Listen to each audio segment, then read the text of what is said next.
Chapter 1. The Dark Emperor Rider-Driver. In Linchuan City, at Linchuan Academy, a teacher was lecturing on tedious mathematical problems in a classroom. The students below were drowsy, except for Jiang Che, who was full of energy. Having traversed to this parallel world of Blue Star for many years, Jiang Che had successfully enrolled in a respectable university through his diligence. However, just as he was about to lay his head down to sleep, a voice echoed in his mind. Ding! Congratulations to the host for triggering the system. Please wait, the system is randomizing. Jiang Che abruptly lifted his head, the drowsiness induced by mathematics vanishing instantaneously as his eyes began to shine with brightness. The system had finally arrived. While he had worked hard to get into university, Jiang Che was eager to experience the thrill of effortless gain. I wonder what kind of system it will be, perhaps a study genius system, a wealthy cultivation system, or even a neighborly sister Gyurt system would suffice. In any case, Jiang Che was immensely excited at this moment. System random selection completed. Activating the special transformation system. Beginner task. Please conquer a member of the opposite sex. The higher the attractiveness and family background of the target, the better the drive reward upon completion. Please select the target of conquest within 1 minute. Changes are not permitted after selection. Failure to bind a target by the deadline will result in automatic unbinding, disqualifying the host. Jiang Che was momentarily stunned by the notification. A special transformation system? That seemed reasonable. But why was the beginner task about conquering a member of the opposite sex? What was the connection between the two? Shouldn't beginner tasks involve slaying monsters? Yet there was no time for him to ponder. The time constraint left him a bit flustered. Jiang Che glanced around the room, ultimately fixing his gaze on a girl dressed in black. Bai Liyue, the campus belle of Linchuan Academy, rumored to have connections to a mafia family. She perfectly matched the criteria of being attractive and coming from a complex family background. Although he had heard of others pursuing Bai Liyue, only to be thwarted by her family, with several burly men in black following her every move, scaring them away from attending classes, he thought, fortune favors the bold. With a system now in place, Jiang Che was determined to procure a fine driver belt. Moreover, he had confidence in himself. Perhaps she might just fancy him. Jiang Che silently chanted, "Bind by Liyue." Binding failed. Please confess your feelings to the target to complete the binding. What was this absurd system? Confessing was a prerequisite for binding? Binding countdown, 30 seconds. Jiang Che hurriedly pulled out his phone, searching for Bai Liyue's social media account, sending her confession. Binding countdown, 15 seconds. It seemed the confession needed to be acknowledged by her. However, it was class time, and Bai Liyue would undoubtedly not check her phone, leaving Jiang Che in a predicament. Was this truly his only option? Binding countdown, 5 seconds. This time, Jiang Che no longer hesitated. He sprang to his feet, instantly waking most of the class, who looked at him in confusion, unsure of his intentions. "Excuse me, do you have something to say?" Jiang Che disregarded the potential for public embarrassment or the chance of choosing another target. Anything was better than losing the system and returning to an ordinary life. He swiftly dashed to Bai Liyue's side and gazed at her earnestly. "Bai Liyue, I like you. Will you be my girlfriend?" Congratulations to the host for binding the target. Current affection level, 20. Reaching 100 will complete the conquest. The entire class, including the teacher, was left in shock. Bai Liyue blinked, her cool demeanor unable to conceal her momentary surprise. Though she was accustomed to confessions, having received them numerous times before, this somewhat handsome boy's sudden declaration in class caught her off guard. Wasn't he Jiang Che? Despite her surprise, she chose to decline. However, Jiang Che, upon being rejected, showed no signs of disappointment. Instead, he appeared somewhat exhilarated, leaving everyone bewildered. "Seriously, dude, do you have some peculiar hobby?" Finally, the teacher could no longer tolerate the disruption. "Student, please leave the classroom. My class does not welcome those who disturb the order." Jiang Che shrugged nonchalantly and exited the classroom. Class. Once he conquered Bai Liyue, he would become a righteous masked hero. Who needed class? After leaving, Jiang Che found a place to sit, his anticipation rising as he wondered which Kamen Rider's driver he would receive. Soon the class ended. Conquest plan. Activate. As soon as Bai Liyue left the classroom, Jiang Che followed closely behind. Just as he prepared to speak to her, Bai Liyue glanced at her phone, her expression suddenly changing. She immediately turned and sprinted away. Jiang Che hesitated for a moment before chasing after her. Following by Liyue to the school gate and then to the roadside, he noticed her looking around anxiously as if searching for something. Jiang Che thought perhaps she needed assistance, which could enhance his affection level. Approaching her, he greeted her, but suddenly, a van pulled up beside them, and several men emerged. Within moments, they knocked Bai Liyue unconscious and bundled her into the vehicle. Jiang Che was taken aback and rushed forward. Wait, you can't take my target. How am I supposed to increase her affection level now? However, as an ordinary university student, Jiang Che was no match for the burly men and was swiftly subdued and thrown into the van. When he regained consciousness, he found himself in an abandoned warehouse, bound to a chair alongside Bai Liyue. Surrounding them were numerous fierce-looking individuals, all fixated on Bai Liyue. Where are we? Bai Liyue glanced at Jiang Che and replied casually, I was kidnapped, and you just happened to follow me, so they brought you along as well. Jiang Che's lips twitched. As expected of the cool beauty with mafia ties, she remained remarkably calm in the face of abduction. Seeing Jiang Che silent, Bai Liyue hesitated before reassuring him, Don't worry, my family will come soon. They only kidnapped me to lure my family here to rescue me. Before completely losing consciousness, Bai Liyue had seen Jiang Che attempt to intervene during her abduction, which at least indicated he was a decent person. Jiang Che quickly grasped that he had likely become embroiled in a conflict between two rival gangs. However, Bai Liyue seemed confident in her family, showing no signs of worry. Soon, chaotic noises erupted outside the warehouse, suggesting a fight was underway. Bai Liyue arched an eyebrow at Jiang Che. Stick close to me, don't get lost. Otherwise, I won't be able to save you if danger arises. Suddenly, a bloodied henchman burst into the warehouse, shouting at a man in black, Boss, run. The Blade Society has brought many people, we can't hold them off. The man, referred to as the boss, displayed a displeased expression. You're all useless, you can't even fend off a few people. You're embarrassing our Black Dragon gang. Boss, let's flee. As long as we're alive, we can always regroup. However, despite the protests from his subordinates, the Black Dragon gang leader sneered. Run? I told you today is the day the Blade Society is going to be annihilated. Do you think I captured that old man's daughter for no reason? It's all part of my plan to wipe them out completely. But boss, The returning henchman's words were cut short as one of the gang members next to the Black Dragon leader punched through his chest, killing him instantly. The Black Dragon leader disdainfully glanced at the corpse on the floor, muttering, Talkative, aren't you? At that moment, Jiang Che noticed something amiss. The members of the Black Dragon gang within the warehouse, including their leader, began to exhibit grayish pupils and strange patterns emerged on their faces. Jiang Che was taken aback. Is this a characteristic of transformation into Offinor?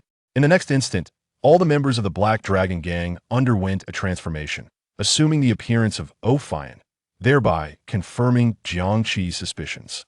Let us utilize our newfound powers and eradicate the White Blade Society.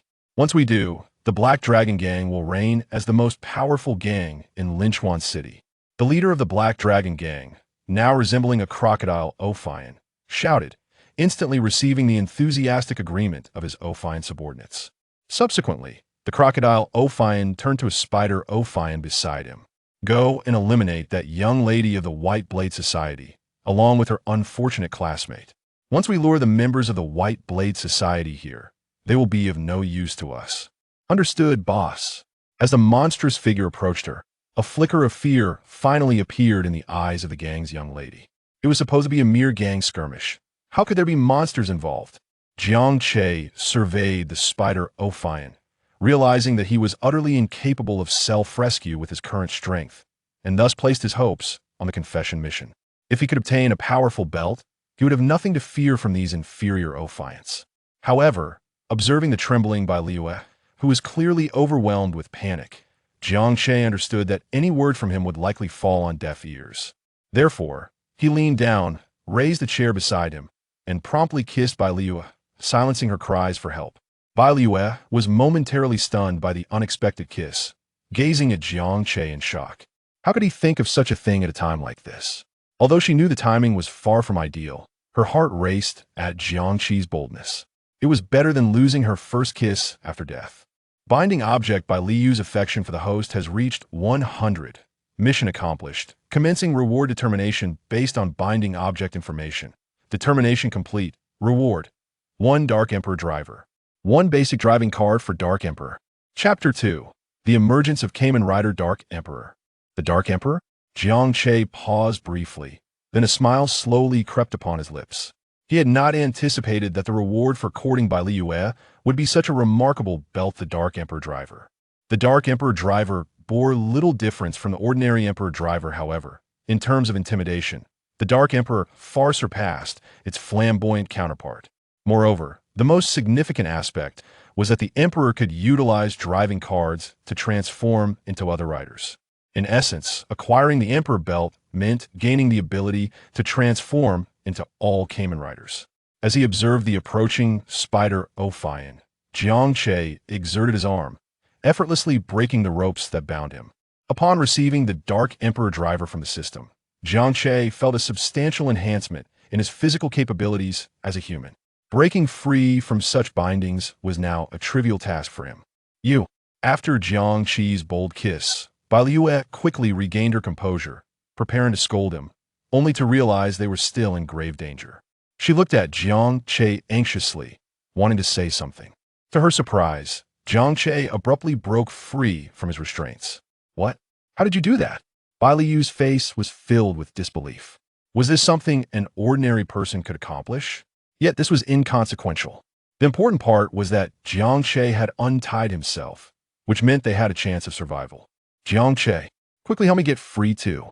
Bai Liu gazed at him with hope, but Jiang Che merely pushed her away, chair and all. This sudden action sent her spirits plummeting. That insufferable man, after stealing her kiss, he refused to save her? Tears began to well up in Bai Liu's eyes. It was not just the fear of death that overwhelmed her, but also the disillusionment with Jiang Che's indifference.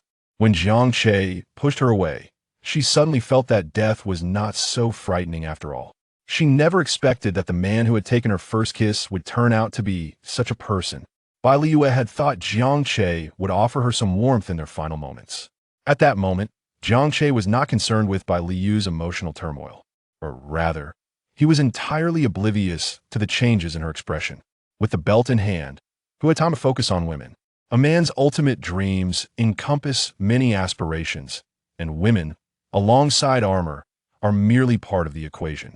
However, before a suit of armor, women become trivial. Don't hinder my transformation. Kid, you have quite the strength, remarked the Spider Offinor, surprised by Jiang Che's ability to break free from his bonds. Such an act was remarkably difficult for a human. Yet for the Offinors, this was nothing extraordinary. Thus, the surprise soon faded from the Spider Offinor's face. But alas, you are still going to die. Of course, if you run now, you might just die a bit later than that girl from the Bai family. Seeing Jiang Che remain stationary instead of fleeing, the Spider Offinor found amusement in his apparent foolishness. Did he really think he could stand against a monster?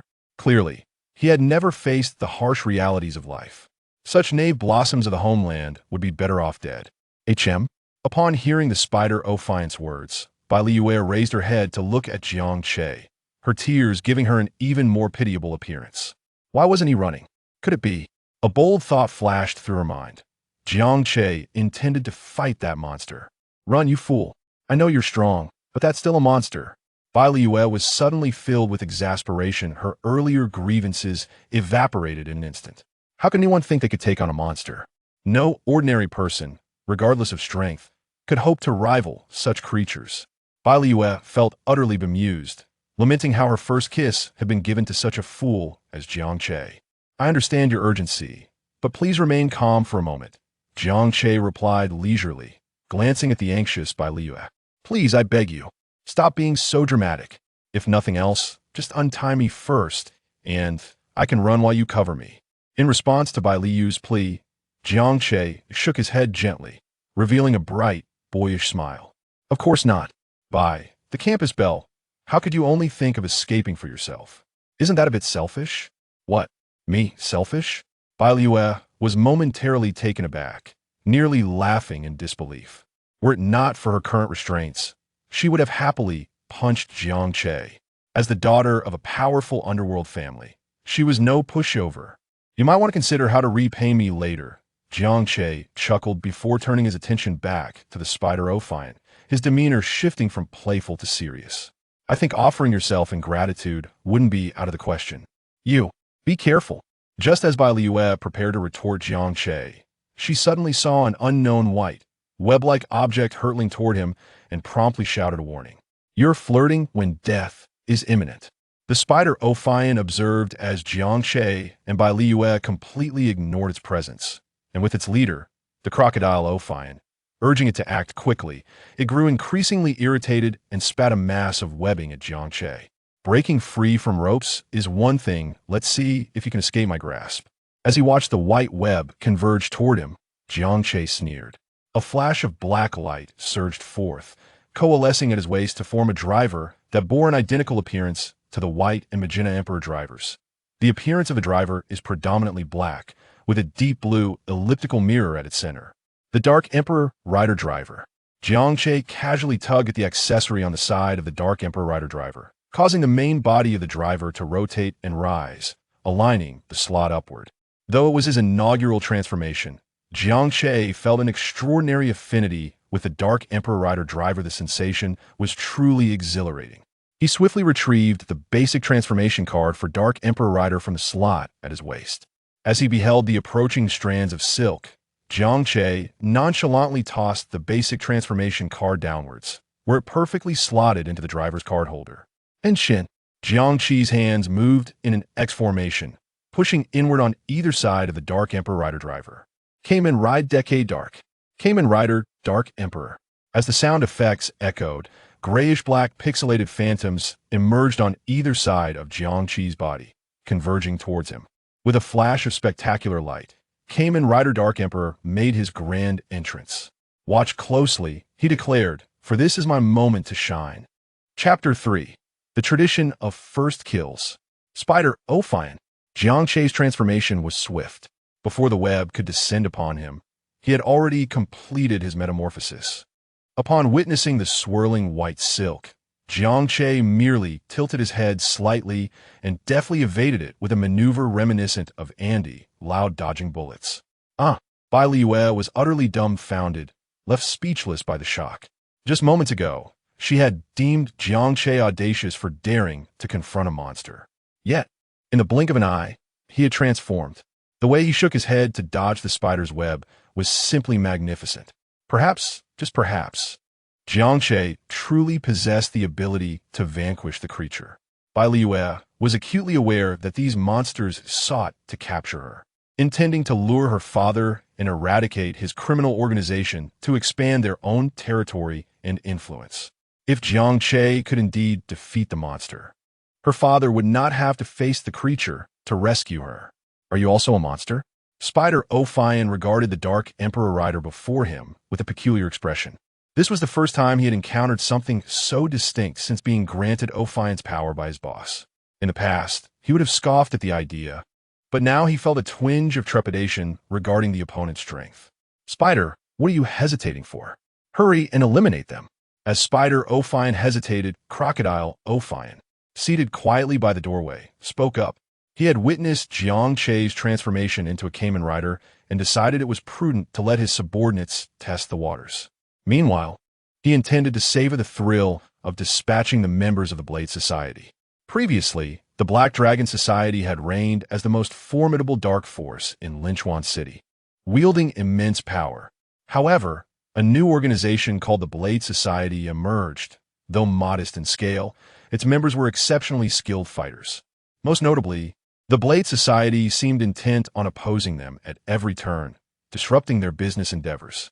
The Black Dragon Society had long harbored disdain for the Blade Society, yet their overwhelming combat prowess forced them to endure. During a violent confrontation, the leader of the Black Dragon Society sustained severe injuries, seemingly losing his life. Unexpectedly, he returned, reborn as Crocodile Offinor, and joined the Offinor organization. Subsequently, he began to reform the personnel within the Black Dragon Society. Fortuitously, 5 core members, including himself, became Offinors. Although they suffered significant losses with the deaths of several core members, their leader deemed the sacrifices worthwhile. 5 Ophions were sufficient to dominate the city. They had previously tested their powers. Even bullets could not pierce their forms. Had it not been for the Ophine organization urging them to remain low-key, they would have already initiated their conquest. Understood, boss.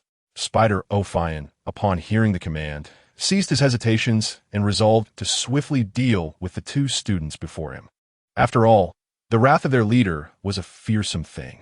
He had witnessed the terrifying power of Crocodile Ophion, which was on an entirely different level than his own. With a swish, as Spider Ophion responded, Jiang Che brandished his drive card sword and charged forward. In response, Spider Ophion unleashed a torrent of white webs aimed at Jiang Che. Jiang Che merely scoffed, his steps unyielding. He swung his drive card sword with fervor, rendering the white webs ineffective against him. In no time, Jiang Che was upon Spider Ophion, bringing his drive card sword crashing down towards the creature's head. As a combat veteran of the Black Dragon Society, Spider Ophion possessed ample experience. He conjured a giant shuriken to block Jiang Che's strike. The force of Jiang Che's assault left Spider Ophion's hand numbed, prompting him to lash out with his hair, simultaneously launching a counterattack with the shuriken. Jiang Che retaliated with a powerful kick, sending Spider Ophion staggering back and creating some distance between them. The shuriken was laced with poison, and Spider Ophion's hair had the capacity to inject Ophion factors into its foes. Jiang Che had no desire to succumb to poison or become an Ophion himself. Seeing the distance widen, Spider Ophion hurled the massive shuriken at Jiang Che. The spinning projectile hurtled toward him, but Jiang Che tightened his grip on the drive card sword, and a crimson glow erupted from it. Decade slash. With a single strike, Jiang Che shattered the enormous shuriken into fragments. Spider Ophion's gaze sharpened as his shoulders and knees elongated, showcasing his arachnid agility as he scuttled up the vertical wall. Ha! Jiang Che adjusted his drive card, transforming it into the drive card gun, and began firing at Spider Ophion, each shot finding its mark. After several shots, Spider Ophion's speed began to wane, clearly injured from Jiang Che's barrage. Seizing the opportunity, Jiang Che unleashed his ultimate technique. Dimension Kick. Final attack ride. Jiang Che propelled himself off the ground, using the recoil to leap into the air, where 10 black energy cards aligned vertically between him and Spider Ophion. Locking onto his target, Jiang Che's right foot shimmered with energy as he kicked through the cards towards Spider Ophion. Spider Ophion, witnessing Jiang Che's ferocious approach, found himself paralyzed, unable to move due to an inexplicable force anchoring him in place. Helplessly, he could only watch as Jiang Che's foot came crashing toward him. "Don't kill me. I want to be a good person," Spider Ophion pleaded, desperate to cling to life. He had only recently acquired this formidable power and had yet to fulfill his lofty ambitions. How could he perish now? It was too late to aspire to be a good person. Once one chose to embrace monstrosity and attack humanity, there was little room for negotiation. Jiang Che did not relent. Instead, he intensified his strike, delivering a forceful kick to Spider Ophion's chest. With the sound of shattering bones echoing, blue and white flames erupted from Spider Ophion, consuming him as his form disintegrated into ash. Killed Spider Ophion, earning 100 points. Beginner task. First kill completed. Reward, 1,000 points. Chapter 4. To confront you, one must undoubtedly utilize the Foe's driving card. Upon hearing the system's notification, Jiang Che's eyes sparkled with newfound clarity.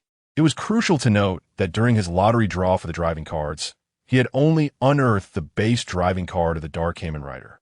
The primary ability of the Kamen Rider was the capacity to transform into various forms of other Kamen Riders. To obtain the driving cards for the forms of other riders, one must expend points. Jiang Che had been pondering how to acquire these points, but after vanquishing the Spider Ophion, the method of point acquisition became abundantly clear. By defeating monsters, points could be earned. These points could then be exchanged for the driving cards of Kamen Rider forms. With new Kamen Rider forms, one could slay even more formidable monsters. Slaying mightier monsters would yield even greater points. Thus, the cycle continued, a splendid loop. Name, Jiang Che. Points, 1100. Current driving card, Kamen Rider Dark Kiva, Driving card shop. Any rider base form. 100 points, any rider enhanced form. 1,000 points, any rider super enhanced form. 10,000 points, any rider final form. 100,000 points, note, to redeem the next form of a Cayman rider. All prerequisite forms must be collected. Peace. The point exchange for some riders may be adjusted due to the scarcity or abundance of their forms. You dare slay my brother, roared Crocodile Offinor. The image of Jiang Che delivering a lethal kick to Spider Offinor was etched deeply in the minds of Crocodile Offinor and his subordinates, instilling a profound sense of dread. Initially, they believed they were merely dealing with two university students, but the sudden emergence of the Dark Cayman Rider had disrupted their plans. Furthermore, the rapid elimination of Spider Offinor left them with a lingering apprehension. By the time they regained their composure, Spider Offinor lay lifeless at Jiang Che's feet. Instantly, Crocodile Offinor resolved to alter their strategy. Originally, he intended to wait until the members of the White Blade Society burst in, witnessing the demise of their underworld princess, before reveling in their anguish and terror. However, it now seemed imperative to first eliminate this figure clad in black leather. Crocodile Offinor, accompanied by several lackeys, charged at Jiang Che, encircling him. Don't act like you genuinely care for your brother. If you did, you would have come to assist him sooner, Jiang Che scoffed, provoking the wrath of the Black Dragon Gang leader. As the elder brother, loyalty was paramount, and Jiang Che's words struck a painful chord. If he, as the leader, could not exemplify loyalty, how could his subordinates ever respect him? I offer you a chance for mercy.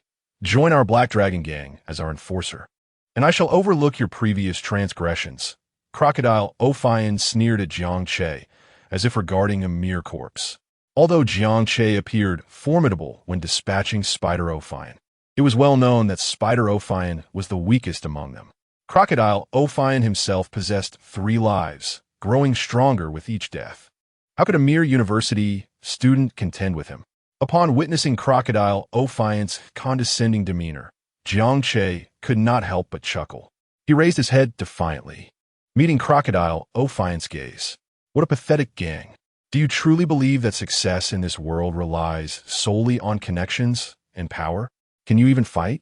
Do you possess my prowess? You're nothing but a petty fool. Fueled by Jiang Che's derision, Crocodile Offinor could no longer contain his rage, darkening his expression as he signaled, "Eliminate him." As soon as the command was uttered, the Offinors surged towards Jiang Che with fervor. They had not forgotten the harrowing image of Spider Offinor's demise, and thus, they launched their full might against him. Jiang Che assessed the situation. Aside from Crocodile Offinor, the remaining 3 were mere background characters: Mole Offinor, Armadillo Offinor, and Horseweed Offinor. To confront Offinors, one must employ Cayman Rider Foes, exchanging for the Foes base driving card. Consuming 100 points, exchanging for Cayman Rider Foes base driving card. Remaining points, 1,000. As the notification concluded, Jiang Che extracted a card depicting Cayman Rider Foes from his driving card holder. Henshin, with a flick of his wrist, Jiang Che cast the Foes base driving card and activated the Dark Cayman Rider's driver. Cayman Ride Foes, Cayman Driving, 555. A crimson photon stream enveloped Jiang Che, cascading over his form and manifesting as a radiant flow of energy. As the brilliance dissipated, Januki transformed into Kamen Rider fights. The Offinors were momentarily taken aback by Jiang Che's sudden metamorphosis, but their expressions swiftly returned to calm. What does it matter if you change form? Your fate remains the same, death. Armadillo Offinor charged forward, wielding a massive single-handed sword and shield. Meanwhile, Mole Offinor burrowed underground, creating a tunnel and emerging beneath Jiang Che, attempting a surprise attack. Horseweed Offinor, moving swiftly underground, brandished a spear akin to an antler, striking as Jiang Che prepared to counter Armadillo Offinor. Jiang Che, however, reacted promptly, evading the attack just in time. Yet Armadillo Offinor was relentless, lunging at Jiang Che with his sword raised high. Jiang Che parried with his driving card holder, preventing the sword from descending further. Impressive indeed was Armadillo Offinor's strength, as he swung his sword with a force of 5 tons, putting Jiang Che at a disadvantage. Jiang Che retaliated with a powerful kick aimed at Armadillo Offin's torso, catching him off guard and forcing him several steps back. Mole Ophine and Horseweed Ophine displayed remarkable teamwork, one adept at rapid excavation, while the other excelled in subterranean combat. Just as Jiang Che prepared to draw the attack driving /car to deal with Armadillo Ophine, Mole Ophine had already unearthed a new tunnel directly beneath Jiang Che's feet. Alongside Horseweed Ophine, they burst forth with a coordinated attack, thwarting Jiang Che's assault on Armadillo Ophine. Clearly displeased by the interruption of his finishing move, Jiang Che's demeanor turned icy. With a cold smirk, he declared, "Is that all you can do? Overwhelm the few with your numbers? Apologies, but I can do that too. Attack ride. Illusion. Attack driving. Illusion technique." In the blink of an eye, 5 phantoms emanated from Jiang Che, swiftly coalescing into form. Witnessing the singular Kamen Rider Fui's multiply into 6, the 3 Ophine subordinates found themselves utterly dumbfounded. No way. You truly can overwhelm us with sheer numbers. Chapter 5 Illusion Magic, of course, is merely an illusion. Can it be anything tangible? Boss, what should we do? The 3 subordinate Offinors gazed at the 6 fake Kamen Riders foes and instinctively turned to their leader, their voices trembling with evident trepidation. The crocodile Offinor had no intention of joining the fray. As a leader, it was only fitting that he sent his subordinates in a battle. Even if they could not vanquish their foes, they could at least inflict some damage, allowing him to deliver the final blow. Perhaps, in the end, his subordinates would be grateful for his intervention. If the enemy proved too formidable, he could always make a swift retreat. This was the art of manipulation. He had already informed them it was an illusion. Why ask me what to do? Just beat them up. They are mere phantoms. Crocodile Offinor glared fiercely at his 3 subordinates and urged them. The 3 Offinors were momentarily stunned before regaining their composure. Indeed, when that kid inserted that card, the accompanying sound mentioned illusion magic. It must be true. The boss wouldn't be mistaken. So what are we afraid of? Let us go, brothers. The trio exchanged glances, and their fear dissipated.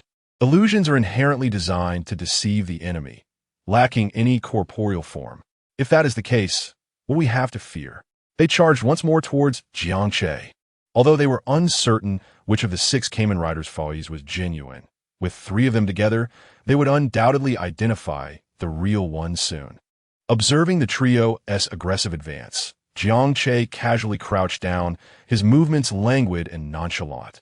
Propping his right hand against his right thigh, he faced the 3 Offinors, striking a pose that was both stylish and slightly roguish.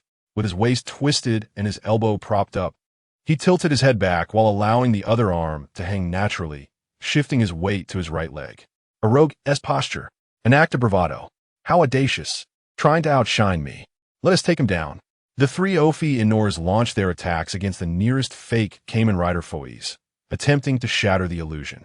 However, the very next moment, they were simultaneously sent flying, crashing to the ground. This is not an illusion? Surely not. Can an illusion kick? Boss, help. In that instant, the 3 Offinors finally realized the gravity of their predicament. The man before them was undoubtedly beyond their capabilities. They would not stand a chance in a one-on-one confrontation, let alone now that they were outnumbered 2-1. Calling for help now seemed a tad too late. Jiang Che let out a soft snort and promptly swiped his card. Immediately, the Fui's blades manifested in his hands alongside 5 clones. Sparkle cut.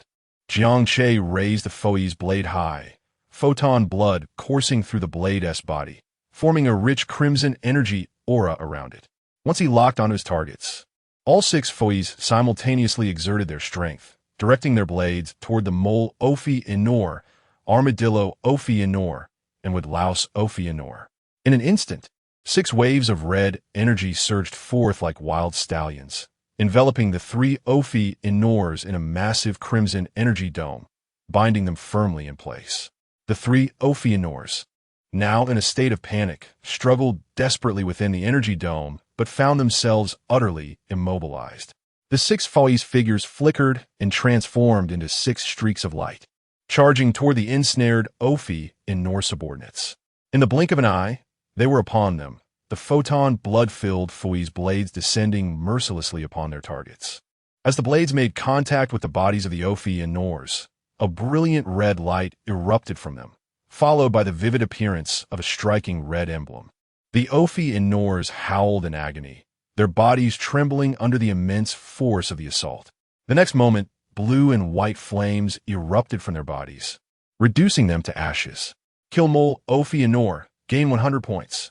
Kill Armadillo Offinor, gain 100 points. Kill Woodlouse Offinor, gain 100 points. Thinking of escape, Jiang Che flicked his wrist and dispelled the illusion, a smirk forming at the corner of his mouth. Out of the corner of his eye, he caught sight of the Black Dragon Gang leader, Crocodile Offinor, who, upon witnessing the instantaneous demise of his 3 subordinates at Jiang Che's hands, immediately felt a surge of retreating instinct. He sought to slip away through the door of the abandoned warehouse. At this moment, thoughts of personally dealing with members of the White Blade Society, witnessing the sorrow of their leader as he mourned his daughter's tragic demise, and aspirations of dominating Linchuan City were all cast aside by Crocodile Offinor. The most pressing matter now was to escape Jiang Che's clutches. The extent of Jiang Che's power was evidently beyond his expectations, particularly that illusion magic which summoned tangible clones. And, judging by their strength, they were almost on par with his true self. How could he possibly contend with that? Suddenly, as Crocodile Offinor prepared to flee, he felt a chill creep down his spine. Instinctively, he glanced back. To his shock, he saw Jiang Che soaring through the air, poised to deliver a flying kick. A jolt of fear gripped Crocodile Offinor. He had already felt intimidated, haunted by the image of his subordinates being dispatched by Jiang Che. Now, witnessing him leap once more, his body involuntarily trembled. What manner of monster is this? Crocodile Offinor mentally cursed those subordinates who had captured by Li Yu and brought Jiang Che back. Why did they capture someone unrelated? Do they possess no sense of morality? In that moment, Crocodile Offinor entirely forgot he was a ruthless gang leader. Crimson Smash. Deep red drill. Jiang Che's right leg glowed with a red conical marker, aimed squarely at Crocodile Offinor, before he unleashed a flying kick. Instantly, Jiang Che's deep red drill penetrated Crocodile Offinor's body, revealing the red emblem. This is impossible. How can you possess strength greater than mine? I refuse to accept this. After absorbing the blow from the deep red drill, Crocodile Offinor finally comprehended the vast chasm separating him from Jiang Che. Regret washed over him for not fleeing sooner. But it was too late for regret. Blue and white flames erupted from his body, and he soon turned to ash. Kill Crocodile Offinor in combat mode. Gained 500 points. Jiang Che, could you please release me now? By Li Yu. Having witnessed Jiang Che's transformation and the annihilation of all the monsters, finally snapped back to reality after Crocodile Offinor's demise. Fearing Jiang Che would forget her, she hastily reminded him. Not so fast. It's not over yet, Jiang Che replied, glancing back at Bai Li Yu. Besides, you look rather appealing bound up like that. Bai Li Yu tilted her head, puzzled. Not over? But haven't all the monsters been slain? Suddenly, her eyes widened in disbelief as she looked toward Jiang Che's position. The Crocodile Offinor, who had just turned to ashes, was materializing once more. Chapter 6. Fui's Accelerated Form. 10 seconds of acceleration. Jiang Che, be careful. That monster is still alive, Bai Li Yu exclaimed, observing the creature transformed from the leader of the Black Dragon Gang, reappearing behind Jiang Che. It appeared to have undergone a transformation, seeming even stronger than before. Its skin was evidently more resilient, and an additional weapon had manifested in its hand. Jiang Che, however, was not taken aback by Li Yu's warning. He was aware of the resurrection mechanism of the crocodile, Offinor. After slaying the creature, he had remained in place, anticipating its revival. 3 lives meant 3 opportunities for points. It was a worthwhile endeavor. The crocodile Offinor, upon catching sight of Jiang Che's silhouette, felt a surge of murderous intent. Initially, it had intended to wait until Jiang Che departed before resurrecting, but the newfound strength it felt upon revival reminded it of its habit of avenging old grudges. Now, Its power had multiplied several times over. What was there to fear? Regardless of Bai Liyu's warning, the Fui's horn held by the crocodile, Alfei Inua, lunged towards Jiang Che. Yet, as if sensing danger, Jiang Che swiftly turned, bringing down his Fui's blade with great force just as the horn was about to strike. The clash of the Fui's blade against the Fui's horn ignited a shower of sparks. Interesting, this is the power of the strong form, Jiang Che murmured, taken aback by the crocodile Alfei Inua's enhanced capabilities. The creature's combat prowess had evidently escalated. Jiang Che tightened his grip on the Fui's blade, exerting pressure, yet he could not force the blade down even an inch. Ha ha ha! Did you expect my strength to grow so much? The crocodile Alfei Inua, noticing Jiang Che's relative weakness, reveled in its newfound power. With such formidable strength, who needed lackeys? In a fit of excitement, the crocodile Alfei Inua gathered its strength in its hand, attempting to knock Jiang Che's Fui's blade away. Suddenly, a series of gunshots rang out as Jiang Che drew his driving car gun with his left hand, aiming at the crocodile Alfei Inua's chest and firing 3 shots in rapid succession. Sparks erupted from the creature's chest, yet it appeared unfazed. You might want to think about how to beg for mercy later, the crocodile Alfei Inua taunted, noting that Jiang Che's shots had inflicted no substantial harm. Seizing the moment of distraction, the crocodile Alfei Inua swiftly disarmed Jiang Che, knocking the Fui's blade aside before delivering a powerful kick that sent Jiang Che stumbling back several meters, barely managing to regain his balance. Seeing Jiang Che being repelled by the crocodile Alfei Inua, Bai Liyu tensed up. Even Jiang Che can't defeat that monster. A hint of shock flickered in her eyes. The image of Jiang Che's previous combat prowess was etched deeply in her memory. As a daughter of the underworld, fighting was second nature to her. His recent display of skill had seemed invincible.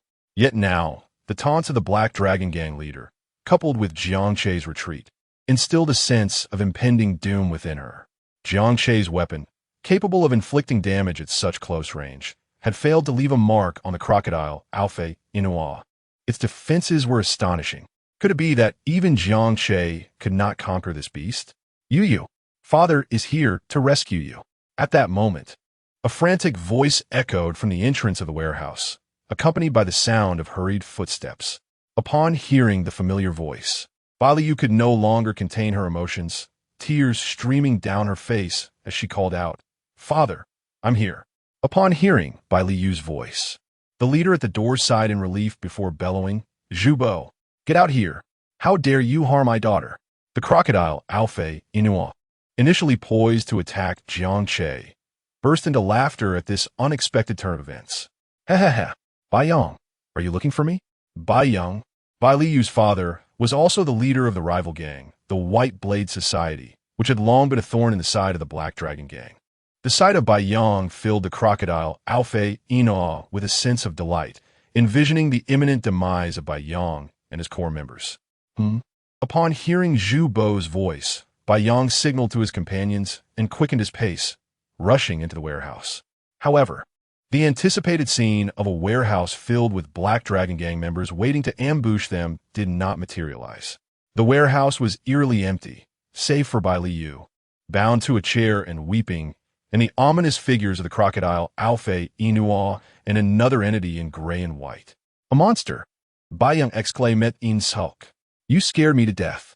The figure behind Bai Yang's group caused a stir, realizing that the warehouse was devoid of the expected threats, leading to a gradual easing of tension.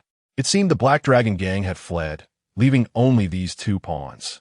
Silence. Bai Yang commanded sharply, causing immediate stillness among his followers. The authority with which Bai Yang managed his subordinates was palpable, drawing a derisive click from the crocodile Alfei Inua. Bai Yang squinted at the crocodile Alfei Inua, scrutinizing it closely. "Is this Zhubo? What kind of twisted game is this? Kidnapping my daughter and playing dress-up?" The crocodile Alfei Inua, sensing Bai Yang's mockery, grew displeased. Its chest's circular components extended tentacles, lashing out towards Bai Yang and his entourage. In that instant, Jiang Che sprang into action, sprinting towards Bai Yang, wielding his Fui's blade to slice at the advancing tentacles. Just as the tentacles were about to inject the Alpha Inua essence into Bai Yang and his group, Jiang Che struck, sending the tentacles crashing into the wall with a resounding boom, creating deep gashes in its wake. Bai Yang and his companions stared in horror at the tentacles and the resulting destruction. This isn't cosplay. This is a real monster. A chilling realization washed over them. Such feats were beyond human capability. In the next instant, instinctively, everyone drew their firearms, aiming at Jiang Che, transformed into Kamen Rider foes, and the crocodile Alpha Inua. Jiang Che sensed the icy threat of the weapons pointed at him without turning around. In this world he had traversed, the populace remained somewhat innocent, yet even the underworld was armed. Father, that is my classmate, here to save me. Just as the members of the White Blade Society were about to pull the trigger, Bai Liu urgently interjected, fearing for Jiang Che's safety. As her words fell, all weapons pivoted towards the crocodile, Alpha Inua. Fire! Bai Yang commanded, his expression grave, yet unfazed by the monster before him. The members of the Blade Society demonstrated exceptional marksmanship. Jiang Che cast a meaningful glance at them, pondering the extensive training required to attain such proficiency. As bullets whizzed past him, they struck the formidable crocodile Offinor in his robust state. Yet, how could these ordinary firearms inflict any harm upon the highly armored crocodile Offinor? With ease, the crocodile crushed a bullet between his fingers and glared menacingly at Jiang Che. You brat have thwarted my plans. None of you shall leave this place today. Perhaps I should first deal with the notorious underworld heiress? As the crocodile charged toward Bai Liu, Jiang Che's gaze sharpened, and he opted to exchange for a new form. Am I non-existent? He exchanged for the Foy's acceleration form driving card. Cost, 1,000 points. Exchange for Kamen Rider Foy's acceleration form driving card. Remaining points, 800. Immediately upon acquiring the new card, Jiang Che inserted it into the driver. He activated the sides of the driver, and his armor transformed once more. Complete. The white armor on his chest split apart, revealing the core device within. Subsequently, the crimson photon blood turned silver, and his eyes shifted from yellow to red. Once again, a transformation. The crocodile Offinor caught a glimpse of Jiang Che changing forms again, an ominous sensation creeping over him. No, how can you transform again? While he had enhanced his own strength through revival, surely Jiang Che's new form must have amplified his power as well. As the crocodile approached Bai Liu, Jiang Che pressed a button on his left wristwatch. Start up. Chapter 7. The Question of Death. Who on earth are you? The countdown timer on the wristwatch began a 10-second descent. A mist of steam enveloped Jiang Che's body, and he suddenly felt a violent transformation within himself. In a flash, Jiang Che vanished from the line of sight of the crocodile, Offinor, in its formidable state. Where did he go? The crocodile Offinor, in its powerful form, frantically turned its head, searching for Jiang Che. The absence of a visible enemy filled it with a sense of unease. Are you looking for me? Jiang Che appeared before the crocodile Offinor in a burst of supersonic speed, delivering a punch directly to its snout. The crocodile, caught off guard, felt the sting of the blow, but had yet to cry out in pain when another punch followed swiftly. Though the crocodile Offinor possessed considerable defense, Jiang Che had equipped the Foy's driver, gripping it firmly in hand. Axle Grand Impact. With that, Jiang Che unleashed a barrage of punches upon the crocodile Offinor. Each strike intensified the vibrancy of the red emblem upon its body. Timeout. 3 seconds of acceleration, 7 seconds of bravado. After executing a series of powerful blows, Jiang Che dashed over to Bai Liu's side. As an ordinary person, Bai Liu was momentarily bewildered, gazing at Jiang Che in confusion. In the next instant, Jiang Che effortlessly untied the ropes binding Bai Liu. Hold on to me. Huh? Bai Liu struggled to comprehend Jiang Che's instruction. Meanwhile, the crocodile Offinor gazed in disbelief at its own wounds, realizing, when did this happen? A sense of dread washed over it as it noticed the red emblem glowing ominously. Frantically, it scanned the surroundings and found Jiang Che had somehow reached Bai Liu, the target it intended to eliminate. It charged toward them, shouting, "Kill them!" Boom! Before the crocodile Offinor could take a step, its body erupted in a violent explosion. The force of the blast left it no time to utter a final word. Engulfed in blue-white flames before disintegrating into ash. The sudden explosion startled Bai Liue, instinctively causing her to press against Jiang Che's chest to shield herself from the chaos. Killed the crocodile Offinor, earned 700 points. Muyue. As the explosion subsided, Bai Yang and the others hurried to Jiang Che and Bai Liue's side. Dad! Bai Liue released her grip on Jiang Che and dashed into Bai Yang's embrace. I'm sorry for being late, my dear. Bai Yang gently stroked Bai Liue's head, filled with regret. The sudden attack by the Black Dragon Gang had caught him off guard. Even his subordinates tasked with protecting Bai Liue had failed to respond in time. The audacity of the Black Dragon Gang was shocking. Most astonishing was that their leader had transformed into a monster. Bai Yang, despite maintaining his composure, felt a sense of confusion creeping in. Muyue, what on earth is happening? In response, Bai Liue recounted how the leader of the Black Dragon Gang and his subordinates had morphed into monsters, and how Jiang Che had dealt with them. As they listened, Bai Yang and the others furrowed their brows, their gazes fixed on Jiang Che. This classmate of Bai Liue possessed the ability to vanquish monsters. Could he himself be a monster? At that moment, Jiang Che deactivated his transformation, reverting to his human form. His slightly above-average looks elicited a wave of admiration from the members of the gang, who couldn't help but think, damn, he's really handsome. You must be Muyue's classmate. Who exactly are you? Bai Yang began, but Jiang Che quickly interjected. This is not a conversation for you to pursue. After all, Bai Yang was Bai Liue's father, and without her, Jiang Che would not have acquired the Dark Emperor's driver. Out of respect and reason, Jiang Che aimed to prevent further inquiry. Bai Yang regarded Jiang Che with suspicion, but ultimately nodded. The monstrous transformation of Zhu Bo had indeed terrified them. Even bullets had proven ineffective against it, exceeding their capabilities. Jiang Che's actions were even more remarkable. When Zhu Bo lunged at Bai Liue, they had fired their entire magazine without causing any delay to him. Yet Jiang Che had vanished and reappeared in front of Bai Liue before the monster exploded. It was evident that Jiang Che was responsible. Boss, what about those members of the Black Dragon Gang outside? Could they also be monsters? One of Bai Yang's subordinates voiced. Unlikely. If they were monsters, we would never have been able to enter this warehouse, Bai Yang replied, then turned to Bai Liue. Are you certain that those core members of the Black Dragon Gang transformed into monsters and were dealt with by your classmate? Bai Liue nodded. Yes, Dad. We must really thank Jiang Che. If it weren't for him, who knows what might have happened? The thought sent a shiver down her spine. Initially, she had been upset that Jiang Che had taken her first kiss, but now it felt as if it was a small price to pay. Bai Yang scanned the surroundings and then took out his phone to make a call. Hello, I need to report an incident. I'm at the abandoned Hongwei shoe factory warehouse in Chaoming District, where a group of individuals from the Black Dragon Gang has gathered. Listening to Bai Yang's call, Jiang Che found it hard to believe. Wait, you're part of a gang, and you're calling the police on your own gang? Is this a straightforward business war? Are you sure this isn't a confession? Jiang Che glanced at Bai Liue, who appeared equally surprised that her father would report the gang. However, the other subordinates around Bai Yang looked on with anticipation, excitement evident in their expressions, deepening the confusion for both Jiang Che and Bai Liue. Under the watchful eyes of the crowd, Bai Yang placed another call. Boss, the mission is complete. Yes, there were some unexpected developments, but the Black Dragon Gang should be eradicated from Linchuan City for good. All right, I'll report the details to you in person. In a matter of moments, Bai Yang ended the call.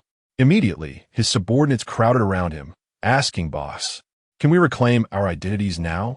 The group eagerly awaited Bai Yang's response, to which he smiled and nodded. Amidst the excitement, Bai Liue turned to Bai Yang. Dad, what's going on?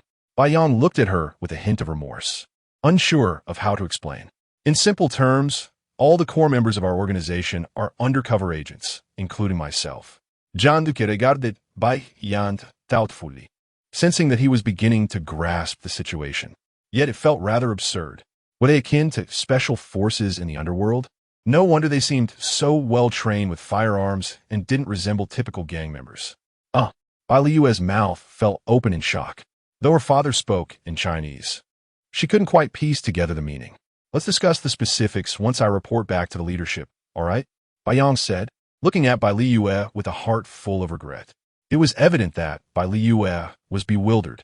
She had seemingly transformed overnight from a member of a wealthy family into the daughter of an undercover operative. Is this reasonable? Upon careful consideration, the astute Bai Liyue quickly discerned the truth. No wonder Bai Yang, despite being the leader, only taught her self-defense techniques and never allowed her to participate in matters related to the Blade Society.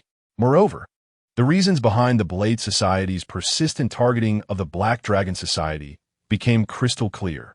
Classmate, you've done us a tremendous favor. Let me treat you to a meal, Bai Yang said, glancing at Jiang Che, who was primarily responsible for the recent eradication of the Black Dragon Society.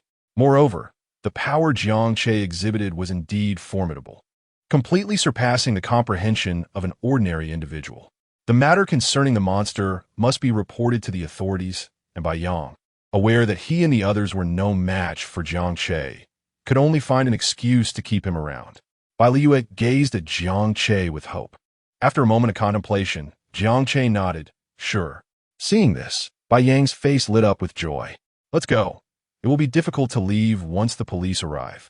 Jiang Che touched the Dark Emperor rider driver at his waist, then turned to glance at the spot where the crocodile Offinor had perished before following Bai Yang out. After they had distanced themselves from the abandoned warehouse, Jiang Che suddenly halted Bai Liyue. My mother is calling me home for dinner. Perhaps you can treat me another time. With that, Jiang Che opened a gray-white temporal wall and stepped through it. This was Brother Ming's Aurora Veil skill, which Jiang Che discovered he had received along with the Dark Emperor rider driver. Bai Liyue was left in a daze. Hey, you insufferable man. If you don't want to dine with me, at least provide a more respectable excuse. After internally cursing Jiang Che, Bai Liyue felt a wave of melancholy wash over her, instinctively touching her lips as her face began to flush. In the abandoned Grand Sock factory warehouse, the crocodile Offinor, who had been slain by Jiang Che twice, once again began to coalesce. Crocodile Offinor, brutal form. However, within this third stage of brutality, Offinor's heart was already consumed by fear.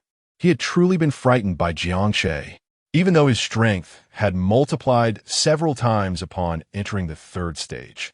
The terror of being instantaneously defeated by Jiang Che lingered in his heart. There was no chance of victory. Thus, for this last resurrection, he did not revive immediately.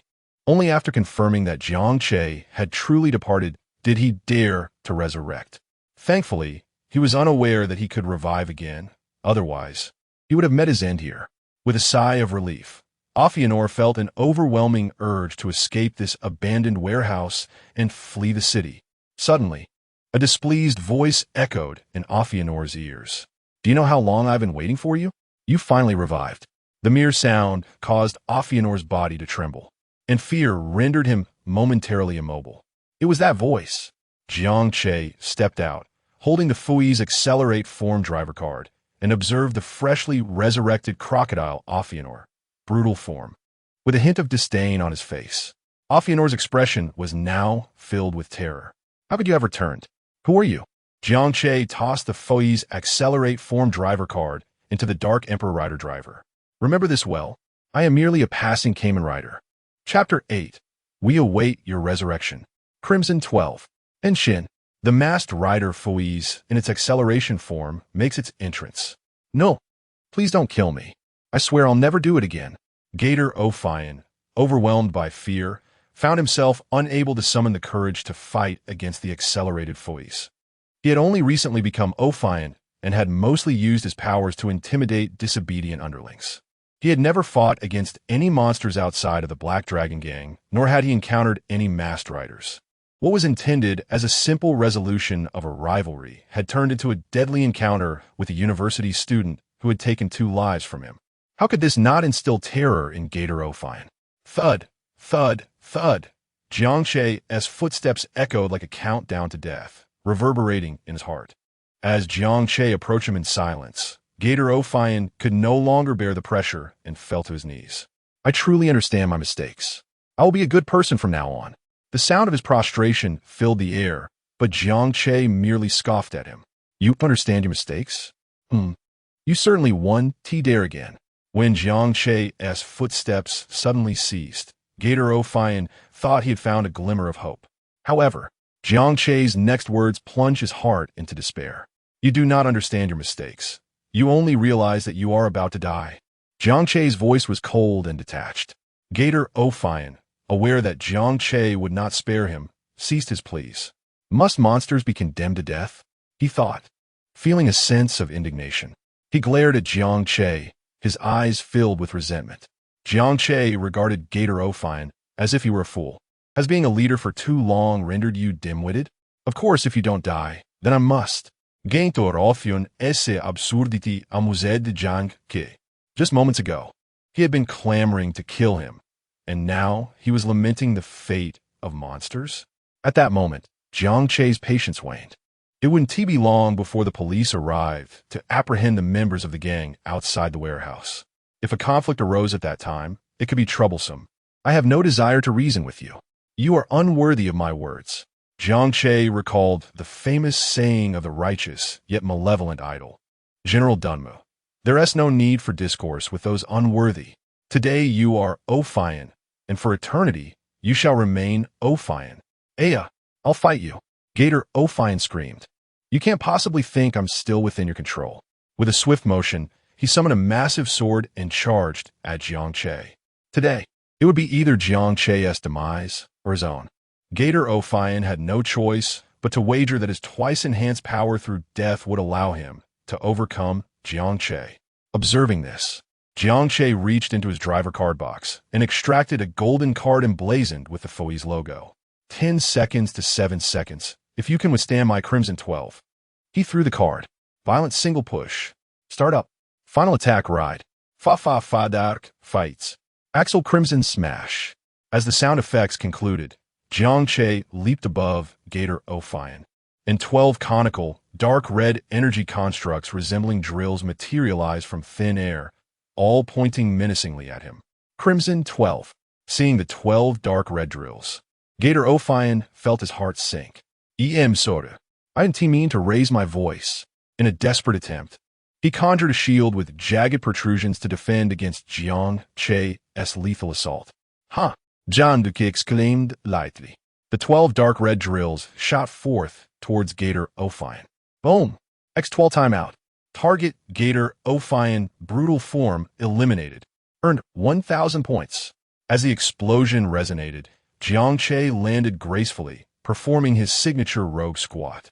Shaking his hands, he prepared to leave when the system notification chimed once more. Binding object by Liu's affection value has reached 150. Activating female rider cultivation function. The system rewards driver and items may be bestowed upon binding objects with affection value 150. Reward, 1 space driver. 1 Tsukuyumi ride dial. Au intriguing, Jiang Che murmured. A smile creeping onto his lips. Did by Liu somehow manage to self-cultivate on the way back? How unexpectedly did her affection value rise? As Jiang Che toyed with its Tsukuyumi ride dial, he heard the distant wail of police sirens and stepped into the Aurora Vale. In a Dragon Kingdom, Dustless City, Rider Alliance. A multitude of individuals gathered around a conference table, their gazes fixed upon Lin Han, whose hair had begun to show signs of graying. Awaiting him to speak, Lin Han tapped his fingers on the table, seemingly lost in thought. After a lengthy pause, he finally addressed them. Today, I have summoned you for a meeting primarily concerning a newly emerged masked rider in Linchuan City, one we have not registered. The shapeshifter is a university student from Linchuan College named Jiang Che. According to descriptions from the police, he appears to resemble masked rider Decade. As Lin Han's words fell, a wave of astonishment swept through the attendees, with some even rising in excitement. Masked Rider Decade? The one known as the World Destroyer who established the Blackened Alliance? Chairman, are you certain it's Decade? Could the police have made a mistake? Given that individual's strength, it's unlikely the Decade belt would easily change hands. Is it possible that this Jiang Che is the illegitimate son of that esteemed figure? The previously quiet assembly erupted in speculation, clearly shocked by the prospect of Decade's emergence. The Blackened Alliance, neither aligned with justice nor the monsters, operated independently, pursuing their own whims.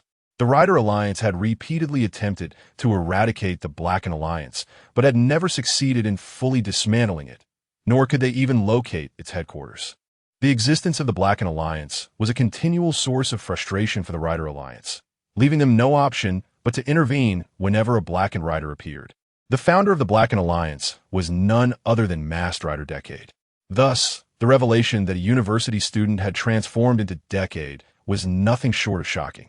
It was highly probable that the Blackened Alliance, having lain dormant, was now reactivating. Despite the fervor of discussion, Lin Han remained composed, merely raising a hand to restore silence. Instantly, all fell quiet, though their faces were riddled with questions, eager for Lin Han to continue. According to the police, the appearance is nearly identical to Decade, so there should be no mistake. The only discrepancy is that this Decade is not magenta, but rather black. The room fell into stunned silence, surprise etched on their faces. Black Decade? Black. Blackened. A wave of tension surged among them. Lin Han glanced around and continued, "Do not panic. This Decade likely has no connection to the Blackened Alliance-S Decade. This Jiang Che has a clean background, having been an ordinary university student until recently. According to the police description, Jiang Che has also dealt with a gang capable of transforming into the enigmatic Offinor. Judging from his actions, he appears to lean towards righteousness.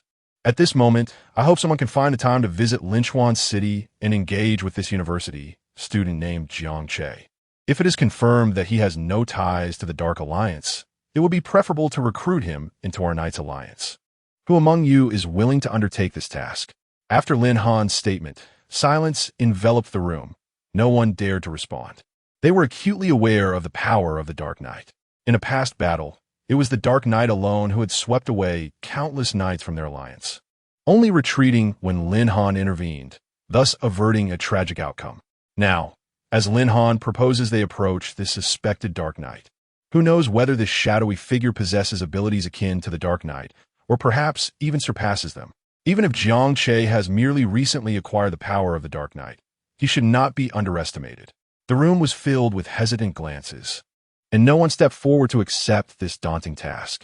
Lin Han felt a pang of frustration, but also understood their reluctance. After all, even he, a transformed being of the Aya Ka, felt overwhelmed by the might of the Dark Knight. Had he not attained the ultimate form of shining Aya Ka and the potential for infinite evolution, the Knights Alliance might have been obliterated long ago by the Dark Forces. The merciless Knights of the Dark Alliance, if unrestrained, could have turned the entire Dragon Kingdom into their personal dominion. If no one volunteers, then a draw shall be held. Just then, a bright voice rang out. "Grandfather, I will go." Lin Han turned towards the source of the voice, momentarily taken aback.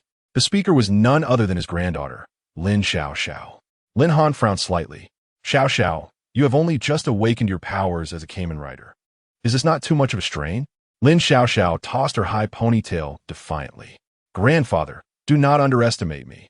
I achieved an S rank in our Knights Alliance's newcomer assessment." Seeing Lin Xiao's determination, Lin Han hesitated for a moment before finally nodding. "Very well.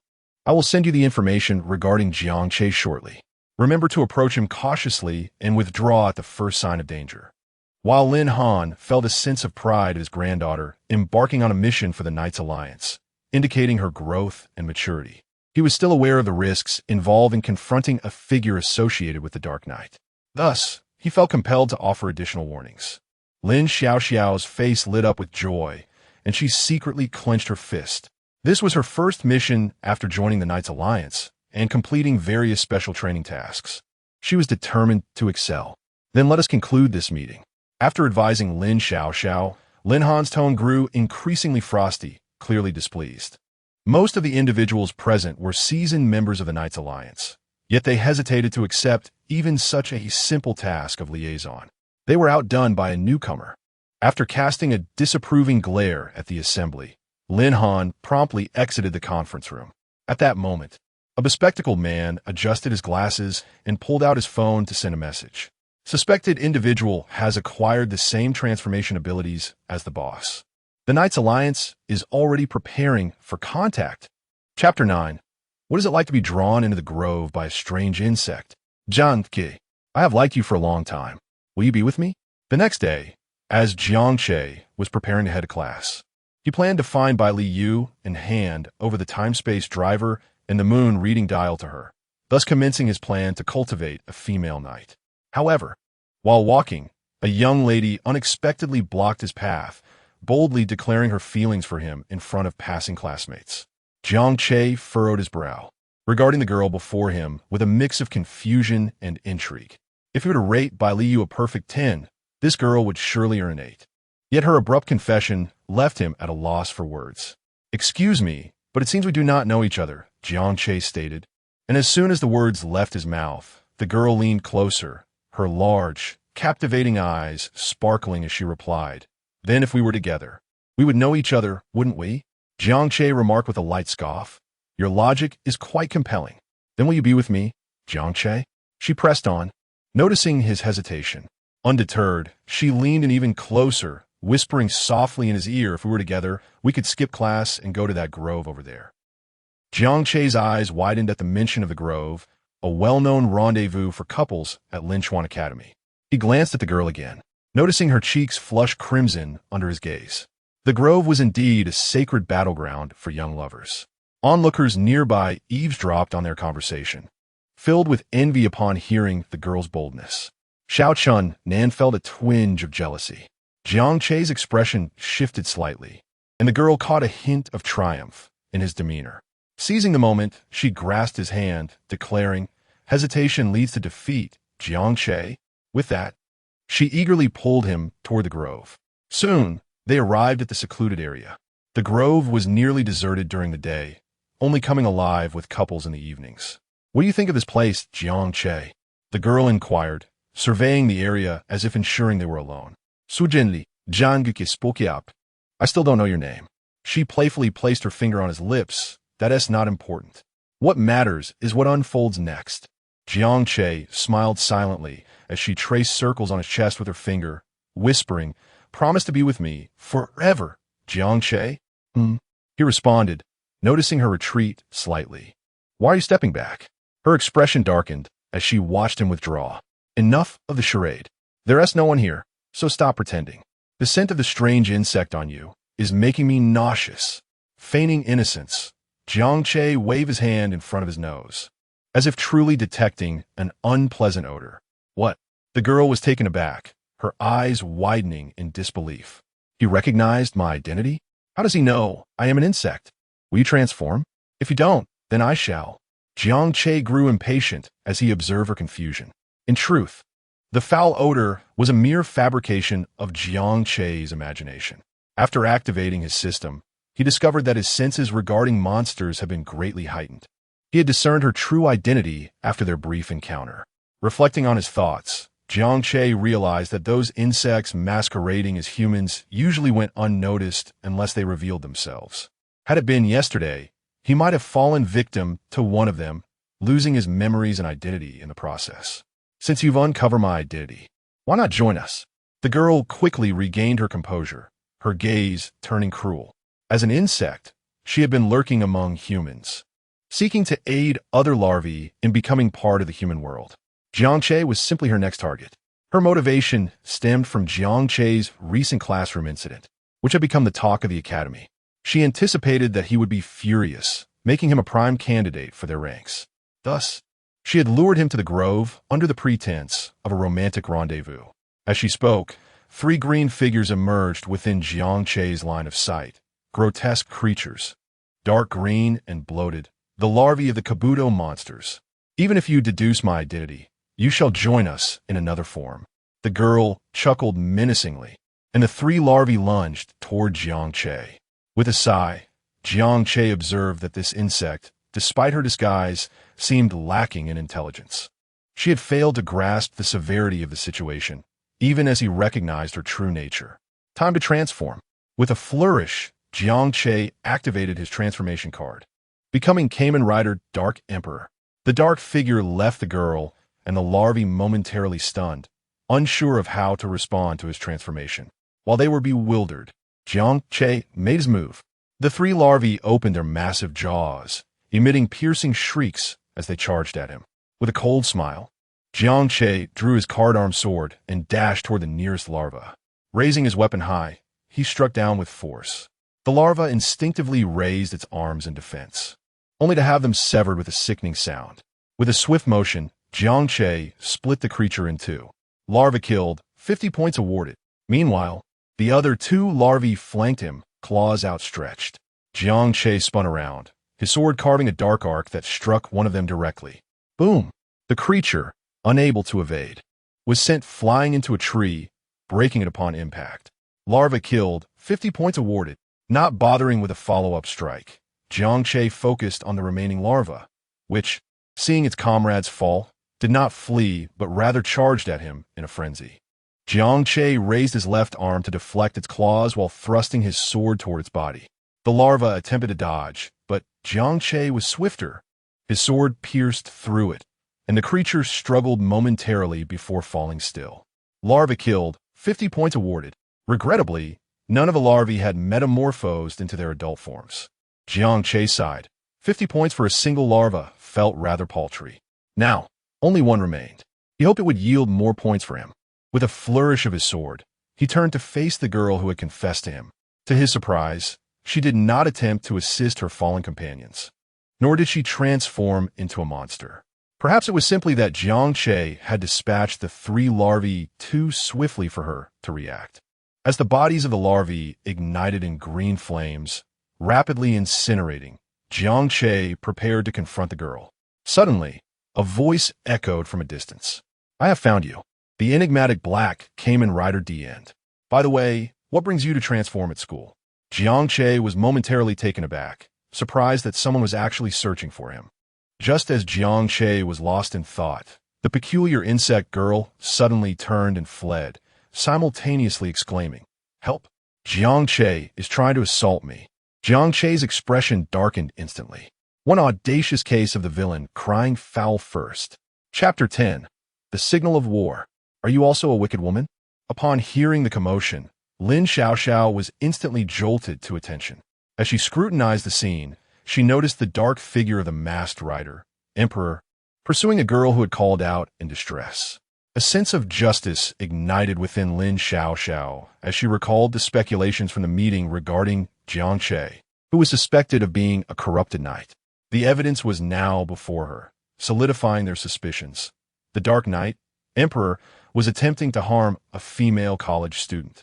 Having rushed to Linchuan City overnight, her purpose was solely to confront Jiang Che.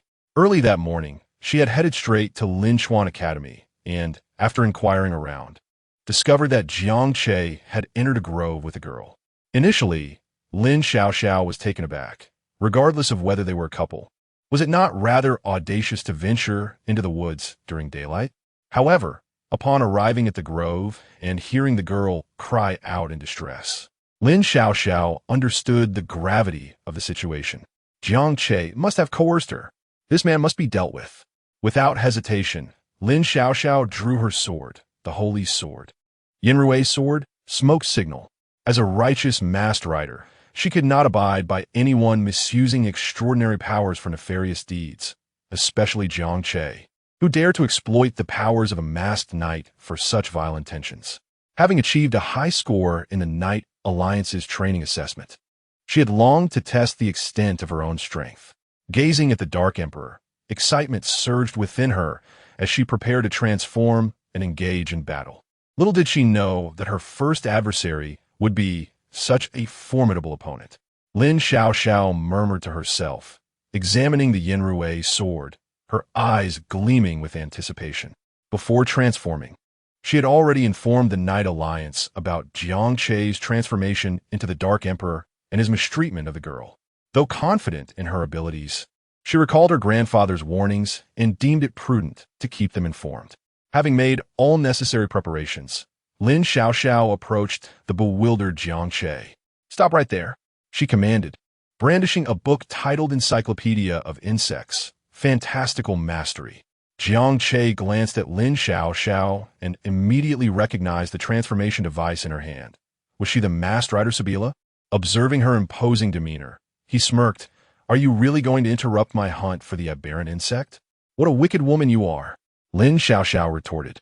You have violated Article 5 of the Knight Regulations, which forbids the use of knightly powers against ordinary citizens. I advise you to surrender and return with me to the Knight Alliance for judgment." Upon hearing this, Jiang Che narrowed his eyes. A knight organization?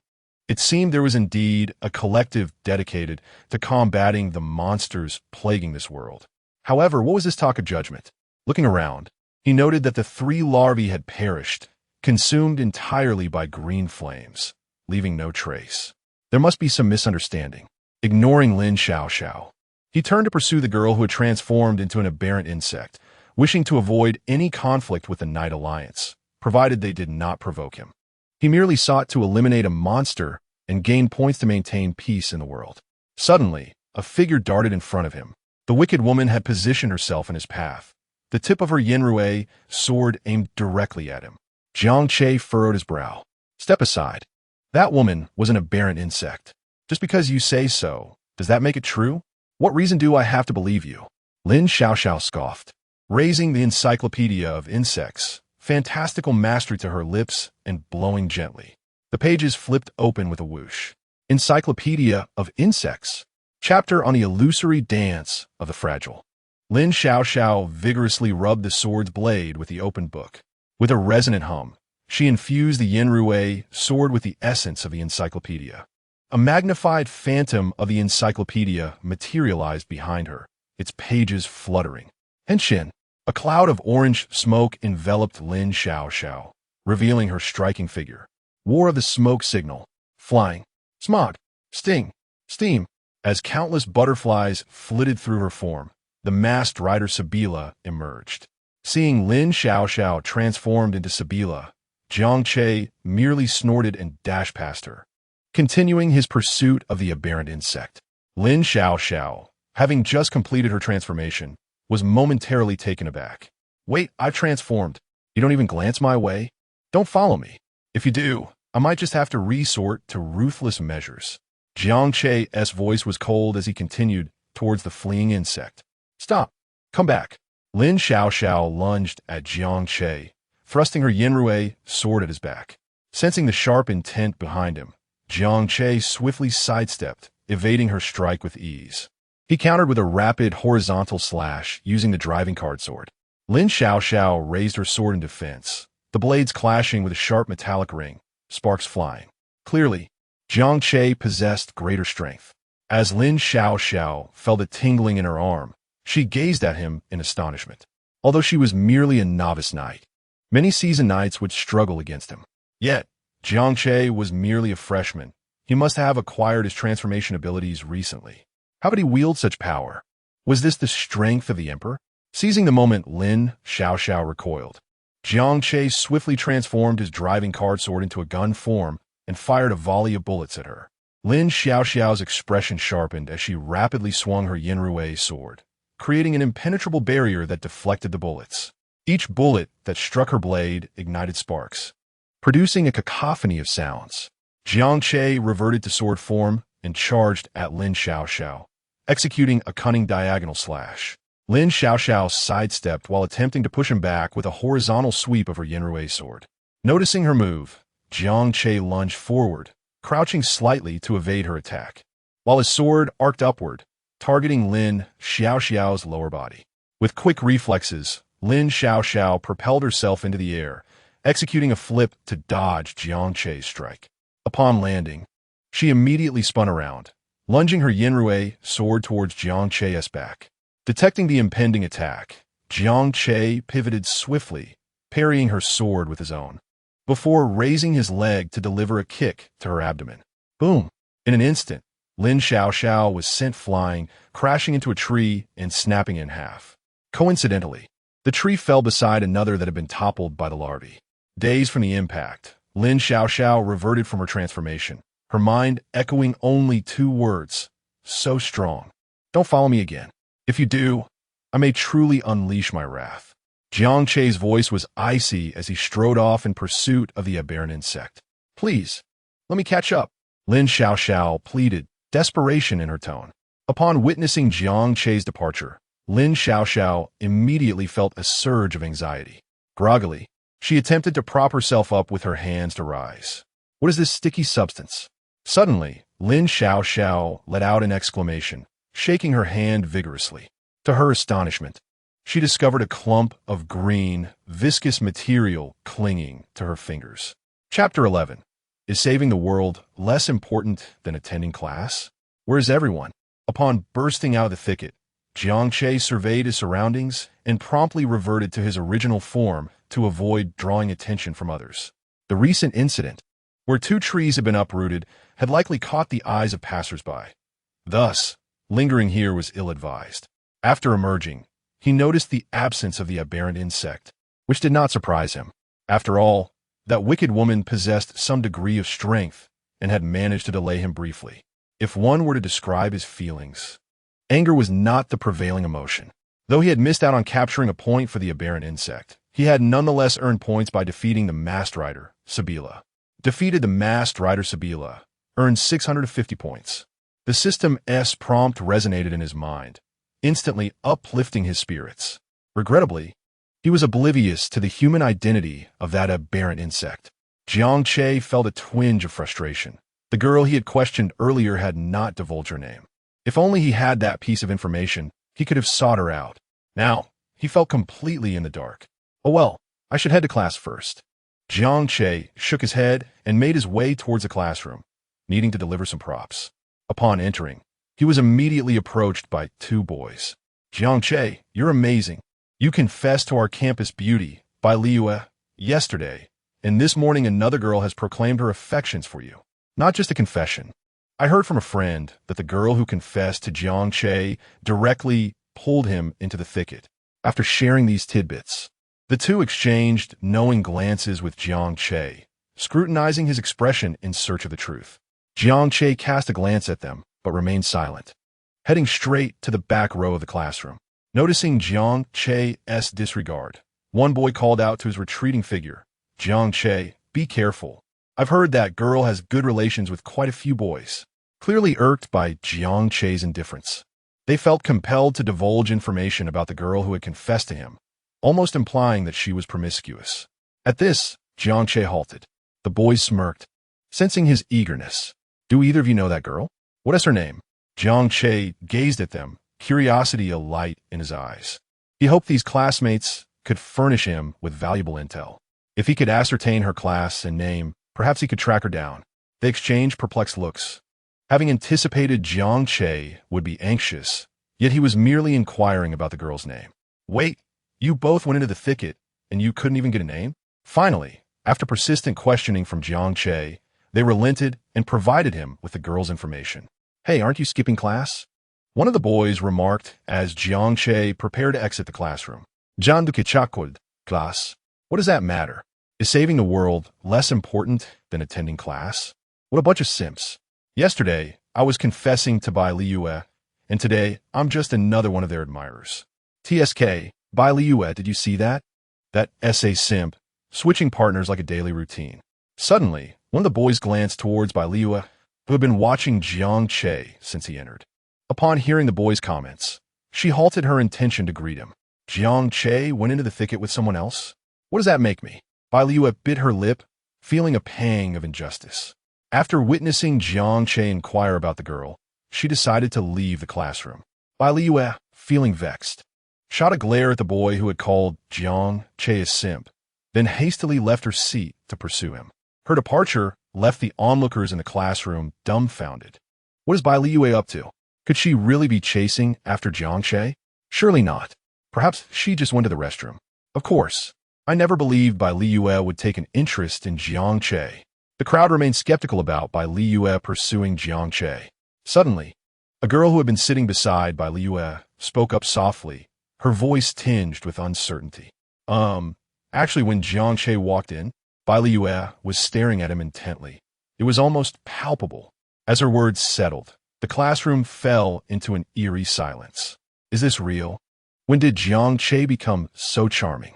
It was one thing to be confessed to by a girl, but now even Bai Liu seemed to have developed feelings for him. It was utterly astounding. What does it mean that Bai Liu chased after him? A desperate pursuit? Minutes later, as the discussions about Bai Liu and Jiang Che continued to swirl, Lin Xiao arrived at the classroom door. Is Jiang Che here? Everyone froze once more. Who else is looking for Jiang Che? Is it yet another confession? When they looked up, their hearts skipped a beat. Standing at the entrance, the girl searching for Jiang Che possessed beauty rivaling that of Bai Liyue. Though Lin Xiaoxiao exuded a more fiery and mature aura compared to Bai Liyue's cool demeanor. What is going on? Did Jiang Che stir a fairy's nest? No, Jiang Che just left the classroom. One student, regaining composure, informed Lin Xiaoxiao.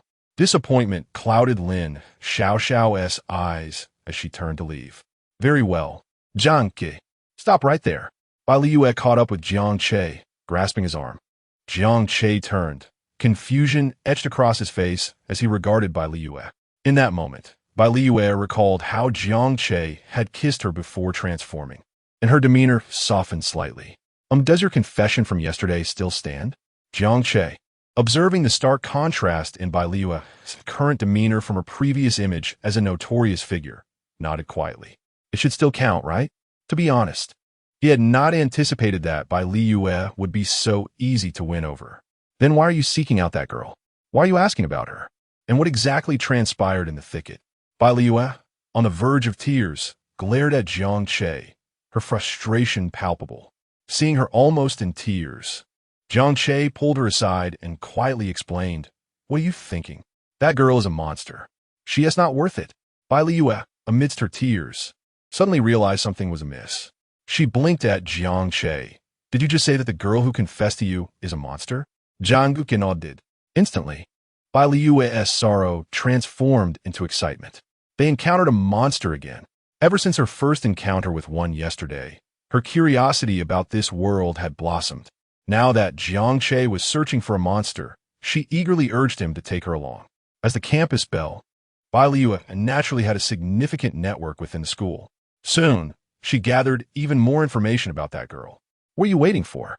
It's terrifying to have a monster lurking in school. Come with me. I'll help you search.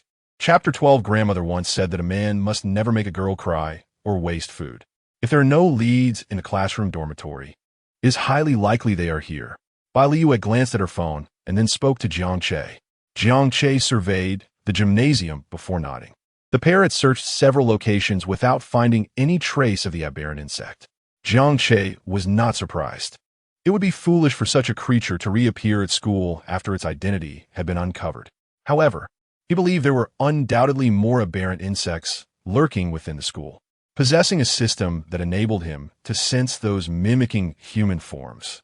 He decided it was best to start from the places frequented by that girl and her companions.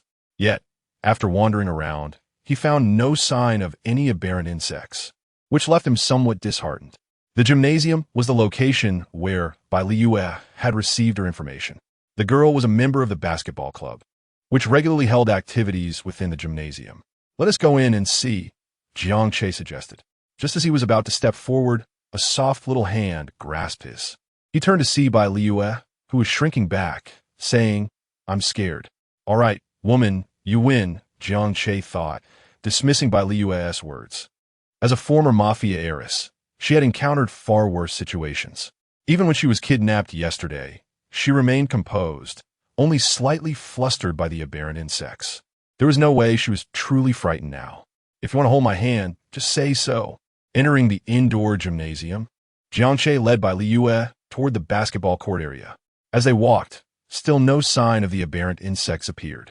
Upon reaching the basketball court, Jiang Che's eyes lit up at the sight of 10 individuals in one section of the court. To his astonishment, all 10 were aberrant insects. Among them was the girl who had confessed to him. This revelation left him surprised and a bit skeptical. Was this aberrant insect not very bright to reveal its identity so boldly at school? Of course, there was another possibility. It might believe Jiang Che incapable of defeating them. "Can I join on the fun?" Jiang Che stood at the edge of the court, observing the basketball club members. Bai Liyue, hiding behind him, peeked out at the group. Being perceptive, she recognized from Jiang Che's expression that there were indeed monsters among them, the kind he sought. However, no matter how hard she scrutinized, she could not discern who the monster was. Ultimately, her gaze fell upon the only girl in the group. "What? She looks just average and dares to confess to me." Bai Liyue fumed. Jiang Che's presence drew the attention of the basketball players. The girl, upon seeing him, momentarily panicked and glanced at her fellow club members. The others stopped their game and turned to look at Jiang Che and Bai Liue. "You're that masked rider from our school, aren't you?" One of them swaggered over, poking Jiang Che's chest with his finger. "So arrogant." Jiang Che glanced at Bai Liue. "I'm about to begin." Immediately, Bai Liue stepped back a few paces, giving him an okay sign. "Don't worry, I understand. I won't interfere with your battle." Jiang Che shook his head lightly. He had intended to hand her the Tsukumi dial and driver, but decided against it since she retreated. He would save it for another time. As Jiang Che conversed with Bai Liue, the boy in front of him, feeling belittled, grew irate. "Hey, didn't you hear me talking to you?" "Calmly," Jiang Che replied. "I heard you, so why don't you make your move?" The boy smirked. "I've never met someone so cocky. Even if you're a masked rider. Do you really think we aberrant insects are easy prey? Then let me oblige you." As he spoke, his body transformed. A blue, beetle-like, aberrant insect manifested before Jiang Che. In an instant, the insect's head extended a tentacle toward him. Jiang Che raised his left hand to block it, feeling the tentacle wrap around his arm, preparing to inject its fluid into him. The fluid from the beetle insect could severely dehydrate a victim, causing them to wither. Just as the insect was about to succeed, it and the other basketball club members burst into laughter. What a joke. A masked rider is nothing but trash compared to an aberrant insect. We can easily eliminate you before you transform. As the tentacle coiled tightly around his arm, Jiang Che furrowed his brow. How disgusting. The next moment, a shadowy silhouette of the dark Kiva suit materialized over his arm. Before the insect could unleash its fluid, Jiang Che swiftly grasped the tentacle with his right hand and yanked hard while simultaneously kicking it. With this simple maneuver, the immense strength allowed him to sever the tentacle. The abrupt pain caused the beetle insect to screech, instantly drawing the attention of everyone in the gym. They were momentarily stunned by the sight of the beetle insect and the dark Kiva, but many dismissed it as mere cosplay, paying little heed. Bai Liue, witnessing this, let out a panic cry. A monster is attacking. Run. Perhaps Bai Liue's cry resonated too genuinely, for despite their confusion, the crowd began shouting about monsters and swiftly evacuated the gym. Bai Liue quietly gave herself a thumbs up. As expected of me, I excel at crowd control. I will kill you. The beetle insect seethed, watching Jiang Che disdainfully discard the severed tentacle on the ground. Enraged, it charged at Jiang Che, claws poised to strike. Jiang Che drew his rider card sword, deflecting the claws and thrusting it towards the insect's body. Boom! The beetle insect erupted in green flames, its body exploding. Beetle insect defeated, earning 100 points. The remaining 9 members of the basketball club were taken aback. They had not anticipated that this dark masked rider would be so formidable, capable of transforming rapidly and exhibiting such high combat prowess. His strength surpassed that of the beetle insect, dispatching it in the blink of an eye. 8 of them immediately transformed into aberrant insects.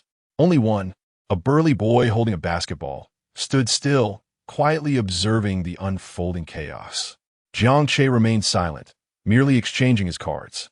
Exchanging for the Kabuto rider card. 100 points consumed. Kabuto rider card exchanged. Remaining points, 3,300.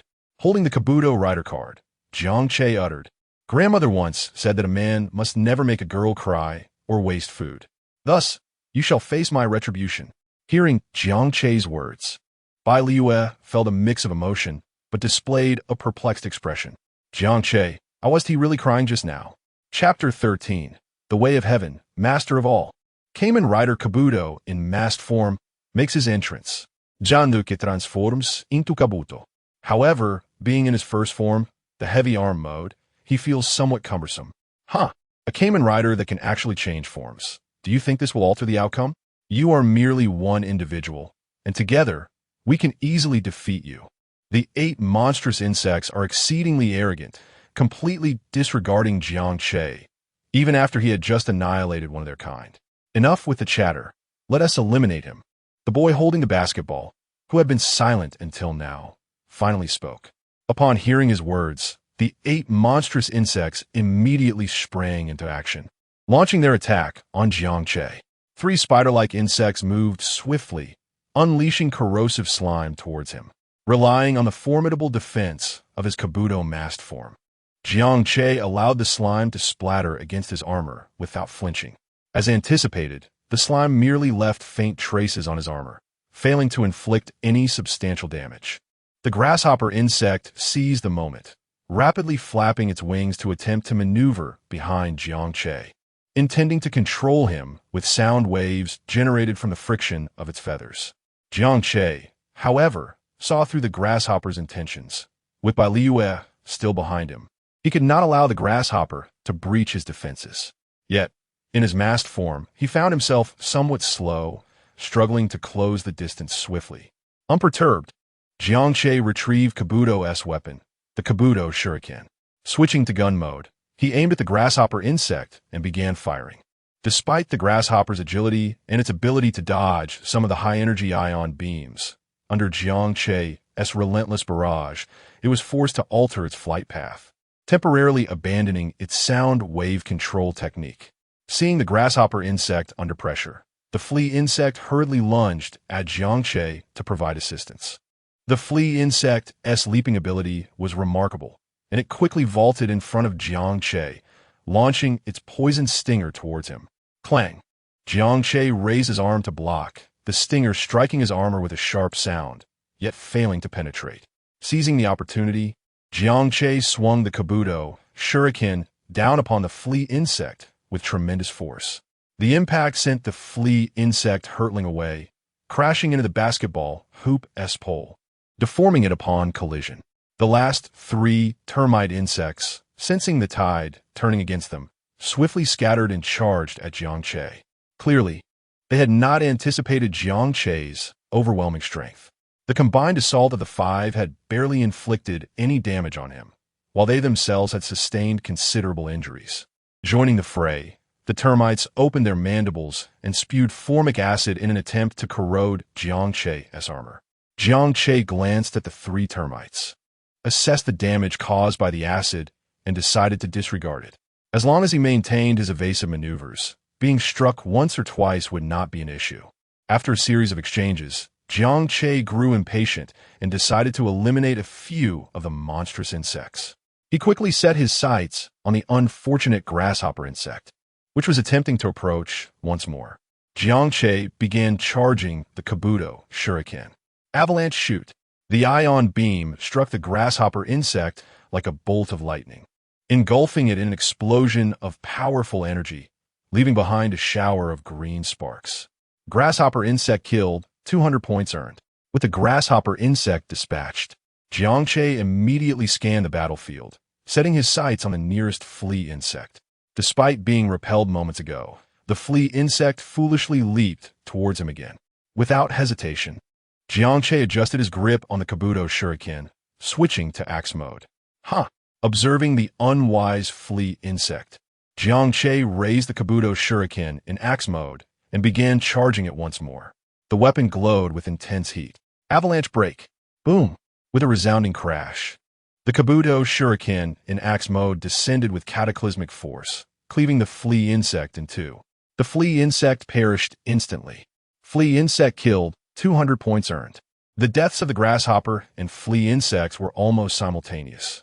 The remaining 6 insects, witnessing their comrades fall to Jiang Che in an instant, were suddenly filled with dread. They glanced back at the boy still holding the basketball, the president of the basketball club, seemingly pleading for his aid. However, the president showed no inclination to assist. His gaze remained cold and indifferent. He merely stood by, a silent observer, unmoved even as the flea and grasshopper insects were slain. President, have you truly betrayed us?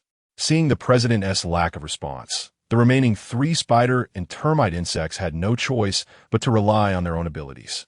They exchanged glances, ultimately reaching a decision. If that was the case, they would have to resort to their secret technique. We've only just mastered it. Will it work properly? Even if it doesn't, it's better than being killed by the Cayman Rider. Given the president's nature, he won't lift a finger to help. He'll just watch us perish and then seek vengeance. At this thought, the 6 insects shuddered. They had witnessed the president's terrifying power believing that if he intervened, they could surely defeat this Kamen Rider. It was precisely because of the basketball club president's presence that the girl who had confessed to Jiang Che did not flee when she discovered the insects' identities. Instead, she returned to the club, standing beside the president. Yet now, the president clearly had no intention of aiding them. They were left to rely solely on their own strength to survive. In that moment, they recalled the peculiar abilities they possessed after maturing into their final forms. Upon hearing the 6 insects' voices, Jiang Che immediately realized their intent. He hastily prepared to exchange for Kabuto's second form, the night form, the form that emerges after the explosion of the masked form. Like those mature insects, it too possesses the ability to ascend.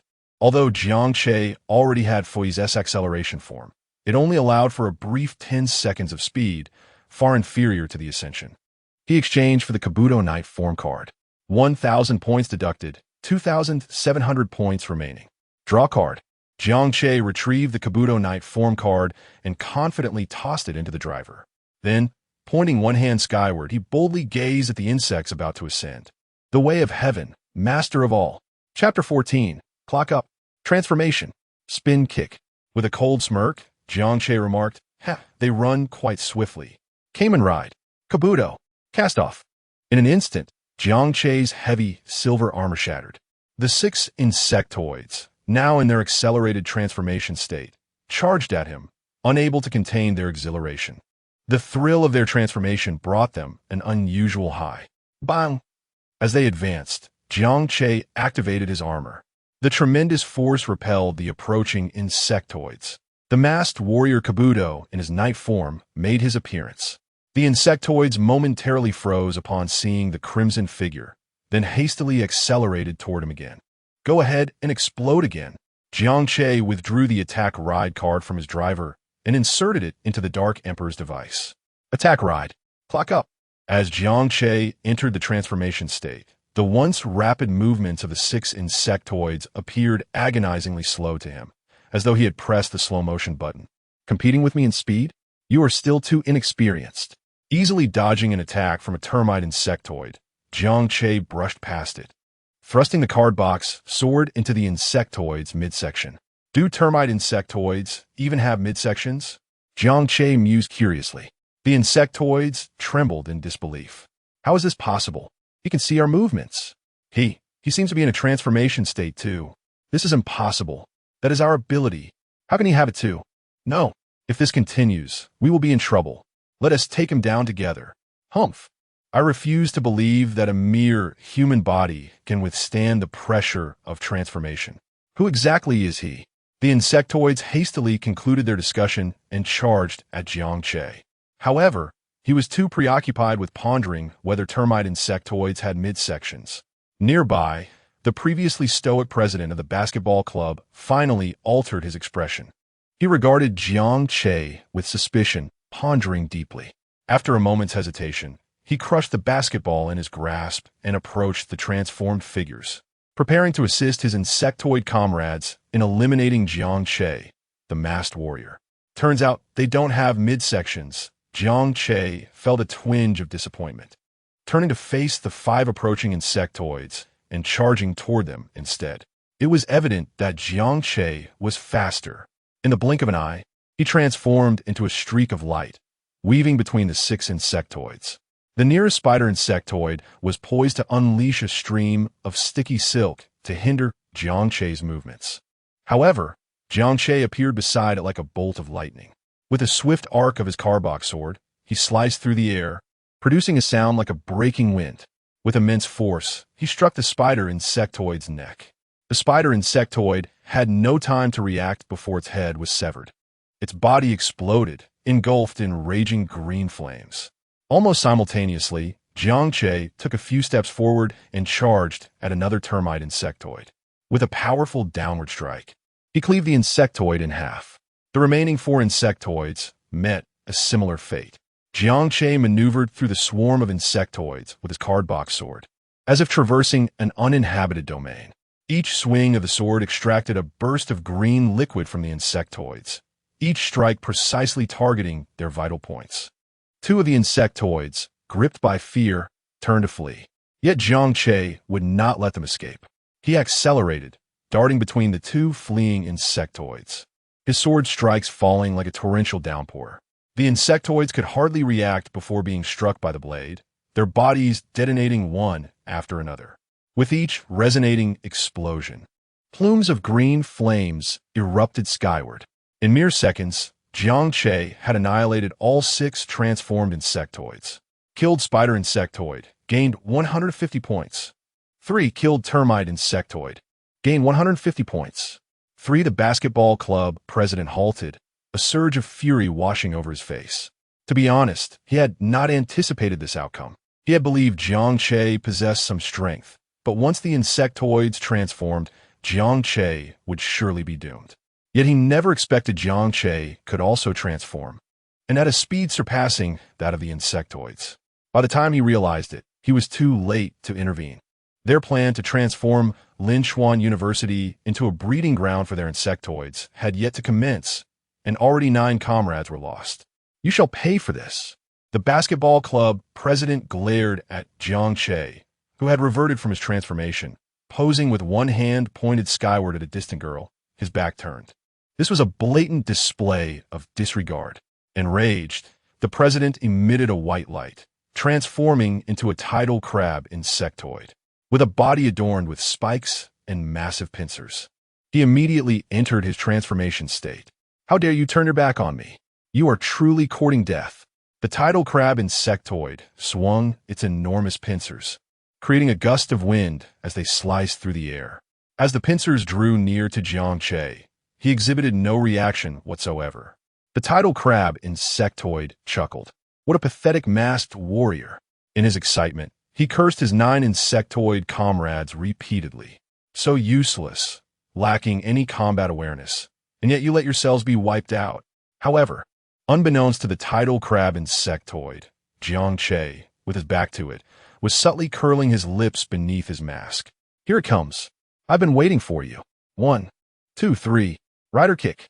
Electricity coalesced around the red horn atop Jiang Che's helmet, enveloping his right leg. As the tidal crab insectoid lunged toward him, Jiang Che swiftly turned and delivered a kick. Spin kick. Impossible. How can your reflexes be so fast? The tidal crab insectoid's eyes widened in shock as it conjured a white shield with its left hand, attempting to block Jiang Che's kick. Yet, no matter how the tidal crab insectoid tried to defend itself, it was in vain. Jiang Che's devastating rider kick shattered the shield and struck its body with tremendous force. In an instant, the tidal crab insectoid erupted into green flames, exploding. Killed tidal crab insectoid, gained 800 points.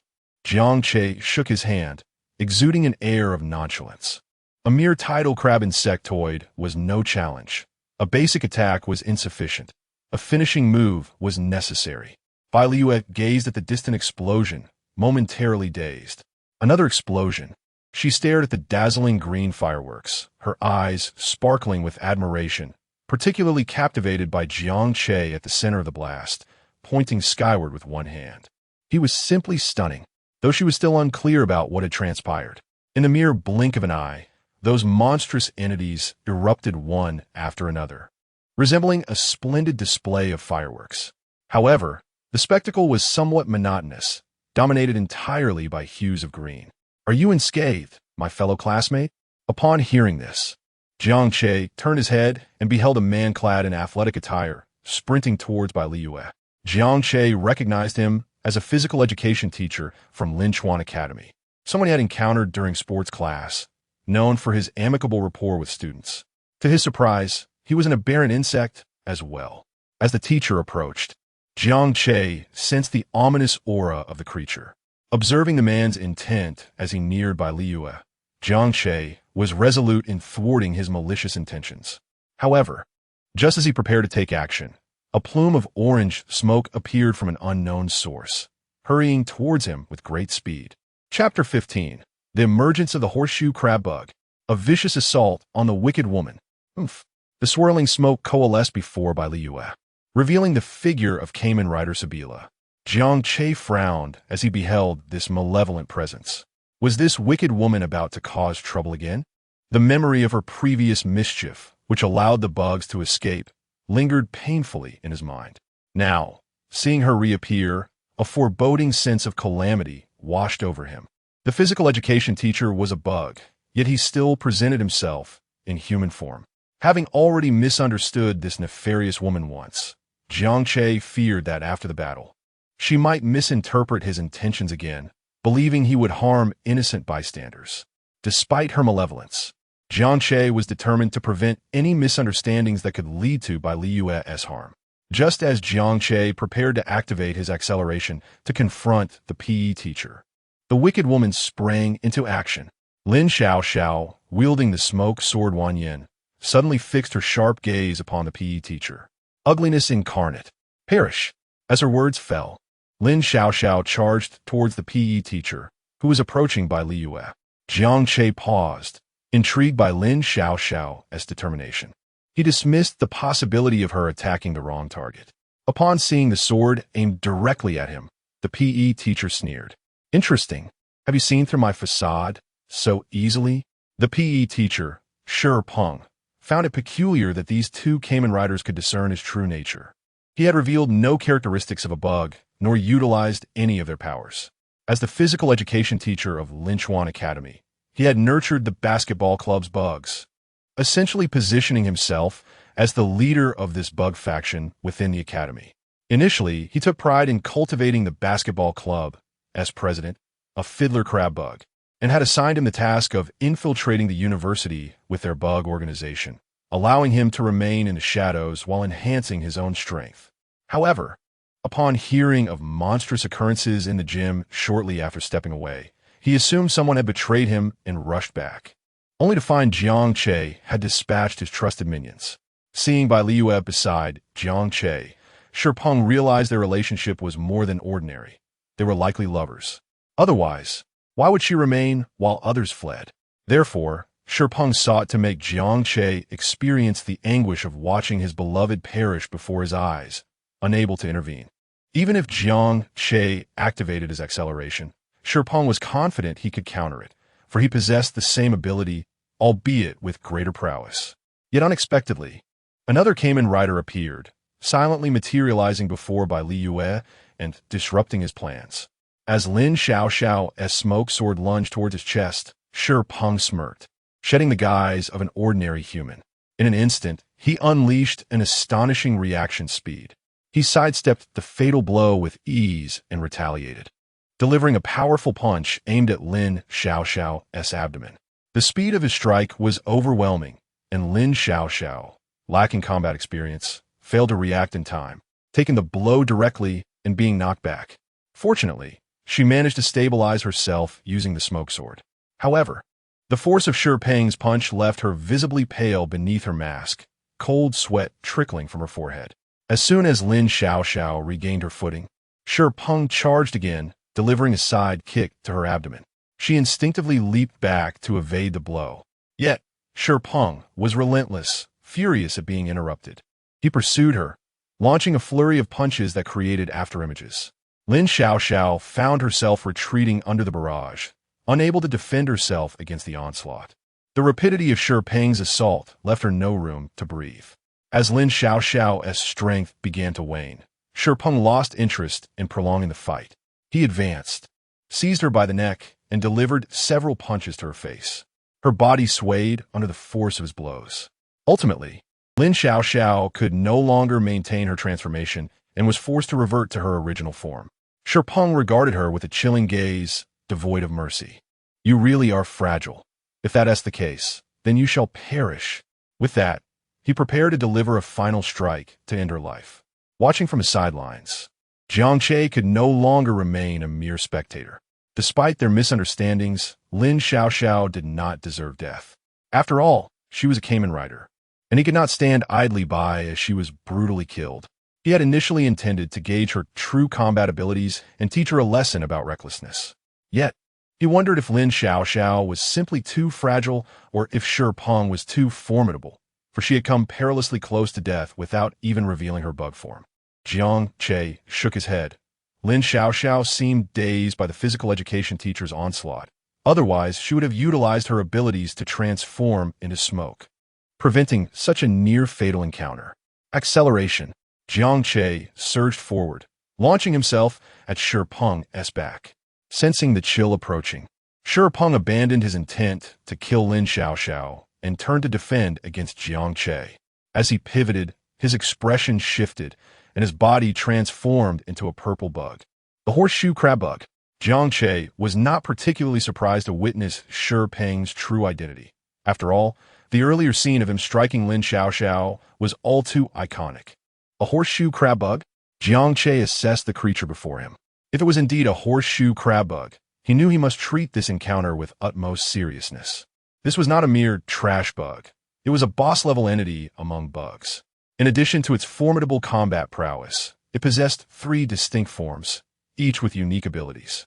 The first form could pause time, and upon defeat, it would immediately resurrect as the second form, capable of absorbing opponents' attacks and replicating their techniques to enhance its own strength. The third form was even more grotesque.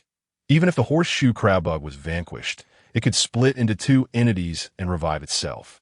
However, in the television series Jiang Che had witnessed in his past life, the third form of the horseshoe crab bug was often dispatched too swiftly to truly showcase its potential. Boom! The horseshoe crab bug's right wrist suddenly unleashed a venomous blade, cleaving towards Jiang Che, colliding violently with his sword.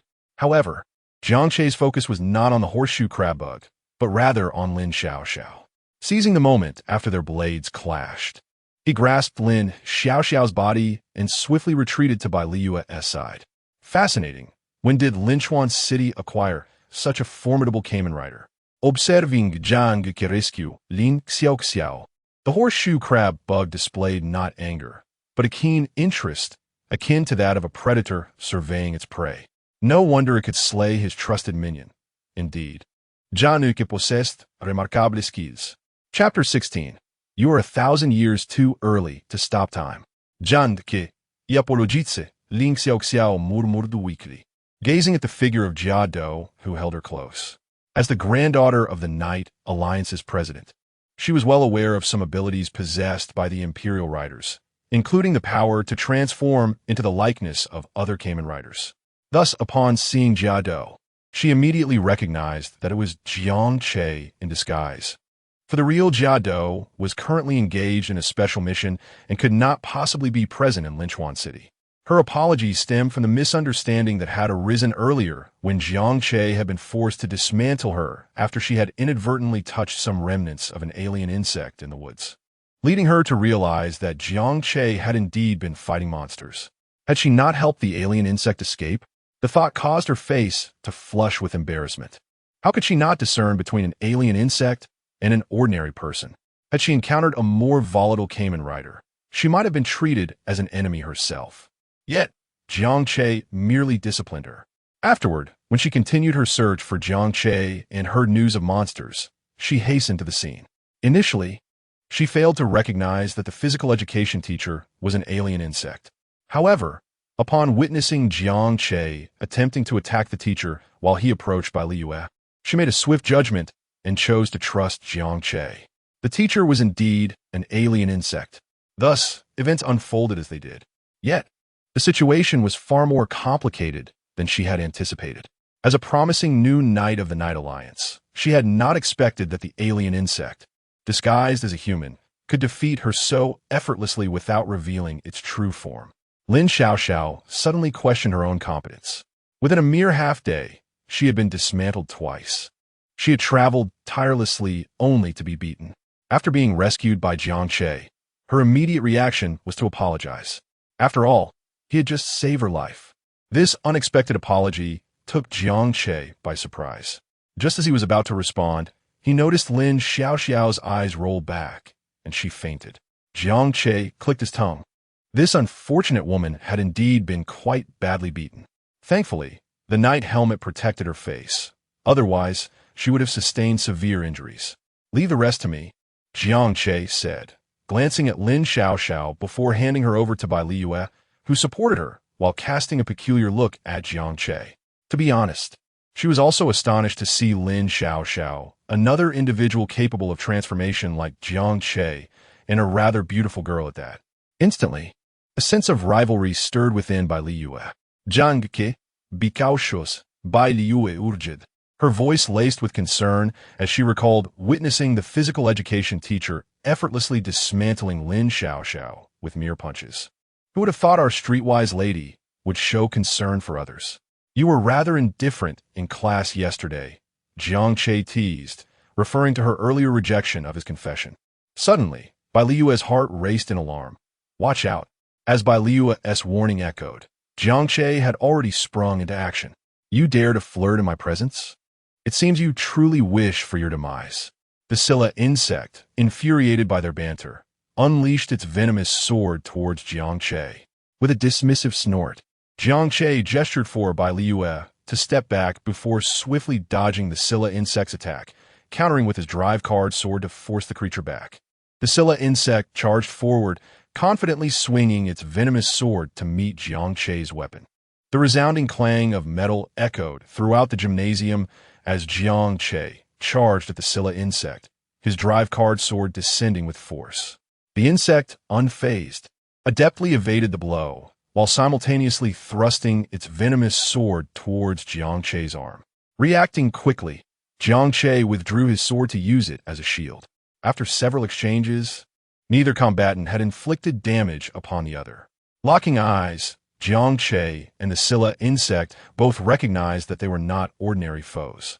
A stalemate was inevitable without a shift in strategy. Almost simultaneously, they activated their time manipulation states. Within this slowed space, Jiang Che darted around the Scylla insect, delivering a barrage of attacks with his drive card sword. Yet the Scylla insect was no ordinary foe. Activating its own time manipulation, it adeptly parried each of Jiang Che's strikes with its venomous sword. Seizing a fleeting opportunity after the insect's attack, Jiang Che exploded with power, directing his drive card sword towards the Scylla insect. Imperial Strike. The Scylla insect, observing Jiang Che's ultimate technique, remained expressionless, even sneering at the audacity. Is this all you've got? If that's the case, prepare to meet your end. As Jiang Che's Imperial Strike descended, the Scylla insect extended its hand. Time stopped. A transparent ripple swept through the gymnasium, freezing the scene, even the dust suspended in the air. Both Jiang Che, unleashing his ultimate move, and Bai Liyue, supporting Lin Xiaoxiao as she distanced herself from the combat, were rendered motionless. Is this your true power? The Scylla insect acknowledged Jiang Che's superior skill and experience, realizing that a minor mistake had allowed Jiang Che to capitalize on an opportunity. How could a mere college student exhibit such combat prowess? As if seasoned through decades of experience? If struck by Jiang Che's Imperial Strike, it would likely face severe consequences. Fortunately, the Scylla insect's greatest asset was not its physical strength or time manipulation, but its ability to halt time within a localized area. What good is strength against my time stop? The unknown common hider. The Scylla insect cackled, lunging its venomous sword towards Jiang Che's chest. Although it had yet to pierce Jiang Che, the insect reveled in the thrill of halting time and preparing to pierce a heart. That sensation was exhilarating. However, just as the Scylla insect believed it would succeed in killing Jiang Che, the latter, who had been frozen in time, suddenly moved. Evading the venomous sword, he executed his Imperial Strike downward. Apologies, but your plan has faltered, Jiang Che chuckled, revealing that the Time King Level 1 card had been inserted into his Dark Emperor drive unbeknownst to anyone. Kamen Ride. Zio, you are 1,000 years too early to stop time. Chapter 17. The Mastery of the Mask. Time King. As the sound effects echoed, a silver-white clock materialized behind Jiang Che, its hands spinning rapidly. Kamen Rider Zio. In the next moment, Jiang Che transformed into Kamen Rider Zio. How is this possible? You were supposed to be frozen in time. The Scylla bug stared in disbelief at Jiang Che, who moved with ease. By the time it processed this shocking turn of events, Jiang Che had unleashed the Emperor Slash with his driver carbach sword, striking towards the creature's body. Although the Scylla bug could not comprehend how Jiang Che had circumvented its time-freezing ability, Instinctively, it recoiled and raised its venomous sword to block the attack. Bang! Ah! Despite its quick reflexes and timely retreat, the syllabug was still struck by Jiang Che's Emperor's Slash. The price for this was the venomous sword that had been growing from its wrist, which shattered with a resounding crack. The syllabug couldn't help but let out a pained scream. Oops, my aim was off, Jiang Che teased, observing the syllabug clutching its arm. This cannot be. How are you not frozen in time? The syllabug was still in disbelief. Just moments before, it was on the verge of slaying Jiang Che. Yet now it was confronted with the reality that Jiang Che was immune to its time-stopping ability. At that moment, a flicker of fear ignited within the syllabug. Observing its near-manic demeanor, Jiang Che chuckled. What a joke. You think you can still freeze me? Do you know I am the Time King? The ruler of time. Can you grasp the significance of that? He was not like the Time King who was perpetually subjected to time stops. If it weren't for the fact that unlocking the second tier of the Time King required 10,000 points, Jiang Che would have showcased what true time freezing looked like to the syllabug. I will kill you. The syllabug's mind was consumed with a singular thought, to eliminate Jiang Che. The notion of fleeing never crossed its mind. It had dispatched many Kamen Riders before and believed itself superior to those adversaries. This world was meant to be dominated by its kind. Jiang Che had to be slain to eliminate the threat before the bug race could occupy Blue Planet. Moreover, even in retreat, the syllabug was uncertain if it could escape. Jiang Che possessed the power of temporal enhancement as well. What could it rely on to flee? How fortuitous that our thoughts align, Jiang Che mused as he switched back to Kamen Rider Kabuto, brandishing the Kabuto Kunai gun in its shuriken mode. Firmly grasping the weapon, he fixed a determined gaze upon the syllabug. It's fine. I simply cannot utilize the time stop skill. As long as I proceed with caution, I can outlast him. A mere human. I refuse to believe you can sustain your time acceleration forever. You are not one of us bugs. Can you truly endure the physical strain of superliminal speeds? The syllabug reassured itself, accelerating its movements and attacking Jiang Che from various angles in an attempt to exploit any potential weaknesses. Jiang Che observed the syllabug's erratic movements, shaking his head gently. This must come to an end. With that, the Kabuto Kunai gun unleashed an ion beam blade, and Jiang Che, having locked onto the syllabug's position, executed a powerful avalanche slash. The energy coalescing around the Kabuto Kunai gun surged forth towards the syllabug, rolling and expanding with such ferocity that it tore through the very fabric of space it traversed. Boom! Even as the syllabug incessantly shifted positions, the energy ultimately struck true. Within a 10-meter radius of the syllabug, everything was mercilessly obliterated by this overwhelming force. The ground was carved with unfathomable chasms, and nearby basketball hoops crumbled like fragile paper, scattering iron shavings into the air. The syllabug, feeling the magnitude of this assault, widened its eyes in terror. This time, it was genuinely alarmed. The lethal threat behind Jiang Che's strike was unmistakable. No, please. The syllabug's eyes brimmed with hatred as it glared fiercely at Jiang Che. Boom! In a blinding flash, the syllabug's body erupted with an unearthly light. A powerful shock wave emanated from it, distorting the surrounding air as it radiated outward in a circular wave. Syllabug Stage 1 killed, awarded 1,000 points. Mission complete. Kill 3 elite monsters, Crocodile, Offinor. Tide Crabbug, Syllabug, awarded 5,000 points. With the demise of the syllabug, the time stop ability dissipated. Nearby, Belle supported Lin Xiao. Continuing their exit from the gymnasium, blissfully unaware of the turmoil that had just unfolded. Suddenly, Belle caught a flash of red in front of her, and Jiang Che materialized before her. Jiang Che. The two voices echoed in unison, and Belle realized that Lin Xiao had awakened, though her voice still bore a hint of weakness. Yet upon hearing Lin Xiao call out for Jiang Che upon waking, Belle felt a twinge of displeasure. Hey, Jiang Che, have you already dealt with the monsters? Belle remarked, her surprise at Jiang Che's sudden appearance dulled by familiarity. She even thought that the monsters in the gymnasium today paled in comparison to those that had kidnapped her yesterday. The previous monsters had at least managed to withstand several rounds under Jiang Che's prowess, while today's foes were dispatched in the blink of an eye. Especially the basketball club president and the subsequent appearance of the physical education teacher. Both had initially seemed formidable, but were swiftly defeated by Jiang Che. Just practice more? Jiang Che replied softly, then turned his gaze back to the spot where the syllabug had fallen. After eliminating the first stage of the syllabug, Jiang Che had intended to wait for its revival to tackle the second stage, just as he had done with the crocodile Offinor yesterday. However, he had underestimated the resilience of the syllabug. He could distinctly sense the syllabug was reviving nearby, and its aura was formidable. This led Jiang Che to deduce that upon revival, the syllabug would undoubtedly be several times stronger than before. During its first stage, the syllabug's power had been nearly on par with his own. Had it not been for unlocking the first tier of the Time King and disrupting the syllabug's time-stop ability, Jiang Che might not have found the opening needed to unleash his ultimate attack. Otherwise, the battle could have dragged on indefinitely. Thus, Jiang Che concluded that he was not equipped to handle the syllabug's second stage unless he could unlock the hyperform of Kabuto, its final form. The points earned from defeating the syllabug, combined with the task reward for slaying 3 elite monsters, had brought his remaining points to 10,300.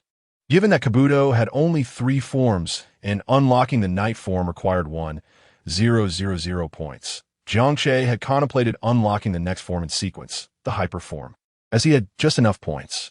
However, when he was ready to redeem, he discovered that the Ado did not possess an over-enhanced form, and the transcendent form was classified under the final form, requiring a staggering 100,000 points. He simply could not afford it. It was truly beyond his means. Chapter 18, Kabuto, Transcendent Form, Mastering the Card. Without the transcendent form of Kabuto, Jiang Che felt a sense of uncertainty regarding the impending emergence of the horseshoe crab aberration in its second phase. After reverting from transformation, he grasped by Li Yue's hand and, alongside Lin Xiaoxiao, they made their way out of the gymnasium. There was still some time before the aberration would resurrect, so it was prudent to leave. Noticing the worried expression on Jiang Che's face, both women exchanged puzzled glances. Hadn't the monster been vanquished? Why the somber demeanor? Lin Xiaoxiao, curious, regarded Jiang Che with intrigue. What manner of creature had so easily dismantled her without transformation? The horseshoe crab aberration, Jiang Che revealed, causing Lin Xiaoxiao's expression to shift dramatically as she turned to him, her eyes wide with disbelief. Are you certain that was the horseshoe crab aberration? Jiang Che nodded affirmatively. No wonder. Lin Xiaoxiao suddenly felt a wave of relief wash over her. If she had been defeated by such a formidable creature, it was less a reflection of her inadequacy. The horseshoe crab aberration was no ordinary foe. It was entirely reasonable for a newcomer like her to struggle against it.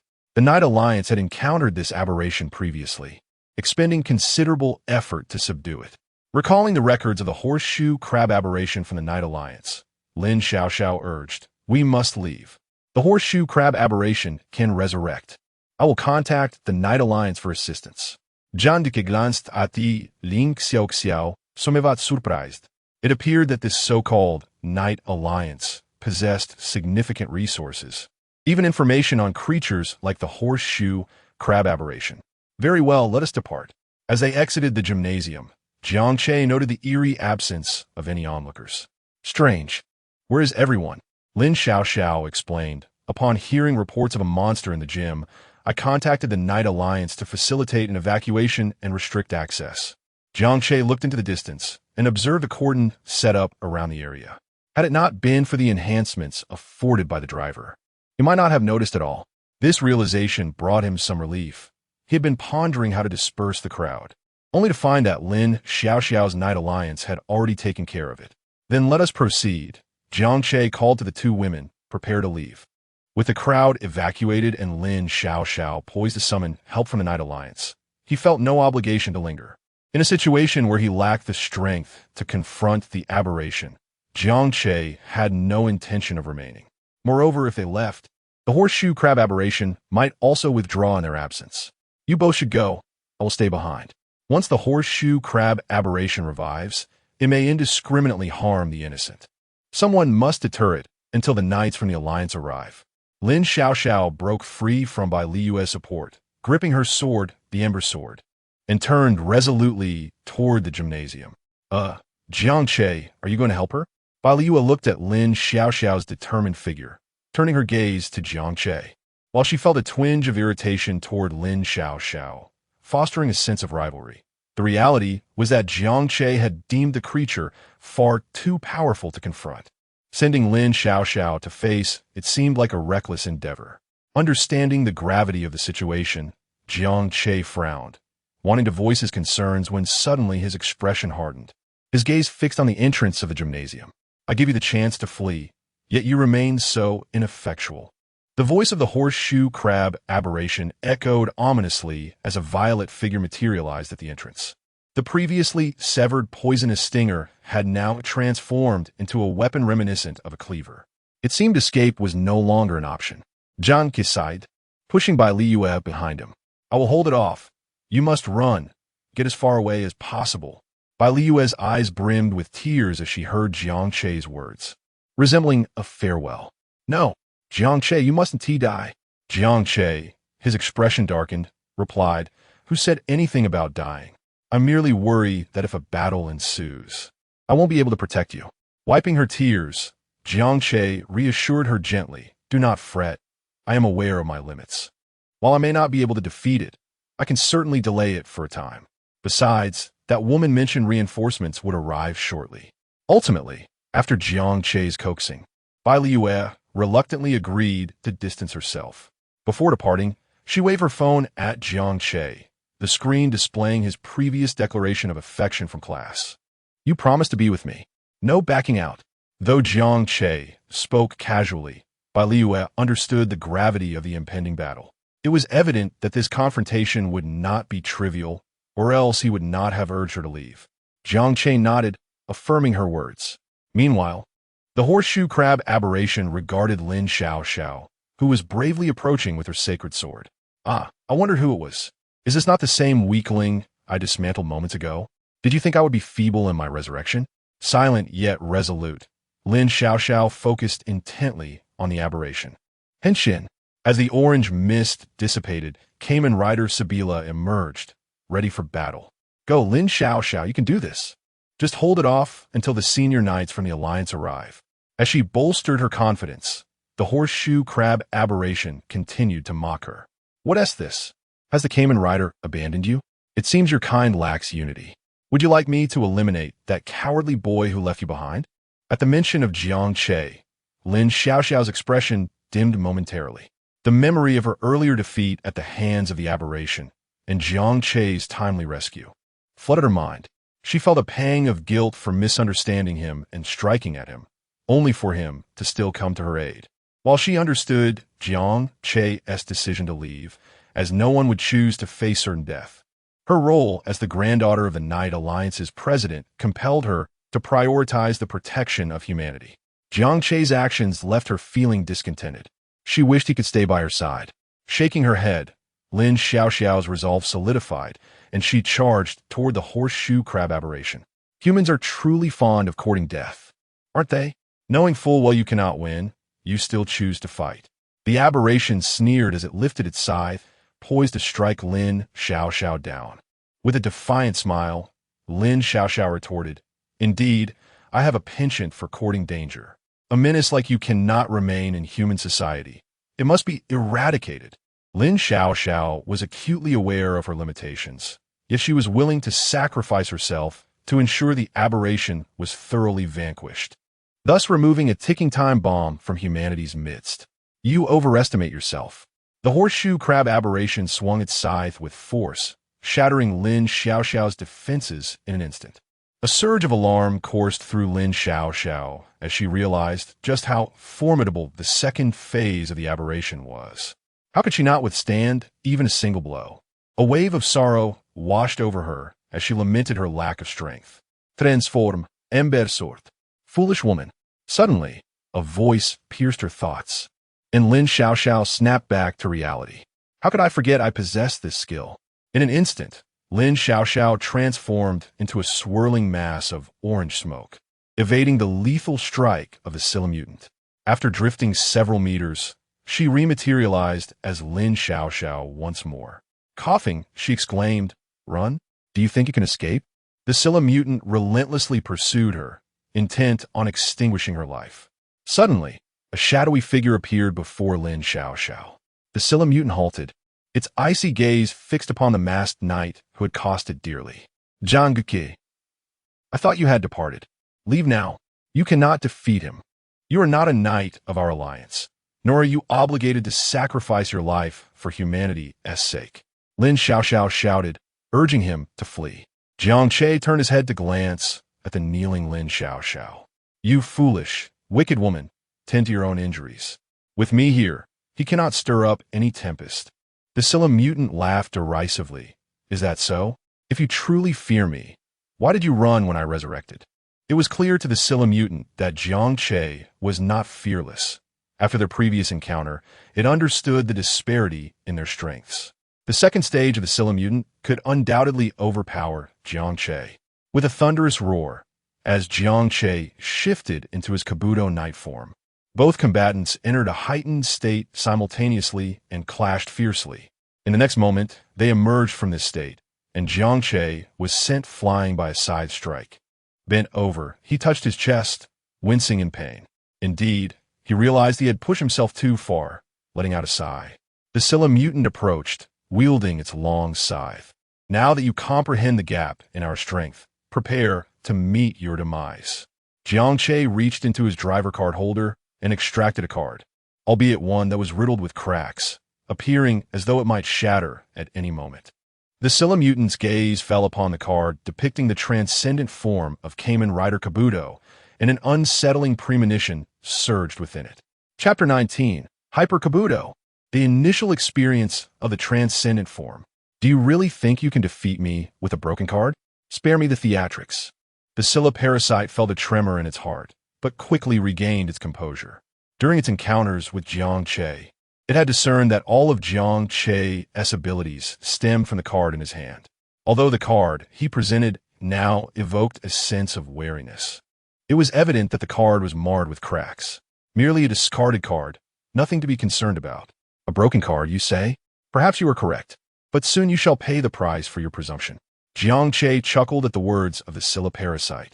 In a sense, the Kabuto Transcendent Form Control card he held was indeed a broken card, for it could only be utilized once, merely an experience card. Just moments ago, he had intervened to save Lin Xiaoxiao, which significantly enhanced her admiration for him. She had just been internally criticizing Jiang Che, unaware that he would return to rescue her once more. As Lin Xiaoxiao's affections blossomed, Jiang Che received a system notification. Lin Xiaoxiao's affection for the host has reached 100. Would you like to bind? Upon confirming the binding, Lin Xiaoxiao instantly became the female knight he intended to cultivate.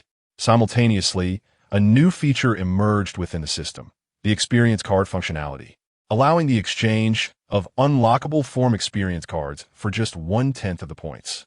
Naturally, each form could only be experienced once. Gazing at his 300 points, Jiang Che promptly exchanged for the final form experience card Kabuto. This was the sole knightly final form he could currently redeem, perfectly suited to confront the Scylla parasite. As for spending 1,000 points for an experience card, Jiang Che felt no regret. The matters of the Kamen Riders required no excessive contemplation. He acted purely on instinct. Hyper cast off. With the accompanying sound effects, Jiang Che's Kabuto armor erupted in a dazzling transformation. Change Hyper Beetle. The Kamen Rider Kabuto transcendent form made its entrance. What is this? Lin Xiaoxiao exclaimed, her excitement palpable as she beheld Jiang Che transformed into Hyper Kabuto. The Kabuto of the Rider Alliance possessed the same ability to transform into Hyper Kabuto. The Rider Alliance had indeed compiled combat statistics on Hyper Kabuto, who had vanquished countless darkened Alliance knights and monsters. Seeing Hyper Kabuto, Lin Xiaoxiao felt a surge of confidence. She had never anticipated Jiang Che could become Hyper Kabuto. Yet, a flicker of doubt crossed her mind. It was well known that to acquire other knights' control cards, Emperor Riders needed to either defeat them or befriend them. Lin Xiaoxiao leaned towards the notion that Jiang Che had obtained the Hyper Kabuto control card through friendship, but that required the approval of the respective knight. If that were the case, why had she never heard of that Kabuto reporting the emergence of a new Emperor Rider to the Rider Alliance? Or perhaps other Kabutos had emerged, unbeknownst to the Rider Alliance? While Lin Xiaoxiao pondered, Jiang Che gradually approached the Scylla parasite. "You just said you wanted to kill me?" Jiang Che remarked with a smirk. "Indeed, I do wish to kill you." "What of it?" The Scylla parasite's resolve steadied as it recalled its trump card. Jiang Che extended his hand, palm up, beckoning. "Come on, give it a try." "Very well, I shall." Without hesitation, the Scylla parasite activated its ascension form and charged at Jiang Che, its scythe aimed directly at his head. The sense of danger Jiang Che exuded compelled the Scylla parasite to resolve the conflict swiftly. Who knew what surprises Jiang Che might spring upon it next? "Just ascension, is it? Then allow me to entertain you." Jiang Che scoffed, activating his own ascension form. Although he could directly access the hyper-ascension form, a state far superior to ascension, he had yet to fully acclimate to the powers of the Kabuto transcendent form. To leap directly into hyper-ascension might overwhelm his body, necessitating a gradual familiarization with the transcendent form. Nevertheless, ascension alone was adequate to handle the Scylla parasite before him. Now, in ascension form, Jiang Che could perceive the Scylla parasite's movements with clarity. Previously, he had struggled against it due to his inferior speed. At this moment, he could discern the Scylla parasite's actions with keen acuity. As the scythe's attack approached, Jiang Che let out a soft snort, summoning forth the perfect insect instrument. A fusion of the bee, drake, and sassword instruments. 100 Insect Sword. Jiang Che leapt high into the air, brandishing the sword imbued with the power of the transcendent form. Striking down upon the Scylla parasite, the Scylla parasite reacted swiftly, withdrawing its scythe and attempting to block Jiang Che's assault. The collision between the 100 Insect Sword and the scythe produced a thunderous sound, sparks flying in every direction. The tremendous force shattered the ground beneath the Scylla parasite's feet. Utilizing the rebound, Jiang Che performed a somersault in midair, regaining his stance, and unleashed a flurry of rapid slashes. With the acceleration of ascension, his attack speed soared. The myriad shadows of the 100 Insect Sword left the Scylla parasite momentarily dazed. "How is this possible? Why are you so fast?" the Scylla parasite roared, relying solely on its agility and the length advantage of its scythe to defend itself, while attempting to catch Jiang Che off guard with sudden thrusts. However, each attempt was detected by Jiang Che. Suddenly, as Jiang Che anticipated another of the Scylla parasite's attacks, he discerned a fleeting opening. Without hesitation, he maximized the speed advantage granted by ascension. In the blink of an eye, he stood before the Scylla parasite, raising the 100 Insect Sword, energy coalescing along its blade. Then, with a powerful thrust, he drove the sword into the Scylla parasite's arm. Thud! The sound echoed as the 100 Insect Sword pierced through the Scylla parasite's defense with the ease of a hot knife through butter, embedding itself deeply within its arm. Thick, dark purple blood gushed from the wound, dripping onto the ground and producing wisps of smoke. The Scylla parasite let out a pained howl, succumbing to madness. Its previously calculated attacks devolved into chaotic flailing, the scythe swinging wildly in a desperate frenzy. The air crackled ominously as the scythe sliced through it. Seeing this, Jiang Che swiftly withdrew the 100 Insect Sword and leaped backward, evading all of the Scylla parasite's frantic assaults. Sensing the opportune moment, he transformed the 100 Insect Sword into gun mode, aiming its tip at the frenzied Scylla parasite. Locking on. Chapter 20 Impressive. You have indeed slain one of my avatars. Gun mode. Jiang Che sequentially pressed the red, yellow, aqua, and purple buttons on the 100 Insect Sword. Kabuto, the bee, drake, sassword power. In an instant, several beams of diverse colors converged upon the 100 Insect Sword. All Zector combined. A considerable vortex formed along the blade. As the vortex's hue gradually shifted to yellow, Jiang Che seamlessly transitioned into a state of hyper-ascension, aiming to counteract the recoil. Hyperclock up. The moment he entered this elevated form, the armor adorning his body unfolded, and two radiant auroras cascaded from his back, resembling wings. Once the energy had fully coalesced, Jiang Che aimed directly at the syllabug and pulled the trigger. Maximum hypercyclone. In the next heartbeat, a colossal, red tornado of energy erupted from the muzzle of the 100-insect sword. Boom! The immense energy wave struck the syllabug's form directly. Lin Xiaoxiao observed this scene, her eyes wide and unblinking. It was her first time witnessing such a formidable technique at such proximity. Simultaneously, she felt a surge of relief. She had wisely contacted the Night Alliance in advance, coordinating with local law enforcement to evacuate the area. Otherwise, this lethal move would have undoubtedly endangered innocent lives. Gianluca is truly remarkable. In this moment, Lin Xiaoxiao finally comprehended why no one dared to accept the mission when they learned it involved the Emperor Rider. Reflecting on her previous apology, she mused, was it timely enough? Surely, Jiang Che would not harbor any resentment towards her.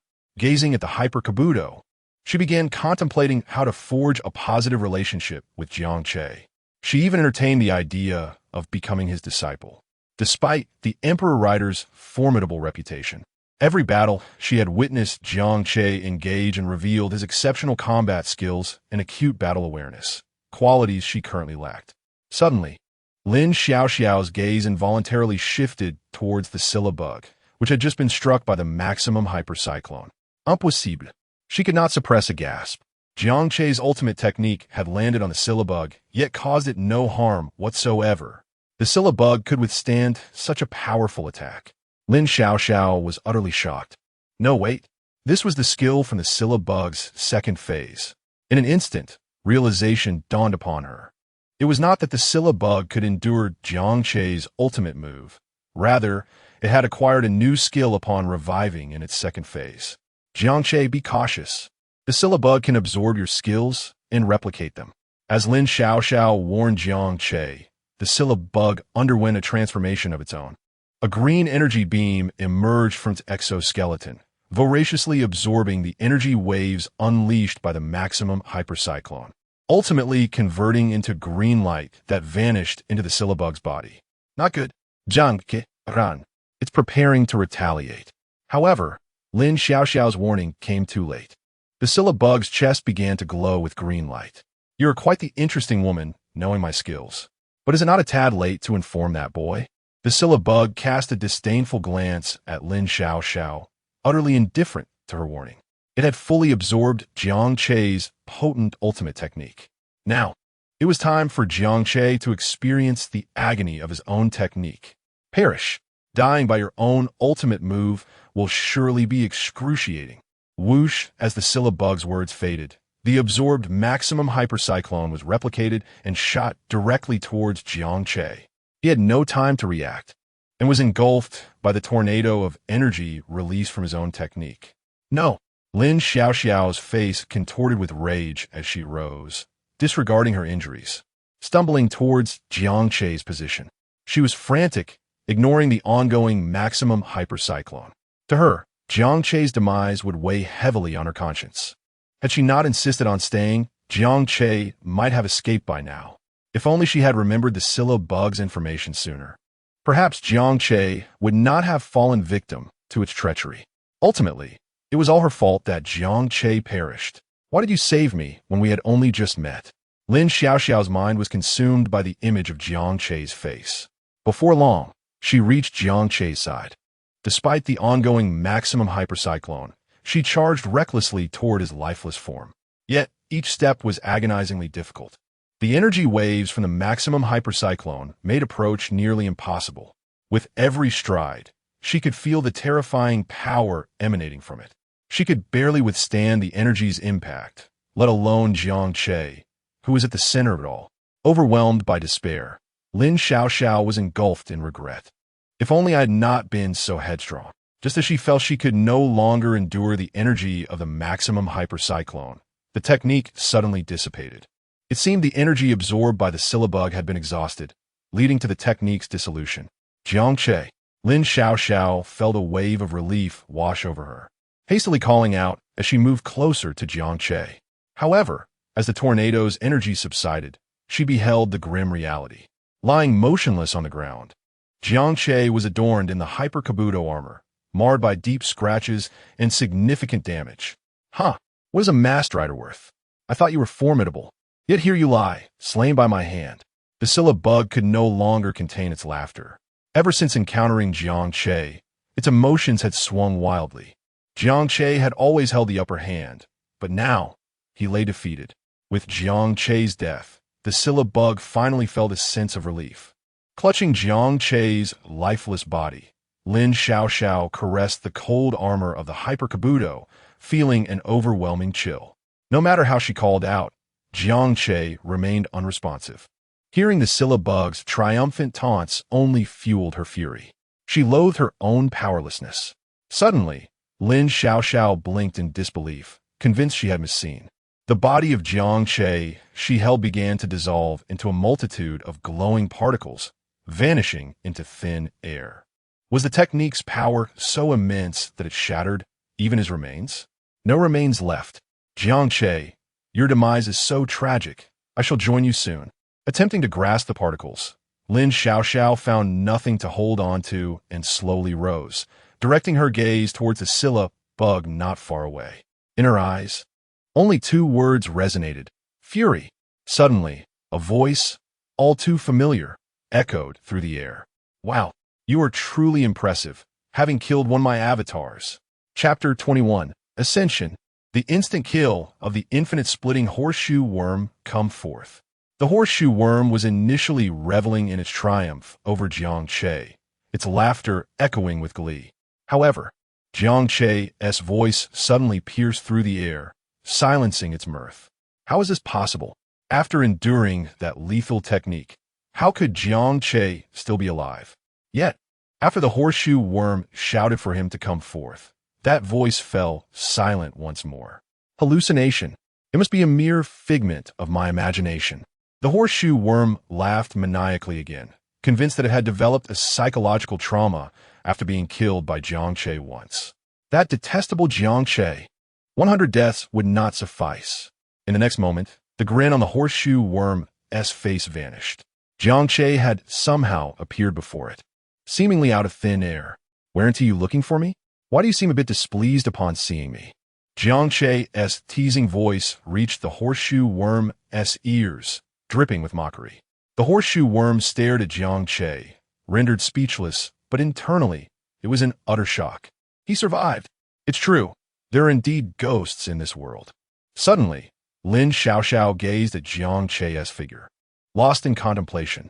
Indeed, this world has Kamen Riders, monsters, and it is only natural that ghosts exist too. Rest assured, I will avenge your unjust death. If need be, I will accompany you to the other side.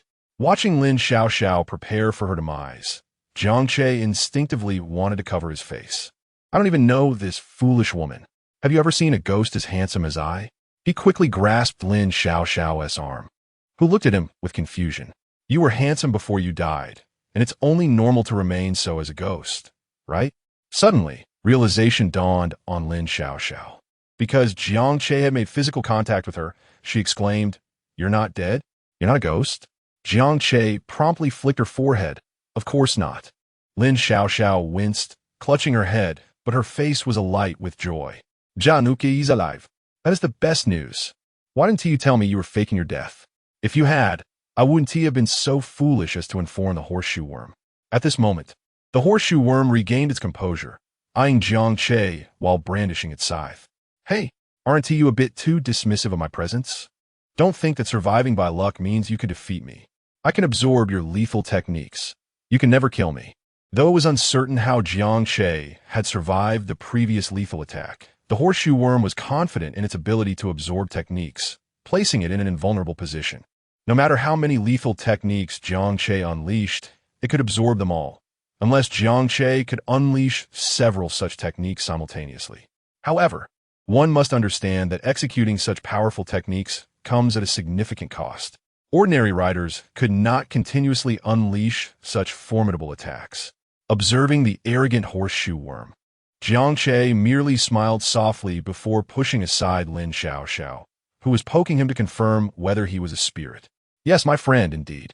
I can unleash 5 more of such lethal techniques. Upon hearing this, the horseshoe worm laughed derisively, Are you trying to make me laugh? 5 times? Who do you think you are? The ruler of the world? The horseshoe worm utterly disbelieved Jiang Che's claims. It had some understanding of Kamen Riders. That last lethal technique was indeed powerful. If Jiang Che could truly unleash so many mighty techniques simultaneously, he would undoubtedly be among the top-tier beings in this world. Yet, Jiang Che was merely a university student, likely a novice Kamen Rider. How could he possibly belong to the elite? Seeing the horseshoe worm's skepticism, Jiang Che shrugged and raised the 100-insect sword towards the creature. The horseshoe worm, unfazed, spread its arms wide, standing still as it awaited Jiang Che's aim. If I can absorb your lethal technique once, I can absorb it a second time. I shall see how many lethal techniques you can release. When you can no longer unleash them, that will be your end.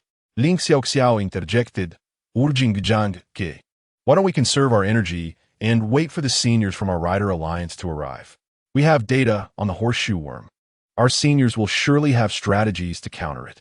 Jiang Che reassured Lin Xiaoxiao, as he already had a plan in mind. While the horseshoe worm's ability to absorb and replicate techniques was indeed formidable, it was not invincible. In the original narrative, the revived horseshoe worm's second phase could not be defeated by a single rider.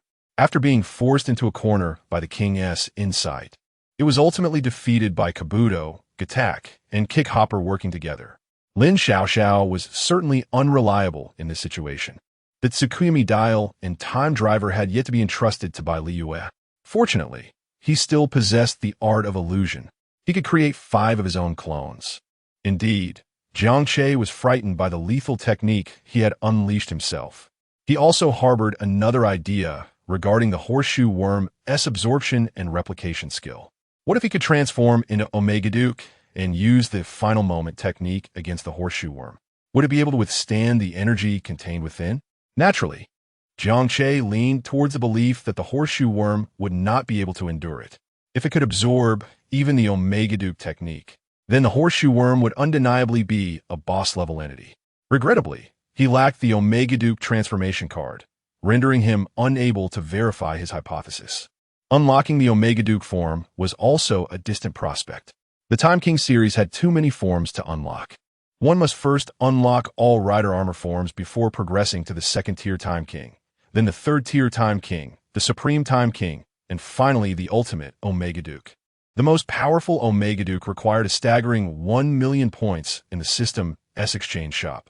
1 million points. Jiang Che could only hope that more monsters would appear in this world. He dreaded the possibility that after vanquishing all the monsters, he would still be unable to accumulate enough points. To deal with it, I am enough. Jiang Che roared, pulling the trigger. Extreme Overdrive Tornado. Kulme, I shall see how you unleash 5 lethal techniques. As his words echoed, the horseshoe worm's laughter faded.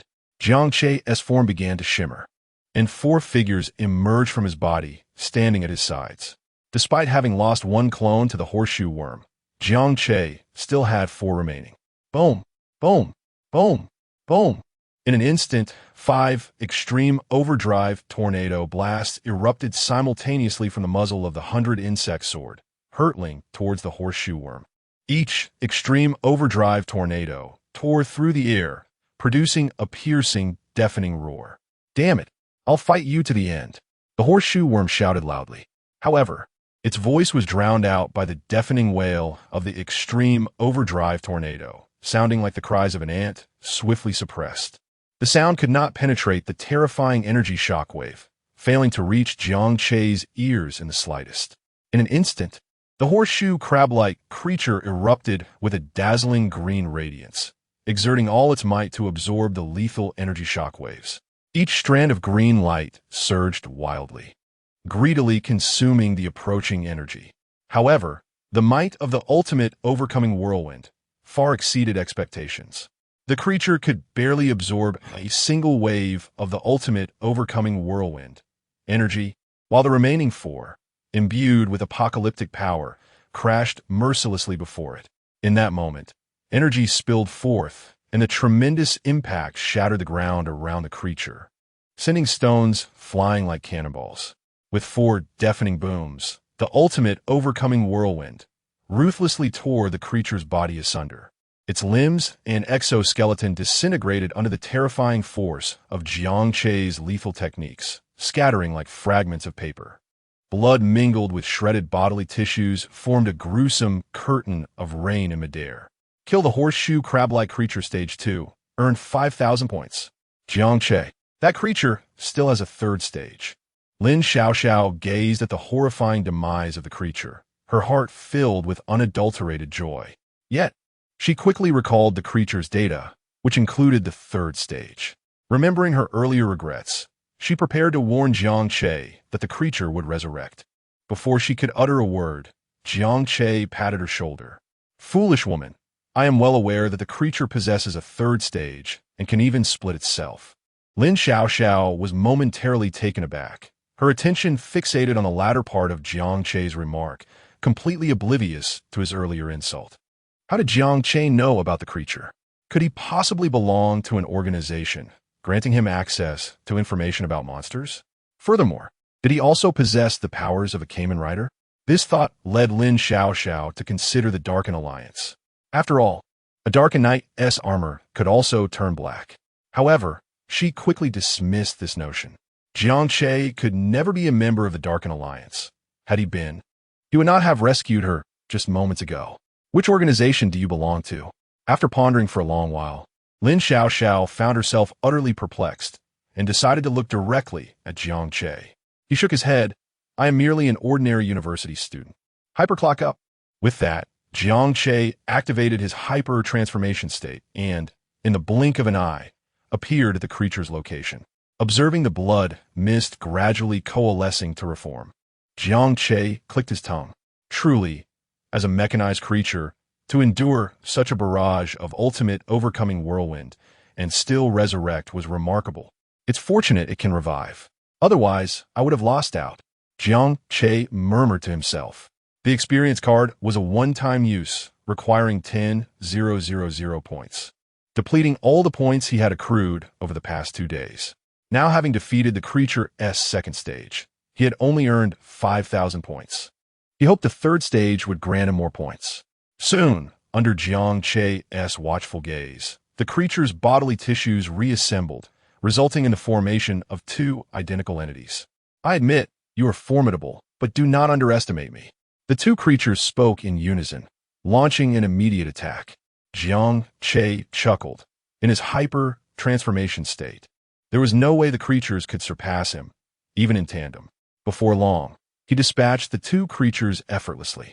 Kill the horseshoe crab-like creature stage 3. Earn 500 points. X2 Jiang Che frowned at the points notification. At the third stage, shouldn't the points be greater than those of the second stage? Point allocation is determined by various factors, including the monster's strength and the battle conditions. The system's explanation enlightened Jiang Che.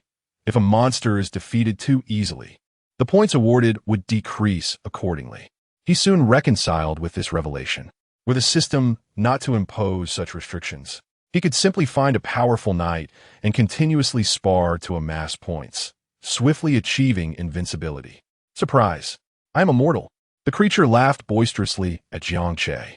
Upon entering the third stage, it became aware of its abilities, forever capable of splitting. No matter how it was slain, it could generate new bodies. Was it not akin to being immortal? What Kamen Rider dares to slay me? I refuse to believe you can kill me indefinitely. Observing the creature's arrogance, Jiang Che found it rather irksome. You are quite bothersome. Boom. Kill the horseshoe crab-like creature stage 3. Earn 500 points. The creature retorted, didn't he expect this? Did you? I can resurrect. Kill the horseshoe crab-like creature stage 3. Earn 450 points. The creature exclaimed, damn it. Come at me again if you dare. Kill the horseshoe crab-like creature stage 3. Earn 420 points. The creature challenged, come on, let us see how long you can maintain this speed. Kill the horseshoe crab-like creature stage 3. Earn 400 points. The creature pleaded, wait, can you let me catch my breath? Kill the horseshoe crab-like creature stage 3.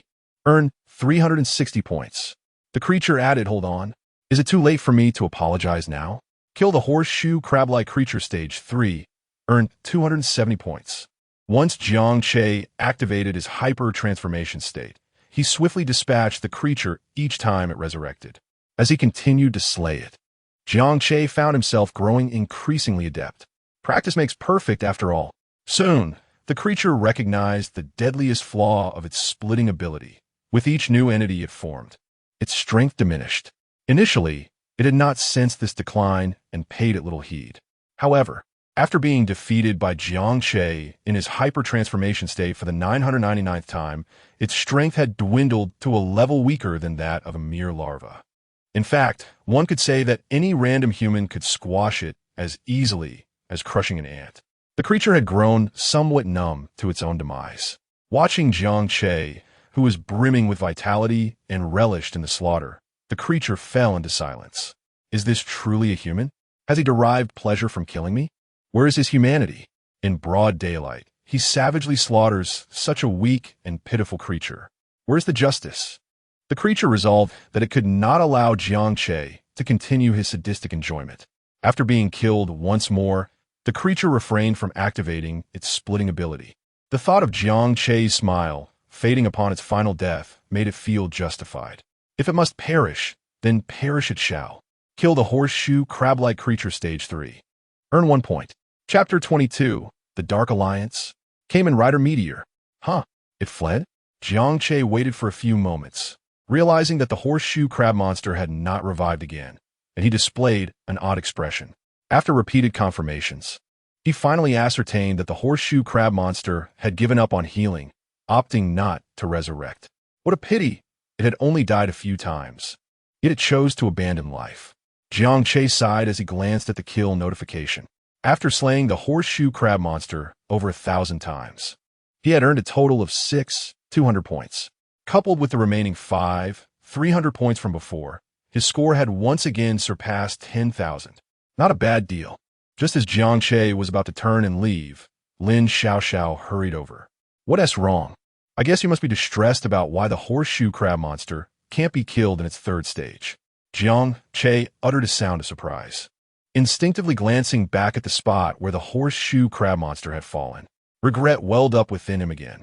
His score farming target had truly ceased to revive. Seeing Jiang Che's astonished expression, Lin Xiaoxiao beamed with delight, thinking that he was at a loss against the horseshoe crab monster, that she could assist him, which brought her some joy.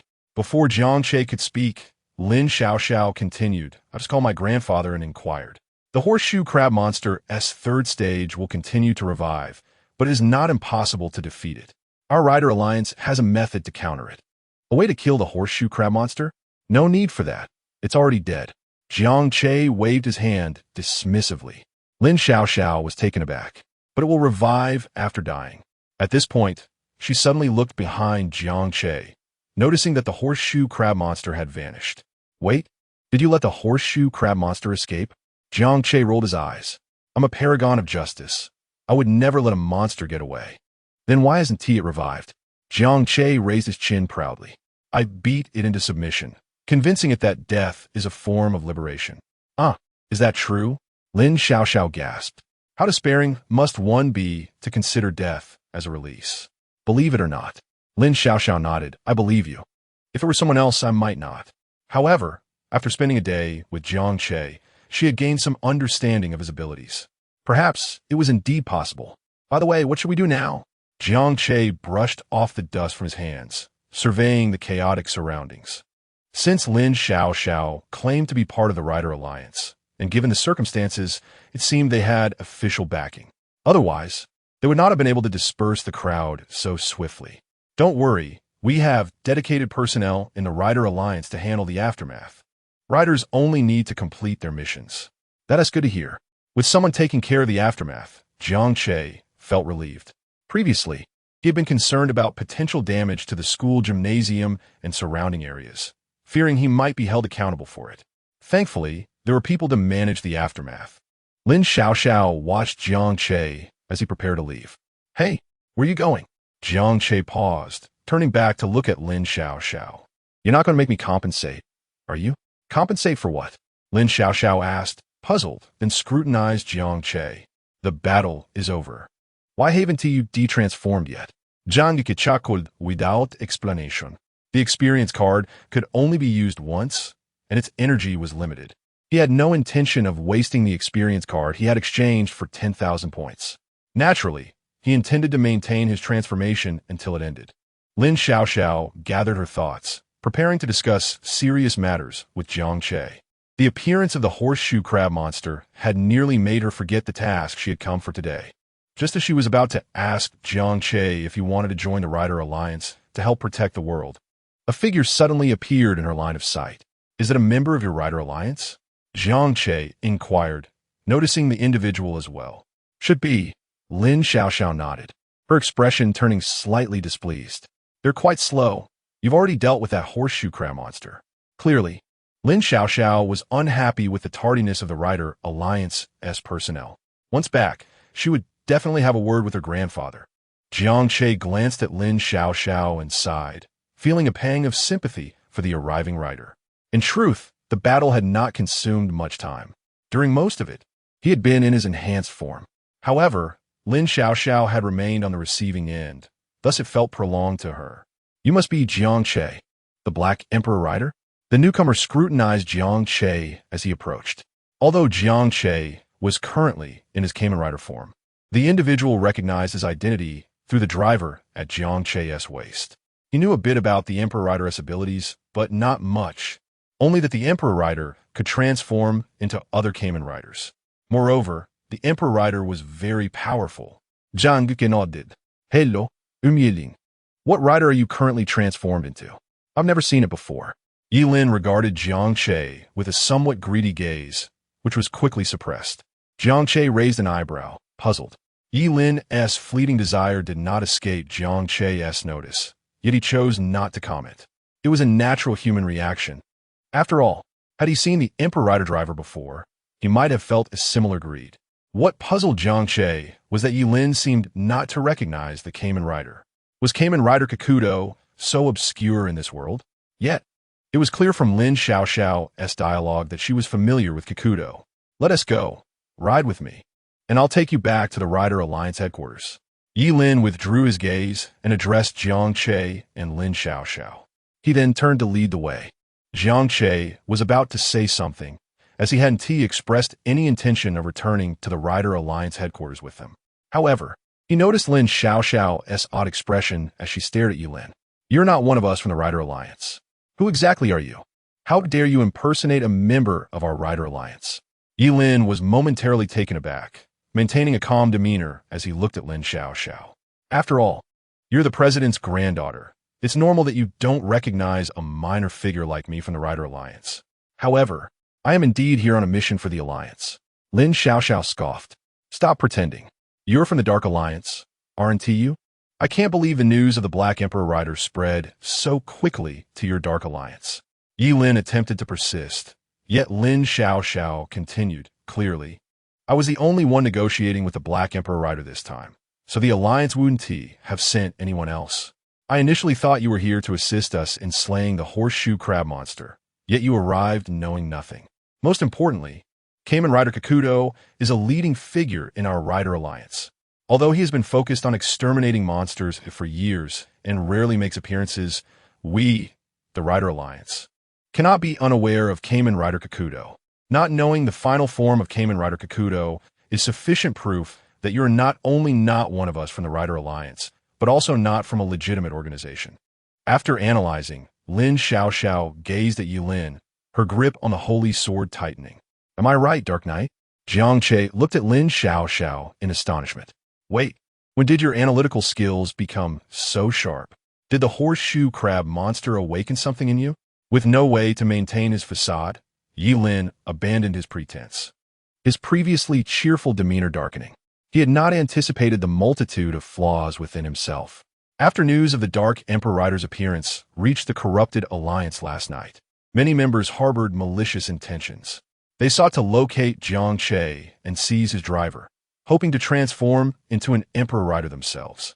They were well aware of the Emperor Rider's formidable powers, as their own leader was none other than an Emperor Rider. He counted himself fortunate, being in close proximity to Linchuan Academy, and thus promptly set out to find Jiang Che upon receiving the news. As for the Silo Worm, he fortuitously had not encountered it. As for Kamen Rider Guy, he had exploited the powers of night to bully others ever since awakening as one, ultimately joining the Corrupted Alliance to escape the pursuit of the Night Alliance. Within the Corrupted Alliance, he could indulge his whims without constraint. Unlike the Night Alliance, which nurtures knights, the Corrupted Alliance offered no such guidance, leaving him entirely oblivious to the existence of Kamen Rider Guy. Initially, he had planned to masquerade as a member of the Night Alliance to lure Jiang Che away from their watchful eyes and eliminate him. However, now that he had been discovered, Yilin decided to lay his cards on the table. Indeed, I am a member of the Corrupted Alliance. My primary objective here is the Emperor Rider's driver, as well as you. Lin Xiaoxiao furrowed her brow. What did this have to do with her? Yilin continued. If I were to capture you, I am certain your grandfather, the leader of the Night Alliance, would be willing to trade substantial favors for your release. Just as Lin Xiaoxiao prepared to scoff in disdain, she noticed Jiang Che moving. Jiang Che regarded Yilin with an expression of exhilaration. He had not expected to score points again, just as his experience with Hyper Kamen Rider was nearing its end. What a bonus. Upon hearing Yilin admit to being a member of the Corrupted Alliance, Jiang Che acted decisively. The Corrupted Alliance sounded malevolent at first mention. Seeing Jiang Che spring into action, Yilin reacted swiftly, drawing out the driver to transform. Henshin. In the next moment, a black and blue figure materialized in place. Kamen Rider Mitiwa, making his grand entrance. Chapter 23. Flashy. The Ascension Time transformation that could annihilate you. Jiang Che cast a glance and immediately recognized the identity of the opponent before him. It was Kamen Rider Meteor, the secondary rider from the Four Little Ones series. While his statistics were average, his combat prowess was astonishing. With a single punch, he could eliminate the protagonist, severing the luck of all subsequent secondary riders. Neither the Savior Gates, the invincible warrior Fei Long, nor the indomitable Zhan could escape the fate of defeat. Why is your head so sharp? Jiang Che asked, clenching his fist and launching a strike towards Yilin's chest. Yet, Yilin remained unfazed, subtly shifting his body to evade the blow, quickly extending his arm to parry Jiang Che's follow-up attacks. Seeing this, Jiang Che raised his leg and delivered a fierce kick aimed at Yilin's waist. Yilin reacted swiftly, blocking the kick with his arm and attempting to seize Jiang Che's leg to throw him down.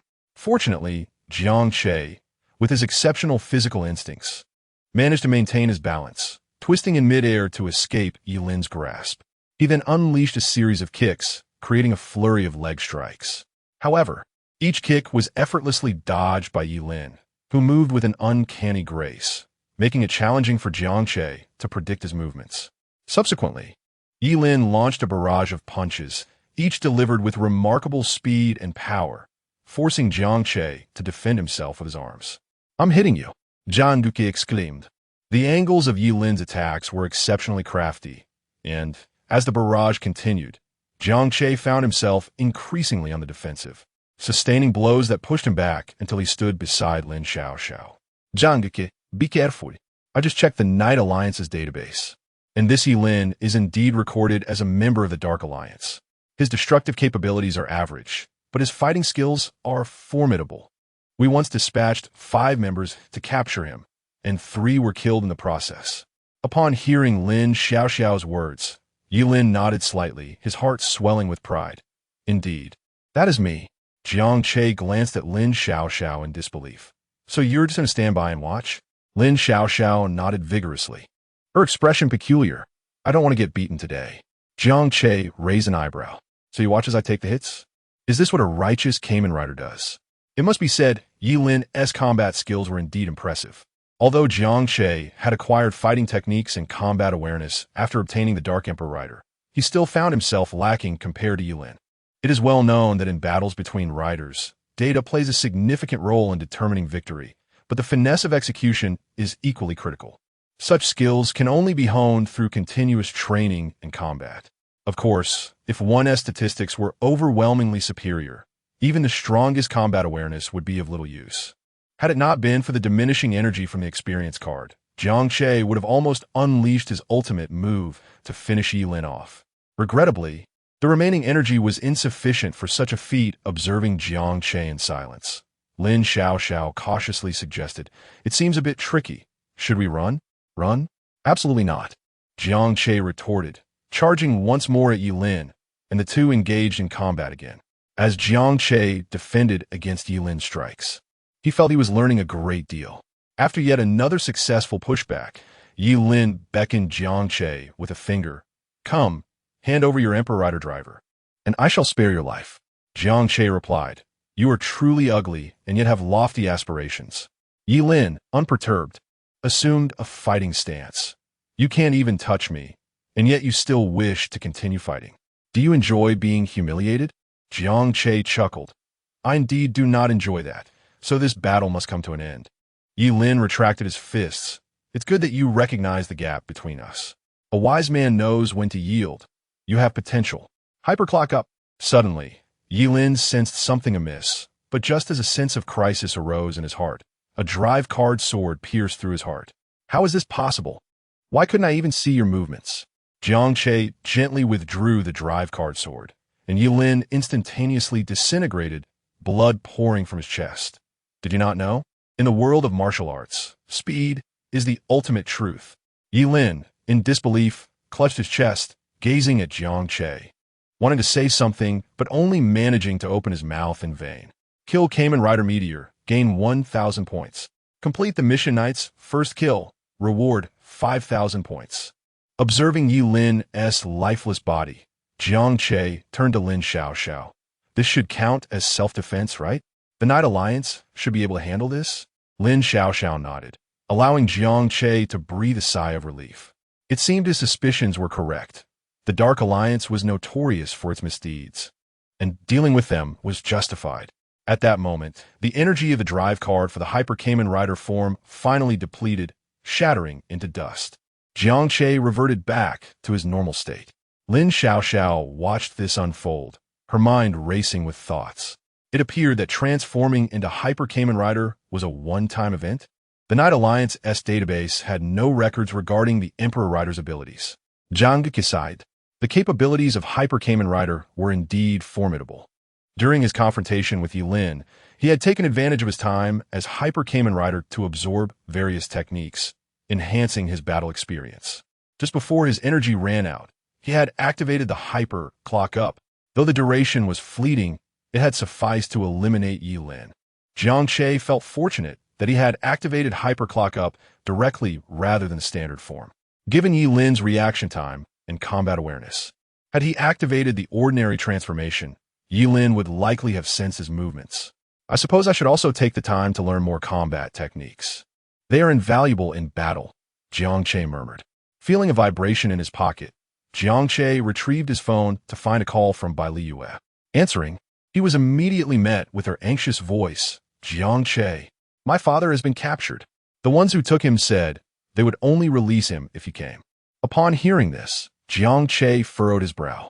He confirmed their location with Bai Liyue. Stay where you are. I will come find you.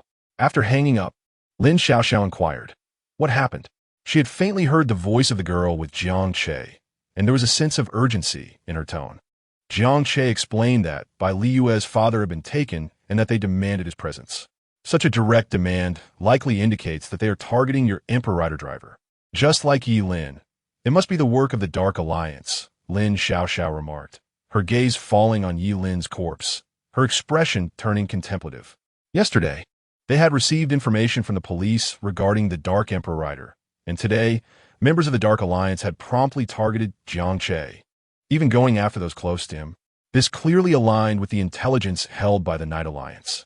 Could there be an informant within the police? Or perhaps a traitor within our ranks? The possibility of the latter sent a chill down Lin Xiaoxiao's spine. Chapter 24, Kamen Rider Tsukuyomi. Queen of Time. The Legend of the Yoma. Bai Liyue. As Jiang Che stepped beyond the confines of the blockade, he quickly caught sight of Bai Liyue at the edge. Countless police officers were stationed around the perimeter, holding up caution tape, while numerous university students curiously pressed against it, peering inside. According to Lin Xiaoxiao, the official narrative after the area was secured was that a demolition operation was underway. Thus, the explosion triggered by Jiang Che's earlier ultimate technique had raised no suspicions. The students remained oblivious to the situation within. Upon hearing Jiang Che's voice, Bai Liyue abruptly looked up. Upon recognizing him, she rushed towards him and threw herself into his embrace. Jiang Che, my father. A few minutes later, the tearful girl recounted the entire ordeal to Jiang Che. It turned out that after he had persuaded her to leave the combat zone, she had been waiting outside the caution tape for him to emerge. Suddenly, she received a call from an unknown number, where the caller claimed to have kidnapped her father and demanded Jiang Che's presence for her father's rescue. Rest assured, I will bring your father back. This incident originated from me, Jiang Che replied, gazing at Bai Liyue with a twinge of guilt. The assailants had clearly targeted him, but, unable to locate him, resorted to capturing someone connected to him. After all, Bai Liyue's father could be considered his future father-in-law. This must be the work of the Dark Alliance. I wonder how many corrupted riders they have. Should I contact the Rider Alliance and request reinforcements? Unfortunately, the riders in Linchuan City are rather few and of mediocre strength. Lin Xiaoxiao pulled out her phone, glancing at Jiang Che. Jiang Che furrowed his brow, looking at the pitiful Bai Liyue beside him. There's no time. Didn't Bai Liyue say they only gave us an hour? The journey from here to the location he provided will take nearly half an hour. Then I'll accompany you, Lin Xiaoxiao declared after a moment's contemplation. Besides, didn't the Alliance send over a rider capable of dealing with the Hayes bug for support? I can direct him to that location. It would be safer that way. Bai Liyue felt a surge of gratitude upon hearing that Lin Xiaoxiao was willing to join Jiang Che in rescuing her father. It was worth noting that she and Lin Xiaoxiao were barely acquainted, having only met once. Yet, here was Lin Xiaoxiao, willing to risk her safety for her father.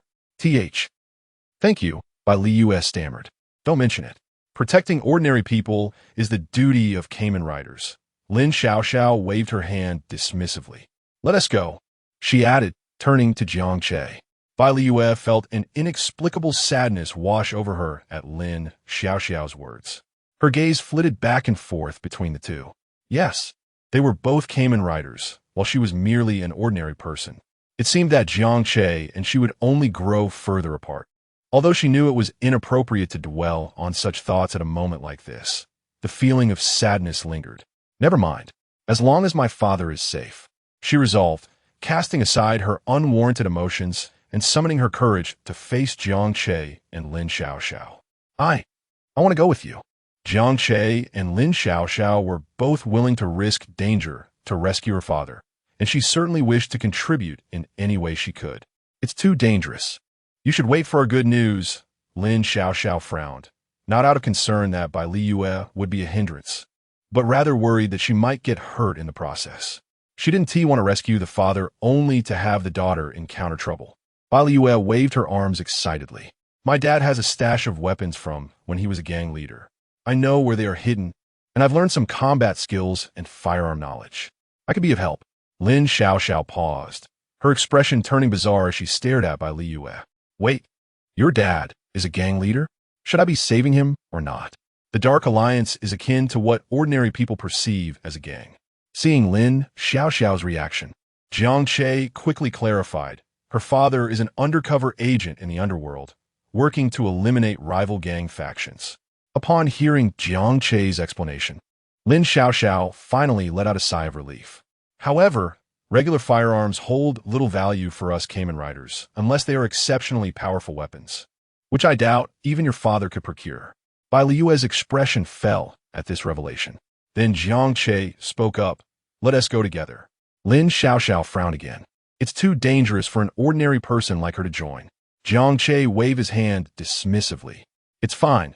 She won't remain an ordinary person for long. Huh? What do you mean?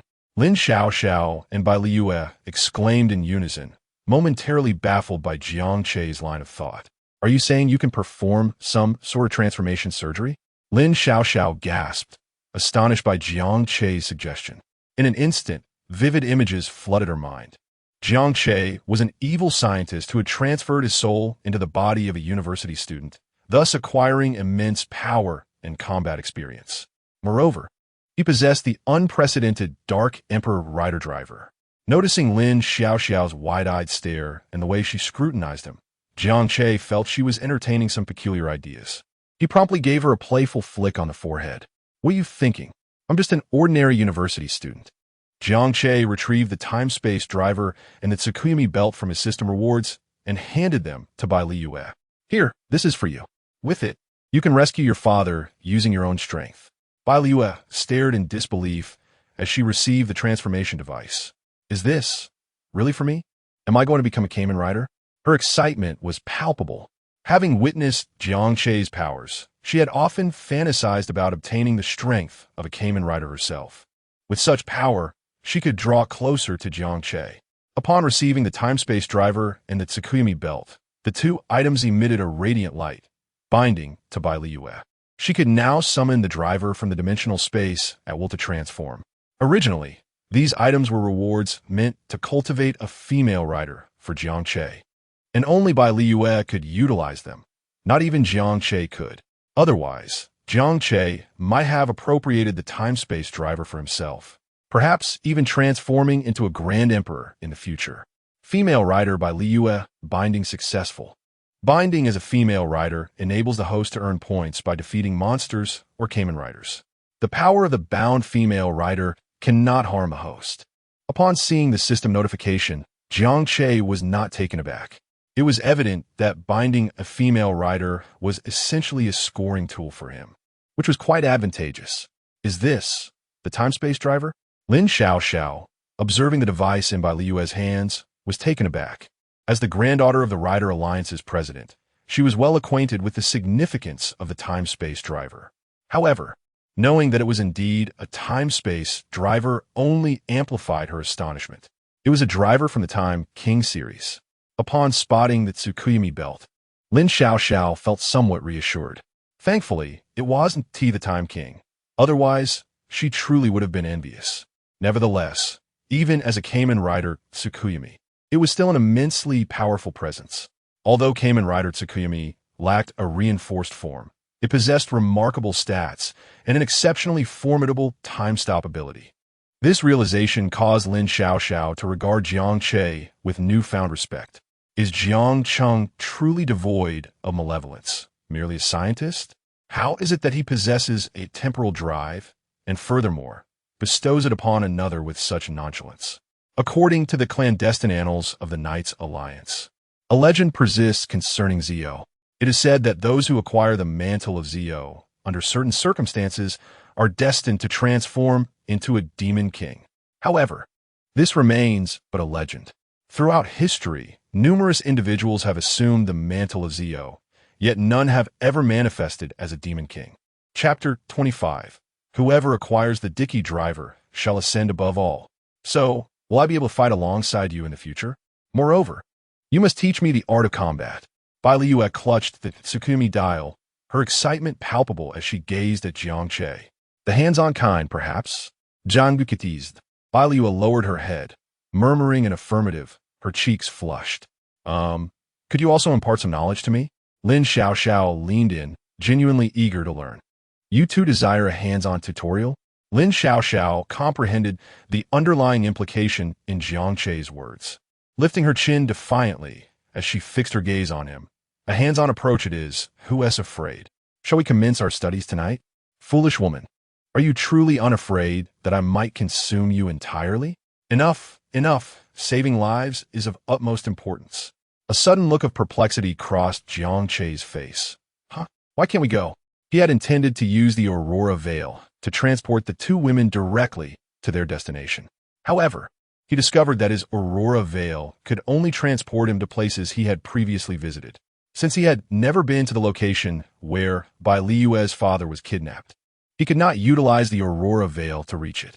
Ultimately, Jiang Che summoned the Dickie's vehicle, the mechanical number 10, and set off towards the destination with the two women. Is this the place? At the entrance of a somewhat dilapidated nursing home, Lin Xiaoxiao turned to Jiang Che and Bai Liyue. Being an outsider, she was unaware of their intended location. Jiang Che nodded, beginning to survey the nursing home. In the courtyard, a caregiver accompanied several elderly individuals for a stroll, indicating that the establishment's business was not thriving. Should I contact the Knight Alliance to initiate a lockdown?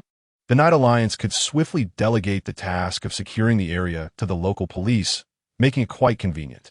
Let us proceed simultaneously. Jiang Che looked at Bai Liu, instructing her to inform the individual that he had arrived and to request the release of the captives. Once I obtain the dicky driver, I shall stand above all others. At that point, I will no longer settle for being a subordinate. If I could become the dicky, surely I could at least secure a position as vice president within the Blacken Alliance. In a shared room of the nursing home, a gaunt man resembling a monkey lay on one of the beds, already indulging in daydreams. As a member of the Blacken Alliance, he was acutely aware of the dicky driver's formidable power. The leader of the Blacken Alliance was none other than Kamen Rider Dicky. His might was known to all in the Alliance. Many had joined the Blacken Alliance out of admiration for him, desiring to become unfettered Kamen Riders themselves. Upon learning that the Dark Dicky's transformation bearer was a college student, he and Yulin, both situated in Linchuan City, simultaneously devised a plan. After all, one must seize opportunities at the source. They needed to acquire the dicky driver before anyone else arrived in Linchuan City. However, neither had reached out to the other, opting instead to pursue their ambitions independently. After all, both desired the dicky driver, and cooperation would complicate the distribution. Curiously, their methods diverged. The gaunt man chose to kidnap the man suspected of being Jiang Che's father-in-law. It seemed to be yielding excellent results, as Jiang Che had unwittingly delivered himself right to them. As for whether he could vanquish Jiang Che and obtain the dark dicky driver, the gaunt man felt no trepidation. With Jiang Che's father-in-law in his grasp, what could possibly go awry? He glanced at the floor beside the bed. Bai Liu's father, Bai Yang, was currently bound with duct tape, capable of seeing, hearing, and breathing, yet utterly powerless to act. The thought of being a hostage filled Bai Yang with resignation. After all, he was a former Special Forces soldier, having navigated the underworld for quite some time. To be kidnapped so easily, what a disgrace it would be if word got out. Of course, that was contingent upon his eventual escape. Suddenly, the gaunt man's attention snapped to the door as it was forcefully kicked open. Damn, are the youth today so lacking in manners? I might as well eliminate you, considering it would rid society of a person devoid of decorum. The gaunt man seethed, but halted his tirade upon seeing who stood at the threshold. After a series of facial contortions, he donned a smile and hurried to the entrance. Boss, what brings you here unannounced? You could VE told me, and I would have come to greet you. At the door stood a scar-faced brute and a bespectacled, refined-looking man. The gaunt man approached the bespectacled man with a sycophantic expression, calling him boss. The bespectacled man, devoid of emotion, delivered a swift kick to the gaunt man's abdomen, sending him sprawling to the ground. Since when did you move into the nursing home? Should I do a good deed and send you to your grave, sparing you the troubles of old age? Clutching his abdomen in pain, the gaunt man quickly composed himself, forcing a grin. Recognizing his boss's displeasure, he stammered, Boss, you're just joking, but what brings you here? I wanted to surprise you. The bespectacled man, still impassive, replied, Oh, what surprise? Maintaining his smile, the gaunt man declared, I'm preparing to snatch a dicky driver as a gift for you, to celebrate your neighbor's little brat. Upon hearing this, the bespectacled man finally exhibited a smile, lightly patting the gaunt man on the shoulder. How thoughtful. He then proceeded into the room, while the scar-faced brute remained silent, trailing behind. Ah, is this the newly emerged dicky?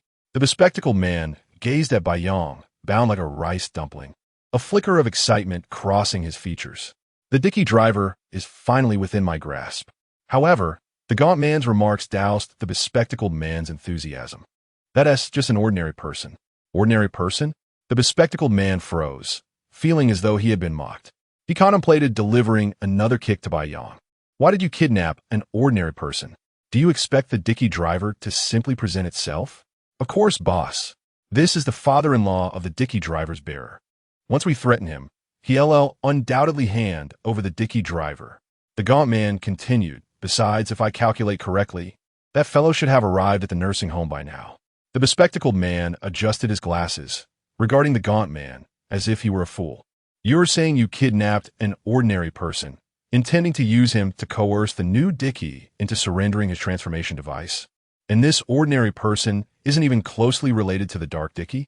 The gaunt man nodded eagerly. How about that, boss? Am I clever? The bespectacled man was nearly driven to laughter by the gaunt man's foolishness. How could he have taken such a simpleton as his subordinate? You imbecile! Have you considered the possibility that the youth might not wish to rescue his father-in-law? The gaunt man blinked in confusion. Huh? I had thought of that. What if you can't defeat that youth? He is the Dicky. The gaunt man gasped in horror. Huh? I hadn't thought of that. What if that youth's ability to transform into the Dicky is an innate talent? He cannot simply lose his transformation ability through force. If that were possible, others would have already come seeking him. The gaunt man was left utterly bewildered. Huh? I had thought of that. Fortunately, I arrived. Otherwise, your foolishness would have jeopardized everything. The frail man pointed at Bai Yang and asked, Boss, what shall we do about this person?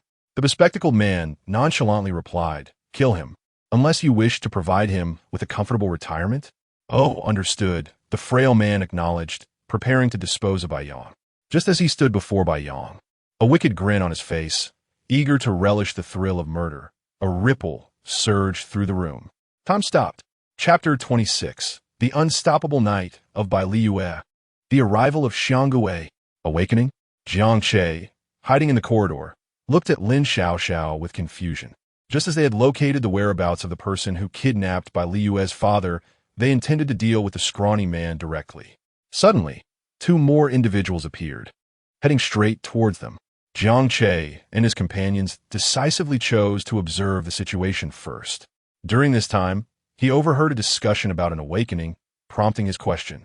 Lin Xiaoxiao pondered for a moment and provided Jiang Che with a brief explanation. The transformation devices of our Kamen Riders. I'm not quite sure how to explain it to you. Until now, no one truly knows how they came to be. Some transformation devices can be said to have awakened, which we refer to as divine gifts. Such devices resonate more profoundly with the awakened individuals, enabling a better manifestation of their powers. When these awakened beings are slain, there exists a small probability that their transformation devices may become unclaimed and can be wielded by others, provided they meet certain conditions. Of course, in most cases, when an awakened individual dies, their transformation device vanishes along with them. With Lin Xiaoxiao's succinct explanation, Jiang Che and Bai Liyue gained a general understanding. Jiang Che felt quite satisfied with this premise. So this is how Kamen Riders came to be in this world. It is reassuring to know that he need not worry about others probing the origins of his Dark Emperor Rider's driver. Suddenly, Jiang Che's expression shifted. While consulting Lin Xiaoxiao, he was simultaneously attentive to the situation in the room.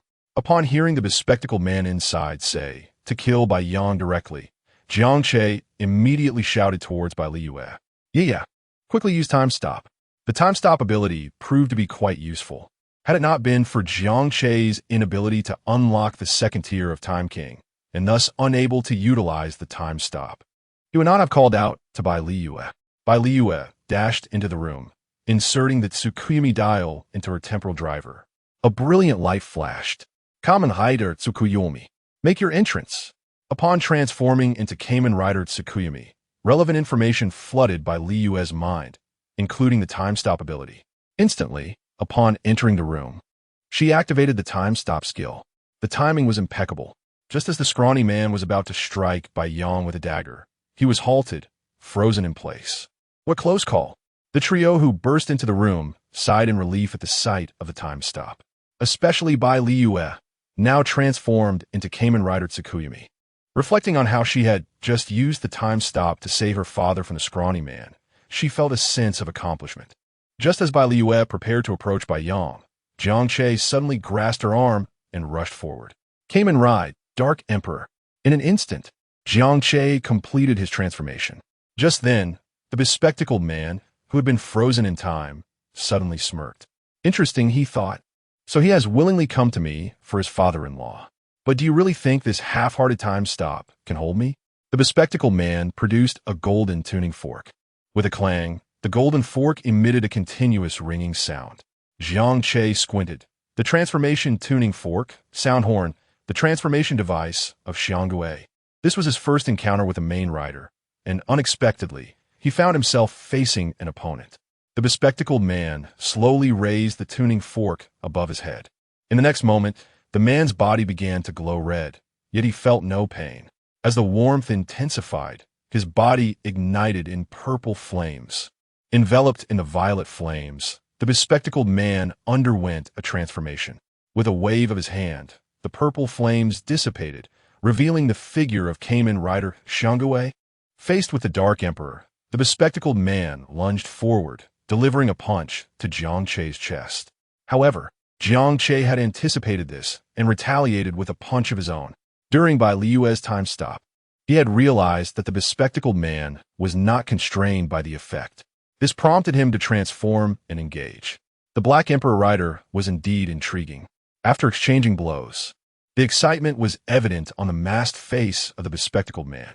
He had come here specifically for the Dark Emperor. Although uncertain whether the opponent was naturally awakened or had obtained the Emperor Rider's driver, was of little consequence. Killing the opponent would reveal the truth. Furthermore, even if the opponent were naturally awakened, defeating him might yield the Emperor Rider's driver. However, acquiring a driver in such a manner would significantly diminish its power. It would take considerable time to restore its full potential. Yet, the bespectacled man was willing to wait. The might of the Emperor Rider was something that their darkened alliance yearned for. Why not take the easy way out and die? Then I might consider sparing your two companions. As the one who transformed into Xiangwei, the bespectacled man possessed his own pride. Having been a Kamen Rider for quite some time, he did not believe that this newly emerged emperor could best him. The Emperor Rider was indeed powerful, but Xiangwei was not to be underestimated. Moreover, could one truly call an unseasoned emperor a true emperor? Do you think I would take my own life? You must be deluded, Jiang Che chuckled, engaging the bespectacled man in close combat. His curiosity piqued regarding how many points this Xiangwei could yield him. Meanwhile, Bai Liu cast a puzzled glance. Why is my time stop unable to hold that man? At some point, Lin Xiaoxiao, now transformed into Kamen Rider Sabila, whispered beside her. Even with a time stop, the effectiveness depends on the strength of both parties. Just because you use time stop does not guarantee success. If the opponent's strength far exceeds yours, they can ignore your time stop ability. Considering this is your first transformation and your initial use of the time stop skill, managing to halt two darkened riders within the confines of this room is quite impressive. After Lin Xiaoxiao spoke, she noticed the bound man on the ground and could not help but add, three individuals, including your father. Bai Liu cleared her throat, preparing to release Bai Yang from his restraints. Get ready, your time stop is about to end, Lin Xiaoxiao cautioned. As she spoke, Bai Liu felt a wave of dizziness. Even without Lin Xiaoxiao's reminder, she understood the time stop effect was concluding. What happened? The scrawny man and the scar-faced brute suddenly regained movement, appearing puzzled. Upon hearing the sounds of battle nearby and turning their heads, they were taken aback. When did the Dark Emperor arrive? When did the boss transform? Why were they fighting? I wasn't asleep either. Quickly, they realized something was amiss. They had likely been subjected to a time stop and rushed to transform in an attempt to assist their leader. The bespectacled man transformed. Kamen Rider Birth. The scar-faced brute transformed. Kamen Rider Xia. This is bad. We can't let them interfere with Jiang Che. Seeing this, Lin Xiaoxiao immediately called out to Bai Liu. Xiangwei was no mere third-rate rider, and as a darkened rider, this Kamen Rider Xiangwei would undoubtedly possess unique attributes.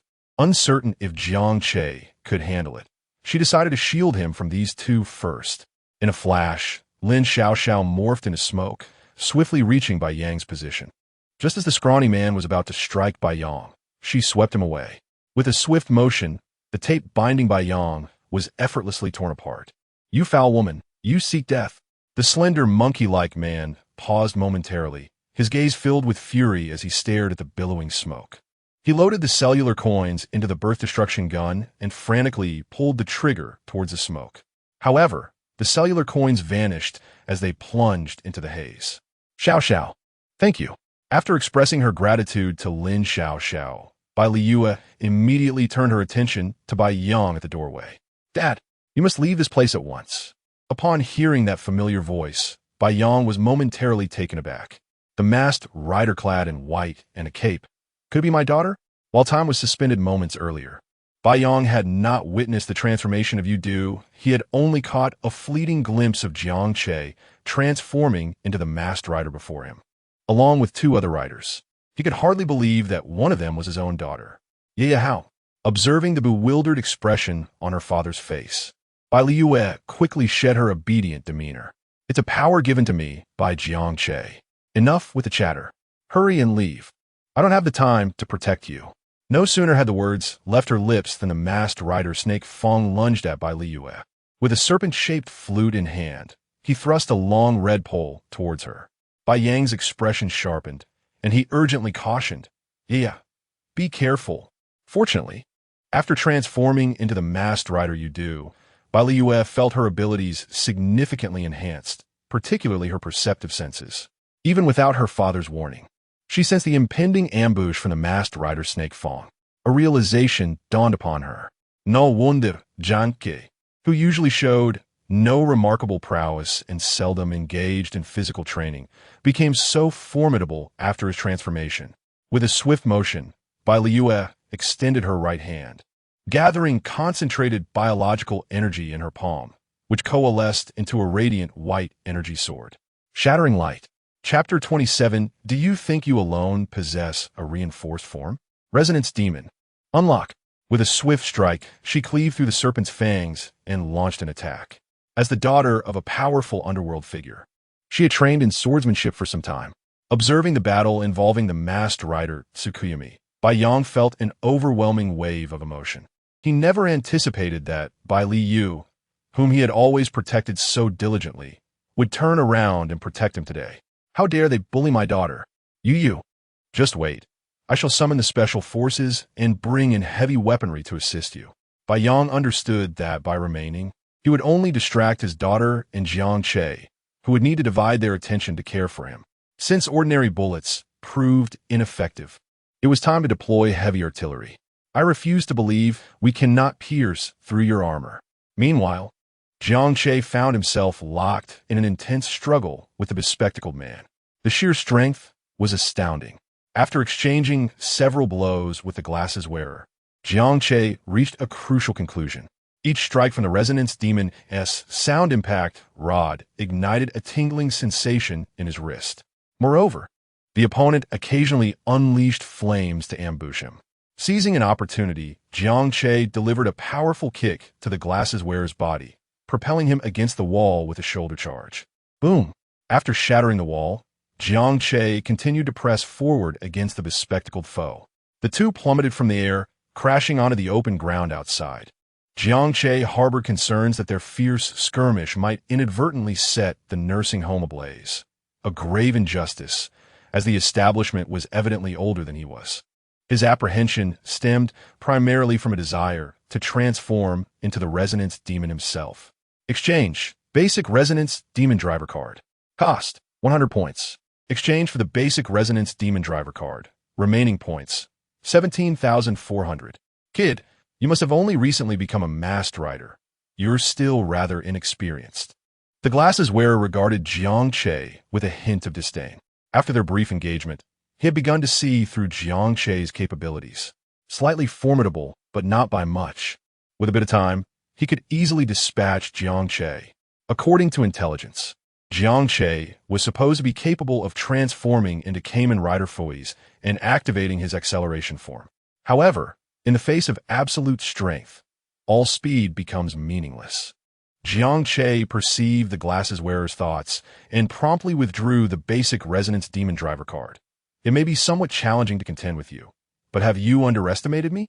Can you really afford to be distracted while battling my brother, the Emperor Rider? When in doubt, transform into the Resonance Demon. With a fierce push, he proclaimed, Kamen Ride Hibiki. Masked Ride, Resonance Demon.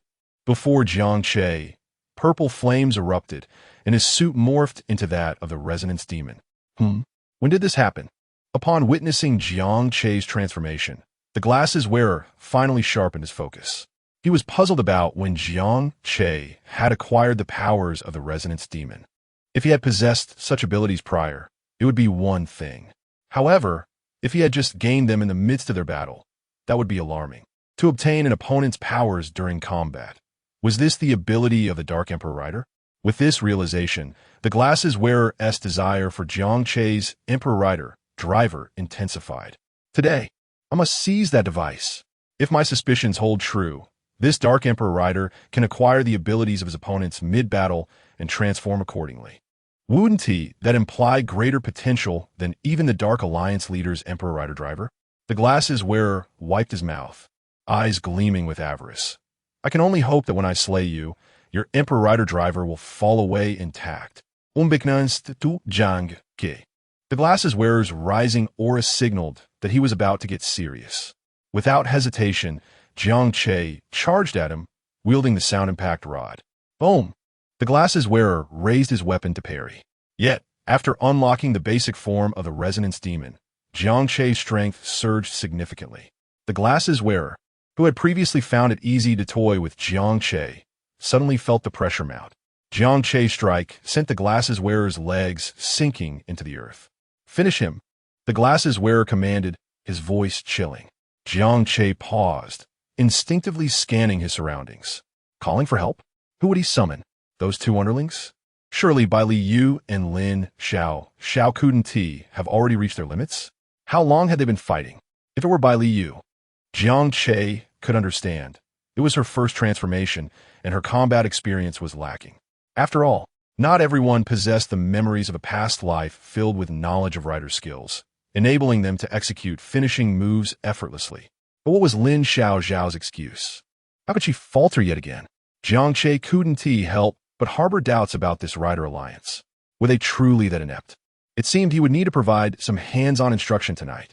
However, after searching for a while, Jiang Che found no sign of the glasses wearer's two subordinates.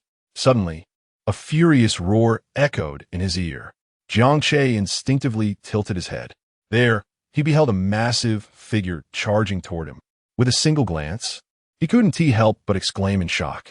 What on earth is that monstrosity? The demon beast of transformation, Terror, appeared to be a blend of rhinoceros and turtle, measuring nearly 12 meters in length, barreling toward Jiang Che with alarming speed. A collision like that would surely result in a concussion. This demon beast of transformation, Terror, was evidently summoned by the glasses wearer. Ha ha ha ha! How do you like the demon beast I captured? Do you think it could crush you outright? As the glasses wearer's words fell, he effortlessly evaded Jiang Che's attack, leaving him to confront the demon beast. Jiang Che, undeterred, brandished his card. Final attack ride. Final attack drive. Fa-fa-fa-da-ki-bi-ki. A small sound impact drum, explosive flame drum, materialized before the Emperor rider driver. Sound drum, explosive flame drum, flew toward the demon beast, adhering to its back and gradually enlarging. Jiang Che crossed his arms with a sound impact rod, declaring, "Prepare to meet your end." He strode toward the demon beast with calm confidence, unperturbed by its speed. Just as the demon beast was about to collide with him, Jiang Che effortlessly leaped up, landing on its back. The demon beast, sensing Jiang Che's presence, violently shook its body in an attempt to throw him off. Jiang Che struck the explosive flame drum with his sound impact rod, delivering a powerful blow. Instantly, the previously erratic demon beast of transformation, Terror, found itself immobilized, its limbs feeling foreign. With the drum magnified before him, Jiang Che struck down repeatedly. Each impact unleashed arcs of purple lightning. With the final strike, the explosive flame drum ignited in a conflagration, engulfing the demon beast entirely. Jiang Che leaped off the demon beast and turned to the glasses wearer. Would you like some cumin with that? Watching helplessly as the demon beast he had painstakingly captured was roasted by Jiang Che's flames, the glasses wearer seethed with rage. Today you will die. After all the effort I put into capturing that demon beast, you think you could just kill it?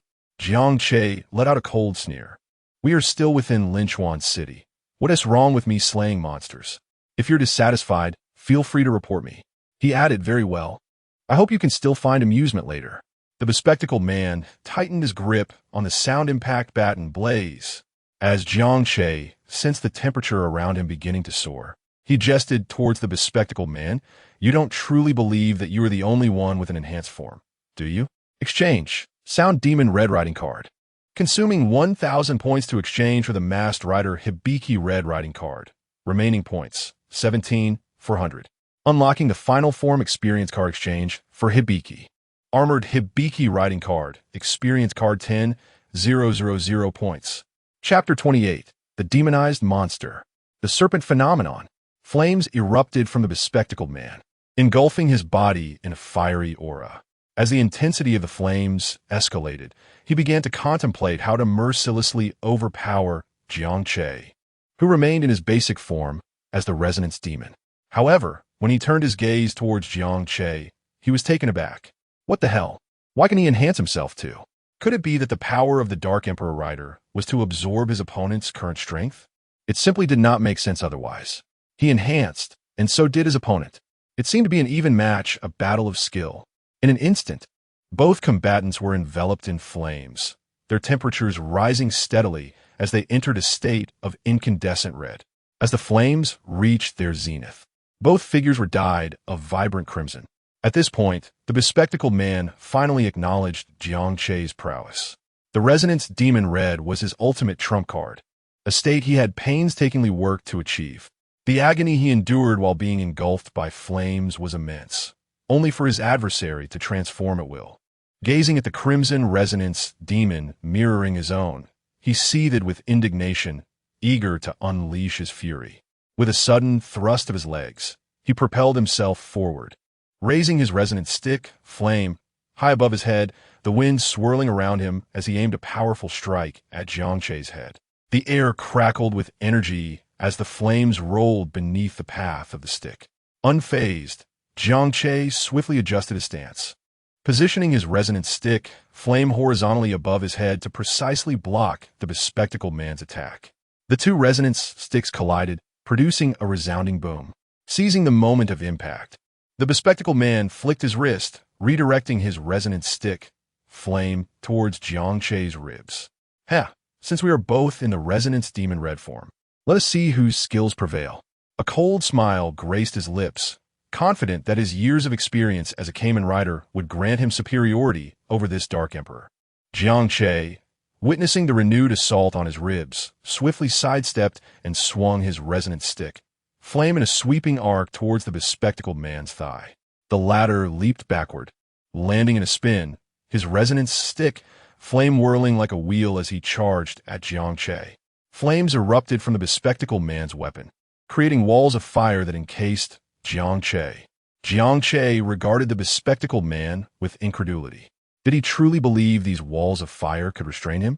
With an air of nonchalance, he stepped through the flames, thrusting his resonant stick, Flame, forcefully into the bespectacled man's chest. The latter raised his resonant stick, Flame, in a desperate cross to shield himself, barely managing to deflect Jiang Che's blow. Yet, the sheer might of Jiang Che sent the bespectacled man staggering back, leaving deep gouges in the ground beneath him.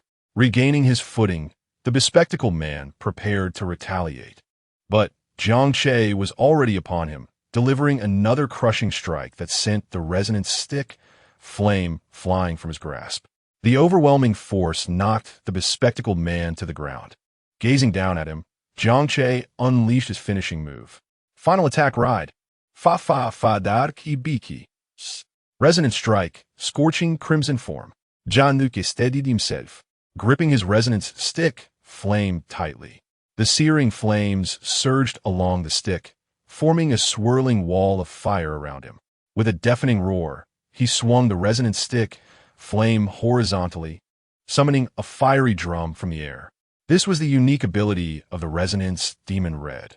The flame struck would take the shape of a drum, allowing him to unleash powerful sound strikes, even without the drum.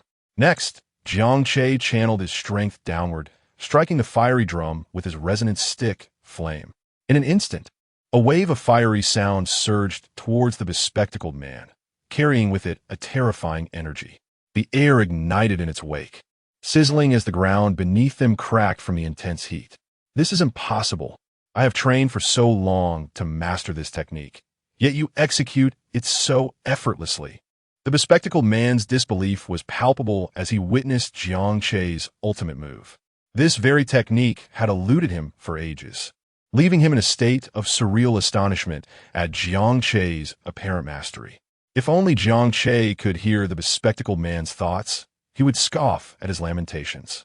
After all, he too possessed a unique advantage. Each time he unlocked a new form, the corresponding techniques and weapon skills appeared in his mind, allowing him to traverse paths that others could only dream of. For him, every road was a shortcut. Unlocking was synonymous with mastery. His focus lay on engaging in battle to accumulate experience and points. In that moment, the bespectacled man was filled with regret. He lamented his earlier indifference towards Jiang Che's Dark Emperor driver. Yet, upon discovering that his subordinate, the scrawny man, had schemed against Jiang Che, he suddenly coveted the Dark Emperor driver for himself. How he wished he had never come. Lost in his tumultuous thoughts, he watched helplessly as Jiang Che's ultimate move, Resonant Strike, scorching crimson form, bore down upon him. With a resounding explosion, the flames engulfed his body, leaving him in excruciating pain on the verge of unconsciousness. Wait, I'm still alive? Jiang Che observed the bespectacled man's helmet shattered, revealing his true face, though the faint breath still lingered. However, Jiang Che found solace in the fact that, as a fellow Kamen Rider, it was only natural for him to withstand such an attack. Just as Jiang Che prepared to deliver a final blow, a shark-headed creature suddenly erupted from the ground, attempting to ambush him. Fortunately, having previously encountered the demonized creature under the bespectacled man's control, Jiang Che had remained vigilant, wary of any other demonized beings lurking nearby. Indeed, this was a flying headman, a centipede body with a shark's head. As the creature approached, Jiang Che swiftly struck it, the flames forcing it to retreat. Yet, he could sense that this flying headman was significantly more formidable than the previous demonized creature, Terror. Interesting, he mused. Despite its apparent weakness, it has managed to subjugate two demonized beings. Hearing Jiang Che's words, the bespectacled man, teetering on the brink of despair, opened his eyes in confusion. He had no recollection of capturing two demonized creatures. Could it be? A glimmer of hope flickered within his desperate gaze.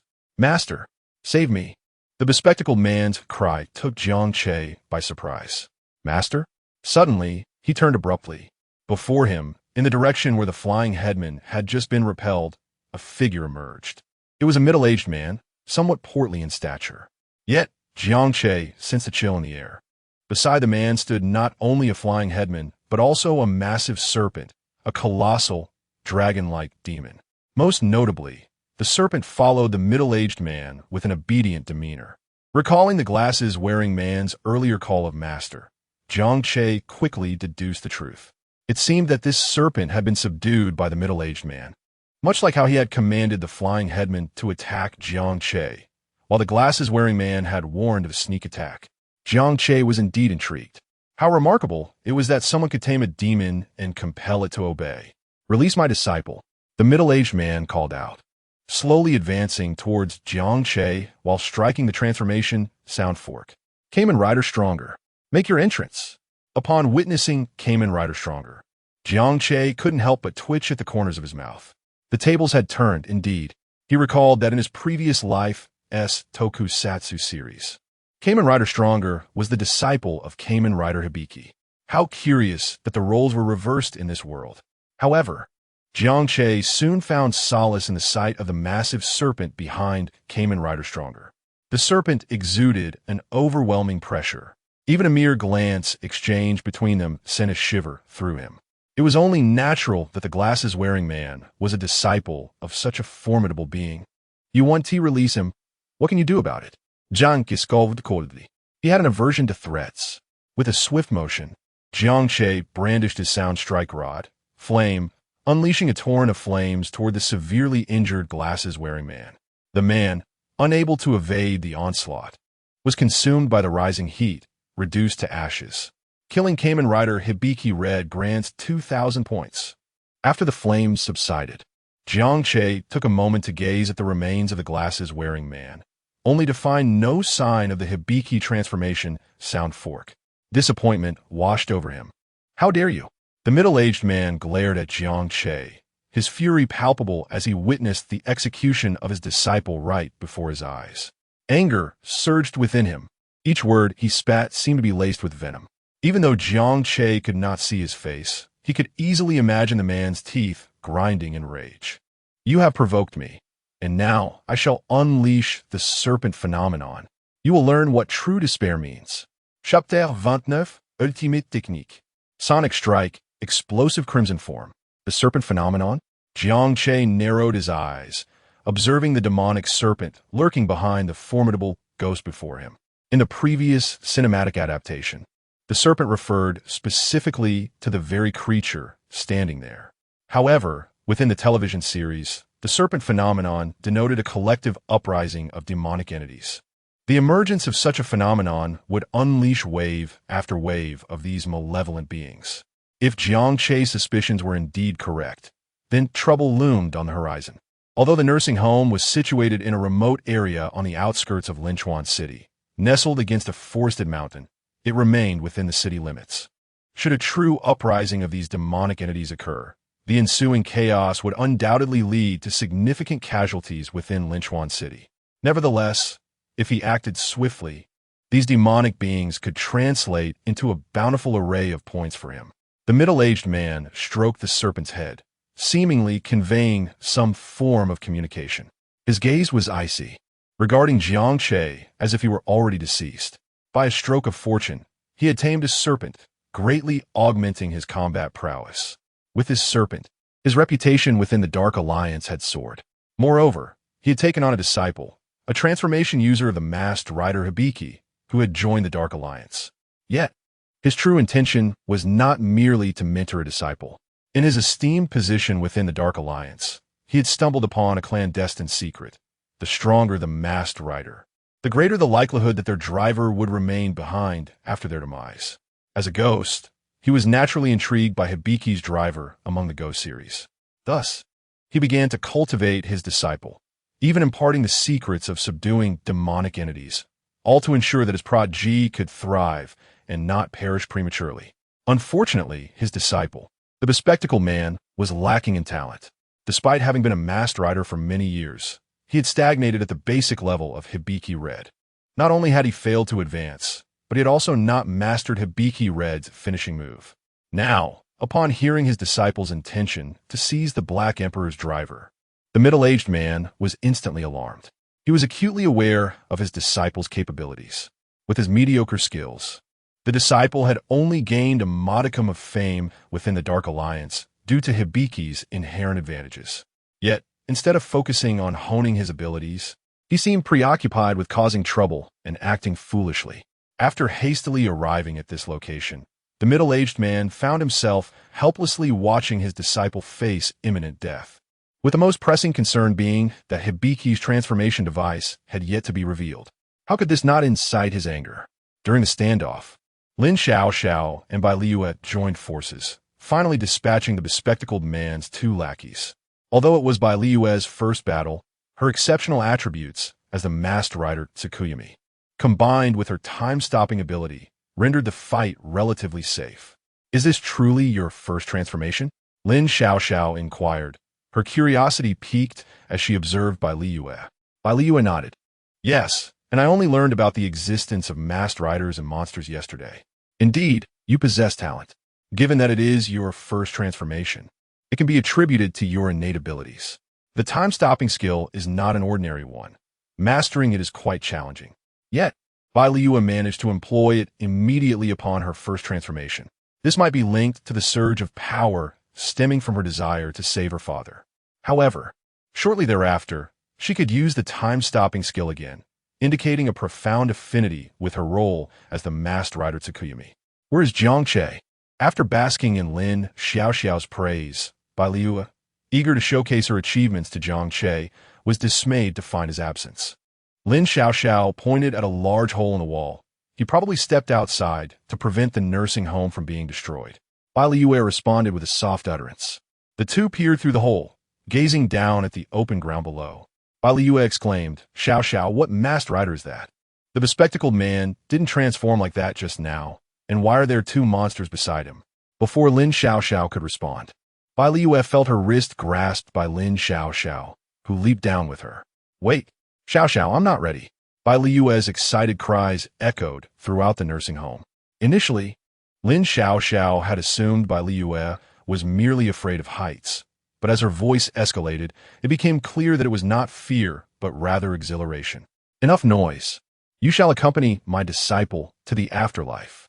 The middle-aged man gestured towards the flying head monster, which immediately understood, raising its white shark-like head and opening its mouth wide, charging toward the descending by Liu and Lin Xiaoxiao, intent on devouring them. The serpent beside the middle-aged man appeared to be communicating, still fixated on Jiang Che, remaining motionless. As the monstrous maw of the flying head approached, the two women felt a wave of nausea wash over them. If that flying head monster consumes us, we might not die from the pain, but certainly from the disgust. They cried, preparing to evade the gaping mouth. Suddenly, the serpent let out a fierce roar, momentarily stunning the two women. The sound left them momentarily dazed. Seizing the opportunity, the flying head monster lunged beneath them, its mouth agape in anticipation of their descent. Jiang Che sighed, raising the sonic strike, Inferno, and beginning to absorb the surrounding flames.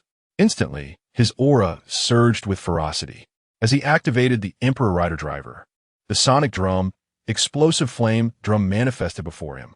He rhythmically struck the sonic drum with the sonic strike.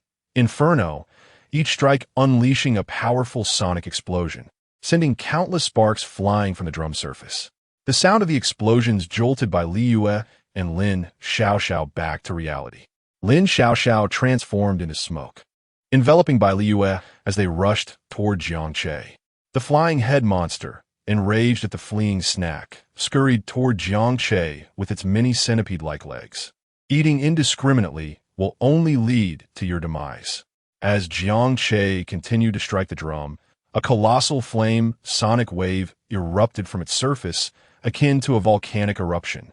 This sonic wave carried with it a torrent of heat, consuming everything in its path. By the time the flying head monster realized what was happening, the wave was already upon it. In the face of such overwhelming force, it stood powerless to resist or evade. Upon impact, its body was torn to shreds by the formidable shockwave, dissipating along with the flames. Kill the demonic entity. Flying head monster. Earn 1,000 points. That was a close call. The two women, seeking refuge behind Jiang Che, exhaled in relief. As they caught their breath, Lin Xiaoxiao turned her gaze to the serpent, falling into silence. What kind of masked rider is this? Bai Liu curiously inquired, studying Jiang Che. He replied softly, he is the masked rider Hibiki, one among the ghostly riders. Bai Liu, intrigued, asked, is he strong? Jiang Che responded, moderately so. He likely pales in comparison to you. Is that true? Bai Liu's curiosity deepened. Having just become a masked rider, she was astonished to learn that many riders were weaker than herself. It seemed that this so-called Dark Alliance was not as formidable as it appeared. Bai Liu stepped forward. Since he is quite feeble, why not leave the matter to me? She cracked her knuckles, a gleam of eagerness in her eyes. The recent skirmish had left her wanting more, and she gradually began to relish the thrill of battle. However, before she could proceed, Jiang Che swiftly pulled her back. Huh? What is the matter? Jiang Che, do you look down on me? I'm formidable too. Bai Liu huffed, hands on her hips, but soon she noticed the peculiar tension in the atmosphere. With her helmet on, she could not see the expressions on Jiang Che and Lin Xiaoxiao's faces, yet the heaviness in the air was palpable. Just as she was about to speak, Lin Xiaoxiao interjected. Wait, are you saying this is Kamen Rider Strong Ghost? Lin Xiaoxiao's voice brimmed with astonishment as she gazed at the Kamen Rider Strong Ghost ahead. Falling silent once more, despite his transformation, the rotund physique of this Kamen Rider was strikingly evident, appearing rather comical. Why is he so plump? If you hadn't mentioned it, I might have failed to recognize him as Kamen Rider Strong Ghost. Lin Xiaoxiao laughed, but her mirth abruptly ceased. She looked at Jiang Che in disbelief. Members of the Dark Alliance? Zhang Ge nodded. Upon receiving confirmation, Lin Xiaoxiao inhaled sharply. Xiaoxiao, what is wrong? Is he truly formidable? Bai Liu's curiosity was piqued by Lin Xiaoxiao's sudden reaction. Lin Xiaoxiao, observing the massive serpent behind Kamen Rider Strong Ghost, slowly spoke. Aside from the president and vice president of the Dark Alliance, there are 9 elders. This rather portly Kamen Rider Strong Ghost is likely the 9th elder. What? An elder? That must mean he is powerful, right? Didn't you say he was weak? Is he perhaps someone with connections? Bai Liyue's expression reflected her confusion. Being an elder should imply significant strength, she mused. Lin Xiaoxiao's gaze remained fixed on the great serpent behind Kamen Rider's strong ghost, her eyes betraying a deep apprehension. Jiang Che affirmed, "What I said holds true. According to our Knight Alliance's records, the strength of the 9 elders of the Dark Alliance is indeed lacking. But he is not merely a figure of influence. He operates primarily in the remote mountains and has notoriously slaughtered several villages, almost inciting a sacrificial cult. The Knight Alliance has attempted to capture him on multiple occasions, yet each endeavor ended in failure. That monstrous serpent he commands is his trump card, rendering ordinary knights powerless against it. Most critically, the serpent possesses the ability to summon other monsters and incite chaos, commonly referred to as the Great Serpent Phenomenon." Lin Xiaoxiao spoke rapidly, imparting the identity of the Kamen Rider Strong Ghost to Jiang Che and Bai Liyue.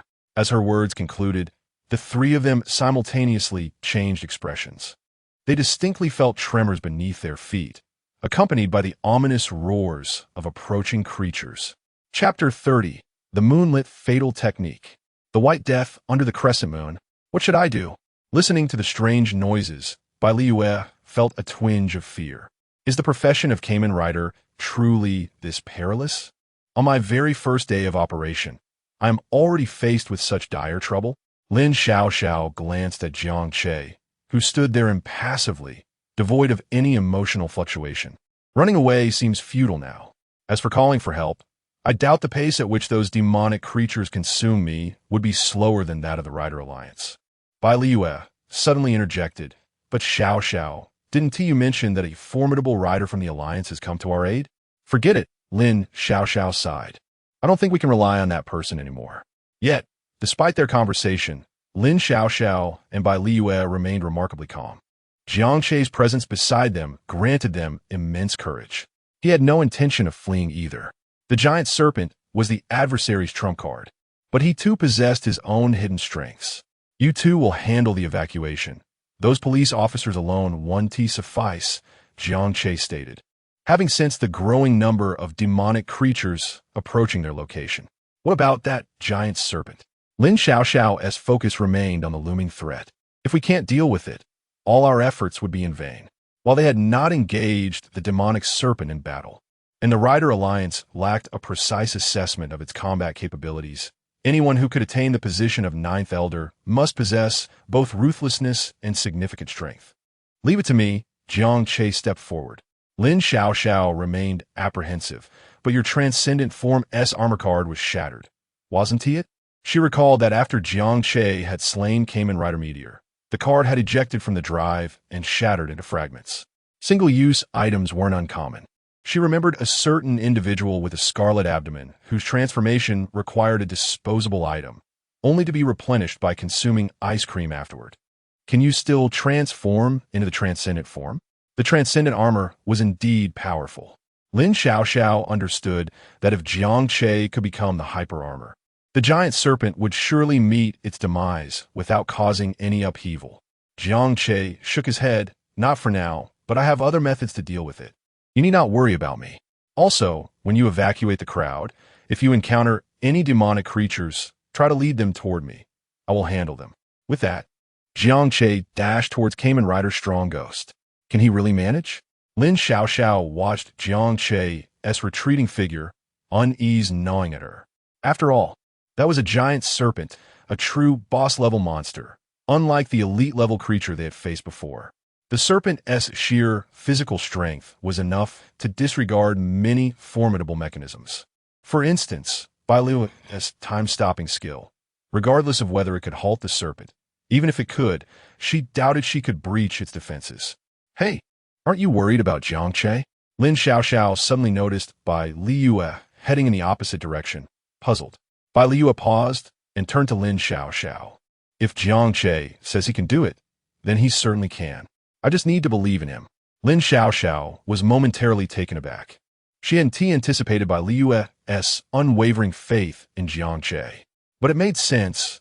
They were classmates and had likely known each other for a long time. Their relationship was unique, so it was natural for her to trust him. Little did she know, Bai Liyue had only truly gotten to know Jiang Che the day before. Yet, upon reflection, Jiang Che had consistently demonstrated reliability since their acquaintance. All right, let us split up to evacuate the crowd. It will be quicker that way. Okay. The two women parted ways, swiftly searching the surrounding area.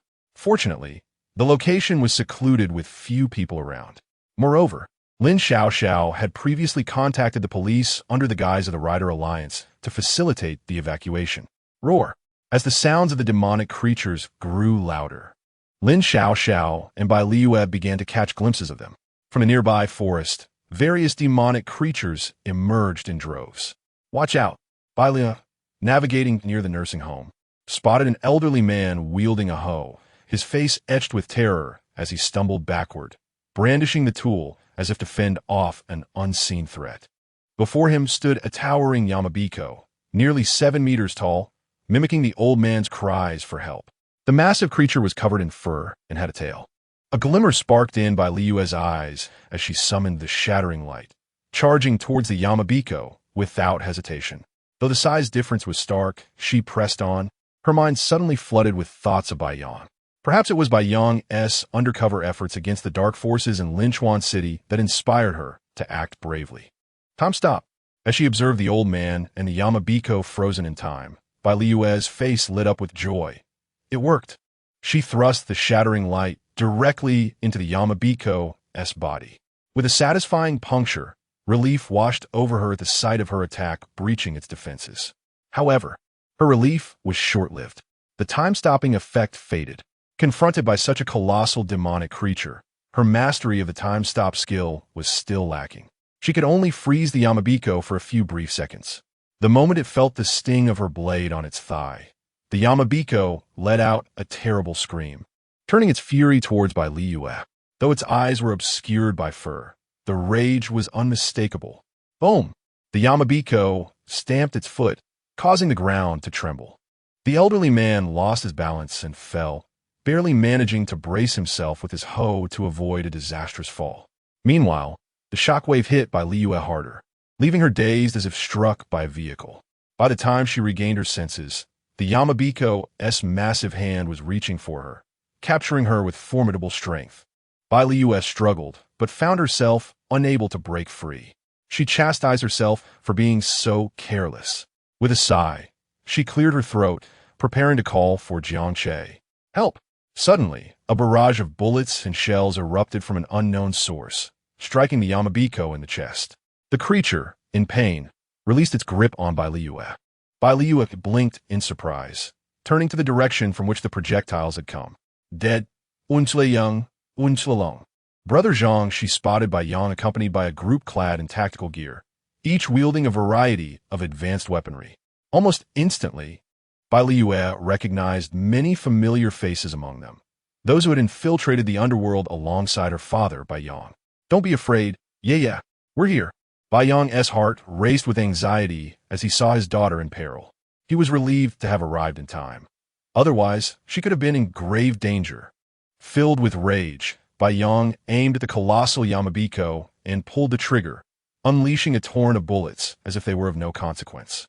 Hearing Bai Yang refer to the white Kamen Rider as Ye, everyone else momentarily froze, then quickly realized that this special ability-wielding rider was none other than Bai Liyue. Regarding Bai Yang's daughter, everyone treated her as if she were their own kin. At this moment, witnessing Bai Liyue being tormented by the monster, the crowd unleashed their fury upon the creature. With a barrage of artillery and various bullets striking Yamabiko, the monster was forced to retreat repeatedly, sustaining numerous injuries. Boss, what kind of monster is this? Our formidable firepower has only caused it this much harm. As the crowd expressed their bewilderment, Bai Liyue called out to Bai Yang, Father, I'm quite strong now. Upon finishing her declaration, Bai Liyue pressed a button on the Tsukiyomi dial and then activated the top button of the space-time drive. Rotate 360 clockwise. Finish time. Consequently, Bai Liyue leaped into the air, and a crescent moon appeared in the sky. Time Jack, her right foot, enveloped in platinum energy, struck Yamabiko directly. A golden light sliced through the air, piercing the monster's body. Meanwhile, on the other side, Lin Xiaoxiao stood in silence, gazing at the fallen, demonized wraith. Yamaf, could it be that Jiang Che is my nemesis? Why is it that whenever I am with him, I falter, yet when I am apart from him, I wreak havoc? Chapter 31. Armored Resonance Demon. Rising Transformation Armored Flameblade. Crimson Lotus Slash. Binding Object Lin Xiaoxiao's affection for the host has reached 150. Reward. Exclusive binding item for Lin Xiaoxiao. A Soundland sword and a book on fantasy writing by Hansenatz and Greta. Binding Knight by Liua has slain the demonized wraith. Yamabiko, granting the host 500 points. Binding Knight, Lin Xiaoxiao, has slain the demonized wraith. Mountain Wind, granting the host 300 points. Gazing at the system notifications, Jiang Che regained his focus, his eyes locking onto the demonized wraith, great serpent before him. As for the masked knight, strong demon, Jiang Che had long since disregarded him. According to the information provided by Lin Xiaoxiao, the strength of strong demon was pitiably weak, rendering any precaution unnecessary. Why engage in futile endeavors? The middle-aged, corpulent man observed Jiang Che and couldn't help but snicker. Having just witnessed Jiang Che, Lin Xiaoxiao, and Bai Liue openly strategizing, he showed not a hint of reaction, merely waiting in silence for the prolonged effects of the great serpent phenomenon to unfold. Even if Jiang Che and his companions attempted to flee, they would find no escape amidst the multitude of demonized wraiths. To the surprise of Elder Jiao, Jiang Che and the others did not run. Instead, they moved to rescue ordinary people nearby. Elder Jiao could only conclude that Jiang Che and his companions were utterly foolish. Such arrogance! Jiang Che shook his head. When he first encountered the masked night meteor, he had little awareness of the Blackened Alliance's menace. However, upon confronting Elder Jiao of the Blackened Alliance, he comprehended why the Night Alliance harbored such deep-seated animosity towards it. Indeed, it was a malignant tumor. The mere act of Elder Jiao summoning demonized wraiths to wreak havoc within the city provided ample justification for the Night Alliance to eliminate him.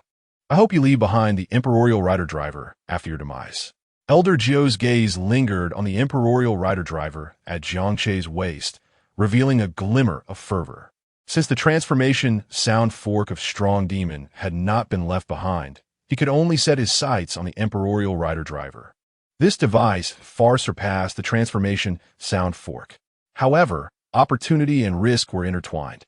Securing the Imperial Rider Driver would undoubtedly elevate his future potential, but it would also attract many covetous eyes, particularly from the ranks of the Blackened Alliance.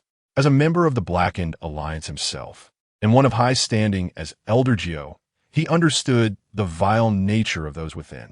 Should they discover that the Imperial Rider Driver resided with him, they would undoubtedly seize the opportunity to eliminate him. If I could acquire the Imperial Rider Driver, I would retreat into seclusion, forsaking any quest for strength. While Elder Jiao plotted his future, the demonized wraiths, under the influence of the Great Serpent phenomenon, converged upon Jiang Che.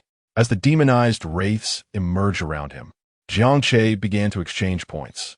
Consume 10,000 points to exchange for the Armored Resonance Demon Driver card, Experience card. Remaining points, 11,200. Kill him.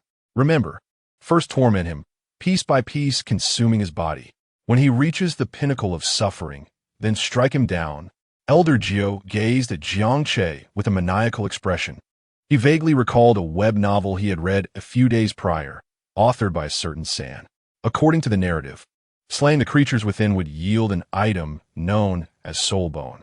To enhance the drop rate of soul bone, one must instill extreme fear or madness in the creature before its demise. The greater the hatred towards humanity, the higher the drop rate. Now, Elder Jiao wished to test this theory. Would torturing Jiang Che also elevate the drop rate of the Imperial Rider Driver? It must be said that Elder Jiao admired the author for concocting such a brutal premise. If only this person could join the Blackened Alliance. Perhaps they could ascend to an elder's position. Upon hearing Elder Jiao's words, a surge of murderous intent enveloped Jiang Che. The members of the Blackened Alliance were truly devoid of humanity. To kill was not enough. They sought to inflict suffering beforehand. As Jiang Che observed a flying, demonized wraith charge toward him, he swung the soundstrike stick, Inferno, delivering a crushing blow to the head of the demonized wraith. One-winged Mekon. Flames erupted, engulfing the demonized wraith entirely and incinerating it in an instant. Simultaneously, Jiang Che inserted the newly acquired Armored Resonance Demon Driver card, Experience card, into the Imperial Rider Driver. As he activated the driver, his entire being was enveloped in crimson flames. With a resounding wave of sound, countless sound spirits were summoned, transforming into various armors that adorned Jiang Che's form. Ultimately, a golden Akane eagle settled upon his chest plate, heralding the arrival of the Armored Resonance Demon. What is this? Elder Jiao was momentarily entranced upon witnessing the Armored Resonance Demon. He held a deeper affection for Resonance Demon's transformation device than for the Imperial Rider Driver. As a self-proclaimed strong demon, he possessed profound sentiments for the demon-type masked knights. Although the Imperial Rider Driver could indeed transform into a demon-type masked knight, it came with excessive risks. The Armored Resonance Demon was the manifestation of his dreams, embodying the powers of old demon-type masked knights. He had sacrificed much to become the Resonance Demon, only to find his efforts in vain.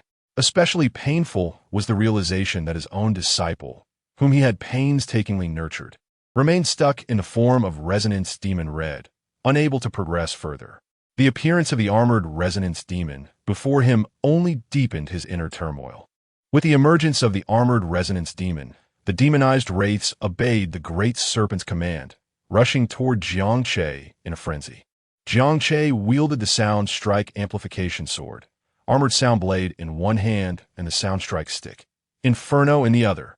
He struck rhythms and cleaved through the advancing demonized wraiths. A soil spider unleashed thick strands of webbing toward Jiang Che. Jiang Che countered with the flames from the Soundstrike Stick, Inferno, incinerating the strands on contact. Spirit Stick Technique, Fireball. Immediately, fireballs erupted from the tip of the Soundstrike Stick, bombarding the soil spider. Upon impact, the air filled with the scent of charred flesh. A demonized wraith. Net cutters spiraled through the air, noticing Jiang Che distracted by the soil spider and lunging at him with its massive, scissor-like arms. Jiang Che relentlessly struck the sound strike drum, explosive flame drum, each impact generating powerful sound waves that assaulted the nearby demonized wraiths. Reacting swiftly to the net cutter's sudden approach, Jiang Che opened his mouth wide. Spirit Phantom Technique, Demon Fire. Superheated flames erupted from Jiang Che's mouth, directly striking the foremost net cutter. The creature was engulfed by the flames, emitting a wretched scream before swiftly turning to ash. Jiang Che turned his gaze behind him and chuckled. There he spotted a wall of paint disguised as a grand tree, its root-like legs slowly advancing toward him. Jiang Che pivoted, his sound strike amplification sword, Armored Sound Blade, slashing repeatedly against the wall, leaving behind a trail of wounds. The hypnotic pollen within the wall ignited from the flames released during Jiang Che's assault, triggering a small explosion that obliterated the nearby demonized wraiths. Seeing the demonized wraiths suffering heavy losses, unable to inflict any harm upon Jiang Che, Elder Jiao grew anxious. He swiftly commanded his captured Great Serpent to direct the demonized wraiths. Soon after, a scythe weasel conjured a whirlwind, approaching Jiang Che. Its 3 heads glimmered with red light, and the pale flames on its tail danced wildly in the wind generated by the whirlwind. At this moment, each head of the scythe weasel wielded a scythe. Unleashing Radzor winds toward Jiang Che.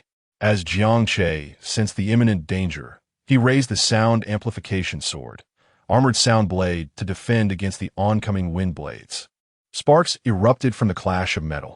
With a swift glance at the Kamaitachi, he unleashed his blade. Flames still danced along the length of the sound amplification sword, Armored Sound Blade. A fiery sword arc instantly struck the Kamaitachi, hitting it squarely in the head, eliciting a howl of agony. Following this, Jiang Che launched several more slashes. The Kamaitachi was torn to shreds under Jiang Che's relentless onslaught. Elder Jiao had initially promised to let the demonic wraith slaughter Jiang Che. Yet at this moment, Jiang Che was rampaging through the horde of demonic wraiths. Upon witnessing the emergence of the armored resonance ghost, Elder Gio was hardly surprised. If the armored resonance ghost were so weak, he wouldn't have invested so much time in pursuing it. However, the failure of the demonic wraiths to subdue Jiang Che greatly troubled Elder Gio.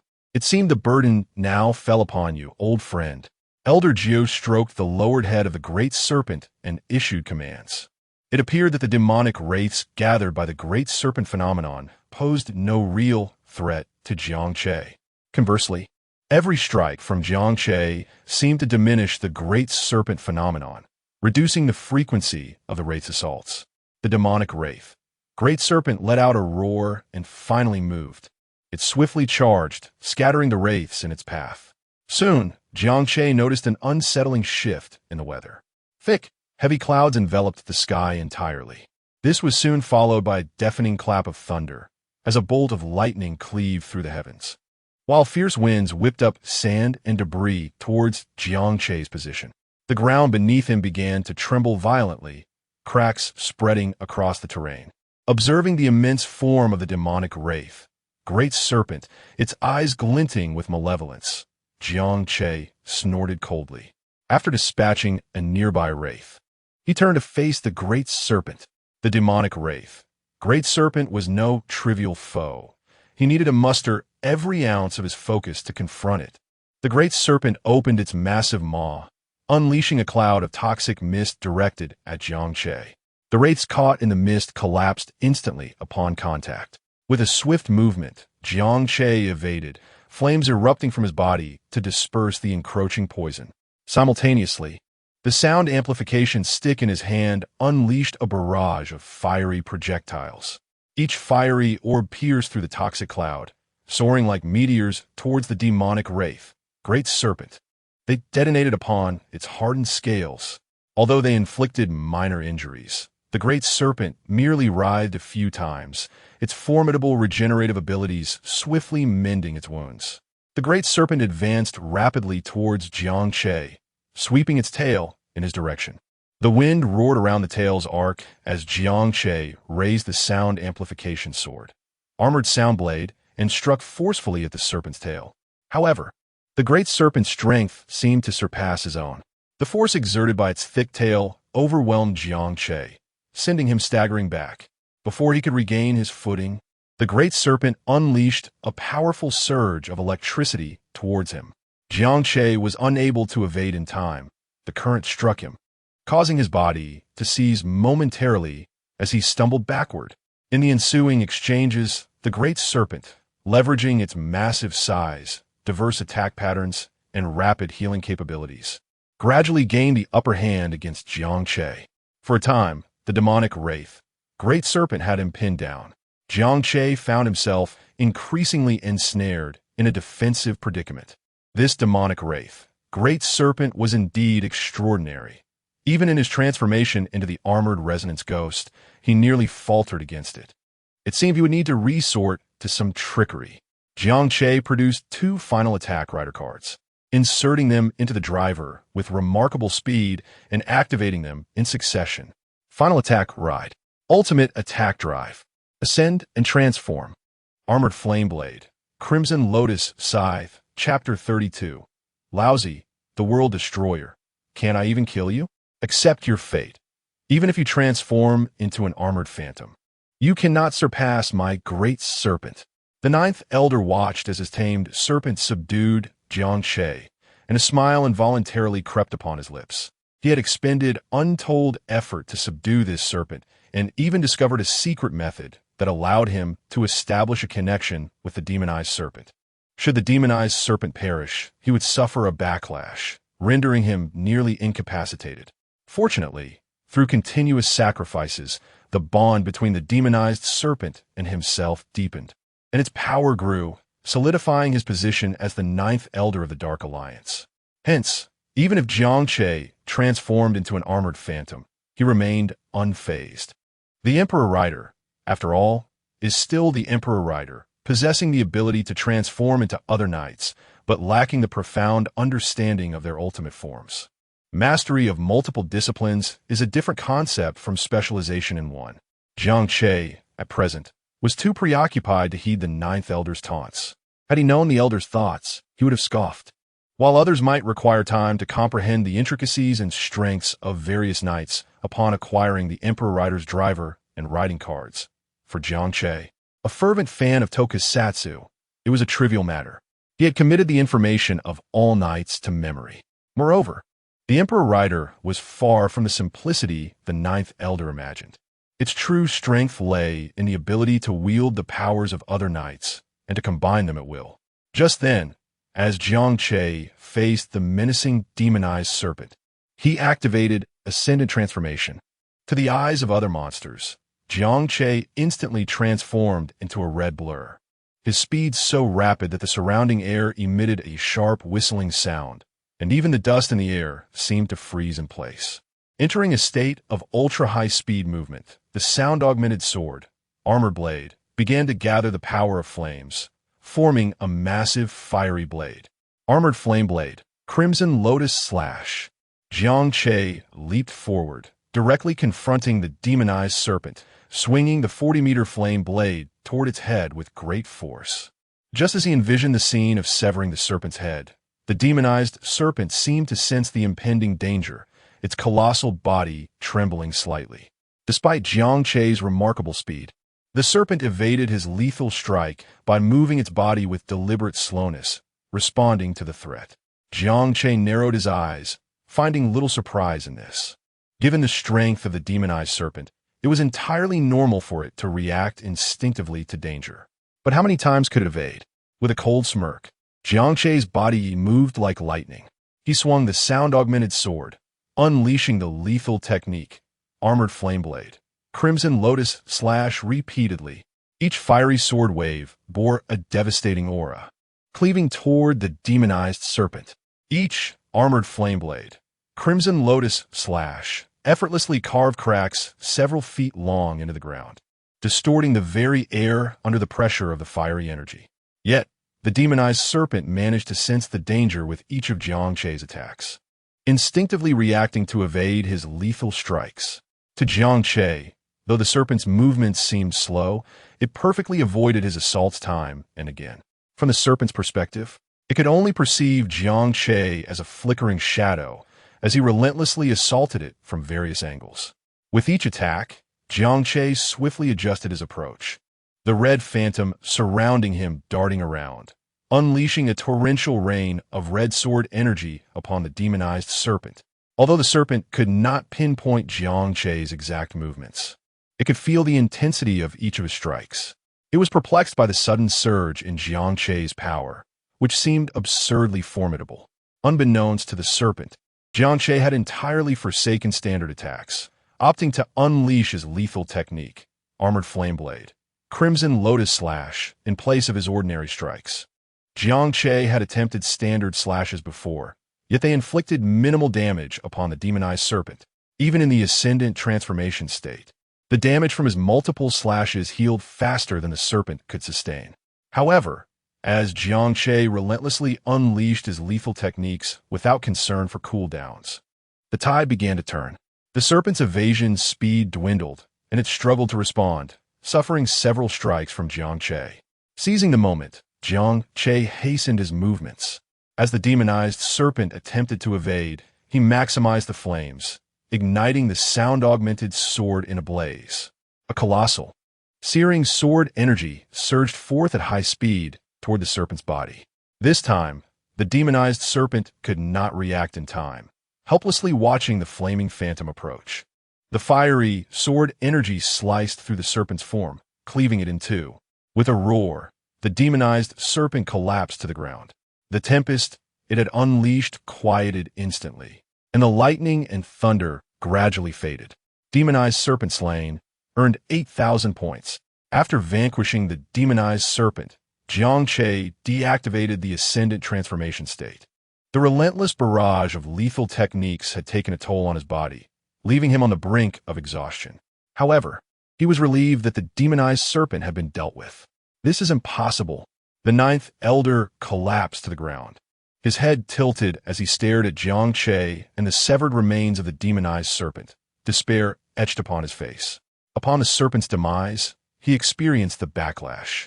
His body racked with pain as if pierced by 1,000 blades, rendering him unable to rise. The most unbearable truth was that his demonized serpent had been slain by Jiang Che. He had seen nothing but a flash of incredible speed and then a single strike. Was there such a vast disparity? You cannot kill me. As he watched Jiang Che approach, the ninth elder's heart sank into despair. He yearned to flee, but in his current state, he was nearly as helpless as a cripple, struggling even to crawl, let alone escape. Jiang Che smirked, plunging the sound-augmented sword into the ninth elder's heart. What a jest! I, the world destroyer, cannot kill you? Defeated Kamen Rider Strong Ghost, earned 100 points. Chapter 33, Kamen Rider Fotze, Magnetis Foam. Huh? Have I arrived late? Just after Jiang Che had slain the ninth elder, a girl who appeared to be only a few years younger than him briskly entered his line of sight. She surveyed her surroundings, completely oblivious to the monstrous entities lurking nearby. As she approached Jiang Che, she muttered to herself.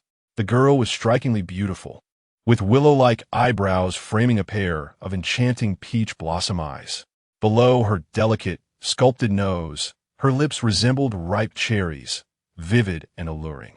She wore a mint-green off-shoulder top, cinched at the waist with a black belt, while her lower half was adorned with high-waisted white shorts that displayed her long, graceful legs. A silver anklet jingled softly as she walked towards him. You must be Jiang Che, the Black Emperor. Quite intriguing that you can transform into armored sound demon. Her words instantly put Jiang Che on high alert. Are you looking for me? Surely, you are not affiliated with the Blackened Alliance, seeking vengeance for that ninth elder? With suspicion in his gaze, Jiang Che observed the girl as she produced a device featuring 4 red switches. The Force driver? So, you are the one who transforms into Kamen Rider Force.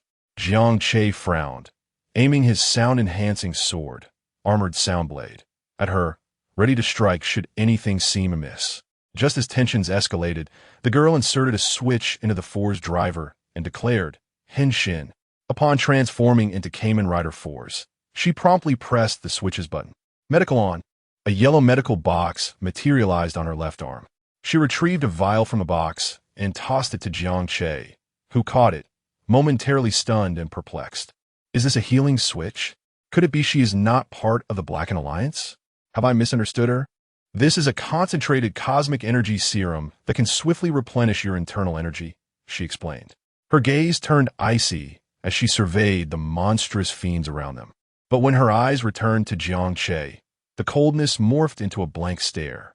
Why do you have your sword aimed at me? Feeding somevat awkward, Jiang Che, still holding the energy serum, quickly swung his weapon, unleashing a fiery blast that dispatched a nearby monster. It's nothing, just a little irritation. The girl stepped closer, scrutinizing him. You better be irritated, or I might get angry. Despite her words, Jiang Che sensed no trace of true anger in her tone. Sister Qing. Lin Xiaoxiao's voice called out as she rushed towards them, having just felled a monster while waving at the girl before Jiang Che. Long time no see, Xiaoxiao. I must say, I'm quite surprised that you have just taken on such a significant task after passing your assessment. Sister Qing, you finally arrived. If you had been any later, I might have been in trouble, Lin Xiaoxiao retorted, her expression one of mild annoyance. The girl affectionately ruffled Lin Xiaoxiao's hair. Well, I'm here now, and besides, wasn't the crisis already resolved by him? As she spoke, the girl glanced at Jiang Che. Having noticed the corpse of the monstrous entity, the great serpent, and realized it was Jiang Che who had dealt with it. Huh, you didn't handle it? Lin Xiaoxiao exclaimed, then instinctively turned her gaze towards Jiang Che, only to discover he had transformed into the armored sound demon form. Is this Jiang Che's method?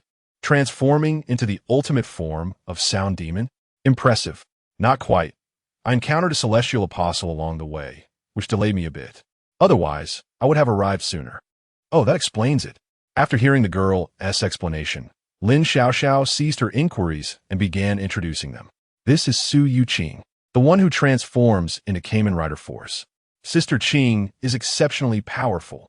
Upon finishing her introduction, Su Yuqing waved at Jiang Che. This is Jiang Che, the Black Emperor's transformant, the very person my grandfather sent me to find. By the way, Jiang Che claims to be the Dark Emperor. Have you heard of it? Sister Qing? Lin Xiaoxiao looked at Su Yuqing with confusion. She truly had no knowledge of the existence of the Dark Emperor and could not find any relevant information in the Night Alliance's database. Moreover, the name Dark Emperor sounded rather villainous. Su Yuqing pondered for a moment before shaking her head. I haven't heard of it. Let's discuss it later. For now, we must deal with these monsters. Jiang Che nodded in agreement, turning to Lin Xiaoxiao. Have the civilians been evacuated? Where is Bai Liyue? Ye's father brought a special forces team to assist with the evacuation, so she should be arriving shortly. The three then coordinated their efforts to eliminate the remaining monstrous fiends in the area. Following the demise of the Great Serpent, the phenomenon it caused vanished as well, and fewer monsters congregated, with many fleeing after witnessing Jiang Che's prowess in battle. However, some stubborn fiends lingered nearby. After half an hour, with Bai Liyue's return, the force swiftly eradicated all remaining monstrous entities in the vicinity. Although they were a team of 4, it was primarily Jiang Che and Su Yuqing who accounted for most of the defeats. Su Yuqing, in her magnetic form as Kamen Rider 4s, dispatched each monster with ease, showcasing her formidable strength. Finally, they could breathe a sigh of relief. Phew, we are finally done. Indeed, it's finally over. I'm so exhausted. Lin Xiaoxiao and Bai Liyue, having reverted from their transformations, stretched languidly. Jiang Che glanced at his points, realizing he had accumulated 800 points after this round of cleanup.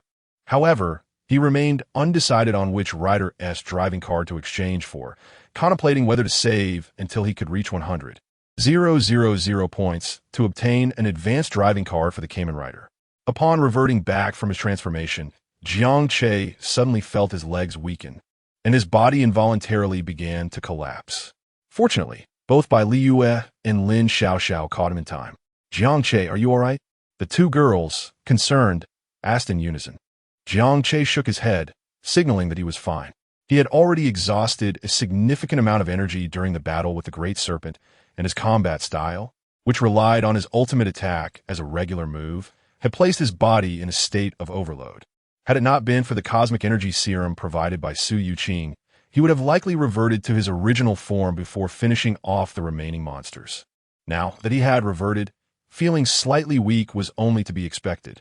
Observing Jiang Che finally at rest, Lin Xiaoxiao seized the opportunity to reveal the primary task of their visit.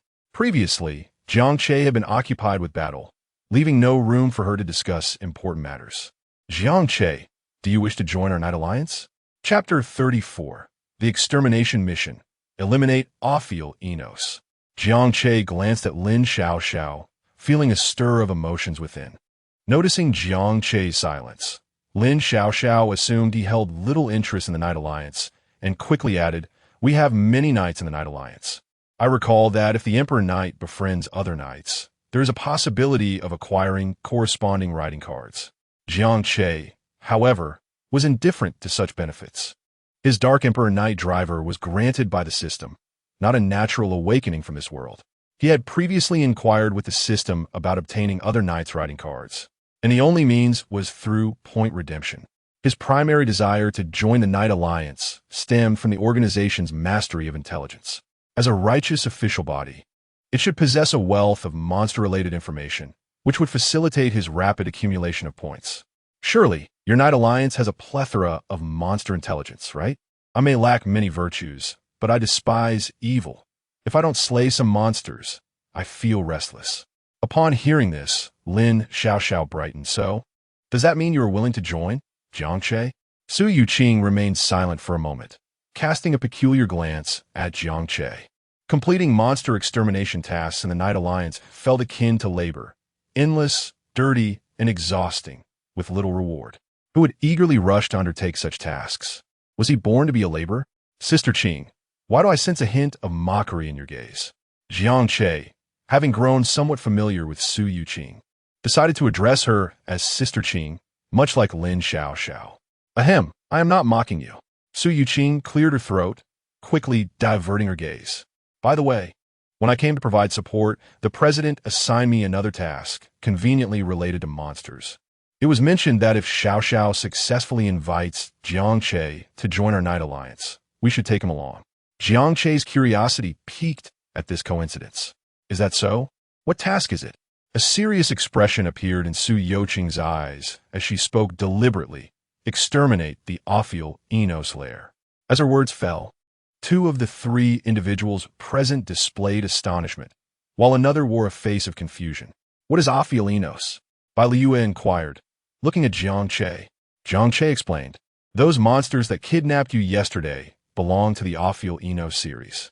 Oh, Bai Liu's eyes flared with anger upon hearing Jiang Che's explanation. The memory of her abduction was still fresh. At the mention of those called Offinor, her fists clenched tighter. If not for Jiang Che, she and her father, along with others from the Byron Association, would likely have perished. Now, possessing the power of Kamen Rider Tsukuyami, Bai Liu felt a surge of vengeful thoughts. Is it true that your Night Alliance has grasped the location of the Offinor lair? Jiang Che's excitement was palpable. If it was a lair, it meant numerous Offinor resided within. An abundance of points. Su Youqing nodded.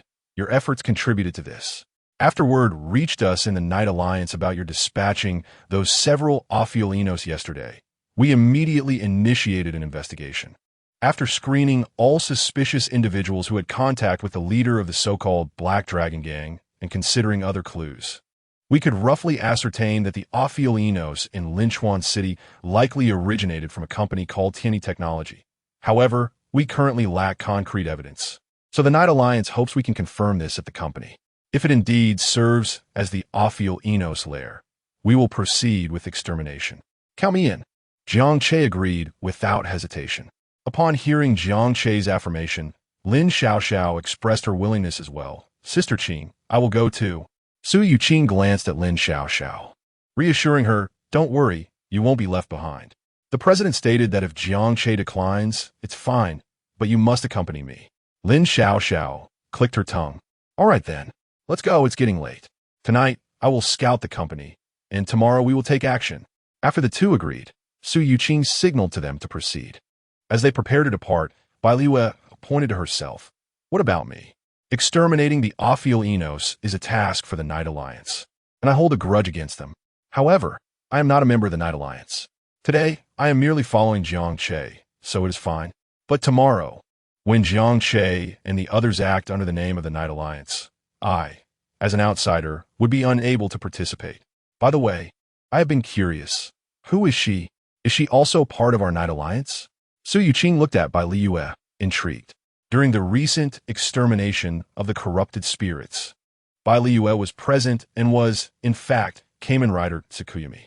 However, Su Youqing had never heard of Kamen Rider Tsukuyami being a member of the Night Alliance. Lin Xiaoxiao interjected, she is Jiang Che's classmate and was the girl present when Jiang Che dealt with the Offinor yesterday. But she is not part of our Night Alliance. Bai Liu glanced at Jiang Che, then mustered her courage to wrap her arms around his, clarifying, I am his girlfriend. Lin Xiaoxiao shrugged, remaining silent. Su Youqing, perceptive as ever, recognized the distinct sentiments both women held for Jiang Che. Bai Liu's declaration was understandable, given her long-standing acquaintance with Jiang Che. Yet, Lin Xiaoxiao had only met him that very day. Was Jiang Che truly so charming? But upon reflection, he was the Emperor Knight, a man of formidable combat prowess. Who wouldn't be drawn to such a figure? With this thought, Su Youqing couldn't help but glance at Jiang Che again. Well, he's quite handsome too. Returning to the present, Su Youqing turned to Bai Liu. Would you like to join our Night Alliance? You could participate in the mission to cleanse the Offinor tomorrow. Su Youqing extended an invitation to Bai Liu, believing her strength to be sufficient. After all, she was Kamen Rider Tsukuyami and possessed the ability to halt time, ensuring she wouldn't impede the mission or require protection. Joining the Night Alliance, doesn't that require going through a formal application process? Lin Xiaoxiao questioned, puzzled. The membership procedure for the Night Alliance was quite intricate. Individuals like Jiang Che had completed the necessary steps in advance, merely awaiting his consent. Su Youqing smiled. It's all right. I still have the authority for this. We can complete the process after the mission. Suddenly, Su Youqing's expression turned serious as she looked at Bai Liu. However, Engaging in combat against monsters is perilous. A moment's carelessness could lead to death. Are you certain you wish to join our Knight Alliance? Bai Liuan nodded earnestly. Yes, I'm certain. Chapter 35. Can Offinor endure the 996 war culture? I have a question. What will happen if we knights choose not to join the Knight Alliance? Will you erase us? Jiang Che glanced at Su Yuqing and Lin Xiaoxiao, curious about the consequences of not joining the Knight Alliance. After all, the driving force of this world is not something that can be easily taken away. If a knight becomes obsessed with power and chooses to act unlawfully, they would become a destabilizing factor in society. Su Yuqing and Lin Xiaoxiao exchanged strange looks before Su Yuqing chuckled. Do you think our Knight Alliance is tyrannical? If you do not wish to join, then don't. As long as you adhere to the rules of the masked knights within human society, the Knight Alliance will not take action against those who choose not to join. Of course, if you engage in illegal activities, we will classify you as a wanted criminal and have you imprisoned. In severe cases, we may even eliminate you on the spot. As for the specifics, let Xiaoxiao explain them to you gradually. After offering a few more words of caution, Su Yuqing departed. As a senior member of the Knight Alliance, she was leading this mission and needed to assess the situation at the T&D Technology Company ahead of time. The next morning, Jiang Che arrived outside the T&D Technology Company with the two women. The company was expansive, occupying an entire industrial park located in the suburbs. Has Sister Qing returned? Jiang Che asked Lin Xiaoxiao, who nodded, her expression grave. Yes, she mentioned she was going to scout the area, but suddenly we lost contact, and her phone has no signal. I can't reach her at all. Jiang Che pondered for a moment. Has she ever been this unreliable? Lin Xiaoxiao shook her head. Defending Su Yuqing, not at all. Sister Qing has always been dependable. Since joining the Knight Alliance, she has never failed a single mission. That's impressive. I wish I could be that capable, Bai Liuan remarked, filled with admiration upon hearing about Su Yuqing's achievements. Jiang Che gazed at the towering building before him and asked the two women, Do you trust me? Without hesitation, Bai Liuan replied, I do. Lin Xiaoxiao considered it for a moment before saying, I trust you as well. All right, since Sister Qing is absent, we shall proceed with her plan for now. If any issues arise, we will adapt accordingly. Jiang Che swiftly made his decision, determined to follow Sister Qing's plan from yesterday and adjust as necessary. Good, let us go. With no objections from the two women, Jiang Che retrieved 3 resumes, distributing them to the appropriate individuals. Following Su Yuqing's plan, they had casually prepared resumes the day before and submitted them to T&D Technology Company, promptly receiving interview invitations. The only uncertainty was Su Yuqing's disappearance. Jiang Che speculated that the T&D Technology Company was likely Offinor's lair. Otherwise, there would be no reason for Su Yuqing to scout the area and then mysteriously vanish. Moreover, their resumes were utterly unremarkable, lacking any highlights or work experience. Yet they still received interview invitations. The HR personnel seemed overly eager for them to come in for interviews, as if fearing they might decline. They proceeded into the expansive grounds of the T&D Technology Company. Soon, they arrived at the interview location. The interview process for the 3 was exceptionally smooth, with hardly a hitch. Even when faced with questions they could not answer, the interviewer maintained a friendly demeanor. The primary focus of the interviewer was on their family background and social connections. Fortunately, due to the efforts of the Knight Alliance and the police, their records have been altered long before, presenting them as individuals with no familial ties. Su Yuqing surmised that if T&D Technology Company indeed served as Offinor's base, they would likely recruit individuals devoid of connections to facilitate their transformation into Offinor, thereby avoiding any unnecessary complications. As Su Yuqing had predicted, despite the trio's lackluster interview performance, they still succeeded. Welcome to T&D Technology Company, and congratulations on becoming part of our family. Now, please let me know your preferred start date for formal employment, so I can make arrangements, the interviewer said, excitement glimmering in their eyes, as if the prey had fallen into a trap. Today, Jiang Che replied immediately. Starting today is fine. The interviewer paused, momentarily taken aback. Wait, did you say you want to start today? Yes, is that a problem? The two women remained silent, standing obediently by Jiang Che's side, cautiously observing him, feigning the innocence of naive university students. Though Jiang Che spoke fluently, he intentionally stumbled over a few words, which left the interviewer completely unsuspecting. All right, but why the urgency? The interviewer scrutinized Jiang Che, finding it unusual for someone to be so eager to start work immediately after an interview.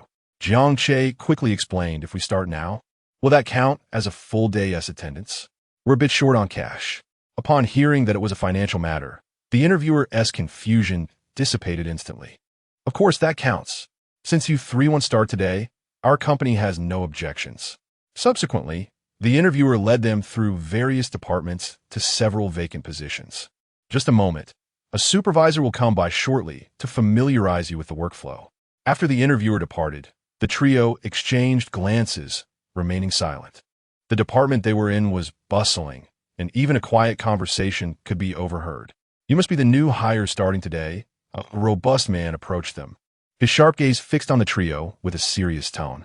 Come with me to the warehouse to collect your office equipment. As they followed the supervisor past a rather corpulent man's workstation, the man suddenly erupted, to Jiang Che and the others' astonishment. He transformed into the frog Offinor and launched an attack on the supervisor. Damn it, I work tirelessly for you every day, and all you give me is this meager supply of Offinor essence. You're clearly trying to end my existence. Well, I'll fight back. After I take you down today, I will expose your monstrous company. Chapter 36. The Emergence of Ma Offinor. As they beheld the sudden appearance of the frog Offinor, Jiang Che and the 2 women trailing their supervisor were momentarily taken aback. Could it truly be Offinor? A wave of realization washed over them, affirming that they had indeed arrived at the right place.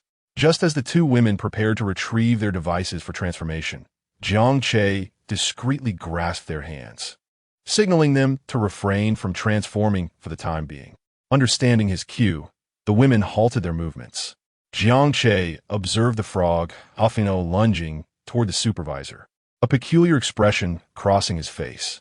What was the nature of this company, T&D Technology? Were all the employees Offinors? Furthermore, what was this absurd notion of working 996? They had transformed into Offinors, yet still needed to clock in?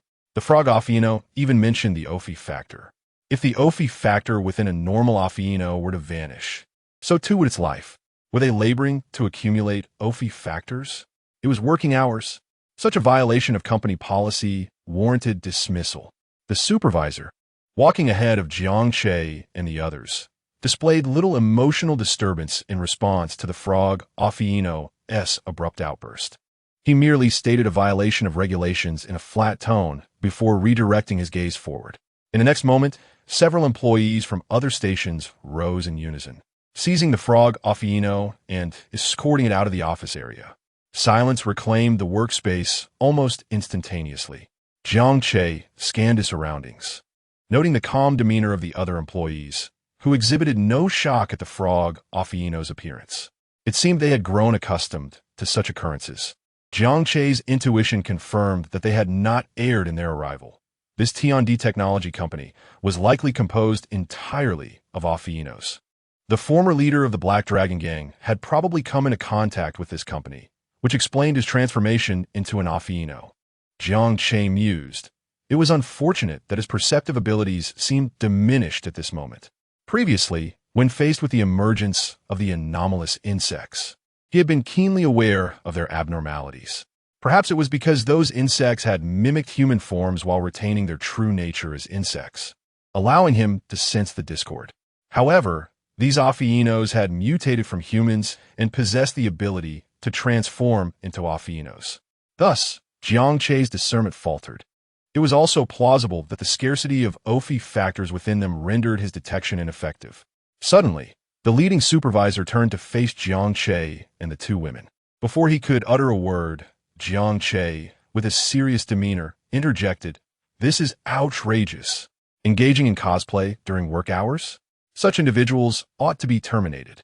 The 2 women, who had anticipated an impending confrontation and were ready to draw their devices, were momentarily taken aback by Jiang Che's statement. Surely, Jiang Che did not regard the Offinors as fools? It was all so evident. yet he chose to defend them. The supervisor was equally taken aback. He had not anticipated that the individual would suddenly transform into a frog, Offinor. His role was merely to introduce Jiang Che and his companions to the company's culture, elucidating the nature of Offinors and the evolution of humanity, before inquiring if they wished to join their ranks. Regardless of their decision, they would all receive an injection of the Ophi factor. Should they be fortunate enough to survive the injection and transform into Offinors, they would then undergo a process of indoctrination, ultimately being released to work for the company as full-fledged Offinors.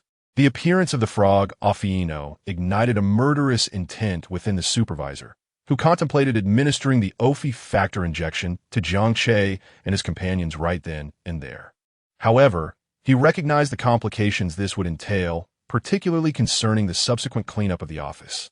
Yet upon hearing Jiang Che's words, the supervisor chuckled. Indeed, one should focus on work during working hours. He turned back and continued forward, instructing them to follow him to collect their equipment. He was unconcerned whether Jiang Che and the others had discerned their monstrous nature. Even if they did, they would soon be transformed into Offinors regardless. As long as they did not perish in his designated office area, all would be well. Jiang Che and his companions trailed closely behind, and soon the supervisor led them out of the towering building to a nearby warehouse. Inside, numerous workers were busily transporting equipment in crates, appearing quite at ease. The supervisor guided the trio through several areas until they arrived at a spacious office. Have you ever pondered the notion that humanity can evolve into more formidable beings? The supervisor inquired with a smile as Jiang Che closed the door behind them. The trio remained silent, merely observing the supervisor. Squinting, he continued, I possess the ability to grant you the opportunity for further evolution, provided you sincerely wish to join us. Moreover, I can unequivocally assure you that within 3 years, our T&D technology company will dominate the entirety of Linchuan City. By joining us, you shall be endowed with unparalleled power. We shall become the new humanity.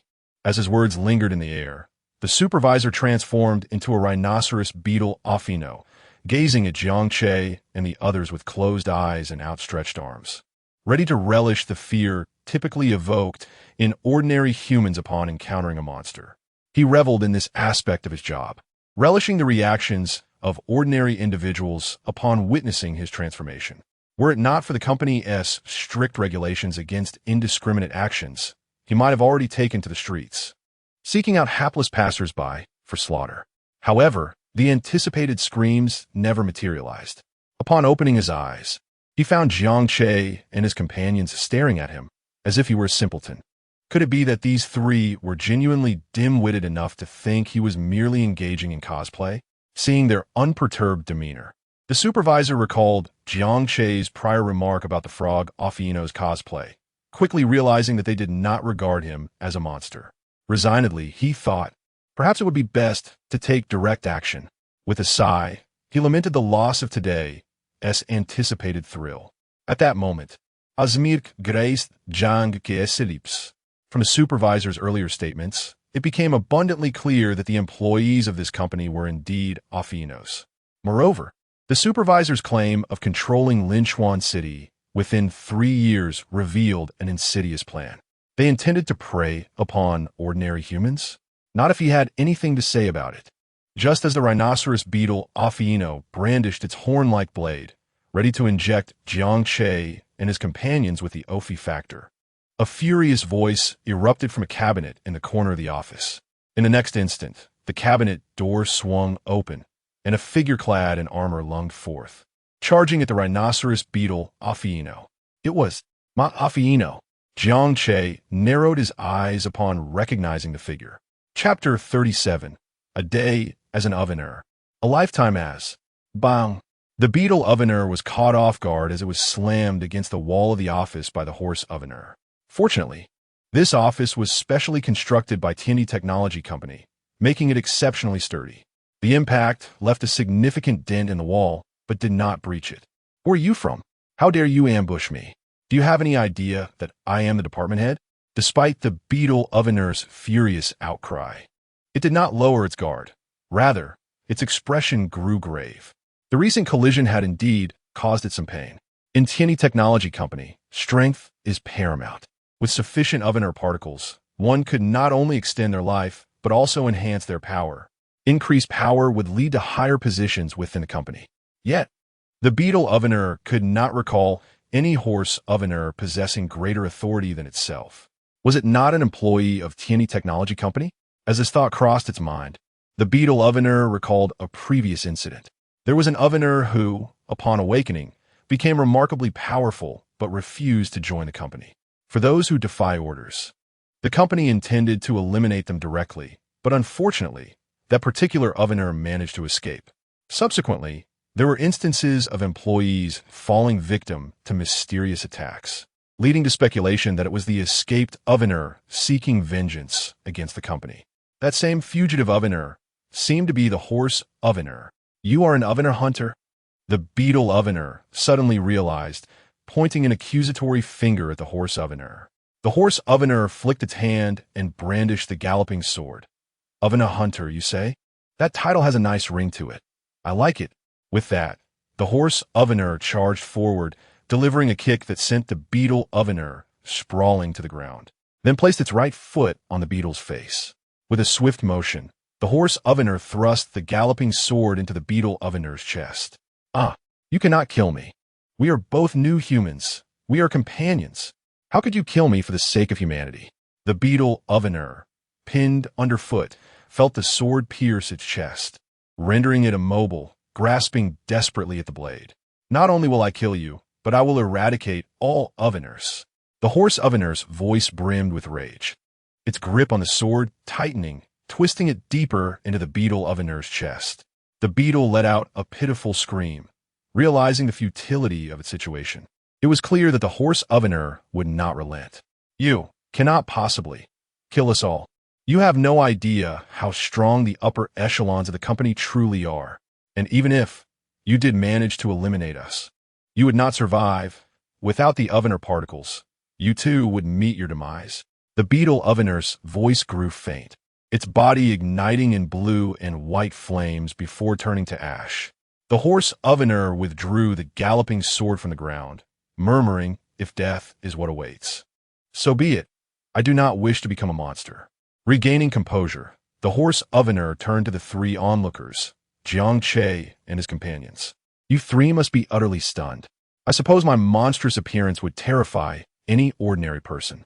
With a sigh, the girl resolved to risk her life to rid the world of Offinors. "While the others are unaware of your presence, you should flee. Do not return here. As for whether you wish to report this, that is your choice. I would advise against it.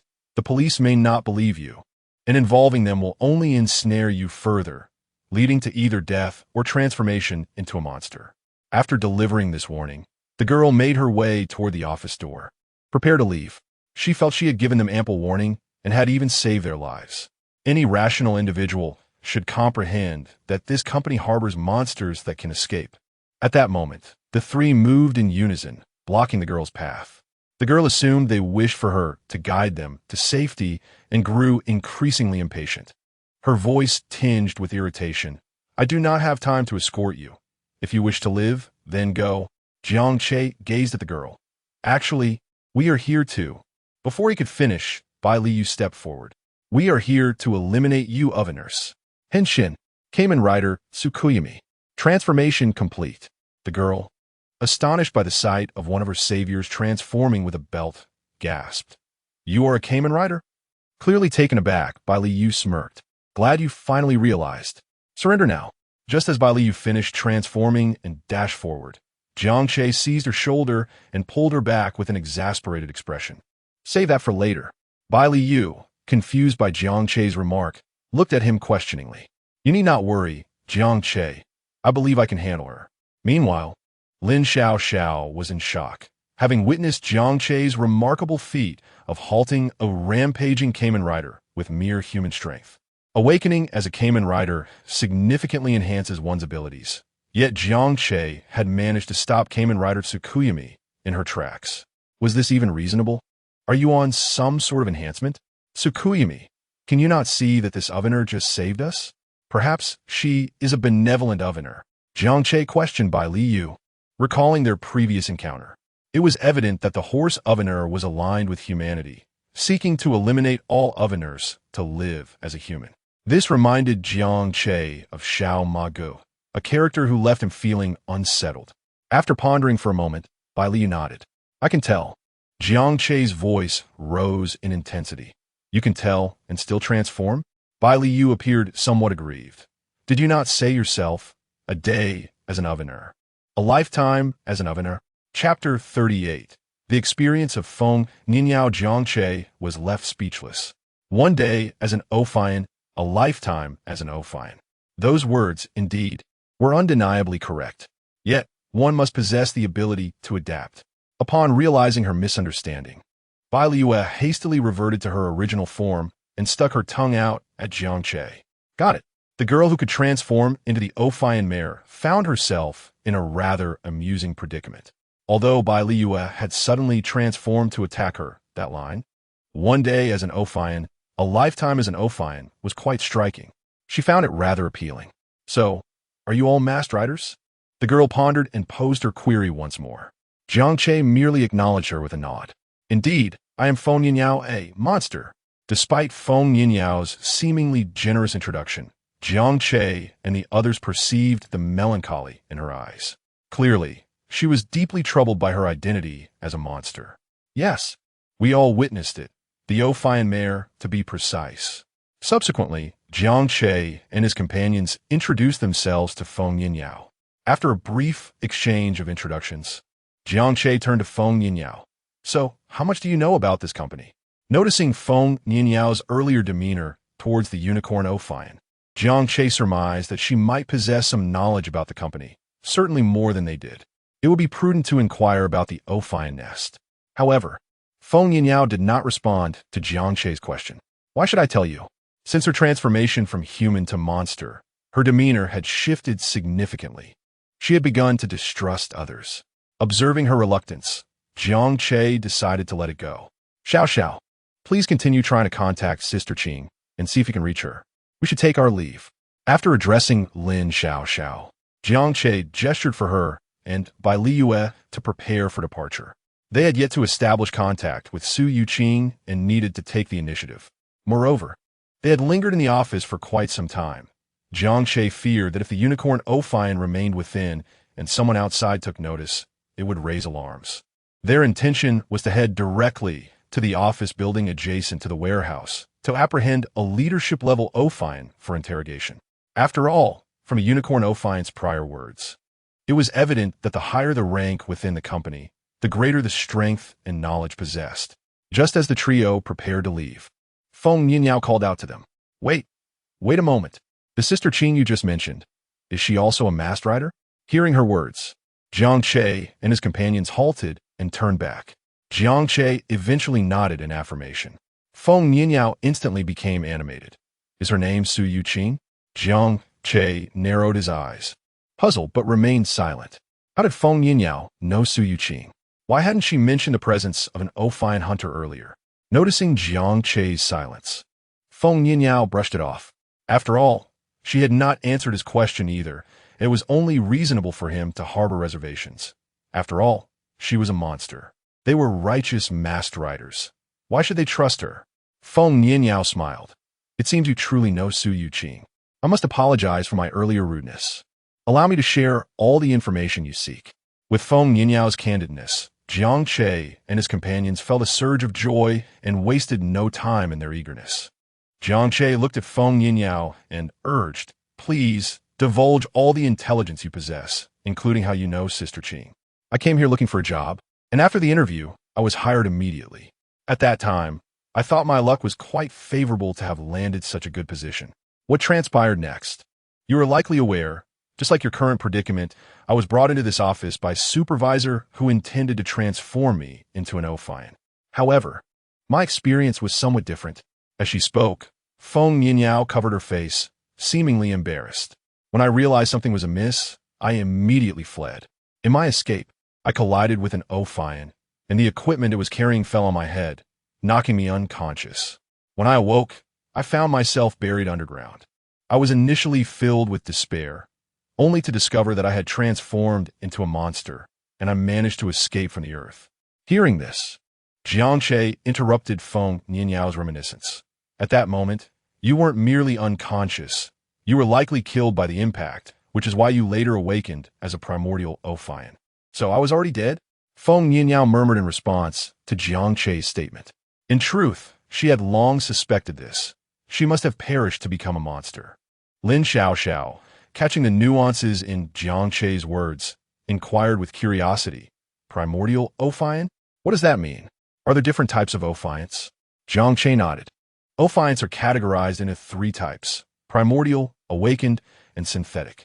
The majority of Offinors are humans injected with Offinor factors, who then have a chance of transforming into Offinors. This is termed an awakened Offinor. Synthetic Offinors refer to those who, upon death, are injected with Offinor factors and subsequently revived. Among these 3 types, the most powerful is the primordial Offinor. When a human dies with unfulfilled wishes, there's a chance they may resurrect as an Offinor, much like Feng Nianyao. After elaborating, Jiang Che added, however, the conditions for a primordial Offinor's evolution are quite stringent, and I'm not entirely certain of the specifics. After all, this world does not operate under the independent worldview of a television series. The likelihood of humans becoming Offinors upon death exists. Otherwise, chaos would have already ensued. Thus, I suspect there are specific conditions for becoming a primordial Offinor. You possess such extensive knowledge. Are you truly a freshly transformed masked rider? Lin Xiaoxiao scrutinized Jiang Che, her expression skeptical. Jiang Che chose to ignore Lin Xiaoxiao's scrutiny and turned his attention back to Feng Nianyao, awaiting her continuation. Perceiving Jiang Che's segaze, Feng Nianyao adeptly resumed her narrative. After realizing I had become a monster, I sought out the supervisor for my onboarding during his off hours. My strength was surprisingly formidable. That Offinor stood no chance against me. It was only through interrogating him that I gleaned much of the information regarding the events that had transpired, all linked to this company. They ruined my life, so I began lurking around this park, hunting those Offinors who ambushed unsuspecting passersby. Last night, I infiltrated this place, intending to uncover the secrets of the Offinor factors from this company, only to encounter Su Yuqing, who was also on a covert mission. Chapter 39. Though I harbor no aspirations, I shall safeguard the dreams of others. A mutual glance passed between Jiang Che, Lin Xiaoxiao, and Bai Liyue. It seemed Feng Nianyao shared a connection with Qingjie. Perhaps she possessed knowledge regarding Qingjie's sudden disappearance. And then, do you know of Su Yuqing's whereabouts? Lin Xiaoxiao inquired, her voice tinged with agitation. As the closest among the trio to Su Yuqing, her concern for her safety was palpable. Feng Nianyao lowered her gaze, her voice adopting a somber tone. Last night, upon recognizing our shared objective, we chose to collaborate. In the warehouse, we discovered a multitude of Offinor toiling away, appearing to be in a state of urgency. We stealthily approached to investigate, but I inadvertently exposed our presence, prompting an assault from the Offinor. Su Yuqing covered my retreat, urging me to flee. However, despite waiting an extended period, she never emerged. My presence here today is to ascertain her fate. Her countenance betrayed a sense of remorse for her inadvertent exposure, which had resulted in Su Yuqing's entrapment within the Offinor's siege. Upon hearing Feng Nianyao's account, Lin Xiaoxiao swiftly interjected, "Then lead us to the location where you were discovered last night. We shall search for any clues left behind by Qingjie." Feng Nianyao nodded in affirmation. At that moment, Jiang Che posed another query. What prompted your assistance earlier? Coincidentally, I infiltrated this establishment and observed the induction of new employees. I sought to prevent you from enduring a similar fate to my own, thus intervening to eliminate the Offinor. However, I underestimated your capabilities, as you 3 are Cayman riders, capable of extricating yourselves without my aid. Having received Feng Nianyao's explanation, Jiang Che's doubts dissipated. Subsequently, the trio accompanied Feng Nianyao, departing from the office and making their way to the location where Feng Nianyao and Su Yuqing had been exposed the previous night. Jiang Che gleaned a crucial piece of information from Feng Nianyao.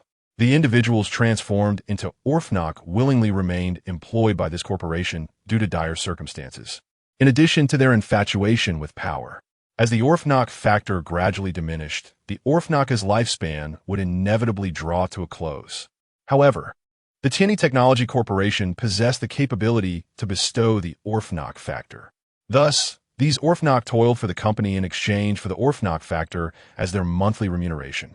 Moreover, referring new recruits also yielded the Offinor factor. Furthermore, the corporation engaged in numerous illicit operations, which, upon completion, would replenish their dwindling Offinor factor. Coupled with the upper echelon's periodic indoctrination of the lower ranks, the Offinor within the Tianyi Technology Corporation had long since become complicit, regarding themselves as the vanguard of a new humanity. They harbored animosity towards ordinary humans. Consequently, Feng Yinyao was resolved to risk her life to dismantle the Tianyi Technology Corporation. Presently, the quartet arrived at the location indicated by Feng Yinyao. With Feng Yinyao, and Offinor herself, leading the way, their progress remained unhindered, evading detection by other Offinor encountered along the route. So, upon your discovery last night, a multitude of Offinor emerged from this edifice, possessing considerable strength. Jiang Che inquired, his gaze fixed upon the building before them. While this structure did not serve as the primary office building for the Tianyi Technology Corporation, Feng Yinyao had described it as remaining brightly illuminated and teeming with Offinor even late into the night. This place was undoubtedly of paramount significance. Qingjia should be unharmed, shouldn't she? Lin Xiaoxiao voiced her concern, her anxiety exacerbated by the knowledge that the Offinor who had besieged Su Yuqing and Feng Yinyao the previous night possessed formidable strength. Jiang Che surveyed the ground, noting the conspicuous signs of combat. Rest assured, Qingjia is not so easily defeated. He held faith in Su Yuqing's capabilities. Although she had only displayed her magnetic pole form during the previous battle, Jiang Che believed her true strength far exceeded that. Eliminating her would prove no simple feat. Had her abilities been truly lacking, the chairman of the Night League would not have entrusted such a perilous mission to Su Yuqing. While the Offinor were not considered particularly formidable among the myriad of monsters, Jiang Che's preliminary assessment indicated that the Tianyi Technology Corporation employed approximately 2,000 individuals. It was reasonable to assume that the Night League, when suspecting the Tianyi Technology Corporation, had considered the possibility that the entire company comprised Offinor. Therefore, given these circumstances, dispatching only Su Yuqing, accompanied by a select few, to accomplish the task of eradicating the Offinor signified that Su Yuqing's strength was exceptional. Otherwise, it would amount to a futile suicide mission. Lin Xiaoxiao, reassured by Jiang Che's words, displayed a slight reduction in her apprehension. Indeed, Qingjia is exceptionally strong. She will undoubtedly be fine. Jiang Che clicked his tongue in mild disapproval. However, the chairman of your Night League is rather ruthless, isn't he? With such a multitude of Offinor, could he not dispatch additional knights to execute the mission? Even the most capable individual should not be burdened with excessive responsibility. Bai Liu nodded vigorously in agreement. When she had learned that her father had initially established the White Edge Society with only a handful of individuals, engaging in skirmishes with other gangs, she had been filled with admiration for her father. Simultaneously, she harbored resentment towards the individual who had assigned the task. Now, upon witnessing Su Yuqing's mission, she realized that this was even more substantial. Her father's mission paled in comparison.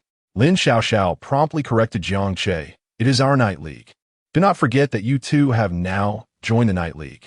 Furthermore, the chairman you speak of is my grandfather. It is impolite to speak ill of my grandfather in my presence. Jiang Che and Bai Liu immediately suppressed their flippant demeanor. Lin Xiaoxiao sighed. Alas, while our Night League may appear to possess a large membership, a significant portion comprises the support staff. The number of Kamen Riders is limited, and those with genuine strength are even fewer. Were it not for the official backing, providing countless mass-produced riders, we would be unable to subdue the Blackened Alliance and those monsters. Similar to the current mission of eliminating so many Offinor, there are undoubtedly other knights within the League capable of executing it, but those willing to risk their lives and currently unassigned are likely limited to Qingjia alone. Lin Xiaoxiao. as if unburdening her innermost thoughts, vented her dissatisfaction to Jiang Che. While the Night League professed to safeguard humanity, she, as the granddaughter of the chairman, was acutely aware of the organization's internal issues. For instance, the mission to locate Jiang Che and extend an invitation to join the Night League was one that no knight had been willing to accept during the initial meeting. Had she not volunteered, Jiang Che would likely have been approached by the Blackened Alliance and subsequently swayed to their side. Fear not, for I have joined your Night League, and I possess an abundance of righteousness. Jiang Che patted Lin Xiao on the shoulder. And me, Bai Liyue chimed in with a cheerful grin. Whatever, Jiang Che. She would follow suit. Does your Night League recruit monsters? I, too, desire to contribute rather than leading a meaningless existence as a monster. Feng Nianyao blinked, suddenly seized by the desire to join the organization mentioned by Jiang Che and his companions. Although she was a monster and possessed no grand ambitions, she harbored a righteous heart, yearning to protect the dreams of others. I shall inquire on your behalf once this matter is resolved, Lin Xiao responded promptly, unconcerned by Feng Nianyao's identity. Zhang Ge surveyed Feng Nianyao, Sai Yingin Wadadi. It seemed unlikely that he would be able to extract any points from Feng Nianyao. A monster willing to safeguard the dreams of others was, at the very least, benevolent, and he could not bring himself to harm her. Jiang Che's gaze gradually shifted to the imposing edifice before him, and a notion began to take shape in his mind. Sister Qing's whereabouts were currently unknown, and her safety remained uncertain.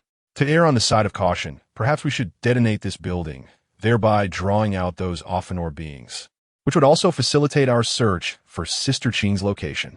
Chapter 40. How can you claim to be Kamen Riders when 3 of you are ganging up on me? Explode. Explode?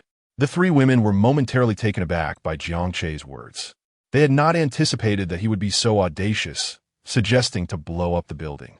Moreover, demolishing the edifice would entail confronting nearly 20,000 Offionites, and that was merely the visible workforce. Who knows how many more lurked in the shadows? Was Jiang Che truly this fearless? Could it be too perilous? Even Feng Nianyao, who had long since cast aside concerns of life and death, hesitated at Jiang Che's proposal.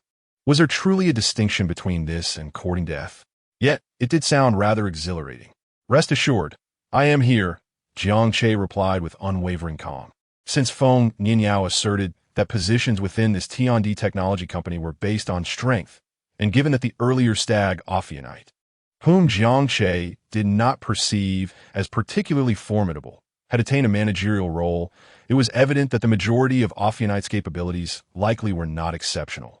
If their collective strength were truly formidable, they would have long since dominated Linchuan City instead of establishing a company to gradually develop. In the face of absolute power, the inferior Offionites would be effortlessly vanquished. Regardless of their numbers, they could stir no significant turmoil. Furthermore, Jiang Che was quite curious about what secrets this building held, especially since so many Offionites were present at such a late hour. At that moment, Lin Xiao noticed that all attention had shifted to her, with everyone eagerly awaiting her response. Bai Liyue, without a doubt, placed her complete trust in Jiang Che, agreeing to whatever he proposed. Meanwhile, the Mayor Offinite wore an expression brimming with excitement. Here stood someone unafraid of death, evidently intrigued by Jiang Che's suggestion. It appeared that among this squad dedicated to exterminating Offionites, she was the only one who retained a semblance of normalcy. Overwhelmed by the gaze of the 3, Lin Xiao reluctantly nodded. Let us give it a try. If Su Youqing's disappearance was indeed due to an Offinite abduction, then Jiang Che's plan to detonate the building could be a viable strategy, potentially luring out the Offionites and buying them some time to prevent her from falling victim to darker schemes. Hey, what are you 4 doing during work hours? Which department are you from? Slacking off during company time. Just as Jiang Che and his companions were preparing to act, a sudden voice rang out from behind them. The 4 turned to glance back, but quickly returned their attention forward. It was too late for them to be discovered. Observing Jiang Che's group, ignoring him, the stout man became incensed. Though he had not ascended to a managerial position, he had secured a respectable role. His duties typically involved wandering the premises to ensure everyone was diligently at work and to identify any ordinary humans who might have intruded. He took pride in his position and performed it with diligence. Where are your employee badges? The man scrutinized Jiang Che and his companions, identifying a grave issue. None of them bore any insignia or attire associated with T&D Technology Company. Normally, employees were required to display identification or wear uniforms, even the higher-ups. The absence of both meant that Jiang Che's group was not affiliated with the company, rendering them ordinary humans. The man's expression brightened. After all, each Offinite brought into the company yielded rewards. However, the upper management forbade ordinary employees like him from actively seeking out humans outside the premises. They could only undertake company assignments targeting specified individuals or those who accidentally wandered into the area, converting them into Offinites. Yet here stood Jiang Che and his companions, 4 ordinary humans who had unwittingly trespassed into the complex. They were a surefire opportunity. Even converting just one into an Offinite would yield substantial profit. So you're not from our company? Would you be interested in joining us? The man envisioned an increase in his Offinite rewards for the month. As he spoke, he approached Jiang Che and the others. Sensing the man drawing near, Jiang Che furrowed his brow and turned back. I advise you to abandon your struggle. Otherwise, when I take action, you will suffer immensely. The man reached out, intending to pat Jiang Che on the shoulder, only to receive a punch to the face instead. What are you doing? The man yelped in pain, clutching his face as he fell to the ground, astonished by Jiang Che's strength. Enraged, he sprang back to his feet. You have brought this upon yourselves. With a furious roar, he transformed into a moose Offinite. Ha ha ha, foolish human. Do you realize whom you just struck? Are you frightened now? The moose Offinite kicked the air, reveling in the thrill of the moment. Pathetic humans. You must be trembling in fear right now. He cast a glance at the 3 women beside Jiang Che, swallowing hard.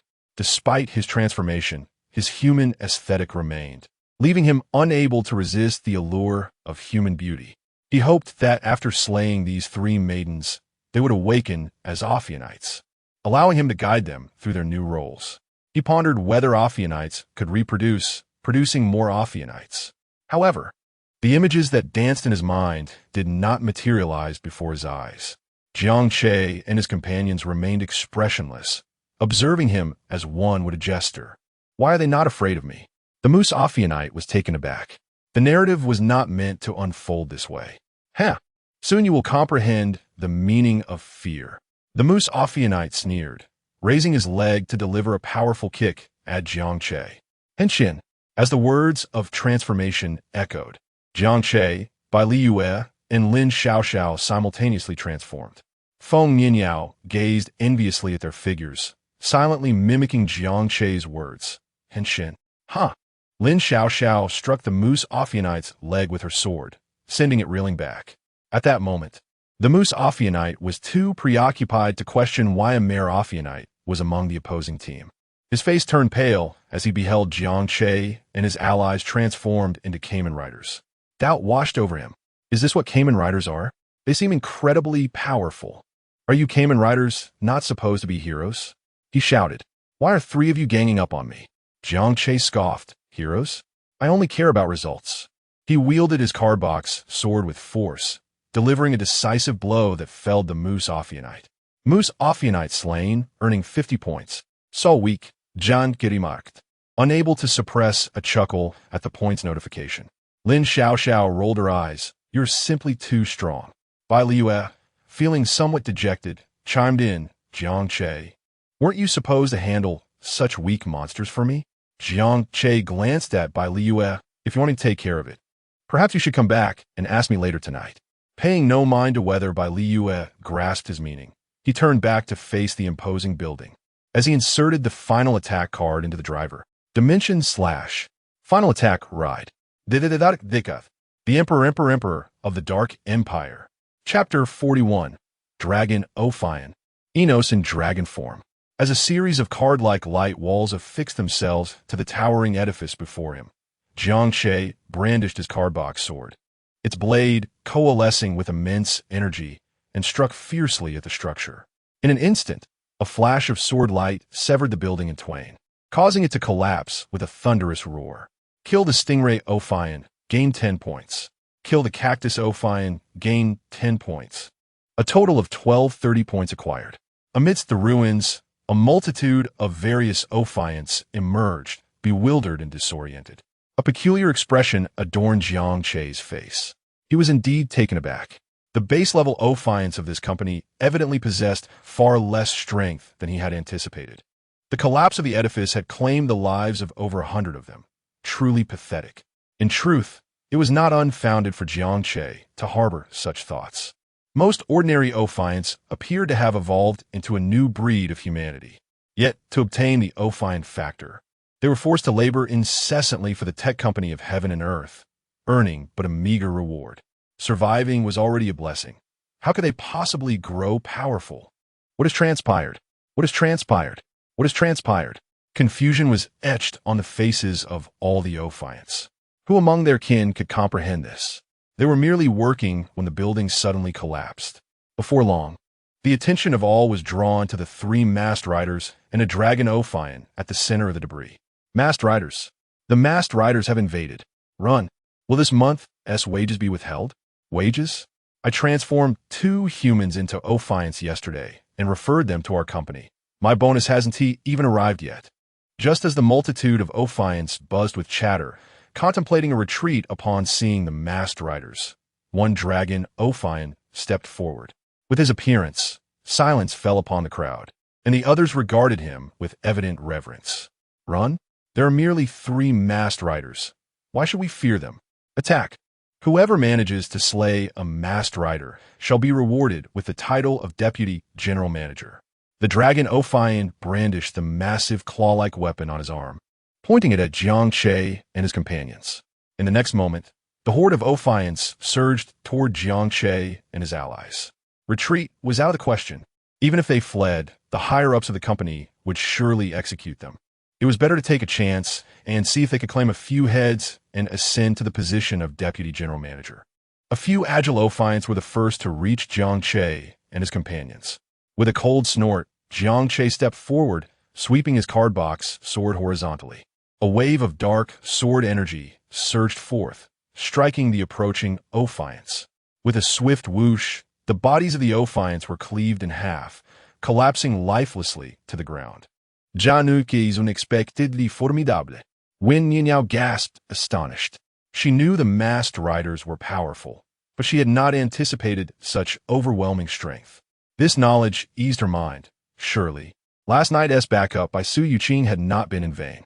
Observing Jiang Che effortlessly dispatching several Ophions, those that had intended to charge forward were left in a state of shock. Perhaps retreat was the wiser option? However, as this thought crossed their minds, countless Ophions pushed them forward, leaving no room for escape.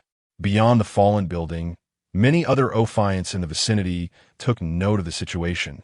Witnessing Jiang Che and his fellow masked riders, while also hearing the dragon Ophion as promise. Who could resist an opportunity that promised ascendance? As a result, an increasing number of Ophions charged toward Jiang Che and his companions. Seeing the seemingly endless swarm of Ophions, Jiang Che shouted, gathering energy in his card box sword. He then swung forward with great force, unleashing a massive crescent of dark sword energy that tore through the air, slicing toward the advancing Ophions. Beside him, Bai Liue and Lin Xiaoxiao exchanged glances, a mixture of shock and fear in their eyes. Yet, upon witnessing Jiang Che's every swing claiming a batch of Ophions, their confidence surged. Back to back, they meticulously dispatched the approaching foes. Even if some managed to slip by, the other would ensure they were finished off. As for Wen Yinyao, being an Ophion herself, she faced no aggression from her brethren amidst the chaos. All attention was directed toward the masked riders. Some Ophions even mistook her for a colleague, granting her the opportunity to eliminate several of her kind. With each agonizing cry, the number of Ophions diminished. Most of the stronger ones had fallen to Jiang Che's blade. Observing the dwindling Ophion ranks, the dragon Ophion grew anxious. Boss, a few pests are causing trouble in our domain. I suspect they are affiliated with that masked rider from last night. What? That masked rider? just escaped. Fear not, boss. I shall eliminate these masked riders. The dragon Offinor made a call, conversing briefly before hanging up, then charged towards Jiang Che. At that moment, Jiang Che was in the midst of slaying a centipede Offinor when he noticed the dragon Offinor's approach, piquing his interest. Given the current situation, he deduced that this dragon Offinor held a high rank, and being a dragon Offinor, its power was surely formidable. The points it offered would certainly be substantial.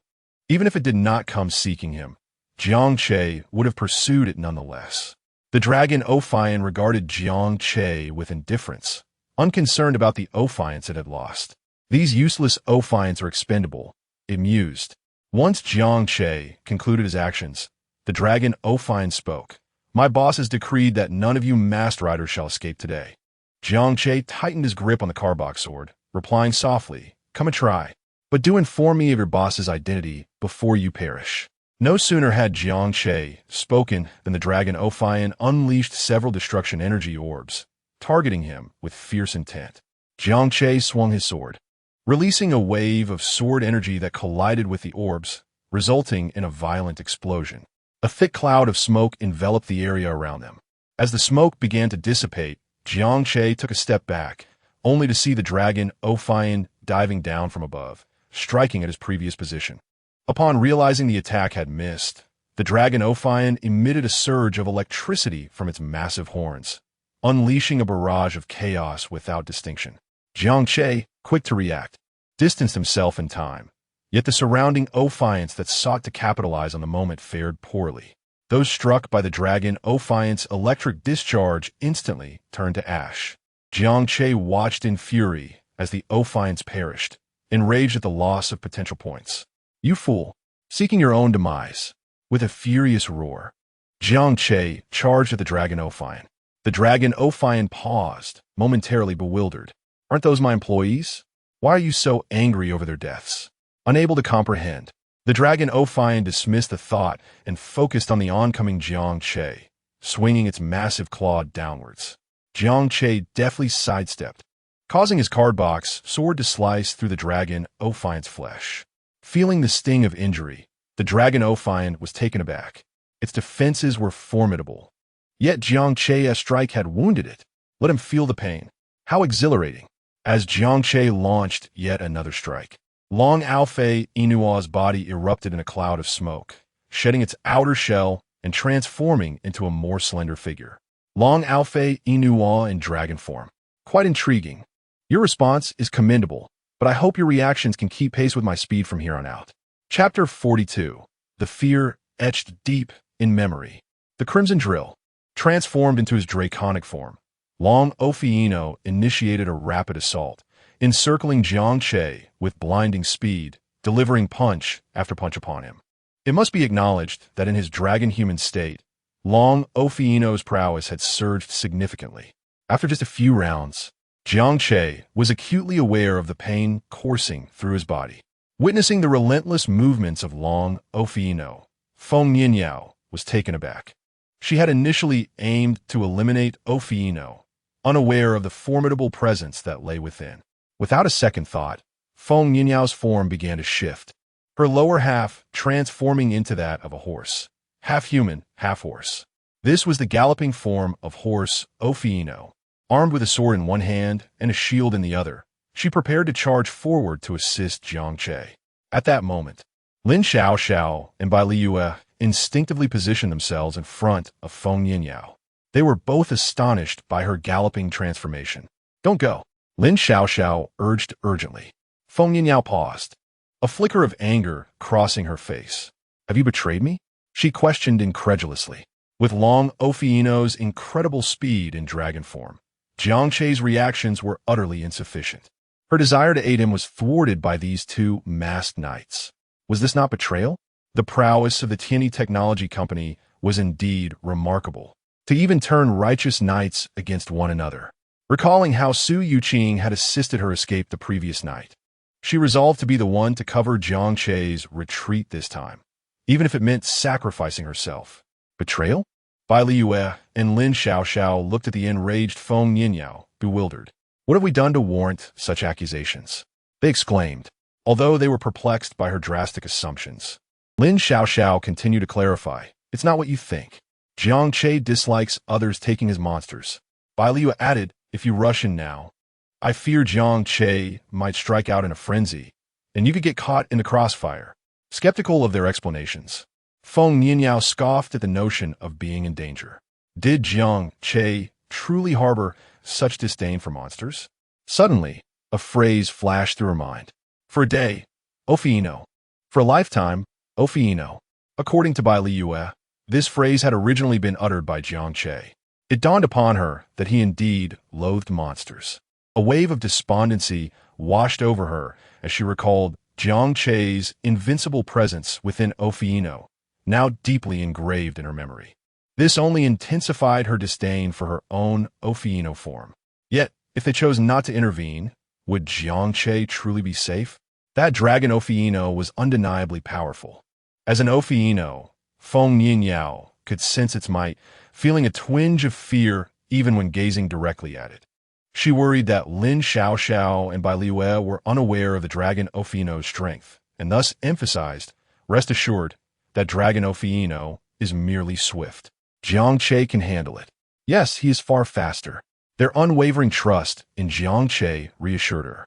Seeing their confidence, she finally halted her advance, crushing an approaching Offinor beneath her foot, ending its life without hesitation. Yet, her gaze still drifted toward Jiang Che, filled with concern. "Please, you have yet to fulfill your dreams. You cannot perish. If that is your strength, prepare to meet your end." Long Offinor sneered at the repulsed Jiang Che. If he could slay a masked knight, his accomplishments would surely shine. The masked knights were the foundation of Tianyi Technology Company. Perhaps if he succeeded, the higher-ups would reward him with a masked knight belt? Only with such a belt could these lower-tier Offinors ascend to true decision-making roles within the company.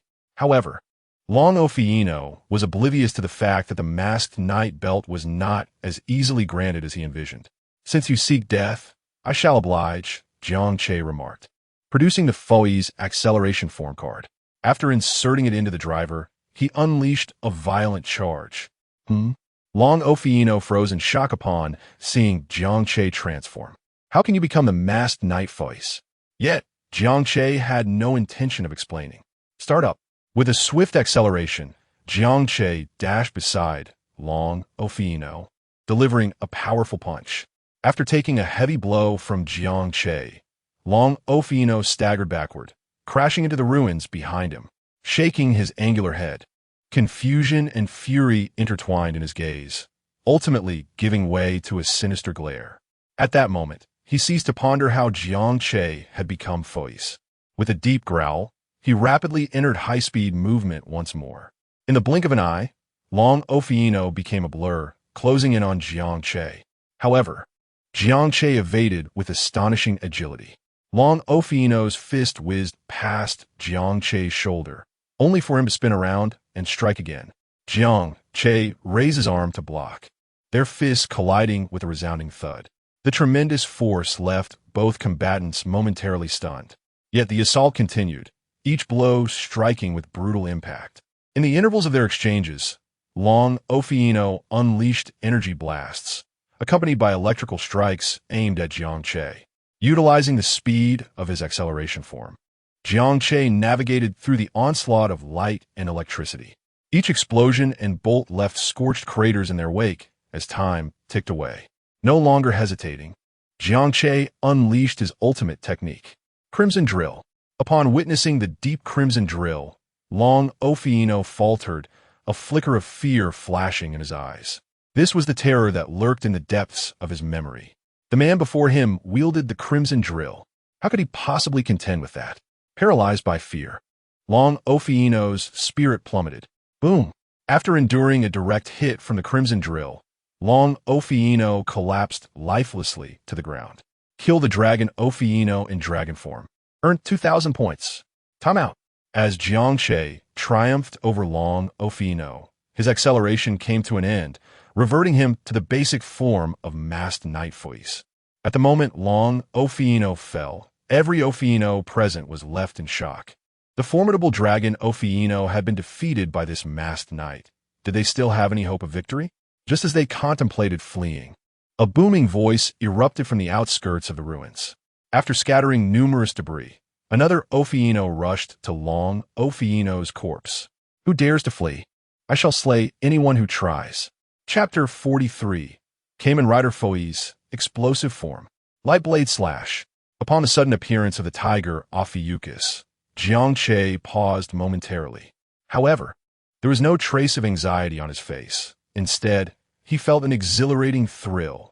He remembered that the tiger Ophiuchus possesses the ability to infuse life into the Ophiuchus, resurrecting it. How dare you disrupt our T&D technology company?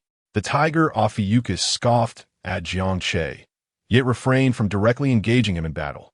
After all, the opponent had transformed into Kamen Rider Foi's, and having already dealt with the dragon Ophiuchus, his strength was undoubtedly formidable.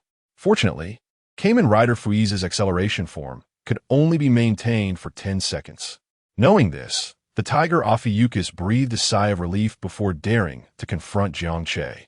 Observing Jiang Che standing still, not launching an attack, solidified the tiger Ophiuchus's earlier conjecture. Jiang Che must be too intimidated to strike. The tiger Ophiuchus extended its tendril-like appendage towards the fading dragon Ophiuchus, infusing it with life. Soon, the dragon Ophiuchus was resurrected. Huh, I'm not dead. The dragon Ophiuchus looked around in confusion until it spotted the tiger Ophiuchus and immediately realized what had transpired. How are you here? Did you bring me back to life? The tiger Ophiuchus nodded, patting the dragon Ophiuchus on the shoulder. The boss sent me. Remember, you owe me a life, and it must be repaid. The dragon Ophiuchus grunted in acknowledgement before glaring fiercely at Jiang Che in the distance. Now that you've lost your acceleration form, let us see what you could do against us. The previous battle had indeed been a careless oversight. Upon seeing that deep crimson drill, it had panicked, leading to its demise. Now, having regained its composure, the dragon Ophiuchus knew that although Jiang Che could transform into Kamen Rider Foi's, he was not the nightmare-inducing adversary it once feared. With the tiger Ophiuchus by its side, victory was assured. The resurrection of the dragon Ophiuchus by the tiger Ophiuchus drew the attention of the three women engaged in battle with the ordinary Ophiuchus, who began to converge on Jiang Che. Lin Xiaoxiao looked at Jiang Che with concern. Previously, she had inquired about his inability to utilize the powers of the Kamen Riders Kamen Rider Kabuto and Kamen Rider Garen. Now that Foi's acceleration form had ended, he would likely have to confront them as Kamen Rider Kabuto, given that the dragon Ophiuchus' rapid movements could only be countered with the ascending transformation. However, the power of Kamen Rider Kabuto and Foi's was not exceptionally high. It required the wielder to possess remarkable skills to unleash their full potential. Feng Yinyao observed the dragon Ophiuchus and tiger Ophiuchus before her. The resurrection ability of the tiger Ophiuchus had taken them by surprise. Gritting her teeth, she declared, I have comprehended a new form during the battle. I will hold one of them off while you swiftly dispatch the other. During the recent skirmish, Feng Yinyao had noticed the Ophiuchus capable of switching forms and realized she too could shift her state. Beyond the combat and sprinting forms, it seemed she might possess the potential to become even stronger. Yet, she was uncertain if she could truly hold one of the Ophiuchus at bay in her passionate form. After all, these two Ophiuchus were elite members of T&D Technology Company, endowed with a continuous supply of Ophiuchus particles.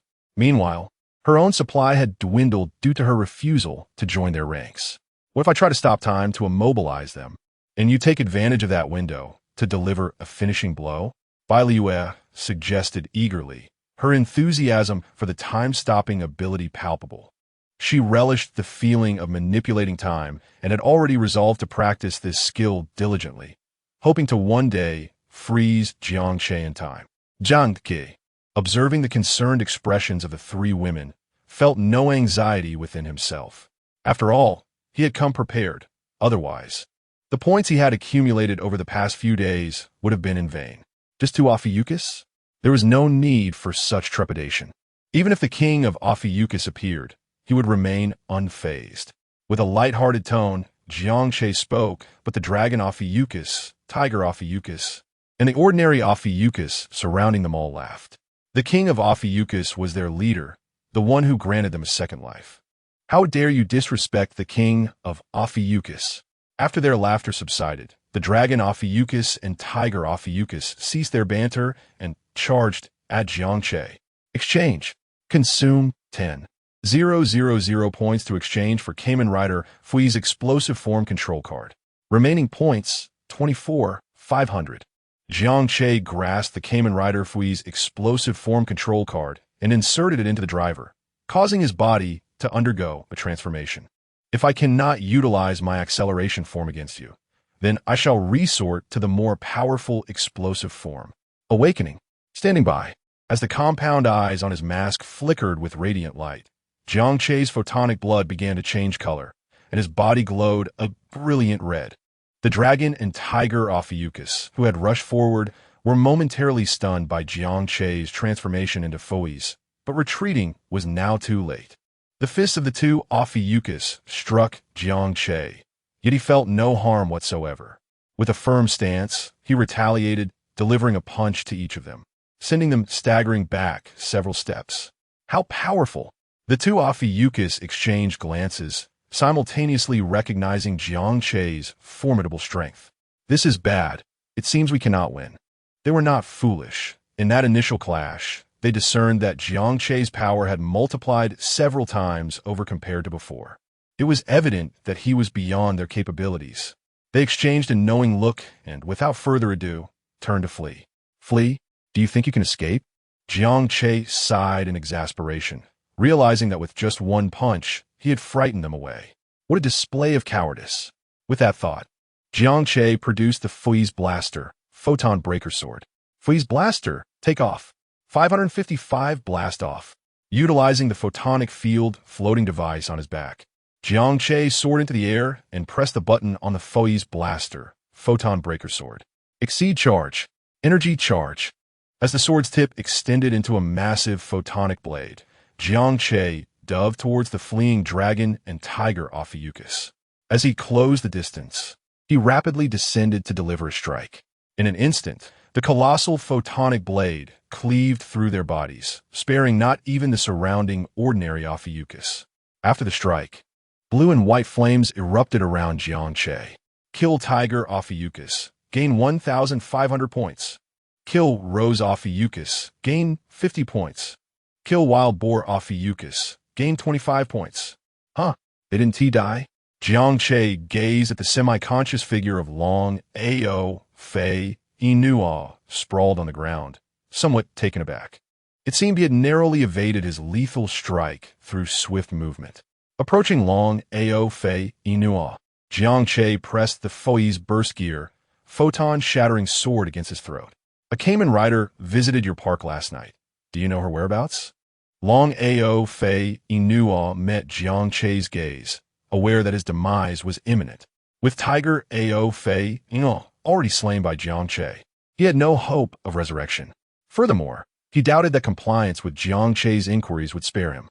Suddenly, a thought struck Long Ao Fei Inua.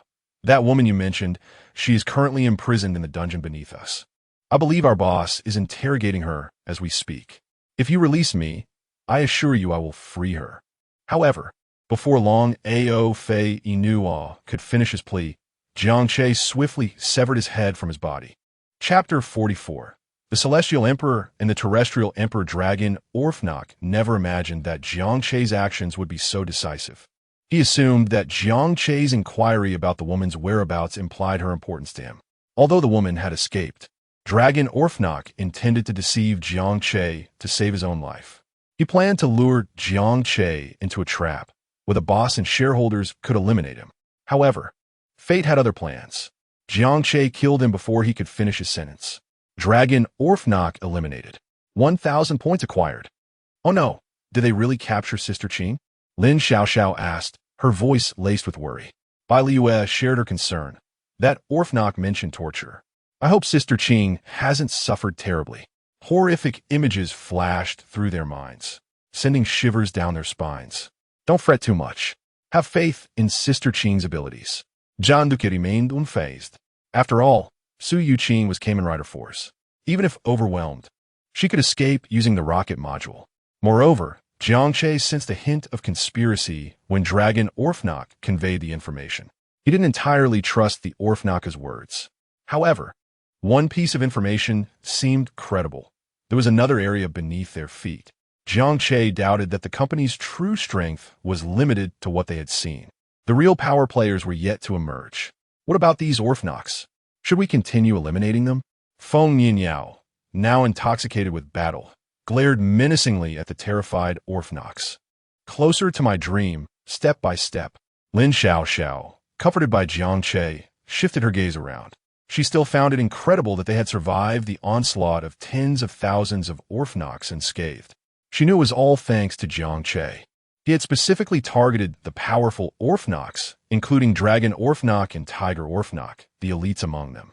The remaining Offinors, gripped by fear, fought timidly, allowing them to fight with relative ease. I've been in contact with the Rider Alliance. They've dispatched a fully armed Leo trooper unit to Linchuan City. They requested us to contain these Offinors until the Leo troopers arrive, so they can handle them. Jiang Che was familiar with the Leo troopers, mass-produced riders transformed using artificial drivers. Although their combat strength was low, they compensated with numbers and addressed the shortage of official Kamen riders. However, these drivers were typically controlled by the authorities. Jiang Che surveyed the vast number of Offinors and decided against following the Rider Alliance's plan. Even after eliminating many, a multitude remained. Containing them was unrealistic. Furthermore, he suspected that the company's true leaders were in a new area below them. Detaining the Offinors while allowing the executives to escape would be a grave mistake. Therefore, the best course of action was to quickly eliminate all the Offinors. Jiang Che shared his thoughts with the three women. They were initially surprised by his bloodthirst, but ultimately agreed with his reasoning. Thus, the four of them resumed their hunt for Offinors. Jiang Che and Feng Yinyao were particularly enthusiastic. Feng Yinyao found herself drawn to Jiang Che's decisive nature. In burst mode, Jiang Che relentlessly reaped the lives of the Offinors. Soon, the number of Offinors in the park dwindled. After eliminating a significant portion, Jiang Che finally paused. The remaining Offinors had been driven into the building, too afraid to emerge. As his strength grew and the slaughter continued, the points Jiang Che received from the Offinors diminished, with some no longer yielding any points at all. Well, leaving these Offinors to the authorities should suffice, right? Lin Xiao clicked her tongue, a hint of helplessness in her expression. I guess so, but you only thought about handing them over after killing so many. Jiang Che glanced at his points, which had reached 38550, then turned to the three women. Do you think these Offinors will try to escape after we leave? Unlikely. They're terrified of you. Who would dare to run? Besides, our Rider Alliance has almost compiled a list of the company's employees. They won't get away. Lin Xiao shook her head, uncertain. Then, will you three stay here until the Leo troopers arrive? By the Uigrasp Jiang Che Sind. What about you? Jiang Che looked towards the ruins. During the battle, he had noticed a passage beneath the rubble, presumably leading to the underground area. However, the passage had remained silent since the slaughter began. I'll go take a look. The company's boss hasn't shown up yet. Jiang Che joked, making his decision. The three women, familiar with Jiang Che's personality, didn't try to stop him. Be careful. Call us if anything happens. Jiang Che nodded and headed towards the passage. He moved swiftly through the ruins, the collapsed building fragments scattered around him. Guided by his memory, Jiang Che located the passage he had glimpsed during the battle. The passage was mostly blocked by layers of rubble, resembling a small mountain. Jiang Che raised his fist, his arm muscles tensing, and struck the pile of rubble. The punch was powerful, the air whistling from a force. With a deafening roar, the rubble scattered, creating a cloud of dust. As the dust settled, a staircase leading downwards became visible. Without hesitation, Jiang Che stepped onto the stairs and descended. He soon reached the bottom. Oh, were they expecting me? Jiang Che looked ahead and saw a blue and white figure and a black and gold figure standing side by side, staring at him. Kamen Rider Celestial Emperor and Kamen Rider Terrestrial Emperor. Chapter 45. The Guardians of the King of Offinor emerge. So, it is you who has come to stir trouble in our company, huh? I did not expect you to possess such strength. resolving that group of incompetents so swiftly.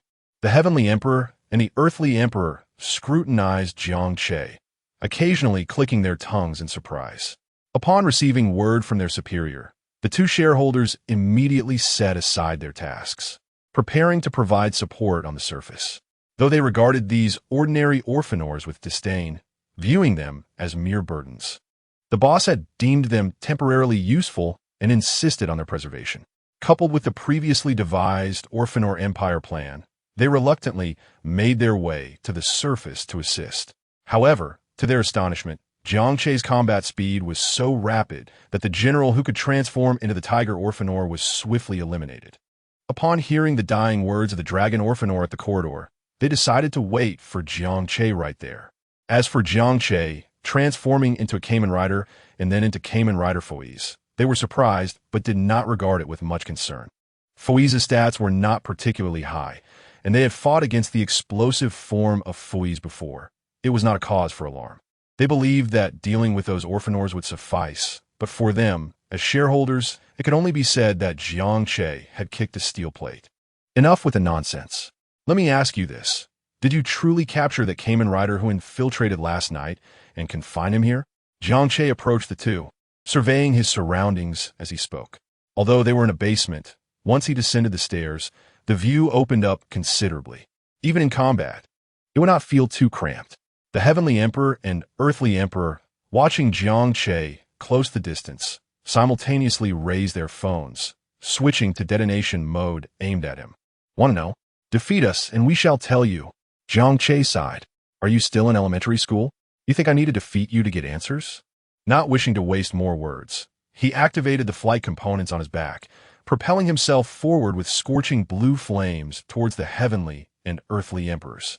As Jiang Che charged forth, both emperors squeezed their triggers, firing at him, utilizing the assistance of his flight components.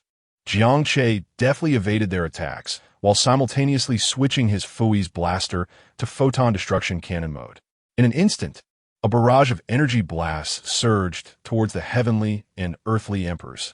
The Heavenly Emperor, quick to react, pressed the button on the flight attacker, granting him the ability to fly. Like a shadow, he skillfully maneuvered between the energy blasts, evading the onslaught. The Earthly Emperor gripped the Orga Groundbreaker sword tightly, its blade gleaming as he swung it to cleave through the incoming energy blasts, each clash erupting in sparks. With a thrust of his booster, Jiang Che accelerated to confront the Heavenly and Earthly Emperors. Upon landing, his Foi's blaster emitted a crisp switching sound, transforming into photon breaker mode.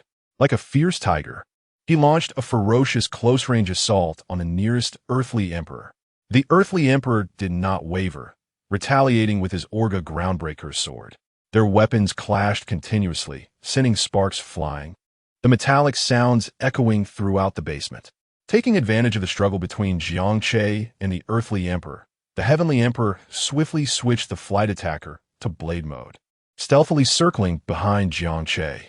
Sensing danger from behind, Jiang Che used the stone pillars in the basement as cover, executing a maneuver reminiscent of Qin Wang's circumvention of a pillar. While evading the attacks, the energy launchers on either side of his shoulders lit up, unleashing a rain of energy blasts towards the Heavenly and Earthly Emperors, forcing them to momentarily retreat.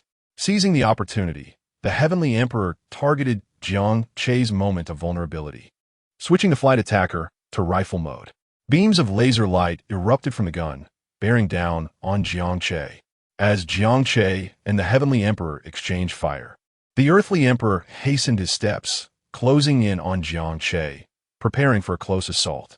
Under the dual threats of laser beams and the Earthly Emperor, Jiang Che leaped and rolled, skillfully evading their attacks. Foi's blaster take off. Jiang Che utilized the photon field flotation device on his back to levitate, pressing the button on the Foi's blaster's photon destruction cannon. Exceed charge.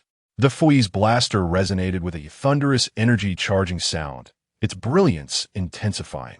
Jiang Che aimed at the Heavenly and Earthly Emperors, unleashing his ultimate technique. Photon Buster. 20 red photon energy blasts surged forth, enveloped in overwhelming pressure. hurtling towards the two emperors. The earthly emperor, sensing the impending threat, swiftly pressed the enter key on his Orga device. Exceed charge. Channeling energy. The Orga groundbreaker sword radiated a dazzling golden light, extending an infinitely long blade of light. Orga slash. The earthly emperor swung the luminous blade, intercepting the oncoming energy blasts. The collision of the blasts and the blade generated powerful waves of energy, causing the basement floor to tremble. Taking advantage of the earthly emperor's distraction, the heavenly emperor maneuvered the flight attacker towards Jiang Che. Exceed charge. The blade mode erupted with astonishing energy, cleaving towards Jiang Che. Saiga slash. Jiang Che observed the heavenly emperor's ultimate technique with a derisive smirk. Energy charging? Who cannot do that? Exceed charge. Switching the Fui's blaster to photon breaker mode, he extended a longer photon energy blade. Photon breaker. Jiang Che unleashed his full power, leveraging his dive to strike fiercely at the heavenly emperor. The immense force broke through the defenses of the heavenly emperor's blade, landing a direct hit. The heavenly emperor let out a pained scream, staggering backward several steps. Observing this, Jiang Che seized the moment, refusing to grant the heavenly emperor any respite. Charging towards him once more, defeating the heavenly emperor first would make dealing with the earthly emperor considerably easier. As he prepared to deliver the finishing blow to the trembling heavenly emperor, a massive shadow suddenly loomed, hurtling directly at him. Jiang Che exclaimed sharply, activating his booster to leap into the air, narrowly avoiding the collision. Roar! Upon seeing the figure below, Jiang Che gasped in astonishment. It was the rampaging rhinoceros Offinor, the largest and heaviest among them. Had he been struck, it would have surely resulted in a concussion. Suddenly, Jiang Che squinted, casting his gaze towards the three figures emerging behind the rhinoceros Offinor. This situation was becoming troublesome. Jiang Che felt a headache coming on, and as he glanced at the earthly emperor, who was retreating behind the massive form of the rhinoceros Offinor, his expression turned fierce. Chapter 46. Warrior Pegasus. I have a mighty Offinor to ride. A glimmer of brilliance flashed in Jiang Che's eyes. At this moment, the celestial emperor, having endured a devastating strike from Jiang Che's ultimate technique, was on the brink of collapse. Fortunately, the arrival of the rhinoceros Offinor allowed him to evade a dire fate. That was close. I nearly fell to that young man's hand. Who is he to wield such power? The celestial emperor's heart was already overwhelmed by Jiang Che's formidable prowess. Is this truly the Kamen Rider Fui's? It seems almost absurdly powerful. Despite both employing ultimate techniques, Jiang Che's attack obliterated his own, breaching his defenses. Moreover, he had teamed up with the Earth Emperor, yet they could not overcome Jiang Che. Thankfully, the other stakeholders arrived just in time. Taking advantage of the massive form of the rhinoceros Offinor, the celestial emperor staggered towards the other stakeholders. Suddenly, that dreaded crimson figure appeared before him. Are you hiding from me? Jiang Che vase echo dominously. Cursing under his breath, the celestial emperor abandoned all caution and activated his flying attacker, preparing to flee. Observing the erratic flight of the celestial emperor, Jiang Che let out a scoff. Still hoping to escape? A spark ignited in Jiang Che's eyes as he activated his back thrusters, propelling himself forward with a powerful kick against the rhinoceros Offinor, launching himself toward the celestial emperor at breakneck speed. The air split with a deafening roar as Jiang Che surged forward. Someone save me! Feeling the terrifying pressure closing in behind him, the celestial emperor called out to three figures in the distance. Huh! No one can save you today. As the distance between them diminished, Jiang Che seized the moment, leaning forward and diving down with blinding speed. At that instant, the only thought in the celestial emperor's mind was to run. After becoming the Offinor and awakening the Kamen Rider celestial emperor's belt, this marked the second time he felt the sting of imminent death. The first time was against their formidable leader, the king of Offinor. Back then, he had foolishly believed himself invincible and sought to challenge the king's position, only to be effortlessly subdued. Now, he faced Jiang Che, who relentlessly pursued him. As he saw the three figures approaching to lend assistance, the Celestial Emperor hastened his escape with a flying attacker. However, Jiang Che was already upon him. Like a bolt of lightning, Jiang Che descended, using his momentum to thrust the Fee's blaster photon, shattering sword deep into the Celestial Emperor's form. The blade pierced effortlessly through the Celestial Emperor's armor, and as it entered, a torrent of energy surged forth, tearing him apart from within. The Celestial Emperor's anguished scream echoed as his body plummeted to the ground like a severed kite, crashing heavily and kicking up a cloud of dust. Killing Kamen Rider, Celestial Emperor grants 2,000 points. Jiang Che landed firmly, stepping upon the Celestial Emperor's body as he withdrew the Fee's blaster photon, shattering sword. Raising his head, he was met with the sight of 3 figures. Kamen Rider fights, Kamen Rider Kaiksa, and Kamen Rider Mues. The trio, initially rushing forward, halted in their tracks at the moment of the Celestial Emperor's demise, regarding Jiang Che warily. How audacious! Is this person truly so bold? Seeing us arrive, he dares to act so violently? Their faces bore expressions of incredulity. Jiang Che had the audacity to commit murder before their very eyes. Meanwhile, the Earth Emperor, lurking in the shadows, swallowed hard as he witnessed Jiang Che extract the Fee's blaster photon-shattering sword. He felt a surge of relief. Fortunate not to be Jiang Che's primary target. Having just been struck by 20 energy projectiles unleashed by Jiang Che, had he not defended with his own ultimate technique, he might have met a swift end. Though he bore injuries, he had at least survived, unlike the Celestial Emperor. Suddenly, the Earth Emperor's heart skipped a beat.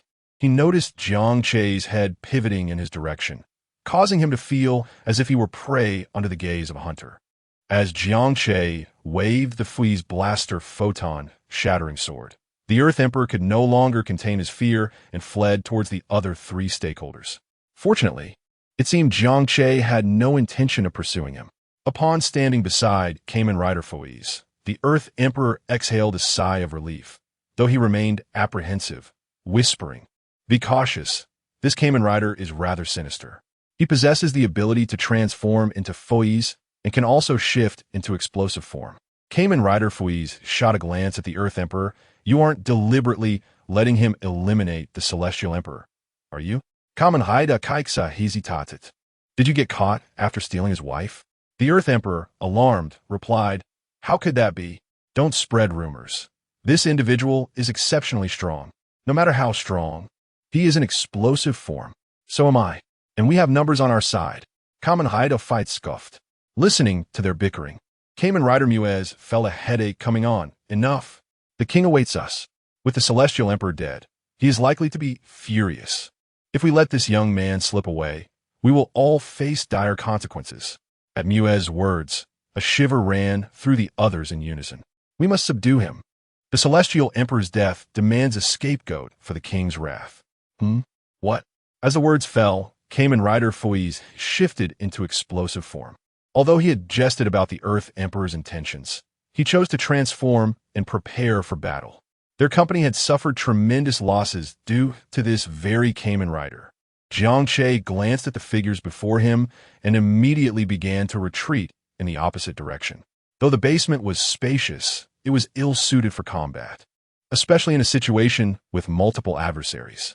The basement's low ceiling imposed limitations on Jiang Che's flight capabilities, hampering his mobility. Moreover, the enemy's formation included a rhinoceros Offinor. While he could manage the rhinoceros Offinor alone, the presence of the Kamen Riders would render him incapable of fully unleashing his potential. Thus, in pursuit of fairness, he dashed towards the surface, seeking to transfer the battleground to the open ground. Trying to flee? Mobile Pegasus! Stop him! Suddenly, Jiang Che heard Kamen Rider Fee's voice behind him. In the next moment, the roar of an engine thundered through the air. A motorcycle emerged from the shadows, speeding towards Jiang Che. Midway, it transformed into a humanoid combat form, pursuing Jiang Che in an attempt to thwart his escape. Jiang Che glanced back at the mobile Pegasus, skillfully evading its obstruction and swiftly making his way out of the basement through an exit. As sunlight bathed him, Jiang Che called out towards the building guarded by the three women. Feng Niao, hurry over, I need a ride. Chapter 47. The Galloping Passion of Maofei in Awe. Bai Liue and Lin Xiaoxiao abruptly turned their heads towards the bewildered Feng Yinyao. A ride? Jiang Che wants to ride you? What audacious games are you two playing? Feng Yinyao felt an overwhelming sense of confusion, as if she had jumped into the Yellow River and could not cleanse herself. Since becoming acquainted with Jiang Che and the others, she had discerned that Lin Xiaoxiao and Bai Liue harbored distinct feelings for him. Although she had developed a slight admiration for Jiang Che after witnessing his prowess and demeanor, this sensation felt akin to infidelity. What was going on? Lin Xiaoxiao and Bai Liue remained silent, merely observing Feng Yinyao intently. Hurry, hurry, hurry! Just as Feng Yinyao began to feel the weight of their gazes, Jiang Che's urgent voice cut through the air. I'm going over now. Although she could not see the expressions hidden beneath Lin Xiaoxiao and Bai Liue's masks, she could imagine their looks were predatory, as if they wished to devour her. With that thought, Feng Yinyao dashed towards Jiang Che. Why are you shouting so loudly? It's quite embarrassing.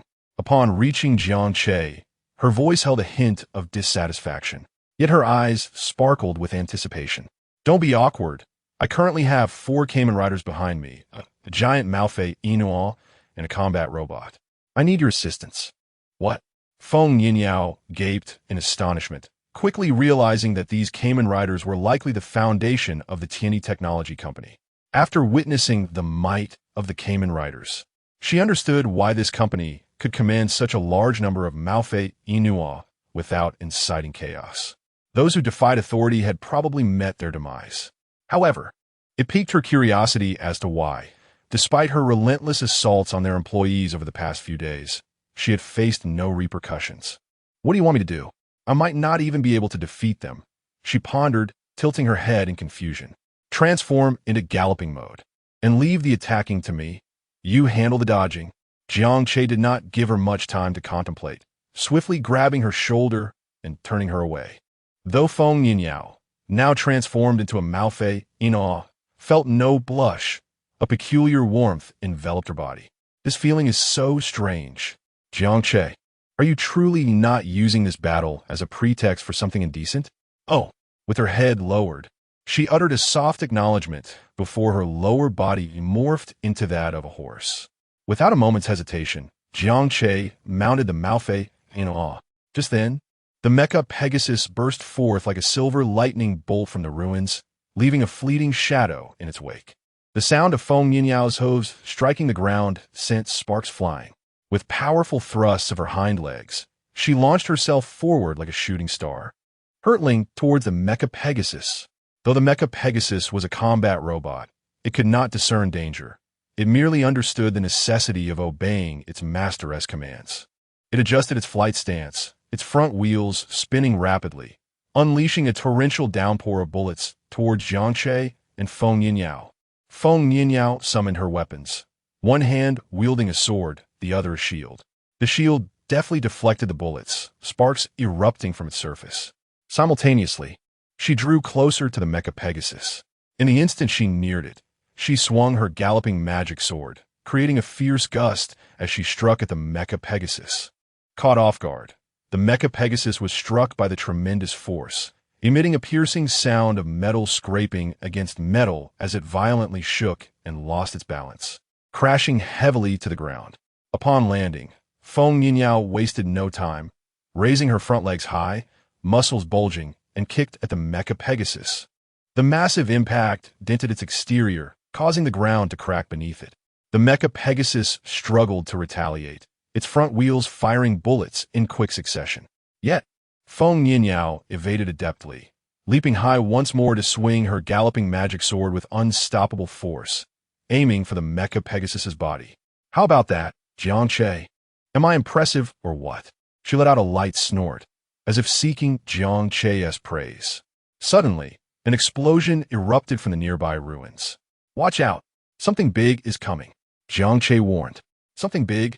Feng Yinyao froze momentarily, then caught sight of a massive figure emerging from the rubble, charging toward her. Goodness! She exclaimed, staring in awe at the rhinoceros Maofei Inual. astonished at its colossal size.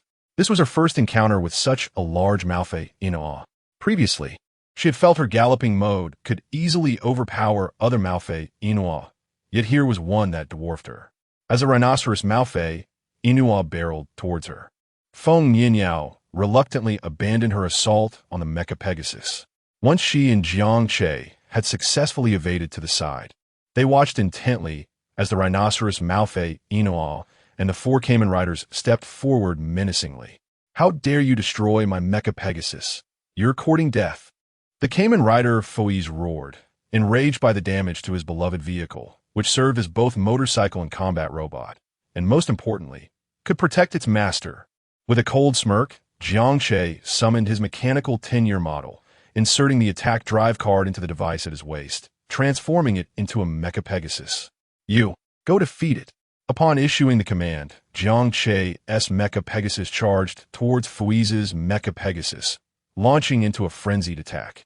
Before Foiz could react, Jiang Che's Mecha Pegasus completely obliterated Foiz's, scattering its parts like snowflakes. Fury ignited in the eyes of Cayman rider Foiz. "Damn it, Rhinoceros, finish him!" With a roar, the rhinoceros Malfei Inua charged once more at Jiang Che. Feng Yinyao, caught off guard, was struck and felt as if she might shatter. Jiang Che wrapped his arms tightly around her, preventing her from being thrown off. Jiang Che frowned. "Don't you have a galloping mode too? Why aren't you transforming?" Feng Yinyao paused, then suddenly realized. "How did you know?" Though she was unsure how Jiang Che had discovered her newfound ability to enter galloping mode, an insight she had only just grasped, his encouragement prompted her to transform immediately. "Feng Yinyao, charge! Destroy that rhinoceros Malfei Inua." As she felt the Malfei Inua beneath her shift, Jiang Che's excitement surged. After all, not everyone had the opportunity to ride a Malfei Inua. Chapter 48. Next Foiz. The intelligent machine. Truly powerful. The bond value with Feng Yinyao, Ofi Inua, has reached 100. Would you like to bind? Bind. The bond value with Feng Yinyao has reached 150. Reward. Exclusive binding item for Feng Yinyao. Recovery potion. Erases Ofi Inua factors from within, restoring human form. One Fui's driver. One Fui's phone. As Jiang Che sat upon Feng Yinyao, she led him in a relentless assault around the rhinoceros Ofi Inua. Observing the continuous rise in Feng Yinyao's bond value, Jiang Che wore an unusual expression. Is it possible to be distracted during battle? Contemplating the rewards, a thought struck him. This is quite favorable. He had no desire to endure any scenes reminiscent of an Ofi. How explosive. Damn it. Is this the Ofi Inua you intended to nurture? Look at the troublesome enemy we've cultivated. The Cayman rider Foiz suddenly directed a fierce gaze toward Cayman rider Kaiksa. Frustrated by the destruction of the Pegasus, he seethed. Now, witnessing Jiang Che perched atop the horse Ofi Inua, incessantly attacking their rhinoceros Ofi Inua, it became apparent that the latter was unable to retaliate due to the lack of successful strikes.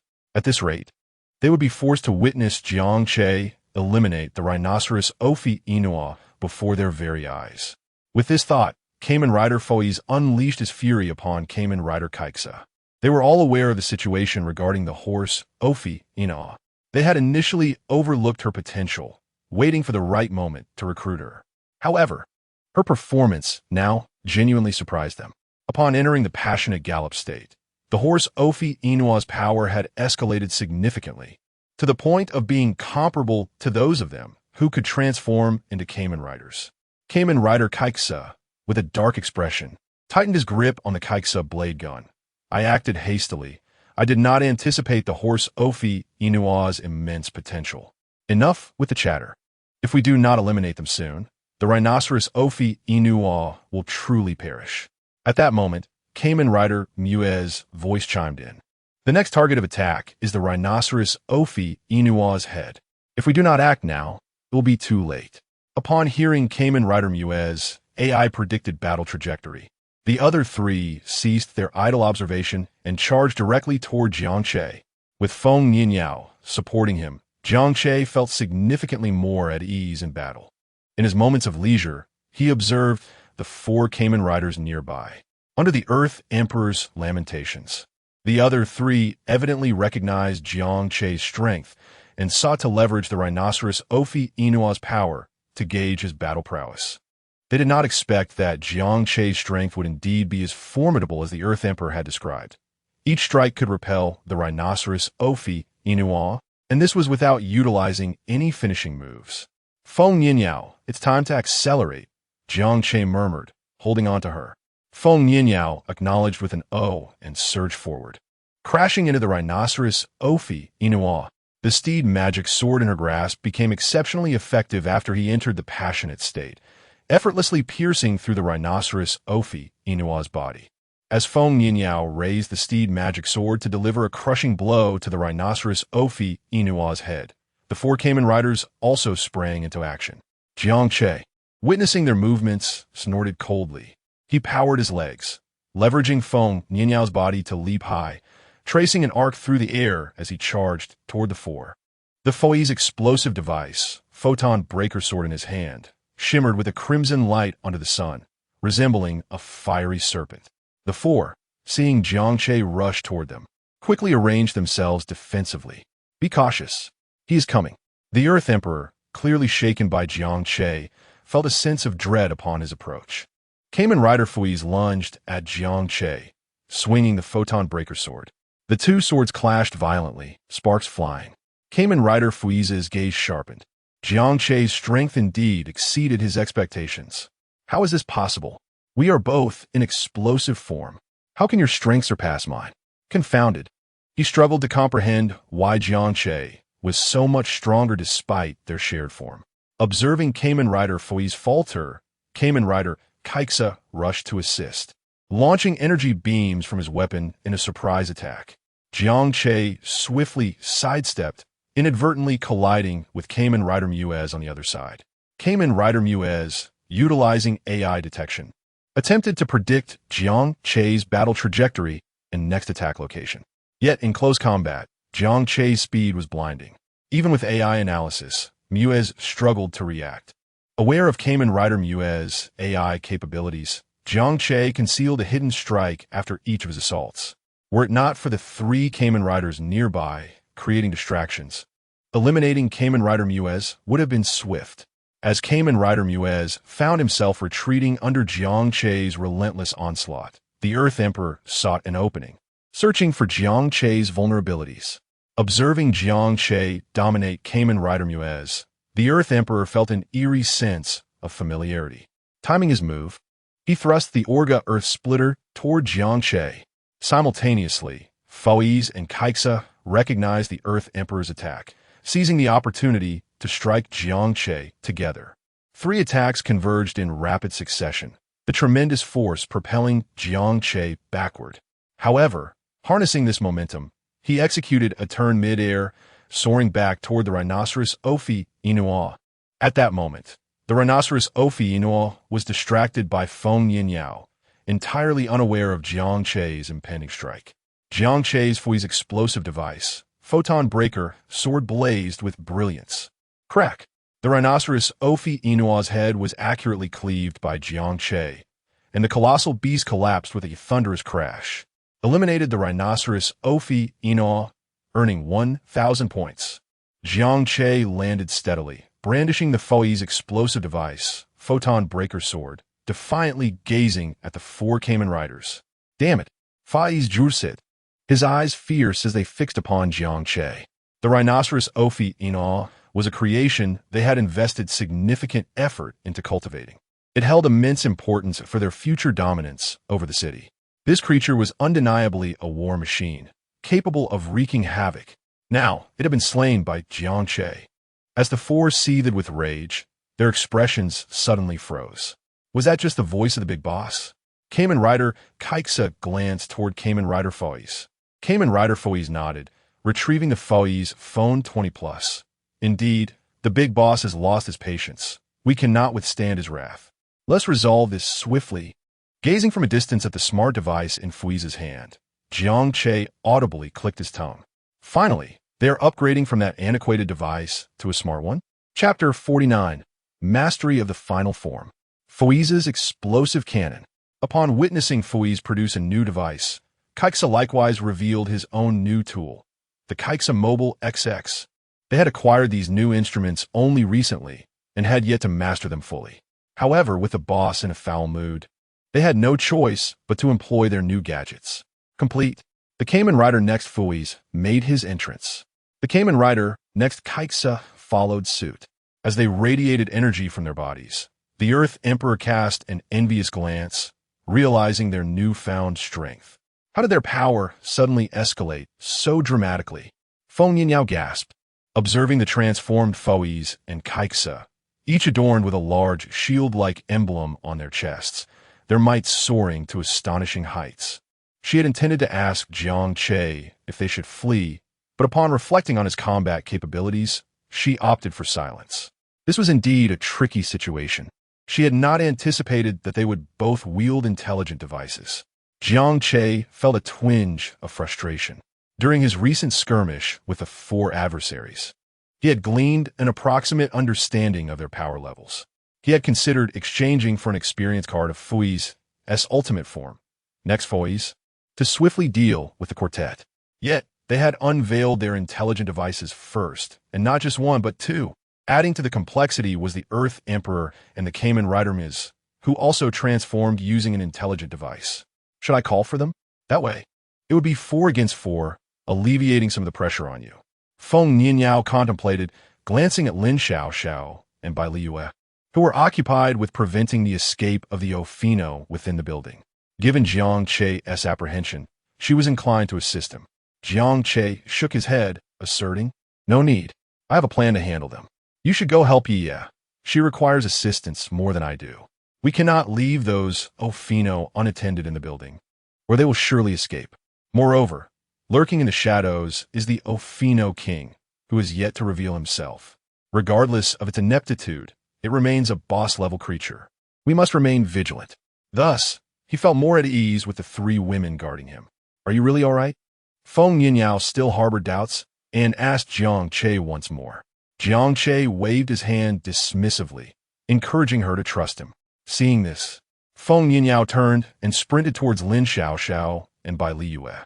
Once she departed, Jiang Che redeemed the experience card for Fui's ultimate form. Redeeming experience card. Consuming 10,000 points. Exchange for Kamen Rider next Fui's experience card. Remaining points, 31,550. "You don't genuinely believe you could defeat us alone, do you?" One of them jeered.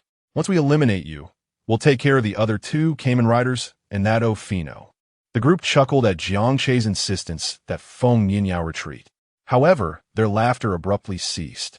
They watched as Jiang Che produced a card, inserting it into his driver, transforming him into Kamen Rider next Fui's. What just happened?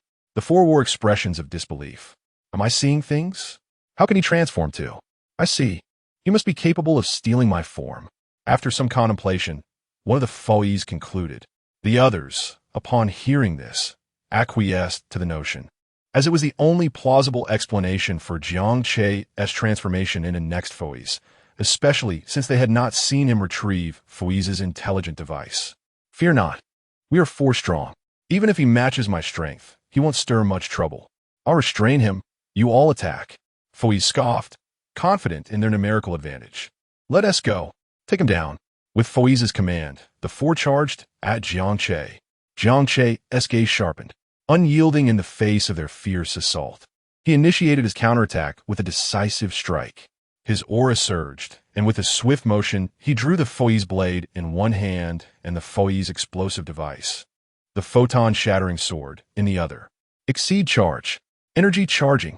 In an instant, both weapons blazed with brilliance, orange-red energy swirling and coalescing as though it were alive, on the verge of breaking free from its constraints.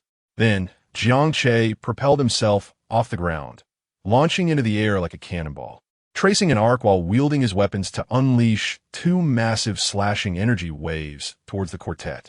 The waves spread in a fan shape, slicing through the air with a piercing shriek, the ground erupting into a cascade of debris from the powerful energy. Among the 4, Fui's and Kaixa, boasting superior defensive capabilities, rushed in front of Kamen Rider Muez and the Earth Emperor to absorb Jiang Che's lethal attack. The force of the impact surged like a hurricane, and after a resounding explosion, Foi's and Kaiksa managed to withstand Jiang Che's ultimate technique. However, they were pushed back several meters, crashing into the rubble at their feet. Almost simultaneously, the Earth Emperor and Kamen Rider Muez seized the opportunity to dart from behind Foi's and Kaiksa. The Earth Emperor swung the Orga Earth-splitting sword down violently towards Jiang Che's head. Kamen Rider Muez, having calculated Jiang Che's evasion route, anticipated his movements to block his escape. With a cold snort, Jiang Che darted like lightning, deftly sidestepping while precisely parrying both attacks with the Foi's blade and the photon-shattering sword. Before he could regain his footing, Foi's and Kaiksa advanced again to launch another assault. Under their relentless barrage, Jiang Che found himself in a precarious defensive position. After kicking the Earth Emperor away, Jiang Che swiftly maneuvered beined fights. Foi's, taken aback, prepared to retaliate, only to hear Jiang Che chuckling softly behind him, giving him a light pat on the shoulder. "My apologies, but this next part may hurt a bit." Foi sneered, "Huh? I've never known pain in my life. But you, I will ensure you wish for death." Jiang Che shrugged, producing a card for the ultimate form and tossing it into the Dark Emperor's driver. With one hand pushing forward and the other resting on Foi's back, he declared, "Final form ride. Ultimate form mastery. Foi's." As the sound effect echoed, Jiang Che extended his hands, pushing against the back of Kamen Rider Foi's. Gradually, Foi's crimson photon blood illuminated, and to the astonishment of all, Kamen Rider Foi's transformed into the Foi's explosive cannon. What in the world? How did he turn Foi's into a weapon? Chapter 50. The Deep Crimson Drill. A chilling revelation. The Knights of the Heavenly Emperor Technology Company found themselves utterly perplexed. As the battle unfolded, their ally, the Kamen Rider Foi's, inexplicably transformed into a weapon. And not just any weapon, but one wielded by the enemy. While confusion clouded their minds, Jiang Che extended his hand and grasped the Foi's blaster. This was a move he had longed to execute, yet fate had not granted him the opportunity until now. With the activation of the final form control, he could employ this ability to transform his adversaries into weapons, thus augmenting his own strength. In his previous life, he had witnessed the devastating effects of this ability, particularly on Kamen Rider Ryuki. One notable scene depicted Kamen Rider Blade teaming up with Ryuki to assault the Emperor, only for Blade to be commandeered into becoming a sword, subsequently striking down his own ally, Ryuki. As the saying goes, one must not challenge the Emperor without a sword, unless it be the Emperor's sword itself. Now, as Jiang Che firmly gripped the Foi's blaster, he could feel the immense energy coursing through it. Truly, this was a transformation of an intelligent machine. And as the Foi's blaster, its power was formidable. A sense of dread enveloped him. Foi's had indeed betrayed them.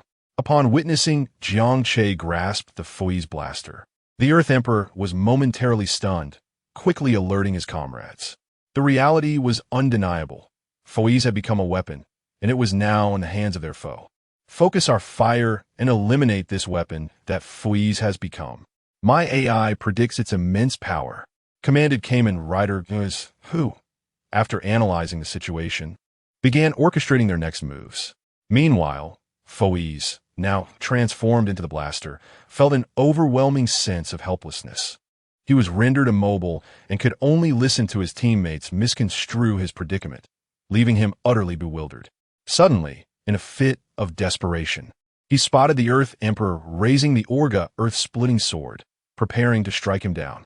"Wait, you didn't hit Jiang Che with such ferocity," he thought in horror, realizing the disparity in the Earth Emperor's strength now directed at him. Jiang Che stood resolutely, a smirk of disdain gracing his lips. With a chuckle, he steadied his grip on the Foi's blaster, aiming its barrel at the advancing Earth Emperor. In an instant, the energy within the barrel began to swirl and coalesce, emitting a faint hum that escalated into a deafening roar reminiscent of a monstrous beast awakening. The Earth Emperor, once brimming with excitement, was now overtaken by fear as he felt his body tremble uncontrollably, his grip on the Orga sword faltering. No longer could he consider launching an attack. He was paralyzed by the overwhelming threat emanating from the Foy's blaster. Cold sweat streamed down his forehead, soaking his back. How could this power be so formidable?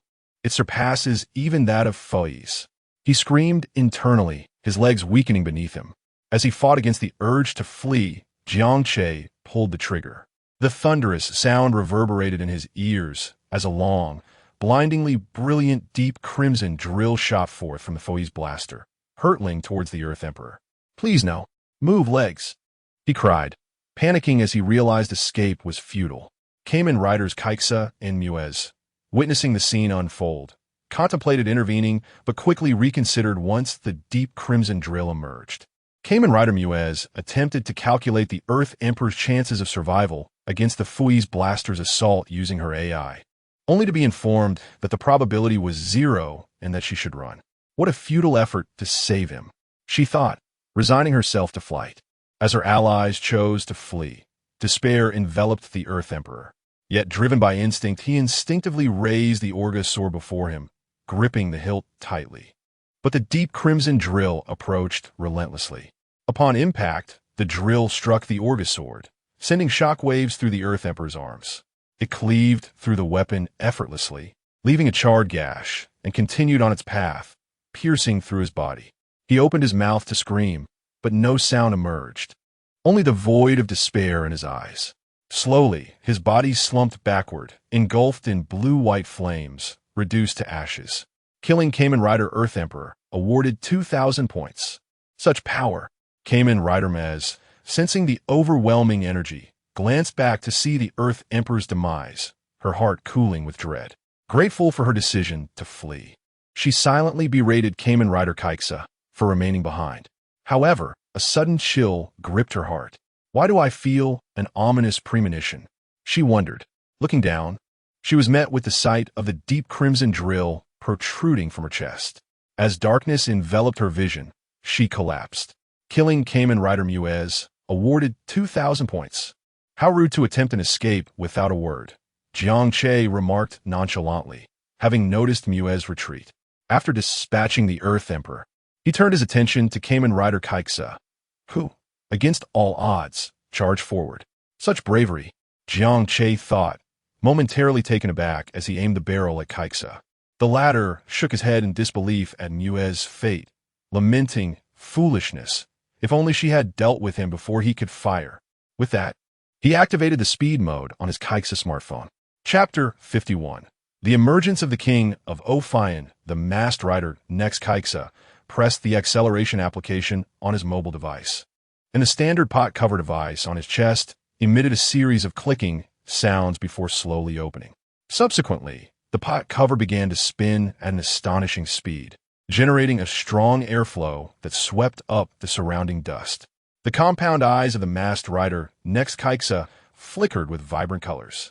Simultaneously, the photon blood on his surface transitioned from its original yellow to a kaleidoscope of hues, and his entire being radiated a formidable aura. Accelerate! With a low growl, the masked rider next Kaiksa's figure vanished like a fleeting specter. Jiang Che, startled by this sudden transformation, felt his pupils constrict and instinctively took a step back.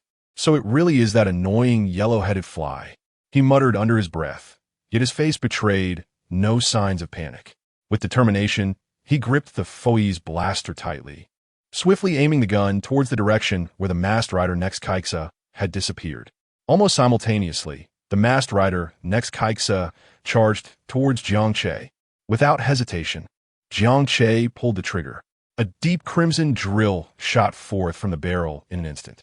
At that precise moment, it collided with the fully accelerated masked rider next Kaiksa. Boom! A thunderous explosion reverberated, causing the entire area to tremble violently.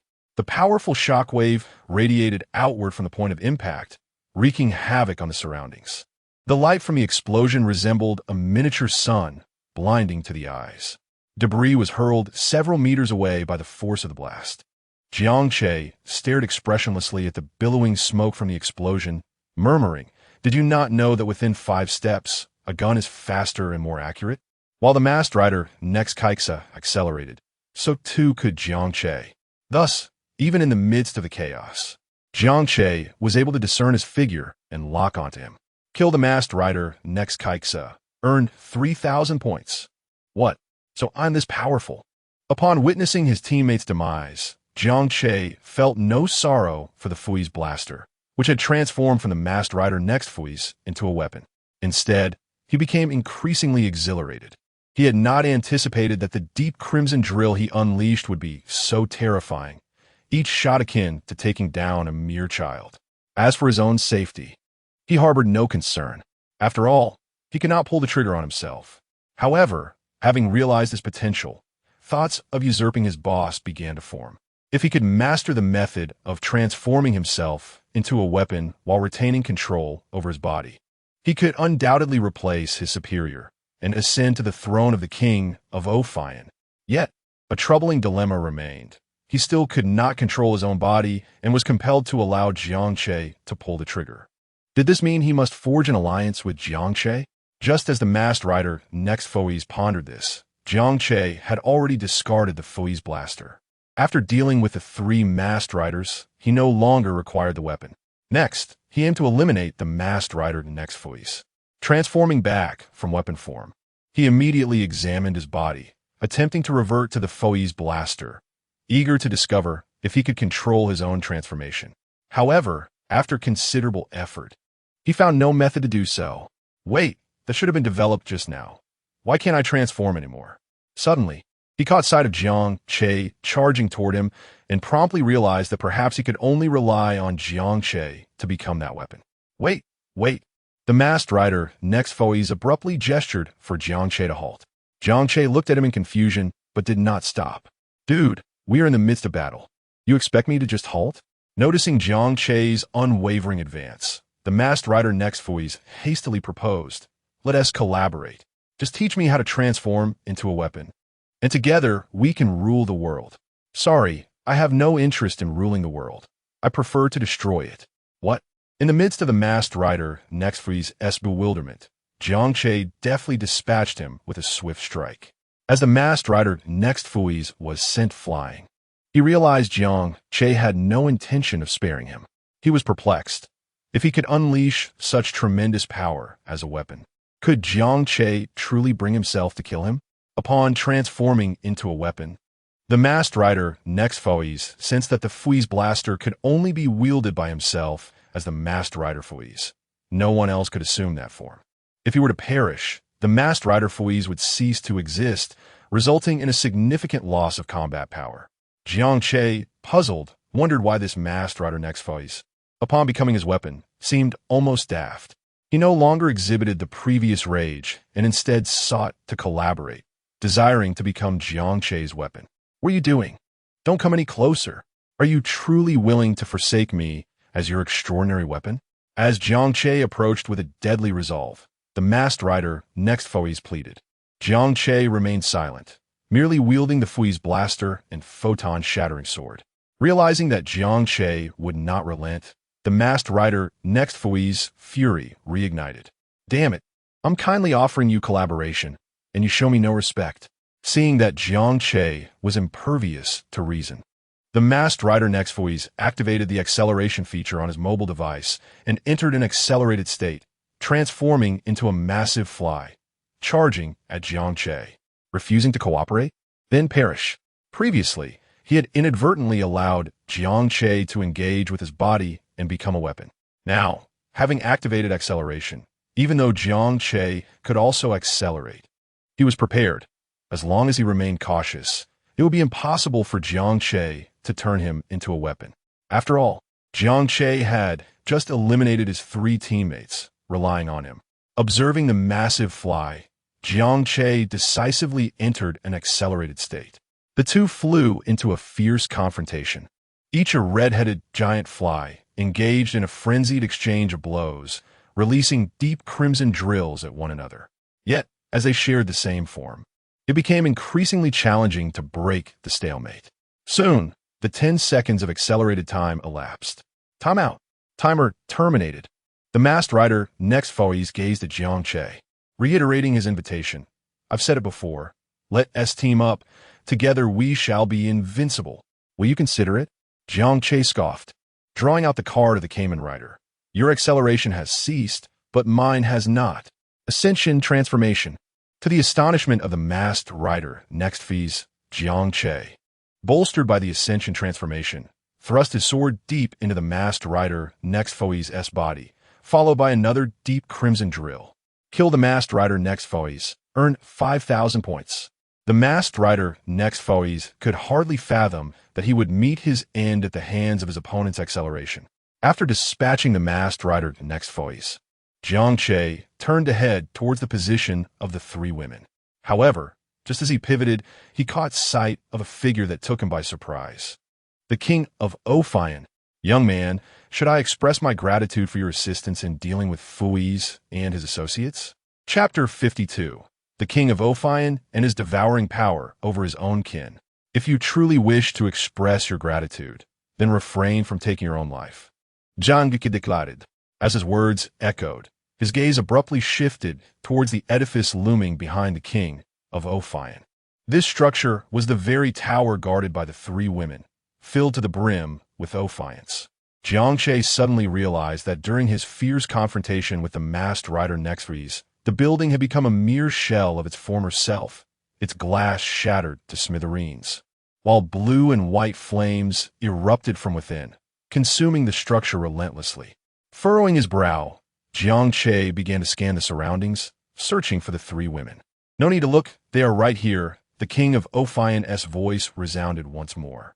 As Jiang Che turned to face him, he witnessed the king beckoning with a hand.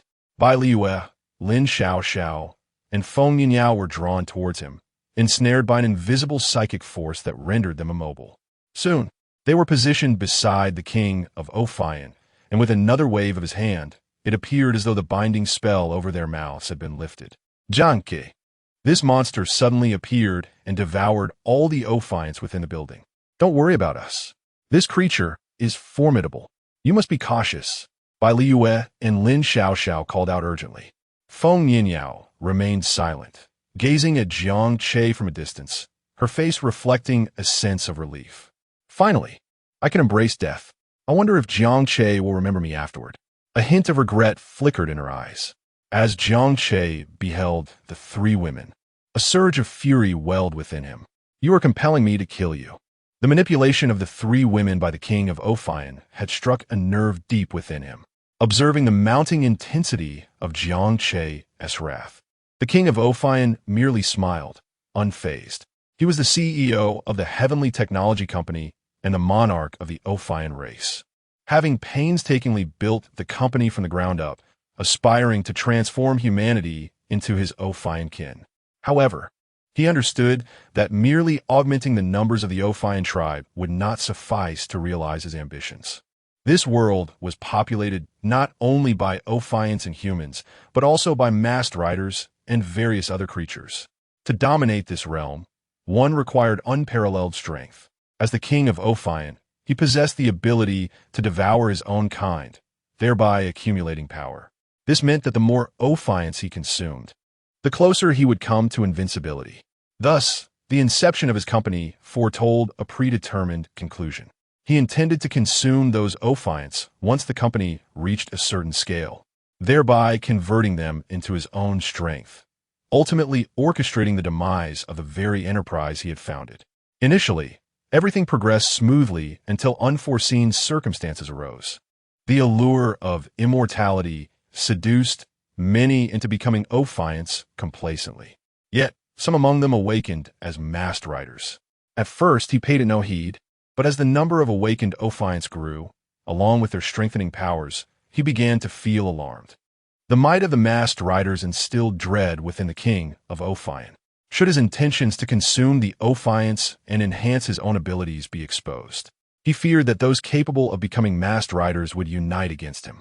Thus, he suppressed his desire to devour them en masse, opting instead for a survival of the fittest mechanism, intensifying the company's elimination process to consume the discarded Offinors without arousing suspicion.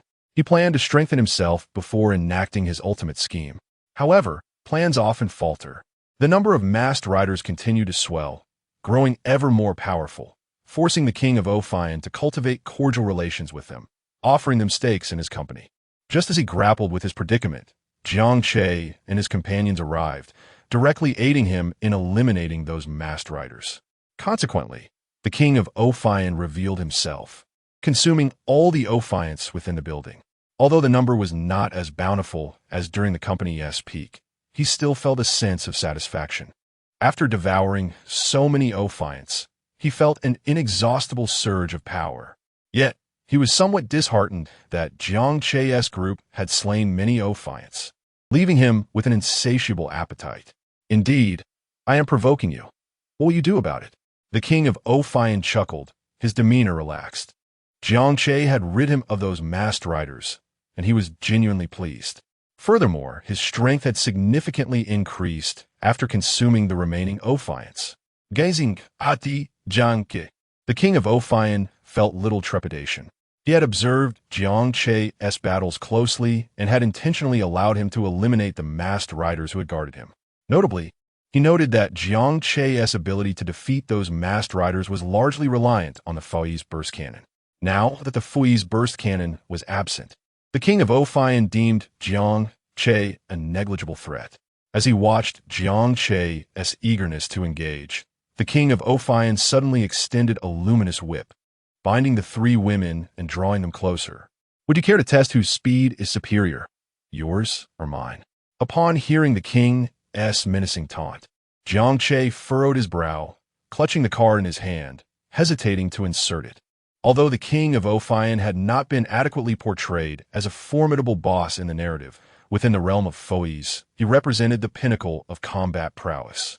Moreover, having just consumed an entire building's worth of Offiants, his power was indeterminate. Now, holding the three women hostage, Jiang Che found himself in a precarious position. So what do you propose? Jiang Che retorted, shaking his hand as he regarded the king of Offinor. The king shifted slightly to the side, revealing a portion of his form behind the three women. If you are willing to become an Offinor and serve me faithfully, I shall release these three women. Seeing Jiang Che refrain from attacking, the king of Offinor seized the opportunity to present his proposition, inwardly reveling in his triumph. Foolish humans, so easily ensnared by their emotions. How laughable! After a moment of silence, noticing Jiang Che's lack of response, the king's patience began to wane. I shall grant you but 10 seconds to contemplate your decision. Chapter 53. I demand you to end my life swiftly. The king of Offinor gazed at Jiang Che, his mind already concocting a plan. With the Terra Tech Corporation utterly devastated, he found himself without a single subordinate. To conquer the world, one must possess not only absolute power but also formidable allies. The loss of his few masked knights, though painful, was not insurmountable. If one could not stand against others, they were but worthless. Thus, he set his sights on Jiang Che. As he continued to absorb the essence of Offinor, his own strength would undoubtedly grow. The king was confident that he could eventually overpower Jiang Che. He recognized Jiang Che's strength and believed that if he could subjugate him as a servant, it would be ideal. However, if Jiang Che resisted, the king was more than willing to eliminate him. Much of Offinor's essence had already been exterminated by Jiang Che. 10, 9, 8, 7. As the countdown progressed, the king noted that Jiang Che remained unresponsive, intensifying his murderous intent. If the countdown concluded without a reaction from Jiang Che, he would not hesitate to eliminate the individuals before him. 6, 5, 4. Suddenly, the king turned sharply to his left, sensing a formidable surge of power coalescing. Rider super electromagnetic bombardment. As he turned, he witnessed a sphere of electromagnetic energy hurtling towards him, accompanied by a masked knight. It's you. I thought you had fled. The king recognized this as the masked knight captured the previous knight, who had surprisingly remained within their grounds. The knight, fouls in its magnetic state, unleashed a formidable electromagnetic projectile from the floating polar cannon atop its shoulder. Despite the overwhelming pressure from the energy sphere, the king felt no fear. He extended his hand, releasing an energy orb that collided with the larger electromagnetic projectile. Boom! The ensuing explosion was intense, yet the king did not flinch. He stood steadfast, allowing the explosive energy to wash over him without a hint of discomfort. Suddenly, he swung his fist forward with great force. Bang! His fist struck against the armor, resonating with a powerful sound. Attempting to rescue someone? The king sneered at the distant, suddenly vanished figure of Jiang Che. In an instant, Jiang Che reappeared, launching an attack with Fuize's explosive device, the photon breaker sword. The king raised his arm to block the strike. The photon breaker sword met his arm, but inflicted no damage. Astounding defense. How intriguing. I assumed you were indifferent to their safety. The king chuckled, seemingly disdainful of Jiang Che's actions, recognizing the strike as a mere distraction. In the next moment, the photon breaker sword altered its trajectory, severing the light whips that bound the three women. Upon witnessing this, the king swiftly extended the light whips again. You think you can rescue them from my grasp? How naive. At that moment, Su Yuqing charged forward, disrupting the king to buy Jiang Che time to save the three women. Bang! The sounds of conflict echoed as Jiang Che and Su Yuqing retreated, creating distance from the king. Are you all right? Su Yuqing inquired, glancing at Lin Xiaoxiao and Bai Liyue. Both women shook their heads, still dazed. Seeing they were unharmed, Jiang Che and Su Yuqing turned their attention back to the king. In their recent efforts, they had only managed to rescue Lin Xiaoxiao and Bai Liyue, while Feng Nianyao remained in the king's clutches. The king had unleashed a terrifying force during the rescue, causing even Su Yuqing and Jiang Che to feel a chill of dread. Had Feng Nianyao not transformed into her Offinor form at the last moment to interrupt him, Jiang Che feared they might not have been able to save even Lin Xiaoxiao and Bai Liyue. The king of Offinor had consumed far too much of Offinor's power. His strength was now somewhat inscrutable to Jiang Che. Su Yuqing murmured softly. Jiang Che regarded Su Yuqing doubtfully. He had noticed her presence when the king first appeared. She had not been captured, but had concealed herself nearby until now. Feeling Jiang Che's gaze, Su Yuqing appeared somewhat embarrassed. It was my oversight. I was focused on your battle with those masked knights, prepared to intervene if you were in danger, and failed to notice the king's movements, allowing him to absorb so much of Offinor and take them hostage. Jiang Che shook his head. Let us set aside that matter and concentrate on how to rescue Feng Nianyao from the king of Offinor. Meanwhile, the king, incensed by Jiang Che and Su Yuqing's successful rescue of two individuals, seethed with fury. Fortunately, he still held one hostage. However, his murderous intent towards Jiang Che had escalated. Even if Jiang Che were to beg for mercy, he would not relent. I nearly forgot about you. You are also an Offinor. The king twisted Feng Nianyao's neck, applying slight pressure that could easily extinguish her life. Yet, he entertained another notion. He had observed Offinor's combat prowess and recognized her as a ready-made Offinor. Even if he subdued Jiang Che, there was no guarantee that Jiang Che would successfully transform into an Offinor without perishing. However, this girl was different. She was already an Offinor, standing opposed to humanity. Winning her allegiance might prove far more convenient. The king gazed at Feng Nianyao and began to entice her. Do you see? You are an Offinor. You are no longer human. They will not come to rescue you. Feng Nianyao remained unmoved by the king's temptation, glaring fiercely at him. Her ultimate ambition was to eradicate the Offinor monstrosities that plagued humanity. Now, only the king of Offinor stood before her. She had long relinquished any desire for survival. If I die, Jiang Che will no longer hesitate, allowing him to focus on vanquishing this Offinor king. Do not waste your breath. Just kill me. The king merely chuckled, continuing his persuasion. If you consent to become my subordinate, I can bestow upon you the gift of immortality. Together, we shall rule this world. Upon finishing, the king eagerly awaited Feng Nianyao's response. If she acquiesced, he would grant her everlasting power. Should she refuse, he would petrify her, turning her into sustenance. Surely, the potential of Offinor would significantly augment his own strength. No? Feng Nianyao's eyes blazed with fury. I demand you to end my life swiftly. Chapter 54, Supersonic, Temporal Transformation, Heavy Acceleration. The king of Offinor gazed at Feng Nianyao, a wicked expression creeping onto his face. Upon hearing Feng Nianyao's insistence that he kill her, unwilling to become one of Offinor. The murderous intent within the king surged to an apex. Was so good about being human.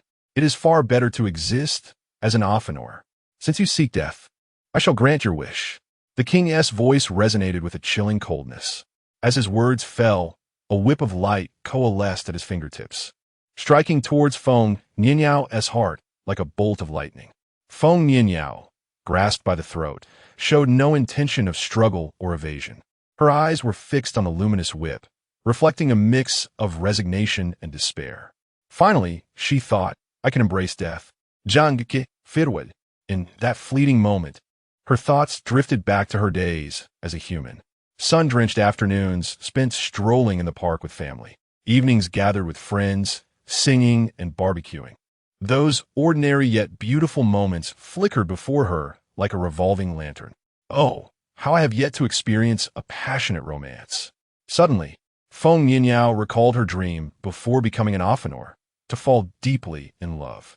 Yet, that dream remained unfulfilled. It seemed there would be no opportunity left. She whispered softly, a bittersweet smile gracing her lips. Tears cascaded down her cheeks, sparkling in the sunlight. Faced with impending death, her body trembled slightly. Yet her gaze grew resolute. As the whip of light neared, she slowly closed her eyes, awaiting the arrival of death. Suddenly, she felt her neck loosen, and her body collapsed to the ground.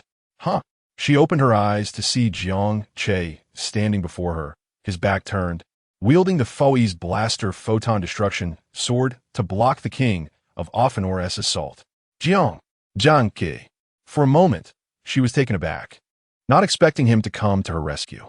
But soon, panic surged within her. Jiang Che, do not concern yourself with me. The strength of this king of Offinor is terrifying. You may not stand a chance. Her words were heartfelt. As an Offinor, she had sensed the overwhelming power within the king since the onset. It was truly formidable. Jiang Che might not be able to defeat him. I have promised to protect your dreams. Jiang Che's voice reached her ears, leaving Feng Nianyao momentarily speechless. Very well. I shall wait to see you vanquish the king of Offinor before I take my own life. She mistakenly believed Jiang Che was referring to her desire to eradicate all Offinor. Not far away, Su Yuqing stood frozen with a cosmic switch in hand. She had intended to test her cosmic form to see if she could swiftly eliminate the king of Offinor. Yet in the blink of an eye, Jiang Che had vanished. Most importantly, at the very moment Jiang Che disappeared, Su Nianyao sensed 3 powerful accelerations. This is truly extraordinary. Watching Jiang Che rush in an instant to save Feng Nianyao from the king of Offinor, Su Yuqing couldn't help but murmur in awe. To possess 3 forms of acceleration simultaneously, what speed that must entail. You actually managed to save her? The king of Offinor regarded Jiang Che, not with anger, but with surprise at his velocity. Jiang Che chuckled, thinking that if he couldn't save Feng Nianyao, he might as well discard the Dark Empire rider driver. Just a moment ago, witnessing the king of Offinor about to strike, Jiang Che had immediately exchanged for a new Cayman Rider card. Consumed 100 points. Exchange for Cayman Rider Chaser, Speed Form Driver card, remaining points, 43,450. With Cayman Rider Chaser now in hand, combined with the already possessed Fuis and Kabuto cards, the trio of Heisei accelerations had been assembled. In that instant, Jiang Che united all 3 forms of acceleration. Supersonic acceleration mode, temporal transformation, heavy acceleration. Only then could he rescue Feng Nianyao from the clutches of the king of Offinor. Jiang Che narrowed his eyes at the king, who now bore bulging veins and muscles, as a torrent of power surged into his arm, bearing down upon Jiang Che's weapon. Jiang Che felt an overwhelming force crashing toward him, as the Foe's blaster photon destruction sword began to groan under the strain. He dug his feet into the ground, leaving 2 deep fissures in the earth. While internally astonished by the king of Offinor's terrifying strength, Jiang Che's peripheral vision caught Feng Nianyao beside him, and without hesitation, he extended an arm to draw her close. Then, with a burst of acceleration, he returned to Su Yuqing's side. Huff! Jiang Che gasped heavily, gently lowering Feng Nianyao to the ground. At that moment, he inadvertently caught sight of the cosmic switch in Su Yuqing's hand, and his eyes brightened. Oh, is that the cosmic switch? If there were a cosmic form Kamen Rider 4's, then perhaps victory is attainable. Su Yuqing nodded affirmatively. Indeed. Jiang Che smiled knowingly. Su Yuqing was far from ordinary. No wonder she could escape from so many Offinor and held a high status in the Rider Alliance. So, shall we proceed together? After Jiang Che spoke, he turned to face the king of Offinor. Yes, Su Yuqing nodded, understanding Jiang Che's intent. She promptly inserted the cosmic switch into the force driver at her waist. Henshin, as the cosmic switch clicked into place, Su Yuqing immediately squeezed the trigger. In an instant, an immense cosmic power erupted from the driver, flooding into her being, coursing through her entire body. A powerful wave of energy radiated from her, expanding outward in a frenzy. The light projectiles launched by the king of Offinor were swept away like leaves in the wind by the force of the blast, dissipating in the air like twinkling starlight, while also pushing by Liu and her companions back several steps. Only Jiang Che remained standing tall, absorbing the energy wave. You shall all perish. Observing Jiang Che and the others as if they were utterly disregarding him, the king of Offinor's gaze turned frigid. As the king charged towards them, Jiang Che and Su Yuqing stepped forward, positioning themselves protectively in front of the three women. Simultaneously, energy began to coalesce around them. Rider Super Galaxy Finish. Supersonic Deep Red Drill. Chapter 55. Attempting to seize my blade again. Am I truly to become the harbinger of destruction? Su Yuqing gripped the Balisang holy sword tightly in her hands. Night Super Galaxy End. With a powerful swing of the holy sword, a slash imbued with boundless cosmic energy surged forth, resembling a silver lightning bolt that tore through the heavens, swiftly heading towards the king of Offinor. Sister Qing is incredibly strong. Bai Liu exclaimed in awe as she beheld Su Yuqing's might. This was the first time she had witnessed someone, aside from Jiang Che, wielding such formidable power since learning about the Masked Riders. Indeed, Bai Liu felt that Sister Qing's strength was nearly on par with Jiang Che's. Lin Xiaoxiao clenched her fists proudly, as if the one unleashing the night super galaxy end was herself. I told you all that Sister Qing is exceptionally powerful. Feng Yinyao observed the scene without joining the discussion. Ever since Jiang Che had rescued her, she had remained silent. Now, she could only hope that Jiang Che and Su Yuqing would be able to vanquish the king of Offinor. Final attack ride. Fa next feeds. Next Axel Crimson Smash. As Su Yuqing executed her ultimate technique, Jiang Che harnessed his super acceleration ability, instantly transforming into a fleeting shadow, appearing beside the king of Offinor. In his rapid movements, he unleashed a barrage of conical energy blasts, each trailing a crimson tail, hurtling towards the king of Offinor. The air around him was violently disturbed, creating miniature energy whirlpools in his wake. The king of Offinor sensed the lethal threat from both directions and let out a deafening roar. He could no longer afford to underestimate these two Masked Riders. Initially, he had thought that even with Jiang Che alone, he would pose no threat to him. However, the sudden surge of speed from Jiang Che instilled a hint of trepidation within him. Moreover, the ultimate technique unleashed by the Masked Rider, transformed from the woman they had previously captured, only deepened his unease. How could this Masked Rider possess such overwhelming strength? The king of Offinor pondered, bewildered. If this woman was indeed so powerful, how had they managed to capture her the previous night? The thought sent shivers down his spine. It was crucial to remember that his current strength had been augmented by devouring numerous Offinor. He had not possessed such combat prowess the night before. Had she revealed this strength then, the company would have undoubtedly perished. The king of Offinor quickly summoned energy to form a thick shield around his body. Yet, Jiang Che's multicolored drill and Su Yuqing's slash surged forth with an unstoppable force, effortlessly breaching his defenses as if piercing through a mere sheet of paper. Seizing the moment when the king of Offinor's defenses were compromised, Jiang Che unleashed a flurry of flying kicks at super speed. With each kick, Powerful shockwaves rippled through the surrounding air. His figure darted about like a phantom, making it impossible for the king of Offinor to counterattack as he struggled to even track Jiang Che's movements. Each flying kick landed heavily on the king of Offinor, producing a series of dull thuds. Suddenly, the king of Offinor noticed that Jiang Che's kicks had slowed. Just as he prepared to retaliate, a blade of light struck towards his face. Wah! The king of Offinor had barely registered what was happening before he was hit directly by the night's supergalaxy end. Coupled with the relentless barrage of Jiang Che's multicolored drill, the king of Offinor's massive form began to sway perilously.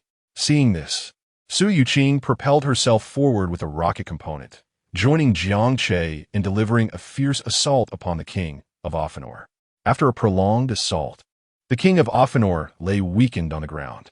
Despite possessing extraordinary defensive capabilities, he was gradually succumbing to the violent onslaught from Jiang Che and Su Yuqing. At this point, he could no longer stand, unless he could devour countless Offinor nearby to restore his strength. Noticing the king of Offinor on the brink of collapse, Su Yuqing prepared to deliver a finishing blow with the Balisang holy sword. Jiang Che, seeing this, quickly stepped in front of her. "Let me handle this." Su Yuqing, holding the Balisang holy sword aloft, looked at Jiang Che, a bit confused. After a moment's hesitation, she finally lowered the sword. After all, this mission to eradicate the Offinor nest was largely Jiang Che's achievement, and her contribution had been minimal. Thus, it was only fitting that Jiang Che claim the final victory against the boss. Without overthinking it, Su Yuqing assumed Jiang Che was merely after his own accolades. Jiang Che, relieved that Su Yuqing had lowered the Balisang holy sword, sighed in relief. That was close. He nearly let the precious points slip away. Jiang Che raised the Fui's explosive device, photon-shattering sword, preparing to strike the king of Offinor's head. The king of Offinor, witnessing Jiang Che's impending action, immediately reached out in a desperate attempt to thwart him. "Don't kill me." Jiang Che had heard such pleas countless times before. The monsters of this world truly lacked resolve, resorting to begging for mercy at the brink of death. When Jiang Che remained unmoved, the king of Offinor frantically pointed towards Feng Yinyao. "If you kill me, she won't survive long either." The king of Offinor resorted to threats, using Feng Yinyao's life as leverage. Since Jiang Che had recently shown willingness to save her, it indicated how much he valued the girl. As long as he held this vital connection, Jiang Che would dare not easily slay him. Feng Yinyao, hearing this, suddenly recalled something. Her face paled as she transformed into the Ma Offinor, passionate gallop form, charging towards the king of Offinor, sword in hand, intent on slaying him. Fortunately, Jiang Che intervened just in time, stopping Feng Yinyao from silencing the king of Offinor. He looked at her, exasperated. All right, I just stopped one. And you're causing trouble too. If someone else were to steal the king of Offinor's life away, Jiang Che vowed he would truly become the harbinger of destruction. Chapter 56. I cannot create the Offen factor, but I can restore her humanity. The Offen factor within our Offinor gradually dissipates over time. Engaging in combat hastens this process. Once the Offen factor is depleted, the body succumbs to decay. The woman you rescued has not worked outside, thus lacking replenishment of the Offen factor, and she will inevitably face demise. In this world, only I, the king of Offinor, possess the ability to restore the Offen factor in ordinary Offinor, allowing them to escape death. If you were to kill me, I assure you, the Offen factor within that woman would not endure for long. As Jiang Che intercepted Feng Yinyao, the king of Offinor spoke slowly, his laughter tinged with arrogance. While revealing his abilities to Jiang Che and the others, he intentionally concealed certain truths. He refrained from disclosing that he possessed the power to grant immortality to Offinor. Otherwise, once he bestowed this gift upon that horse Offinor, he would become expendable, and Jiang Che would undoubtedly eliminate him. The king of Offinor recognized Jiang Che's murderous intent after the latter unleashed chaos within their company. This young man harbored a far greater thirst for blood than he did. Jiang Che showed no mercy in slaughtering their Offinor. Compassion is innate in humanity. Yet Jiang Che lacked it entirely. Even as he dispatched his own Offinor employees, he would taunt the women, proclaiming, "Monsters feel no pain." The mere recollection of Jiang Che's words sent shivers down the king of Offinor's spine. Pray, how could we monsters be devoid of sensation? To maintain his own value for survival, the king chose to conceal a portion of his powers. You monsters truly deserve death. How dare you transform humans into monsters? Belle glared at the king of Offinor, her face ablaze with anger. Jiang Che had previously explained the origins of the Offinor to her, and she had recently witnessed the terror they inflicted. Had it not been for Jiang Che, she and her family, along with her uncle Byron, might have been turned into Offinor themselves. In such a scenario, they would either succumb to the monstrosity and harm humanity, or, like Feng Yinyao, resist becoming a monster, ultimately perishing in that guise. How tragic. At the same time, she felt a flicker of gratitude towards Jiang Che for providing her with a belt that granted her the ability to transform into a masked warrior, enabling her to protect herself and those around her. Jiang Che was the best. Lin Xiaoxiao and Su Yuqing shared similar sentiments, their expressions filled with fury as they gazed at the king of Offinor while also casting worried glances at Feng Yinyao. They felt a pang of sympathy for her. Having endured such hardships, faced with the gazes of the other women, Feng Yinyao's face remained expressionless. No one could discern her thoughts. Silently, she reverted to her human form. Jiang Che, I am prepared to die. Feng Yinyao spoke softly yet resolutely beside him. No! Lin Xiaoxiao and Bai Liyue exclaimed in unison, their voices filled with concern. After getting to know Feng Yinyao, they found her to be a genuinely nice person. Yet, just as they began to accept her and hoped to forge a friendship, she spoke of her impending death, a reality they found difficult to accept, one they were reluctant to confront. But I do not wish to become a monster. Feng Yinyao turned her gaze towards Bai Liyue and Lin Xiaoxiao, tears welling in her eyes. She, too, wished for a different fate. Yet, the choice was beyond her grasp. It was better to survive, for perhaps a way to reclaim her humanity would be found in the future. Observing the weeping Feng Yinyao, Su Yuqing sighed helplessly. She had seen many monsters, including those who had transformed from humans but longed to return to their former selves. However, most chose to align themselves with humanity, refraining from using their monstrous abilities and opting to live as ordinary individuals. Feng Yinyao's desire for vengeance against the monstrous kind, even at the cost of her life, was a rarity that Su Yuqing had never encountered before. She admired and empathized with Feng Yinyao. If you fear your monstrous identity being discovered and rejected, you may join our Night Alliance, she offered. Nevertheless, Feng Yinyao merely shook her head in response to their consolation. Witnessing this scene, the king of Offinor chuckled. This was secure. There was no need to die. He turned his gaze to Jiang Che, seemingly awaiting his decision. He could not fathom that Jiang Che, who was ruthless towards monsters, would extend any mercy towards humans. I am sorry, but your plans have failed, and thus you shall perish.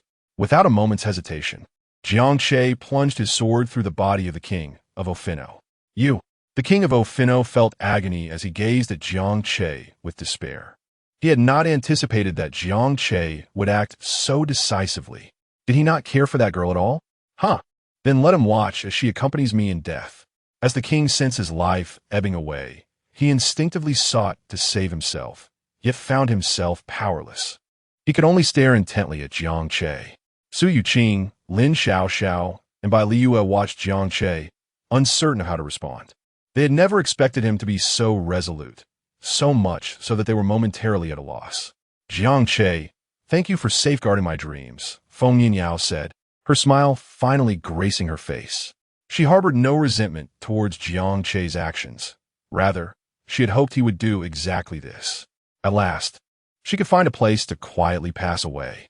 Observing the sorrowful expressions of those around her, the elated Feng Yinyao, and the king of Offinor lying lifelessly while fixated on Jiang Che, he smiled and said, Do not be too quick to mourn. Who said I had run out of options? At his words, everyone froze in astonishment. Options? What options? Could Jiang Che truly create the often factor to allow Feng Yinyao to continue living? Su Yuqing suddenly had a spark of inspiration and looked towards Jiang Che. The others, too, began to feel a flicker of curiosity. Could it be that Jiang Che really had a solution? Impossible. How could you possibly create the often factor? Do not deceive yourself. The king of Offinor, lying on the ground, harbored no faith in Jiang Che's words, patiently awaiting the end. He had come to terms with his fate, resigned to the fact that someone would accompany him in death. I cannot create the often factor, Jiang Che replied innocently, shaking his head at Su Yuqing. Disappointment washed over the crowd once more. Yet at that moment, Jiang Che spoke again. However, I can restore Feng Yinyao to her human form. As his words hung in the air, everyone stood momentarily stunned, as if they had not quite grasped what Jiang Che had just said. It was the king of Offinor who first burst into laughter. Ha ha ha! Do not deceive yourself. If you can restore her humanity, I shall eat my words. Chapter 57. Why do they all have it, but I do not? Jiang Che gazed at the king of Offinor with a hint of disdain. You're merely a dying monster, yet you still scrounge for sustenance. The king of Offinor was momentarily taken aback, struggling to comprehend the remark, but soon grasped Jiang Che's intent. No, my friend, I am the king of Offinor, the big boss. How could I be the one to deceive? After uttering his words, Jiang Che chose to ignore the king and withdrew a vial containing a crimson liquid. Restoration potion eradicates the Offinor factor within, reverting one back to human form. This was a reward granted by the system after Feng Yinyao's affinity increased. Now, he finally had the opportunity to bestow it upon Feng Yinyao. According to the system's guidance, this potion could indeed transform her back into a human. The king of Offinor's hopes were about to be dashed. Here, drink this, Jiang Che said as he handed the restoration potion to Feng Yinyao. Without a moment's hesitation, she accepted the vial and drank it down decisively. While Jiang Che claimed it would revert her to human form, she herself found it hard to believe. How could there possibly be a method to turn an Offinor back into a human? She assumed Jiang Che was merely indulging in a bit of cruel amusement at the expense of the nearly defunct king of Offinor. Thus, she complied with the act, preparing to feign a transformation into a human to torment the king, ensuring he could not die in peace. After all, Jiang Che had safeguarded her dreams. Playing along with his performance was a small price to pay. To her astonishment, as soon as she ingested the potion, an expression of exhilaration washed over Feng Yinyao's face. However, the thrill abruptly ceased, leaving her frozen in disbelief. How is this possible? She murmured, stunned. She genuinely felt the Offinor factor within her dissipating rapidly. In mere moments, she sensed that the Offinor essence had all but vanished. Most importantly, she was alive. She had turned to ash, unlike other Offinors, who disintegrated into dust upon depleting their essence. She remained intact. I'm not dead. Feng Yinyao looked down at her body, discovering it whole and unblemished. Her skin as delicate as ever. There were no signs of deterioration. Could it be? She suddenly raised her gaze to Jiang Che. Was it true what he said? Could this potion truly liberate her from the identity of an Offinor and restore her as a genuine human? At that moment, their eyes met. Jiang Che, having transformed back, was looking at her with a smile, affirming her thoughts. Have I truly reverted to human form? Feng Yinyao closed her eyes, attempting to revert back to an Offinor. This time, however, her body did not respond as she expected. She did not transform into that of a mere Offinor. Realizing she had indeed returned to a human state, she immediately leapt into Jiang Che's embrace. Jiang Che, thank you. Jiang Che gently patted her back, whispering, I promise to protect your dreams, including your wish to become human. Feng Yinyao, overwhelmed with emotion, nestled deeper into his arms, shedding tears of joy. Nearby, Bai Liue watched the scene, seething with jealousy. Jia no Keizmine. Lin Xiaoxiao glanced at Feng Yinyao before turning her attention to Bai Liue. Wonderful. Now there's another competitor. However, their momentary feelings of rivalry were soon overshadowed by curiosity. Feng Yinyao's transformation into a human was indeed astonishing. Had the potion truly worked? As a few others gathered around to inquire about Feng Yinyao's situation, the king of Offinor, sensing his life ebbing away, overheard her declaration of becoming human. His immediate reaction was to dismiss it as self-deception among humans. Yet, after sensing her essence, he realized that she indeed no longer possessed the Offinor factor and was no longer one of them. Despair washed over him. He truly was facing death. With eyes filled with hopelessness, the king of Offinor resigned himself to his fate. Defeated the king of Offinor, earning 15,000 points. No one knew what thoughts crossed the mind of the king in his final moments. Upon receiving the system notification, Jiang Che cast a glance at the disintegrating king of Offinor, feeling a sense of amusement. Surely, the king had felt quite humiliated. Is it true that you can no longer become an Offinor and are now just an ordinary human? So you can question it. Her skepticism evident. Feng Yinyao, brimming with joy, replied earnestly, indeed. Have you noticed any changes in your body? Yes, I feel stronger. It's as if a remnant of Mare Ophine's power lingers within me. What? The three girls were taken aback by this revelation. Was this a case of turning misfortune into fortune? At this moment, Jiang Che presented Feng Yinyao with a box. This is for you as well. Now you can pursue your dreams further. There are more monsters in this world than just the Ophions. With eager anticipation, Feng Yinyao opened the box to discover the transformation device of Foy's. This is the transformation device of Kamen Rider Foy's? Indeed. Wait, you have this too? Su Yuqing gasped in astonishment. She was utterly surprised. She already knew Jiang Che had given by Liu a device. But now he was bestowing another transformation device upon Feng Yinyao. Do you possess other belts as well?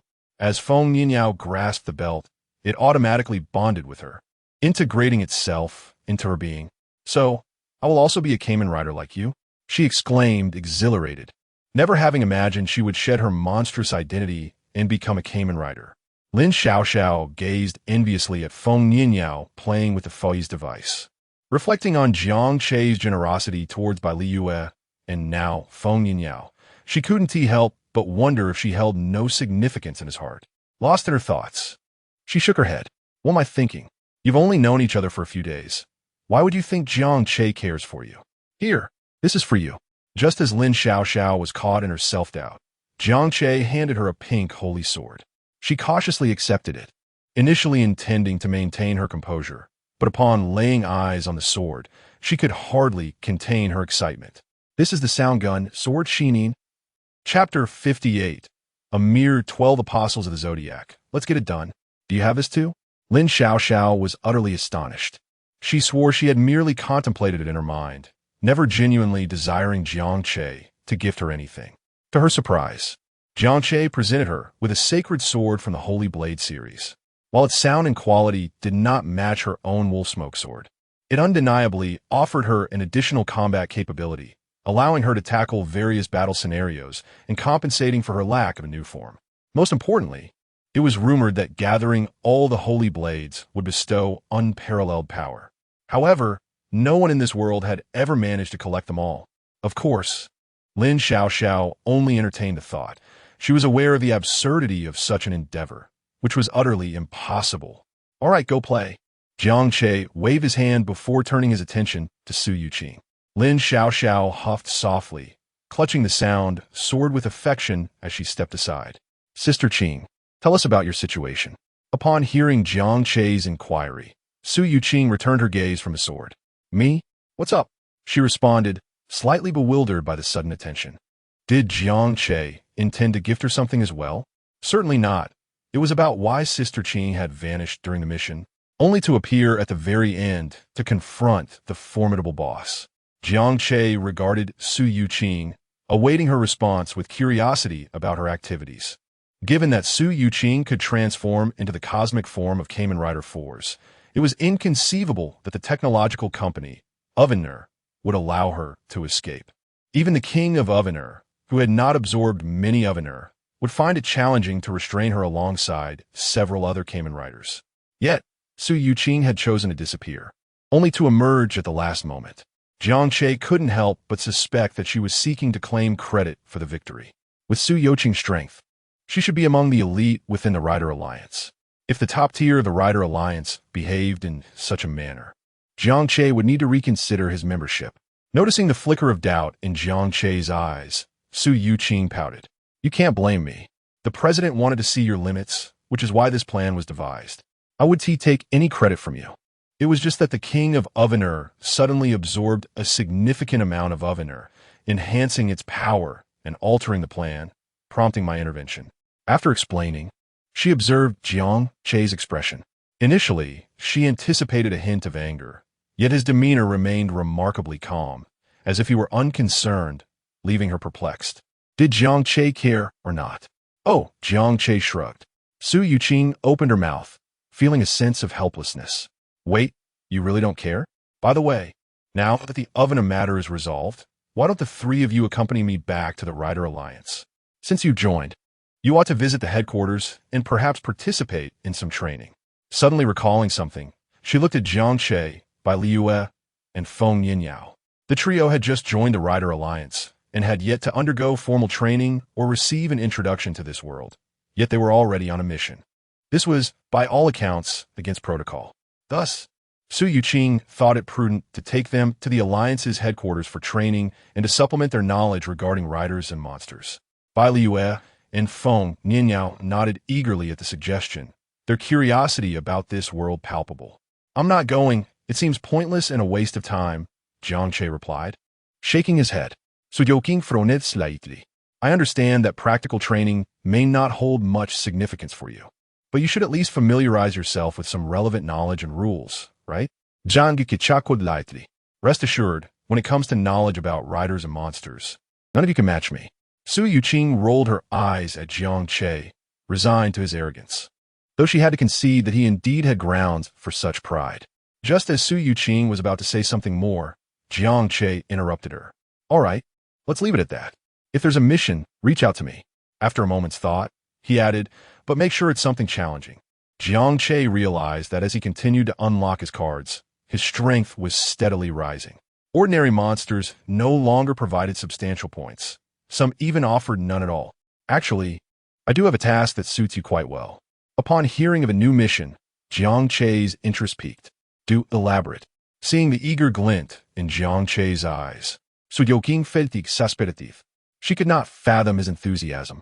While others would avoid monster-related tasks at all costs, Jiang Che was the complete opposite. Su Yuqing produced a black and red switch. Jiang Che's eyes lit up upon catching a glimpse of it. Zodiac Apostle Switch? He exclaimed, a mix of surprise and barely contained excitement in his voice. You really recognize it? Su Yuqing couldn't help but exclaim, her face filled with astonishment. Earlier, when I was on my way to find you, I dealt with a Zodiac Apostle and stumbled upon some clues about them. If all goes well, we should be able to locate the Zodiac Apostles cadres. Upon hearing this, Jiang Che's eyes sparkled with enthusiasm. I'm in. I'll join you in dealing with the Zodiac Apostles. Su Yuqing rolled her eyes, playfully chastising him. Wait, I haven't finished speaking. It's quite dangerous. Do you have any idea how many cadres there are? Jiang Che, unable to contain his excitement, waved dismissively. 12 cadres? What is there to fear? Let's just do it. His tone was resolute, exuding an audacious spirit that was fearless. Su Yuqing stood frozen, her mouth slightly agape. She had not anticipated that Jiang Che would be aware of the number of Zodiac Apostle cadres. Could it be that he was genuinely familiar with riders and monsters? But wasn't he a novice rider? How did he know so much? Perfect. You'll accompany me back to the Rider Alliance. After we finish training Bai Liyue and Feng Yinyao, we'll set off to track down the Zodiac Apostles. However, in response to Su Yuqing's suggestion, Jiang Che outright declined. No, just give me the clues. I'll handle the Zodiac Apostles myself. Chapter 59, My Friend. Are you this bold? Ultimately, through Jiang Che's relentless determination, he obtained clues regarding the Celestial Apostles. He set out alone for the destination, Meichuan Academy. Lin Xiaoxiao and the others had initially intended to accompany Jiang Che, but they were firmly rejected by Su Yuqing. Given the uncertainty of the clues, Jiang Che's solo journey was primarily to investigate whether Meichuan Academy truly housed Celestial Apostles, and if it was indeed their stronghold.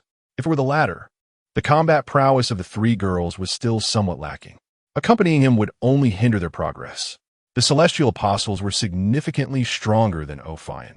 In the end, it was Su Yuqing who led Bai Liyue, Lin Xiaoxiao, and Feng Yinyao back to the Alliance headquarters to report in. Additionally, they needed to arrange some urgent training for by Li Yue and Feng Yinyao. One was the Kamen Rider Faiz, and the other, Kamen Rider Tsukiyomi. Both were formidable Kamen Riders, undoubtedly infusing fresh vigor into the Rider Alliance. After a heartfelt farewell, Jiang Che embarked on his journey to Stone City's Meichuan Academy. As for his identity, the Rider Alliance had officially arranged it. In less than an hour, he was settled as a transfer student. However, the clue provided by Su Yuqing left Jiang Che feeling somewhat helpless. It was merely a badge from Meichuan Academy, which had been extracted from a celestial apostle. The following day, Jiang Che took a night train to Stone City, arriving early at the gates of Meichuan Academy. Standing before the grand entrance, sunlight illuminated his face, reflecting his curious expression. Could it be true that this seemingly ordinary university housed such monstrous celestial apostles? He hoped so, for he did not wish for his journey to be in vain. Just as Jiang Che took a few steps onto the campus, he heard a malicious voice call out beside him, "Hey, new guy." Confused, he turned to see a guy with dyed yellow hair and a few followers squatting by the roadside, surveying him with an air of arrogance. Upon noticing Jiang Che's glance, the yellow-haired boy, along with his companions, stood up and swaggered toward him. "I've heard you're the new transfer student. It's not so easy to fit in here at Meichuan Academy. You need to know some rules." Jiang Che furrowed his brow, pondering the poor atmosphere at Meichuan Academy. Was it customary to demand knowledge of the rules on the very first day? Moreover, given the yellow-haired boy's demeanor, he likely bullied others frequently. If celestial apostles truly existed in this school, surely this yellow-haired fellow would have been dealt with long ago for causing trouble. Or perhaps he was indeed one of the celestial apostles, brandishing an apostle switch, hence his audacity. With this thought, Jiang Che began to formulate a plan. If the yellow-haired boy was indeed a celestial apostle, then his luck was quite fortuitous, arriving at Meichuan Academy and immediately uncovering the whereabouts of a celestial apostle. Jiang Che calmly regarded the yellow-haired boy and inquired, "What rules?" The boy grinned, raising his phone. Jiang Che, with remarkable eyesight, instantly discerned the contents on the screen.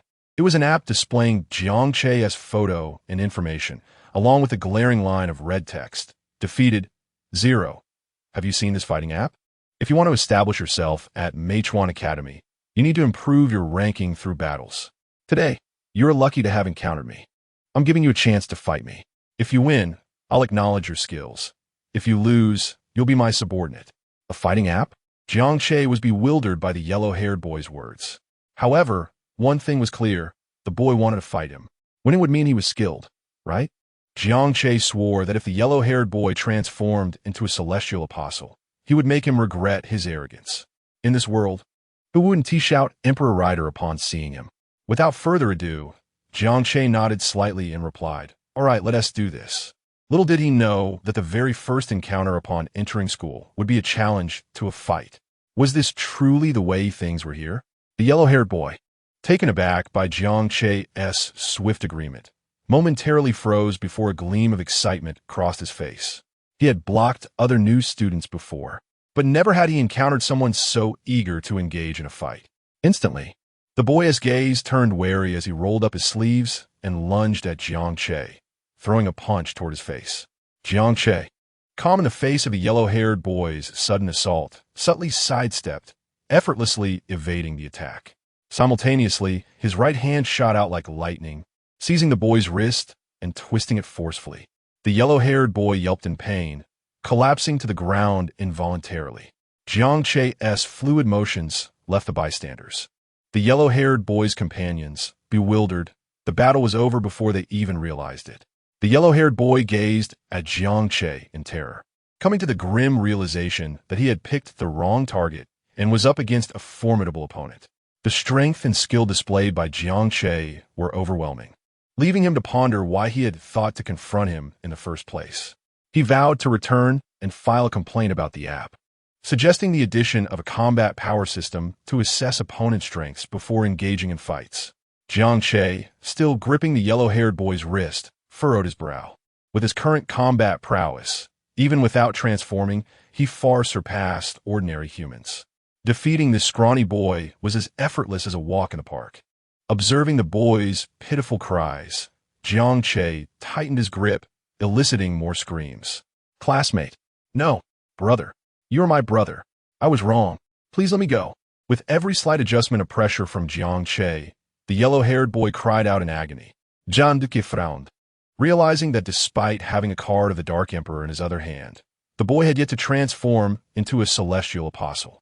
Was he truly just an ordinary person, simply seeking trouble and inadvertently crossing paths with him? Watching the continually screaming boy, Jiang Che deduced that the yellow-haired fellow was indeed just an ordinary person. My friend, are you truly this bold? I had thought you were a celestial apostle. How can one so insignificant aspire to act like a leader? Chapter 60. The Fighting App and its Rewards. Damn it. Stop looking. Can't you see I'm in pain? Get over here.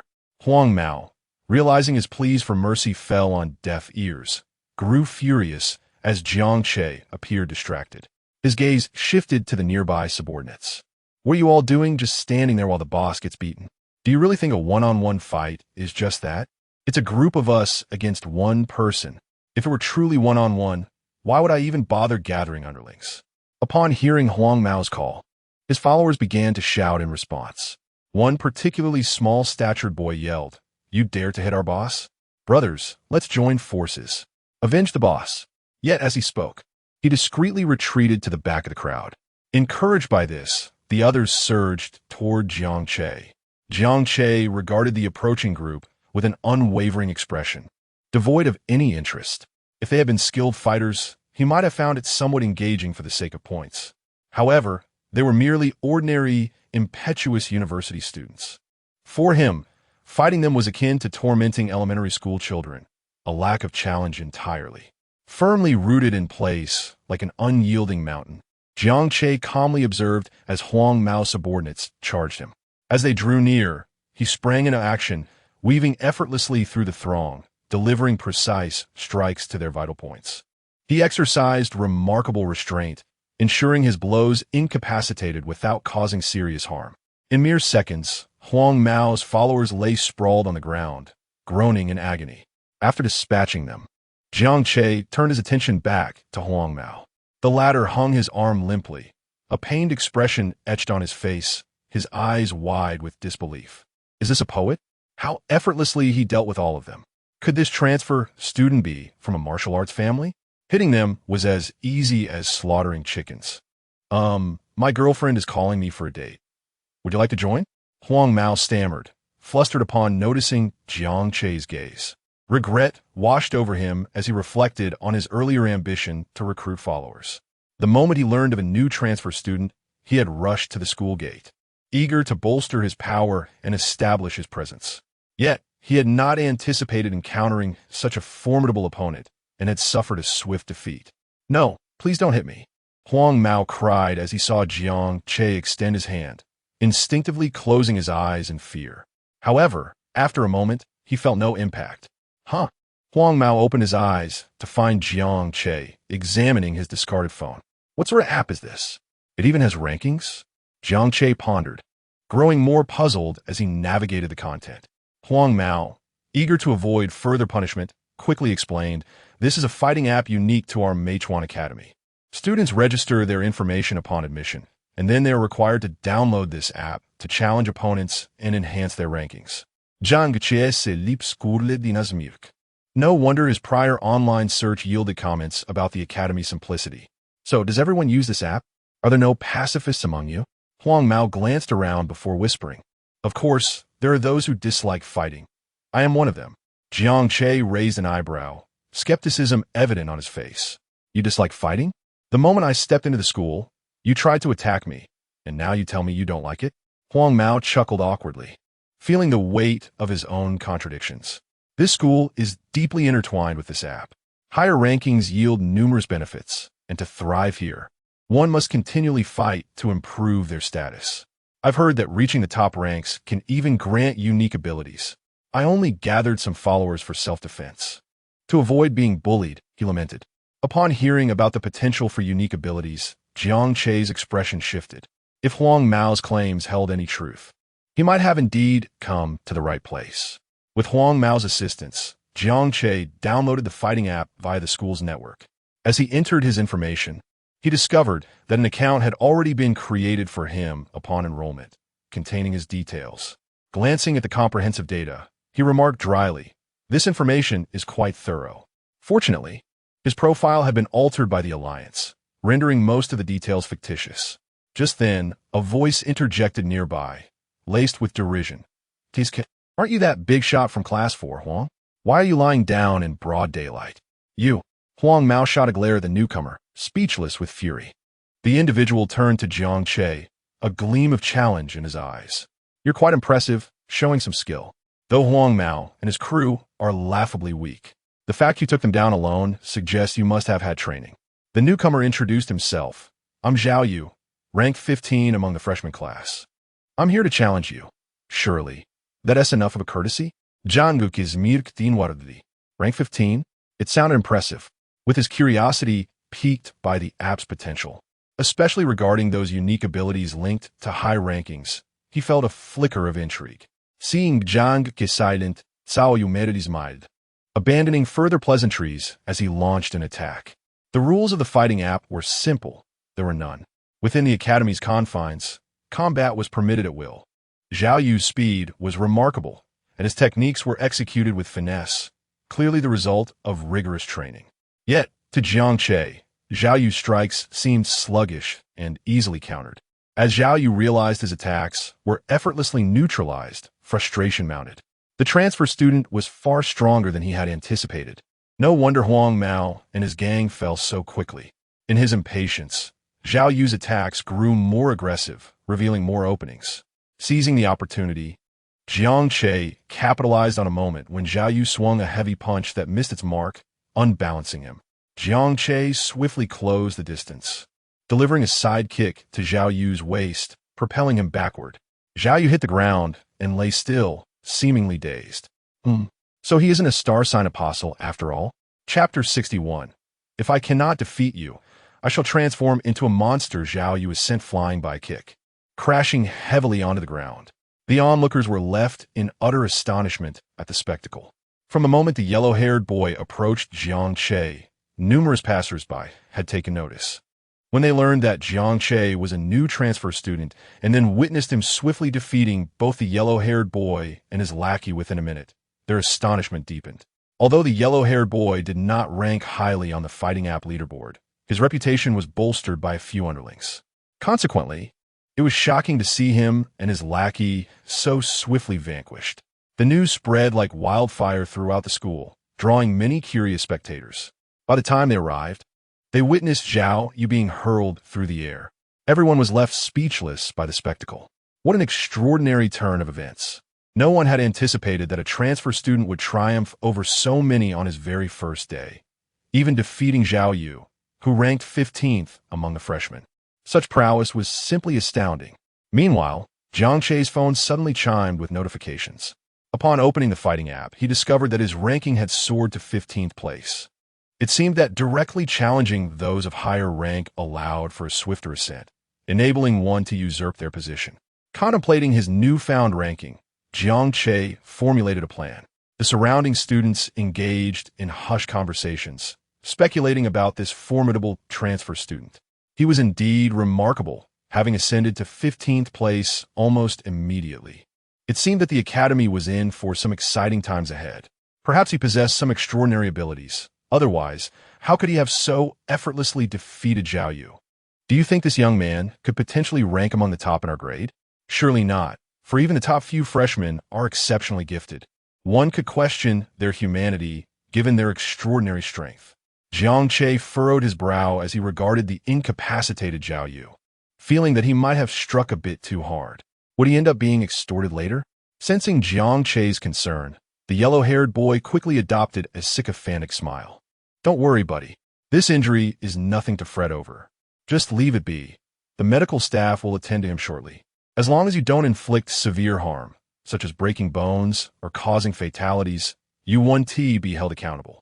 Upon hearing the yellow-haired boy's words, Jiang Che nodded and cast a glance at him.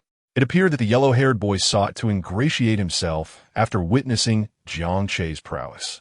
Take me to meet the top student of our grade. Any top student will do. As soon as Jiang Che spoke, the yellow-haired boy beamed with delight.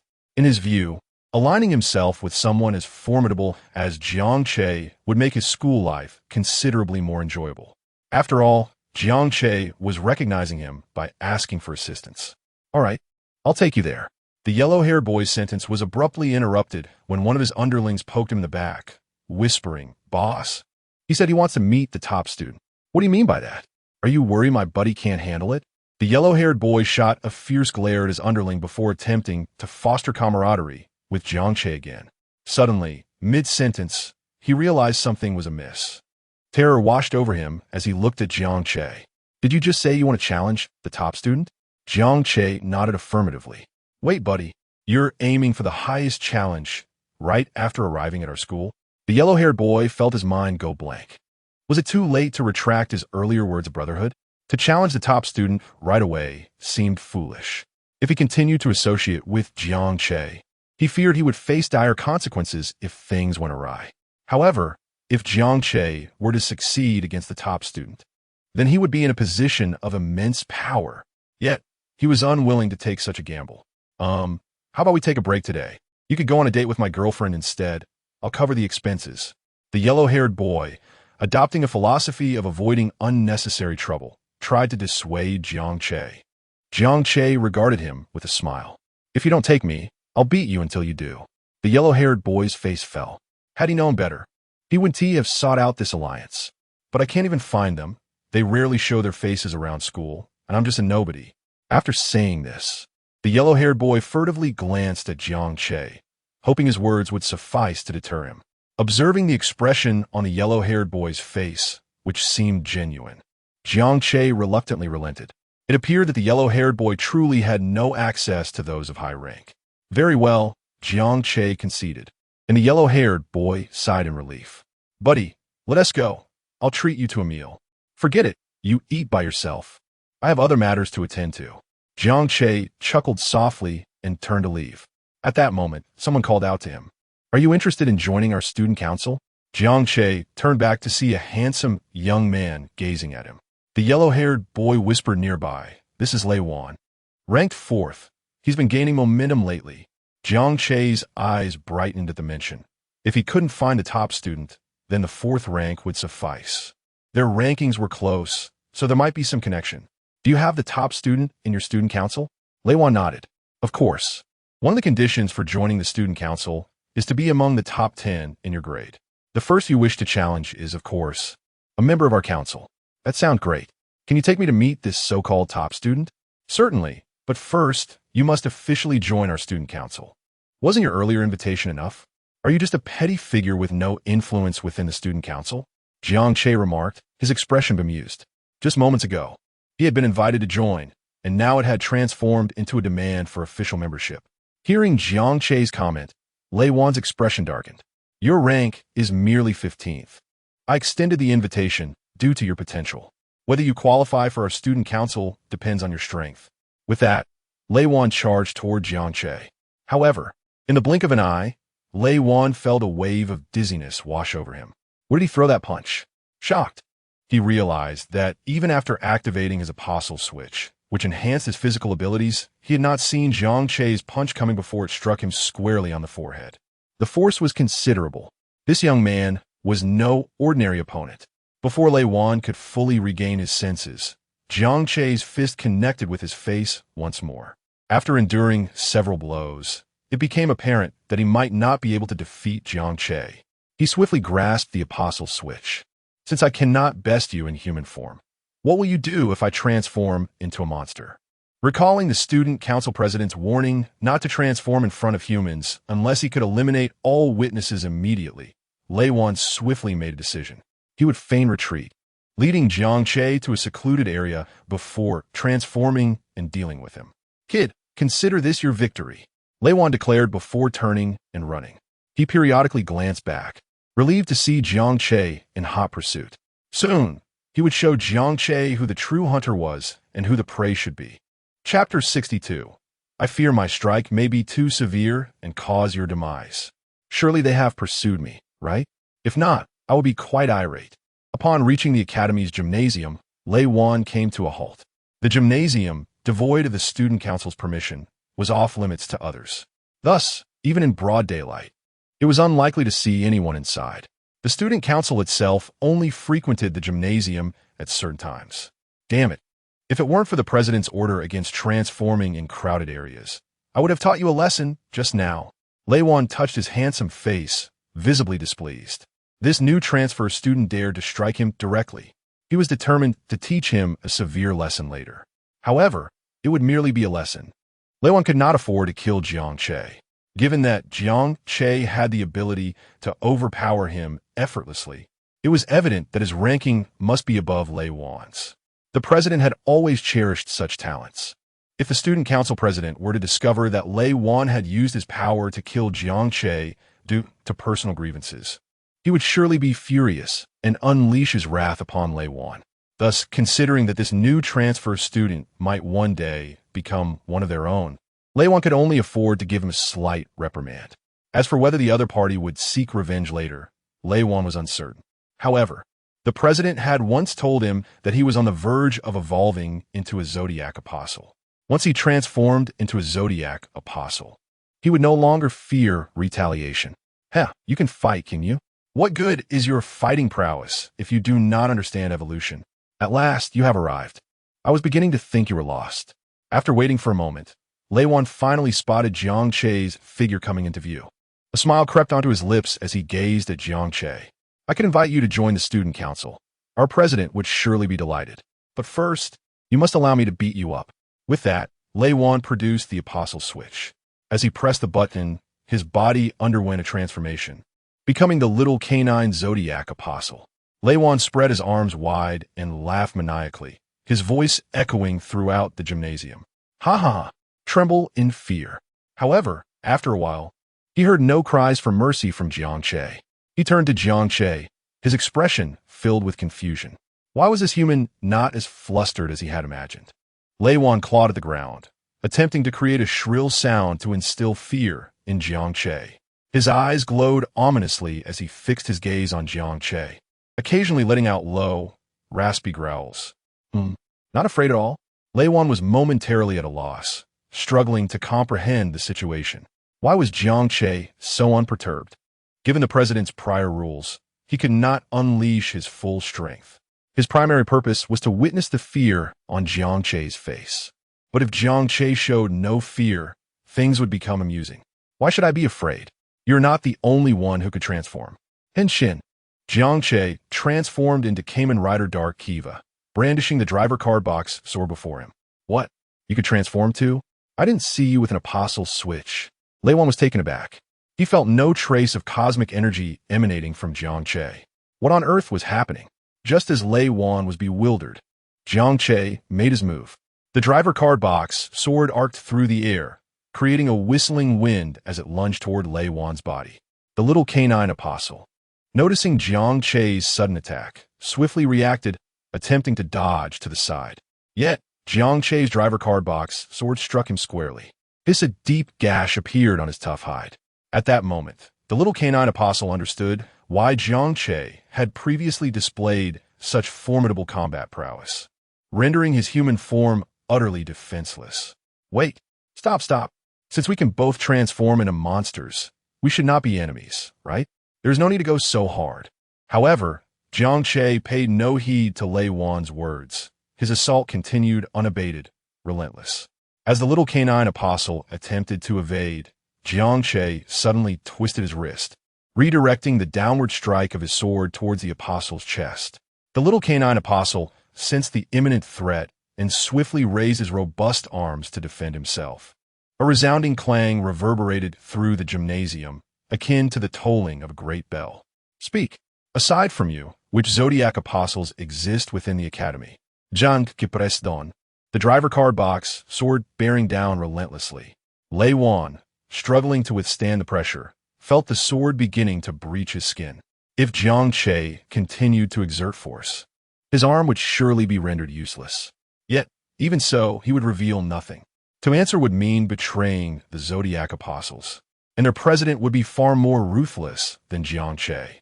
Lei Wan vowed that the student council president was the most merciless individual he had ever encountered. Falling into their hands would indeed be a fate worse than death. Lei Wan bared his teeth, revealing sharp, yellowed fangs, emitting a chilling and unsettling laugh. Oomph. You think I would tell you? Dream on. You believe you can do anything to me? His eyes brimmed with defiance, completely unfazed by Jiang Che's threats. Upon hearing this, Jiang Che scoffed, a fierce glint flashing in his eyes. He exerted force beneath his feet, sending dust swirling into the air as he leaped high, executing a swift somersault before launching himself towards the little canine apostle. The driver card box sword, imbued with tremendous power, descended violently toward the apostle's head. You reap what you sow. The little canine apostle, sensing the impending impact, was filled with dread. Yet, as a fighter ranked in the combat app, his skills were not to be underestimated, and instinctively he reacted, raising his arms to shield his head. Bang! A deep, thunderous crash echoed as the tremendous force knocked the little canine apostle to the ground. The impact left a shallow crater where he fell, a testament to Jiang Che's overwhelming might.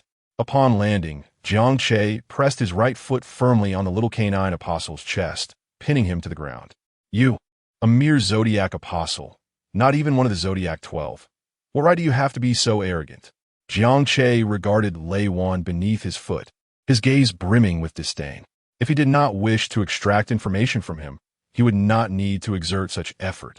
He made a conscious effort to control his strength, lest he accidentally deliver a fatal blow to Lei Wan. Chapter 63. The Scorpion Apostle makes his entrance. Jiang Che pressed the driving card box sword against the throat of the Canis Minor Apostle, the blade slightly embedding into his skin, a strange liquid oozing forth. I'll give you one more chance. Will you speak? Jiang Che asked coldly, his voice devoid of warmth, as if he had just emerged from an ice cellar. He found it hard to believe that the Canis Minor Apostle could still be defiant in the face of death. The Canis Minor Apostle gazed at the sword before him, a flicker of fear crossing his eyes. He suspected that if he remained silent, Jiang Che would undoubtedly end his life. What kind of lunatic is this? Yet, a shred of rationality compelled him to keep his mouth tightly shut. He feigned composure, glaring fiercely at Jiang Che, his throat emitting a low growl. You won't get anything from me. Even if you kill me, I will not speak. His body trembled slightly at Jiang Che's feet, but the stubbornness in his gaze remained unwavering. Jiang Che ceased his idle chatter, his eyes growing even colder. With a firm grip, he pressed the tip of the sword deeper into the Canis Minor Apostle's flesh, the unknown liquid trickling down the blade, splattering onto the ground. He then unleashed a tempest of attacks. With each strike, the Canis Minor Apostle's body quaked uncontrollably. Each hit elicited a painful scream that echoed hauntingly within the arena. As Jiang Che's relentless onslaught continued, the Canis Minor Apostle could no longer endure the intensity of the punishment. His body began to shake violently, the defiance in his eyes gradually replaced by sheer terror. President, why haven't you come to save me? His skin bore the marks of Jiang Che's assault.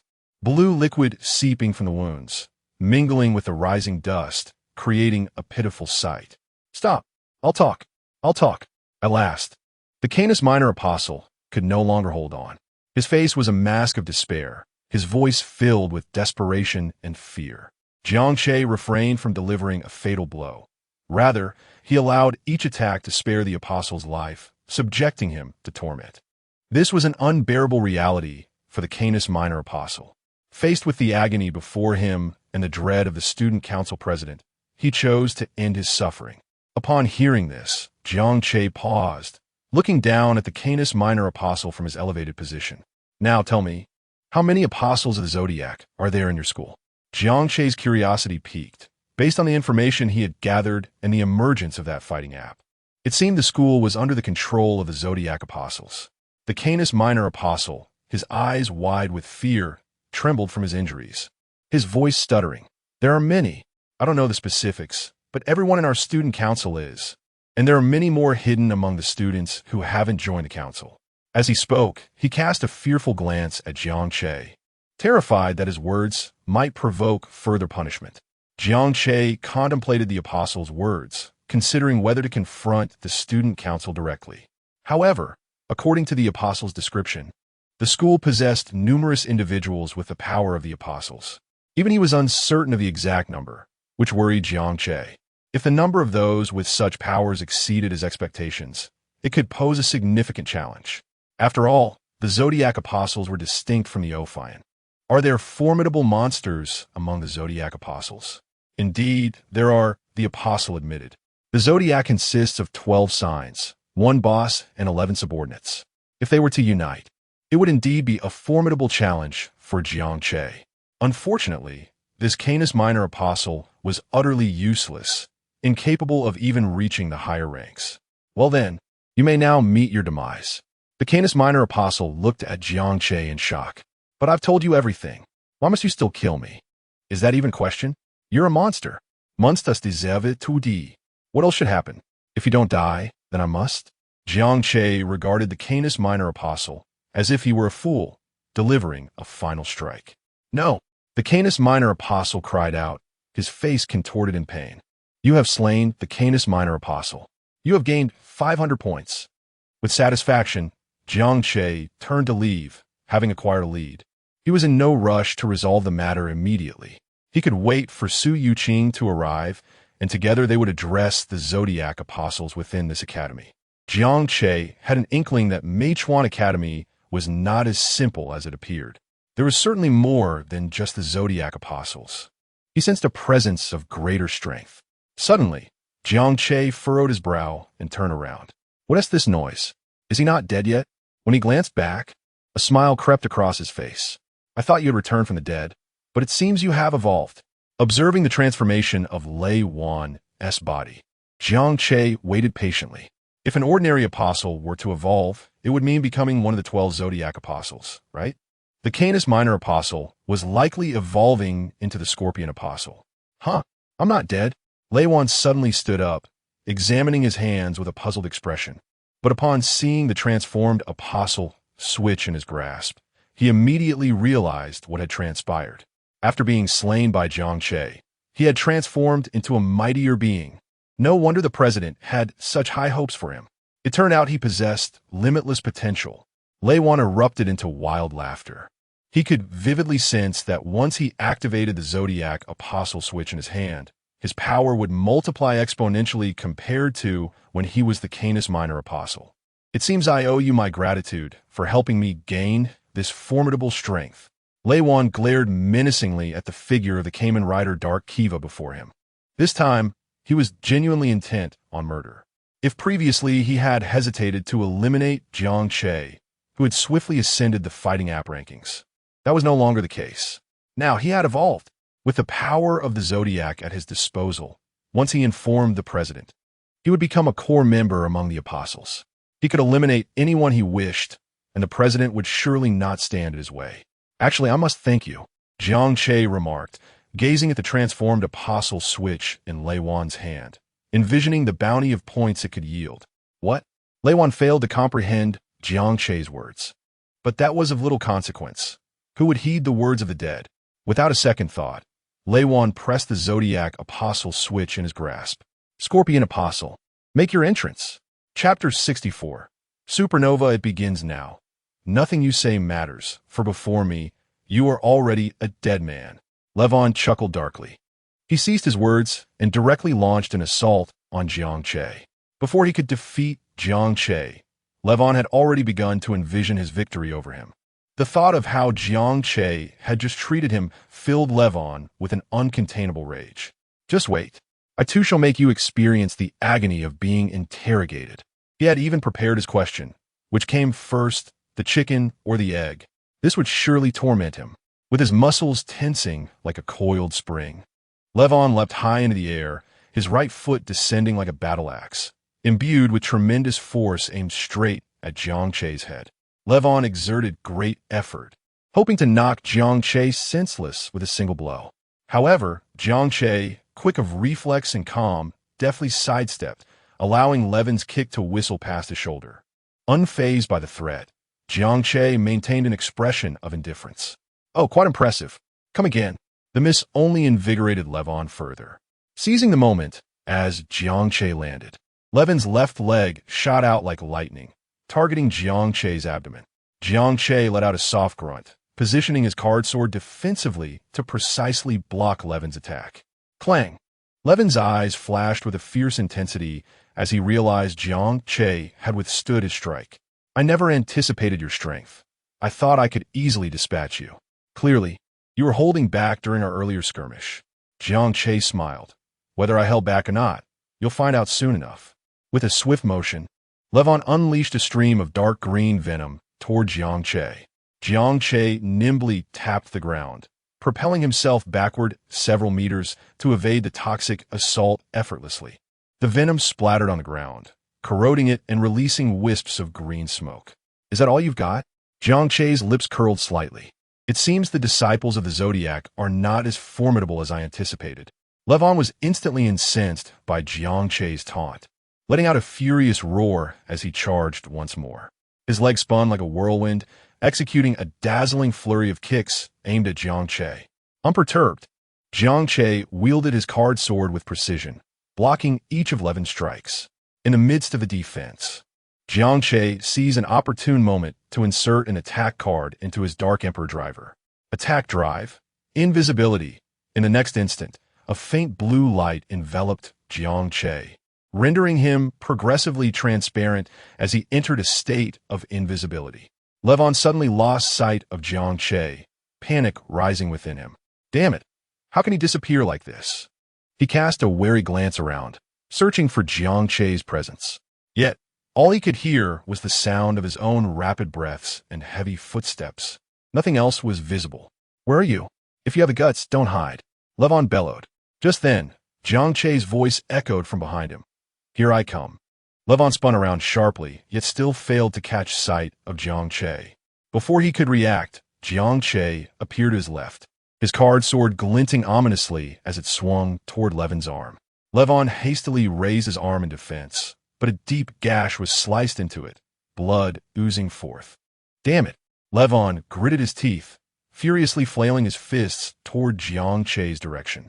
However, all his attempts missed as Jiang Che repeatedly vanished and reappeared, delivering heavy strikes. Jiang Che struck Levin's back with his card sword, and as Levon stumbled forward, Jiang Che delivered a powerful kick to his side. Levin's body flew like a broken kite, crashing into the audience area and creating a large crater. Struggling to rise from the pit, Levin's face was contorted with fury. At that moment, the arrogance he had displayed earlier was nowhere to be found. Attack drive, slash.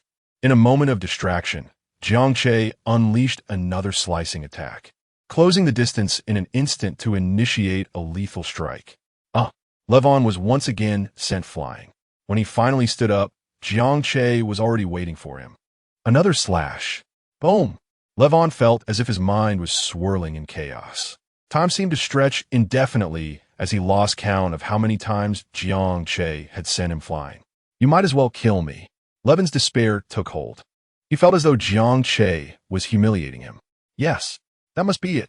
He had become overly complacent, and now Jiang Che was taking pleasure in his torment. Why has nothing changed? Hearing Jiang Che mutter to himself, Levon was filled with confusion. What are you waiting for? Jiang Che chuckled. I am, of course, waiting for your evolution. Let's see if your potential has truly been fully realized. What? Are you a poet? Levon found himself questioning Jiang Che's intentions. Could he be sent by the student council president to specifically unlock his potential? After being struck several more times, Levon suddenly noticed Jiang Che halting his assault, observing him without launching another attack. At last, I have waited for this moment. Jiang Che scrutinized Levon, remaining still and silent. Since the beginning, he had refrained from killing Levon to test whether this Scorpio apostle could evolve once more, entering a supernova state. Upon evolving into a supernova, the points gained from defeating him would be significantly greater. Indeed, Jiang Che's gamble had paid off. This Scorpio apostle was truly being pushed to evolve again. Upon hearing Jiang Che's words, Levon felt an unusual warmth in his chest. No way. Am I experiencing a resurgence? Suddenly, his form was enveloped by countless tendrils of dark energy, rendering him a shadowy figure amidst the swirling black mist. The red crystal embedded in Levin's chest radiated with light. igniting a warmth that spread through him. As the glow intensified, Levin's injuries began to heal at an astonishing rate. Supernova? In Levin's mind, a new realization dawned. As he extended his hand, a white orb of light emerged from the red crystal in his chest. The orb landed in the palm of his hand, and a look of excitement broke across Levin's face. With a sudden clap, the white orb exploded. In the next moment, Levin's body was enveloped in a crimson glow. His lower body began to transform, sprouting 6 scorpion legs and a massive, spiked scorpion tail. Chapter 65. The universe has arrived. Tremble. Levon felt an overwhelming surge of power coursing through his new form, standing proudly in the guise of the scorpion apostle supernova. His lower body, transformed into that of a scorpion, boasted 6 legs that exuded an aura of indomitable strength, firmly supporting his frame. His tail swayed ominously, its tip unwaveringly aimed at Jiang Che. As Levon gazed at Jiang Che, poised to deliver a fierce proclamation, a sudden recollection struck him, leading to a moment of hesitation. He recalled how, upon evolving from the Canis Minor Apostle to the Scorpion Apostle, he had similarly threatened Jiang Che, only to be met with a swift and merciless defeat. Despite his newfound power, Levon could not shake the lingering fear that Jiang Che instilled in him. The latter's depths were unfathomable. Silencing his bravado, Levon refrained from boasting, wary that such declarations might invite misfortune. As Jiang Che charged towards him, Levon instinctively lashed out with one of his scorpion legs. The impact reverberated through the air, but instead of the anticipated pain, Levon found himself laughing heartily. His sweeping strike had successfully pushed Jiang Che back several meters, rekindling his confidence. Transfer student concede. You stand no chance against me, Levon bellowed, his laughter brimming with arrogance and disdain. You, attempting to challenge me? You are utterly deluded. Did you not expect this? I can evolve twice. What do you possess to contend with my power? Today, I shall show you what true strength entails. In a fit of emotional release, Levon unleashed a torrent of words. With a dramatic flick of his tail, he lashed out at Jiang Che. Do you comprehend the essence of cosmic energy? I wield the power of a universe. What do you have to counter me? Jiang Che, unfazed, merelichakod in response. The power of the universe? Do you truly grasp it?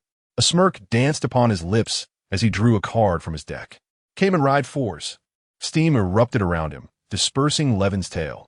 Jiang Che clenched his fists and spread his arms wide. The universe has arrived. Cayman Rider 4s makes his entrance. Levon momentarily froze, astonished by Jiang Che's transformation. Was he also evolving? Doubt clouded his mind, prompting him to exercise caution and unleash another attack with his tail. Jiang Che, however, remained relaxed, summoning a rocket component to equip on his arm, deftly dodging Levin's assault. The tail's sharp spikes grazed Jiang Che's armor, yet before he could regain his footing, Levin's tail struck again, its poisoned tip aimed directly at Jiang Che's throat. Reacting with lightning speed, Jiang Che positioned a rocket component in defense.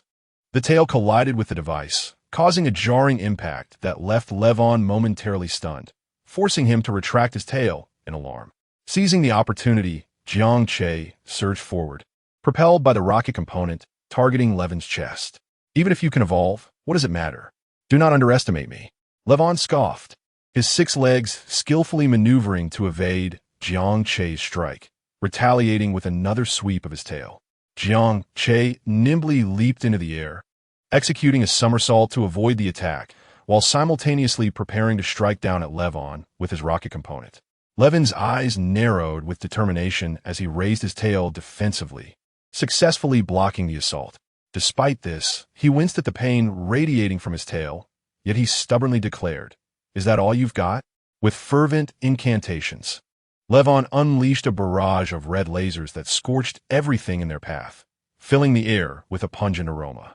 Jiang Che leaped high, skillfully dodging most of the lasers. Is it your best? Then prepare to face oblivion. Losing patience, Jiang Che accelerated his rocket component, soaring to the highest point of the arena before executing a rapid descent.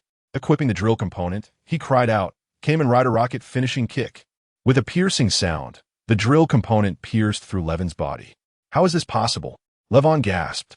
aghast at the gaping hole in his form. Despite the searing pain, he scrambled to escape, thinking, the president will surely save me. Yet Jiang Che swiftly blocked his path. You truly are more resilient than I anticipated, surviving this long, he remarked, scrutinizing the scorpion apostle supernova before him. Please, I beg you, do not kill me, Levon pleaded, his eyes betraying a flicker of fear. I will never fight again. Spare my life, and I shall change my ways. Jiang Che remained silent, advancing with the rocket component poised to deliver the final blow. Do not come any closer, Levon cried out, frantically waving his tail in a desperate attempt to create distance. But the wound in his body signaled the slow ebbing of his life force. In a moment of clarity, Levon spotted a glimmer of hope behind Jiang Che. President, save me. He waved his scorpion legs, trying to catch the attention of the figures emerging from the shadows. As Levon made a commotion, Jiang Che turned to see a group of 11 individuals, men and women alike, approaching. The leader, upon hearing Levon's cry, was initially elated, but his expression darkened upon witnessing the grievous wound in Levon's form. Seizing the opportunity, Levon bolted towards the group, fueled by the hope of rescue. If I can just reach the president, he will save me. Despite the life slipping away, Levon fought against the odds. Observing the scorpion apostle make his way past, Jiang Che smirked, drawing an attack card. Oh, you think you can escape? Attack Drive Bombardment. Chapter 66. The Aquarius Apostle. Healing Resurrection. Aquarius. Save him. The president of the student council, witnessing Jiang Che's sudden action, urgently called out to a girl beside her. Upon hearing this, the girl immediately took out a switch and pressed it, transforming into the Aquarius Apostle. She then dashed towards the Scorpio Apostle, Supernova. However, Jiang Che had already initiated Attack Mastery, Bombardment. The card box gun in Jiang Che's hand relentlessly fired bullets, striking the fleeing Scorpio Apostle, Supernova, who had turned its back. No, President, save me. Kill Scorpio Apostle. Supernova gained 5,000 points. The already near-death Lei Van succumbed to Jiang Che's bombardment, perishing instantaneously, even before reaching the student council president. When the Aquarius Apostle arrived at Lei Van's side, he had already lost all signs of life. She attempted to channel healing energy to revive the Scorpio Apostle. But to her dismay, it proved futile. Swish! The Aquarius Apostle seized the tail of the Scorpio Apostle, Supernova, dragging him back to the student council president. President, I am too late. The voice of the Aquarius Apostle was devoid of emotion. The student council president glanced at her, commanding, then save him. The Aquarius Apostle shook her head. He is dead. It is beyond salvation. Yet the student council president reiterated, I do not wish to repeat myself for the 4th time. Save him. The Aquarius Apostle regarded the student council president, her thoughts obscured, a flicker of conflict dancing in her eyes. Her abilities were primarily centered on healing. The Scorpio Apostle, Supernova, before her was clearly deceased. While she could revive him, the cost would be significant. Even if successful, it would leave her severely weakened for an extended period. Moreover, she did not even know this Scorpio Apostle. Reluctance welled within her. To expend her vitality for another? No, she was a monster, not a harbinger of justice. Yet, after a moment's hesitation, the vessel upon her shoulder began to glow, channeling life-infused cosmic energy into the lifeless form of the Scorpio Apostle. The Aquarius Apostle visibly weakened as she did so, though she was averse to the act. Defying the student council president was not an option. The repercussions would be dire. The president's strength far exceeded their awareness. Observing the Aquarius Apostle's reluctant yet fervent healing efforts, the student council president withheld his comments. He could easily discern her internal struggle. However, the Scorpio Apostle was one of their zodiac apostles. Were he an ordinary apostle, he would never have compelled the Aquarius Apostle to expend her life force for revival. He had long awaited the assembly of the zodiac apostles. If this hard-won Scorpio Apostle were to perish, who knew how long until another appeared? He had no desire to continue waiting. As the Aquarius Apostle endeavored to revive the Scorpio Apostle, the student council president's brow furrowed, his expression darkening. Glaring at the still lifeless Scorpio apostle, he suppressed his outrage. His gaze shifted to Jiang Che, curiosity flickering in his eyes. Earlier, upon sensing the change from the canine apostle to the Scorpio apostle, he had been filled with excitement. After so long in the academy, selecting students through combat apps, he was finally close to gathering the 12 Zodiac apostles, advancing his plans and objectives. How could this not elate him? Later, upon learning about Lei Van, he discovered that he had engaged with a transfer student. The events that unfolded within the gymnasium had led to the transformation into the Scorpio apostle. Soon after, the student council president sensed the change in the Scorpio apostle's power, supernova. It dawned on him that the transfer student must have done something to instigate this transformation. Most likely, it was Lei Van, now the Scorpio apostle, who had been unable to contend with the transfer student. Thus, the student council president hastily summoned the other 10 Zodiac apostles to the gymnasium. To his dismay, they arrived too late. The transfer student, having transformed into a masked rider, had defeated Lei Van, killing him right before their eyes. This masked rider possessed remarkable abilities. The student council president stepped forward, his footsteps echoing within the silent gymnasium. You're that transfer student, are you not? Who would have thought you possessed the power to transform into a masked rider? His words resonated with the others, their gazes fixated on Jiang Che. So this is the masked rider. No wonder the president cautioned us to be wary. He is incredibly formidable. Formidable? Perhaps the Scorpio apostle was simply inept. After all, he had only just evolved and struggled to control his newfound powers. President, allow me to assist you in dealing with him. The other apostles were eager to prove themselves against Jiang Che. They had all risen through the ranks by engaging in fierce battles, and each considered themselves an elite. Having received the apostle switch from the president, evolving to their current state. In terms of combat prowess, none were willing to concede to the others, save for their leader, the student council president. Witnessing a worthy adversary emerge from their opposing faction ignited a fierce desire for battle among them. They looked towards the student council president, eager to see whom he would select to confront Jiang Che. However, the student council president produced the apostle switch before them. The head coach is warming up. The others were momentarily stunned, their expressions filled with astonishment. They were taken aback, questioning just how formidable this masked rider must be, compelling their president to take the field personally. Why do I not sense any extraordinary strength from him? Is it truly necessary for the president to intervene? Surely he is strong. Otherwise, he would not have so swiftly dispatched the Scorpio supernova. Perhaps the president is simply enraged, wishing to personally eradicate that masked rider. Indeed, an angry president is a terrifying prospect. Yet, the reality unfolded quite differently from their assumptions. Clank. Rather than activating the apostle switch, the student council president tossed it at Jiang Che's feet. Though you are a masked rider, our powers stem from the same source, the energy of the cosmos. Why can we not be allies? Furthermore, I am acquainted with another masked rider. Perhaps you two could become friends. The student council president regarded Jiang Che, his tone calm and unassuming. Chapter 67. The apostles of the Zodiac. Jiang Che furrowed his brow, astonished to discover that these Zodiac apostles were colluding with the Cayman Riders. Like Jiang Che, the 10 individuals surrounding the student council president wore expressions of bewilderment, completely unaware that their president had ties with a Cayman Rider. It was no wonder he acted with such impunity within the school.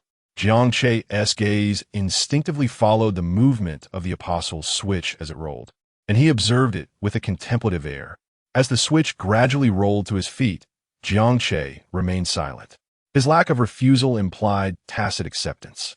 However, the expressions of those across from him transformed into smiles, for they understood that Jiang Che, having slain the Scorpio apostle supernova, possessed formidable strength. If such a person were to join them, it would be an unparalleled advantage. No one wished to gain another such powerful adversary. Jiang Che slowly bent down and picked up the apostle's switch from the ground. The moment his hand made contact, he felt a faint tremor and the terrifying cosmic energy emanating from it. So, this is the apostle's switch? Jiang Che examined the object with curiosity, pondering what Zodiac apostle he might become if he pressed the switch. Yet, He deemed it unnecessary. Even transforming into the Sagittarius Apostle would pale in comparison to his own Dark Emperor Knight. Why would he choose something so trivial? He was no fool. However, beneath the sharp visor of the Four's rocket head, Jiang Che's mocking and disdainful expression went unnoticed by the others present. The student council president, witnessing Jiang Che pick up the Apostle switch and hold in his hand, immediately displayed a satisfied expression. He took a few steps forward, a hint of persuasion in his demeanor, and began to elaborate passionately. Transfer student, just think about it. Joining us, the Zodiac Apostles, offers benefits beyond measure. The president spread his arms wide, his excitement growing. You see, everything I do is aimed at leaving Earth and soaring into the cosmos. Even if the apostle you become isn't exceptional, I can still take you to the universe. As he spoke, he paced back and forth, his eyes alight with fervor. In the cosmos, we can uncover technologies that transcend imagination, allowing our powers to undergo a qualitative leap. We will no longer be bound by any constraints. We can do as we please. We could become the masters of the universe, wielding supreme power and glory. Not just this Earth, but the entire cosmos will be beneath our feet. Furthermore, through our explorations, we can continuously evolve and grow stronger. The student council president halted, his gaze fixed intently on Jiang Che. With your talent, joining us could lead to limitless achievements. Perhaps you could become the strongest among us, standing at the zenith of the universe. As he spoke, the president began to weave a tapestry of promises, half-truths and half-fictions. He genuinely needed Jiang Che's combat prowess as he ventured into the cosmos. Jiang Che listened quietly. The president, mistaking his silence for contemplation, felt a surge of optimism, believing the matter was nearly settled. However, just as the president's anticipation peaked, Jiang Che suddenly tightened his grip on the apostle's switch, his hand turning slightly pale from the force. Yes, that's right. Pressing it would allow me to become one of you. The student council president's eyes were fixed on the switch in Jiang Che's hand. Yet in the next moment, a sharp crack resounded as the apostle's switch shattered in Jiang Che's grasp, scattering fragments across the floor. In that instant, the entire gymnasium seemed to freeze. The 10 individuals, save for the president, shifted their expressions in disbelief, unable to comprehend that Jiang Che had just rejected them by crushing the switch. It was over. The president would be furious. The group instinctively glanced at the student council president, whose smile instantly froze, his face calm, yet unmistakably cold. Sensing this, those closest to him quickly distanced themselves, fearful of being caught in the president's wrath. What does this mean? The president's voice became shrill with anger. Do you realize what a magnificent opportunity you have squandered? Jiang Che flicked his hand, brushing off the remnants, and gazed at the enraged student council president with indifference. What worthless Zodiac apostles dare to confront me? Did you think I came to Meichuan Academy for some trivial skirmish? I'm not interested in you. Upon hearing Jiang Che's words, the student council president's expression darkened further. Gritting his teeth, his eyes blazed with fury. Do not think that by rejecting us, you can walk away unscathed. Your decision today may haunt you for a lifetime. Jiang Che not only declined his invitation, but also dismissed him entirely. With a cold laugh, he met the president's gaze without fear. Stop your prattling. If you want to fight, then let us fight. The president stared at Jiang Che. His eyes filled with complex emotions. Anger mingled with confusion. He could not fathom why this transfer student, faced with such enticing prospects, would still refuse. Do you believe you can oppose us? The president said slowly. Our strength far exceeds your imagination. Jiang Che remained silent, merely raising the rocket component and surveying the crowd. At that moment, the Aquarius Apostle suddenly coughed a few times. It's done. The Pisces Apostle assisted the Aquarius Apostle, and the gaping wounds on the Scorpio Apostle's body vanished. His eyes gradually opened, gazing around in disbelief. I'm alive again. Once he regained his senses, he immediately looked toward the student council president. It was you who saved me. Thank you, President. The Aquarius Apostle, however, cast a dark glare at the Scorpio Apostle. Remember, you owe me your life. He then turned his attention away from the Scorpio Apostle, focusing on Jiang Che. The Scorpio apostle seemed to understand something. His eyes filled with gratitude as he looked at the Aquarius apostle. "You're still alive?" Upon seeing Jiang Che, his anger flared. Having been killed repeatedly by Jiang Che, he was thoroughly exasperated. Now that the president and his entourage were present, he felt confident they could take Jiang Che down.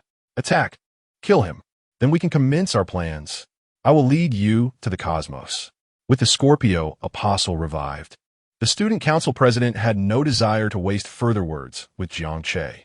Once he dealt with him, they could initiate their new scheme. Upon hearing the student council president's words, everyone displayed expressions of excitement.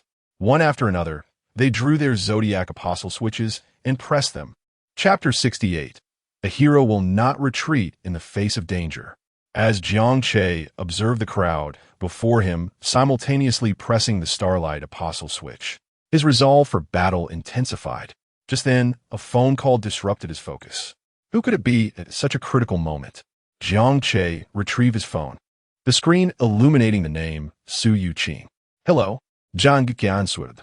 Soon, Su Yuqing's voice resonated through the line. "I have arranged everything with Bai Liyue and Feng Yinyao. You should be at Meichuan Academy by now, right?" Jiang Che acknowledged her statement with a simple Su Yuqing continued, "Please wait for me for a moment. I will rush over shortly. In the meantime, familiarize yourself with the campus and look for any clues, but do not act recklessly." Jiang Che glanced at the transformed star apostles before him and thought, perhaps it is a bit too late. If he arrived late to report, then so be it. As long as she was safe, he would proceed to brief them and head towards Meichuan Academy. With that, Su Yuqing hastily ended the call. Jiang Che sighed, his gaze drifting to the star apostles. When he mentioned late, it referred to Su Yuqing's delayed arrival. Given the current circumstances by the time she arrived, he might have already vanquished the monsters of Meichuan Academy. That would indeed be too late. Look at him, even at such a moment. He still has the audacity to make a phone call. The student council president, at the forefront, remarked with a teasing tone, clearly angered by Jiang Che's nonchalance in the face of impending combat. With a swift gesture resembling a throat-cutting motion, the student council president transformed into the Sagittarius apostle. Jiang Che observed this action and thought to himself, as expected, if not for the Sagittarius apostle, the others would hardly be so compliant. To his surprise, upon his arrival at Meichuan Academy, he was already confronted by a boss and a dozen executives. This sensation was exhilarating. 12 zodiac apostles stood opposed to Jiang Che, their eyes fixed intently upon him. "Just moments ago, we offered you a chance. Yet, you are utterly useless," one taunted. "It seems we must take matters into our own hands. I can hardly wait for the president to lead us into the cosmos." The student council president cleared his throat, and the crowd gradually quieted. "I am genuinely curious. What gives you such confidence? Are you not afraid? I had anticipated you would flee." The president scrutinized Jiang Che, a sense of intrigue evident in his demeanor. Jiang Che chuckled lightly. "A hero will not retreat in the face of danger." Standing before the 12 zodiac apostles, Jiang Che felt an undeniable pressure. Mere reliance on the Four's basic form would not suffice. He silently recited his thoughts. Consuming 1,000 points to exchange for Kamen Rider 4's Power State Control Card. Remaining points, 63,000. Consuming 1,000 points to exchange for Kamen Rider 4's Flame State Control Card. Remaining points, 62,000. Consuming 10,000 points to exchange for Kamen Rider 4's Magnetic State Control Card. Remaining points, 53,000. He noticed he was still short. Glancing at his remaining points, he decided without hesitation to exchange for the Cosmic Form Experience card. Consuming 10,000 points to exchange for Kamen Rider 4's Cosmic Form Control card. Remaining points, 43,000. A mere 10,000 points seemed trivial to Jiang Che. Before him stood 12 Zodiac Apostles. If each could yield around 5,000 points, it would total approximately 60,000 points, an assured profit. As Jiang Che's aura surged, an inexplicable sense of oppression enveloped the gymnasium. Initially, the Zodiac Apostles remained unaware, still immersed in their banter. However, as the pressure grew, it felt as though invisible hands were gradually constricting the space around them. Only then did they realize something was amiss. Wait, this is... The Gemini apostle halted his laughter, brow furrowed, a hint of confusion crossing his face as he sensed the fluctuations of cosmic energy. The other apostles fell silent, their previously jovial expressions replaced by solemnity. They surveyed their surroundings, and eventually, all gazes converged upon Jiang Che. The smile of the Sagittarius apostle froze instantly. He shot up, eyes wide with disbelief. Fixated on Jiang Che, his face a portrait of shock. How is this possible? He blurted out, as the strongest among the apostles. He possessed a heightened sensitivity to cosmic energy. At that moment, he could perceive the cosmic energy within Jiang Che escalating at an astonishing rate, evidently on par with his own. Could he be evolving as well? The Scorpio apostle shrieked, a trace of panic lacing his voice. The power Jiang Che exhibited, growing stronger in the face of adversity, left him feeling bewildered. He even feared that their student council president might struggle to subdue Jiang Che. It was utterly terrifying. The other apostles mirrored his alarm, their earlier ease dissipating, replaced by an unsettling anxiety. They had never anticipated that Kamen Rider would prove so formidable, more so than their own zodiac apostles. Jiang Che lifted his head, gripping the Bari Santo, sacred sword. Having transformed into the cosmic form of Kamen Rider Force, he felt his strength swell immensely. 12 mere zodiac apostles? Time to eliminate them. Impossible. Kill him. The Sagittarius apostle regained his composure, recognizing the gravity of the situation.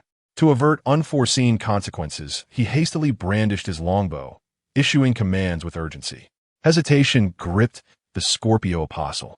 Supernova, who refrained from charging at Jiang Che as he would have previously.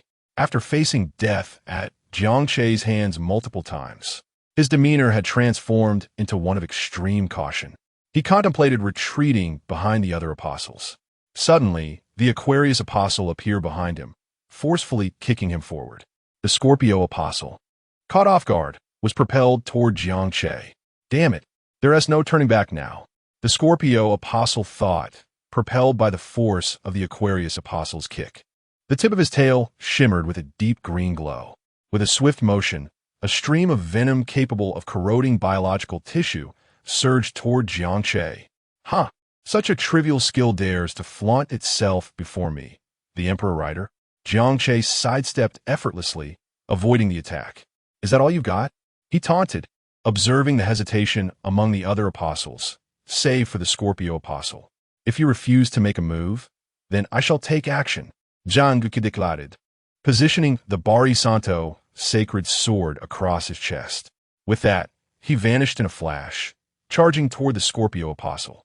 Having already bested him once, Jiang Che was certain he could do so again. His speed was so tremendous that the apostles could scarcely perceive his form, only catching a glimpse of a fleeting shadow. Chapter 69. Triple Execution of Zodiac Apostles. Witnessing the demise of its comrades, the Scorpio apostle brandished its formidable tail with unrestrained ferocity, resembling a stout whip cleaving through the air. The rapid oscillations etched ephemeral afterimages, forming an intangible barricade intended to thwart Jiang Che's advance. The tail's vehement motions generated gusts of wind. Jiang Che adeptly evaded the sweeping attacks, swiftly closing the distance to the Scorpio apostle. My apologies, compatriot, but your demise is once again imminent.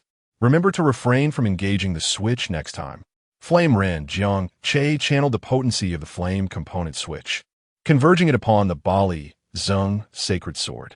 Instantly, the blade became enveloped in raging crimson flames.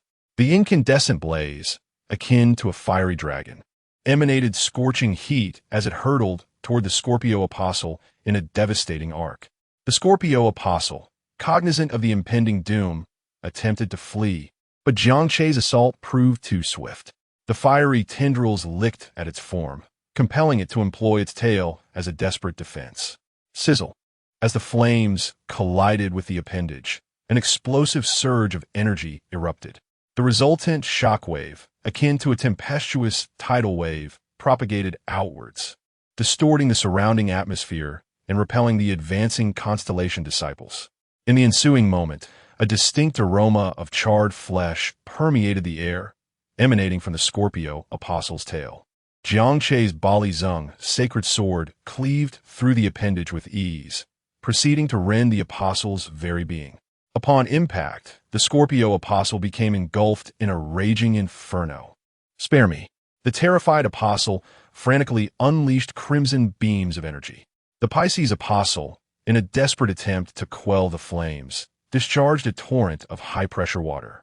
Jiang Che, casting a sidelong glance at the Pisces apostle, retorted, "Dare you disrupt my indulgence in roasted scorpion?" Despite being unable to discern Jiang Che's countenance, the Pisces apostle experienced an inexplicable chill running down its spine. Jiang Che activated the freezing mechanism, encasing the Pisces apostle's aqueous assault in ice before launching himself skyward. Executing a graceful arc, he brought down his blade with devastating force. In an instant, the blazing form of the Scorpio apostle was bisected. Scorpio apostle eliminated supernova. 2,000 points acquired. The severed remains of the Scorpio apostle twitched spasmodically before succumbing to stillness. One down. Jiang Che, alighting gracefully, flicked the Bali Zung sacred sword, extinguishing the residual flames. A fleeting glimmer of relief danced within his eyes. Having vanquished the Scorpio apostle previously, he possessed intimate knowledge of its combat style. Replicating the execution proved effortless. Damn, how dare he slay it under our very noses? Despite lacking familiarity with the Scorpio apostle, the Cancer apostle recognized the precariousness of their collective situation. It emitted an enraged bellow. In the wake of its vocalization, the Cancer apostle's carapace underwent a process of fortification. The massive pincers snapped open and shut, producing ominous clicking sounds. Those mandibles, akin to colossal shears, threatened to bisect Jiang Che. It charged towards Jiang Che, its ponderous gait causing the ground to tremble. Jiang Che, observing the inexorable advance of the Cancer apostle, maintained a composed demeanor. Fortuitously, I shall test the capabilities of the switch. He affixed the freezing component switch to his right foot. Immediately, a wave of frigidity emanated from his lower extremities. The glacial aura rapidly expanded, encasing the ground in a thick layer of frost. The Cancer apostle lunged at Jiang Che, its gargantuan pincers snapping shut with alacrity. "Freeze! Titanic foot!" Jiang Che sidestepped the attack, then equipped the giant foot component and unleashed a frigid kick upon the Cancer apostle's carapace. Crack! A fissure appeared on the crustacean's armor, allowing the glacial aura to seep within. The Cancer apostle shuddered as a sensation of intense cold permeated its being. The Cancer apostle's form gradually became encased in ice, its movements becoming increasingly labored. Each action was now marked by rigidity. Jiang Che seized the opportunity, plunging the Bali Zung sacred sword into the earth, directing a torrent of frigidity through the blade and into the subterranean depths of the gymnasium. The ice erupted beneath the Cancer apostle, encasing its entire being within a crystalline prison, transforming it into a frozen effigy. Cancer apostle eliminated for 1,000 points acquired. Let's see how arrogant you are now. So what if you have big pliers? Jiang Che, arms crossed, regarded the immobilized Cancer apostle with undisguised disdain. Nearby, the Aries apostle, brandishing the Coppelius magic wand, unleashed an eldritch cosmic energy, directing it towards Jiang Che. Savor the taste of subjugation. The cosmic energy, a nebulous lavender hue, diffused through the atmosphere. Upon encountering Jiang Che, it attempted to infiltrate his consciousness, seeking to induce sluggishness. Jiang Che sensed an anomalous force eroding his cognitive faculties, attempting to commandeer his thoughts. However, the dark kiva belt around his waist shimmered, and Jiang Che's gaze regained clarity. Spare your futile efforts.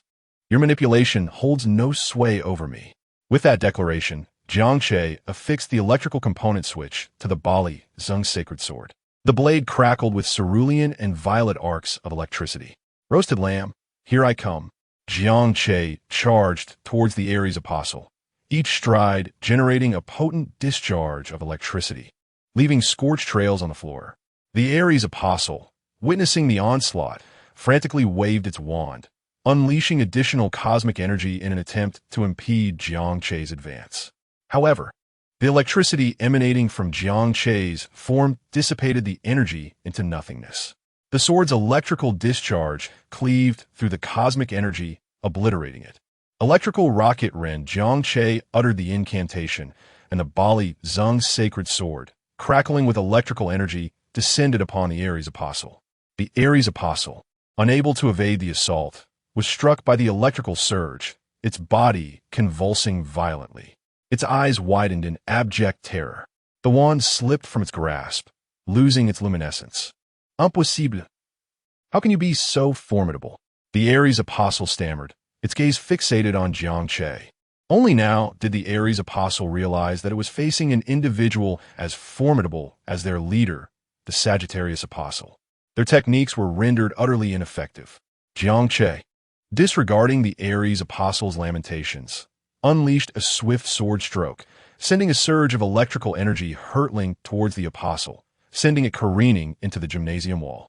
The impact left a humanoid indentation in the wall, and the Ares apostle's life force ebbed away, its limp form suspended against the structure.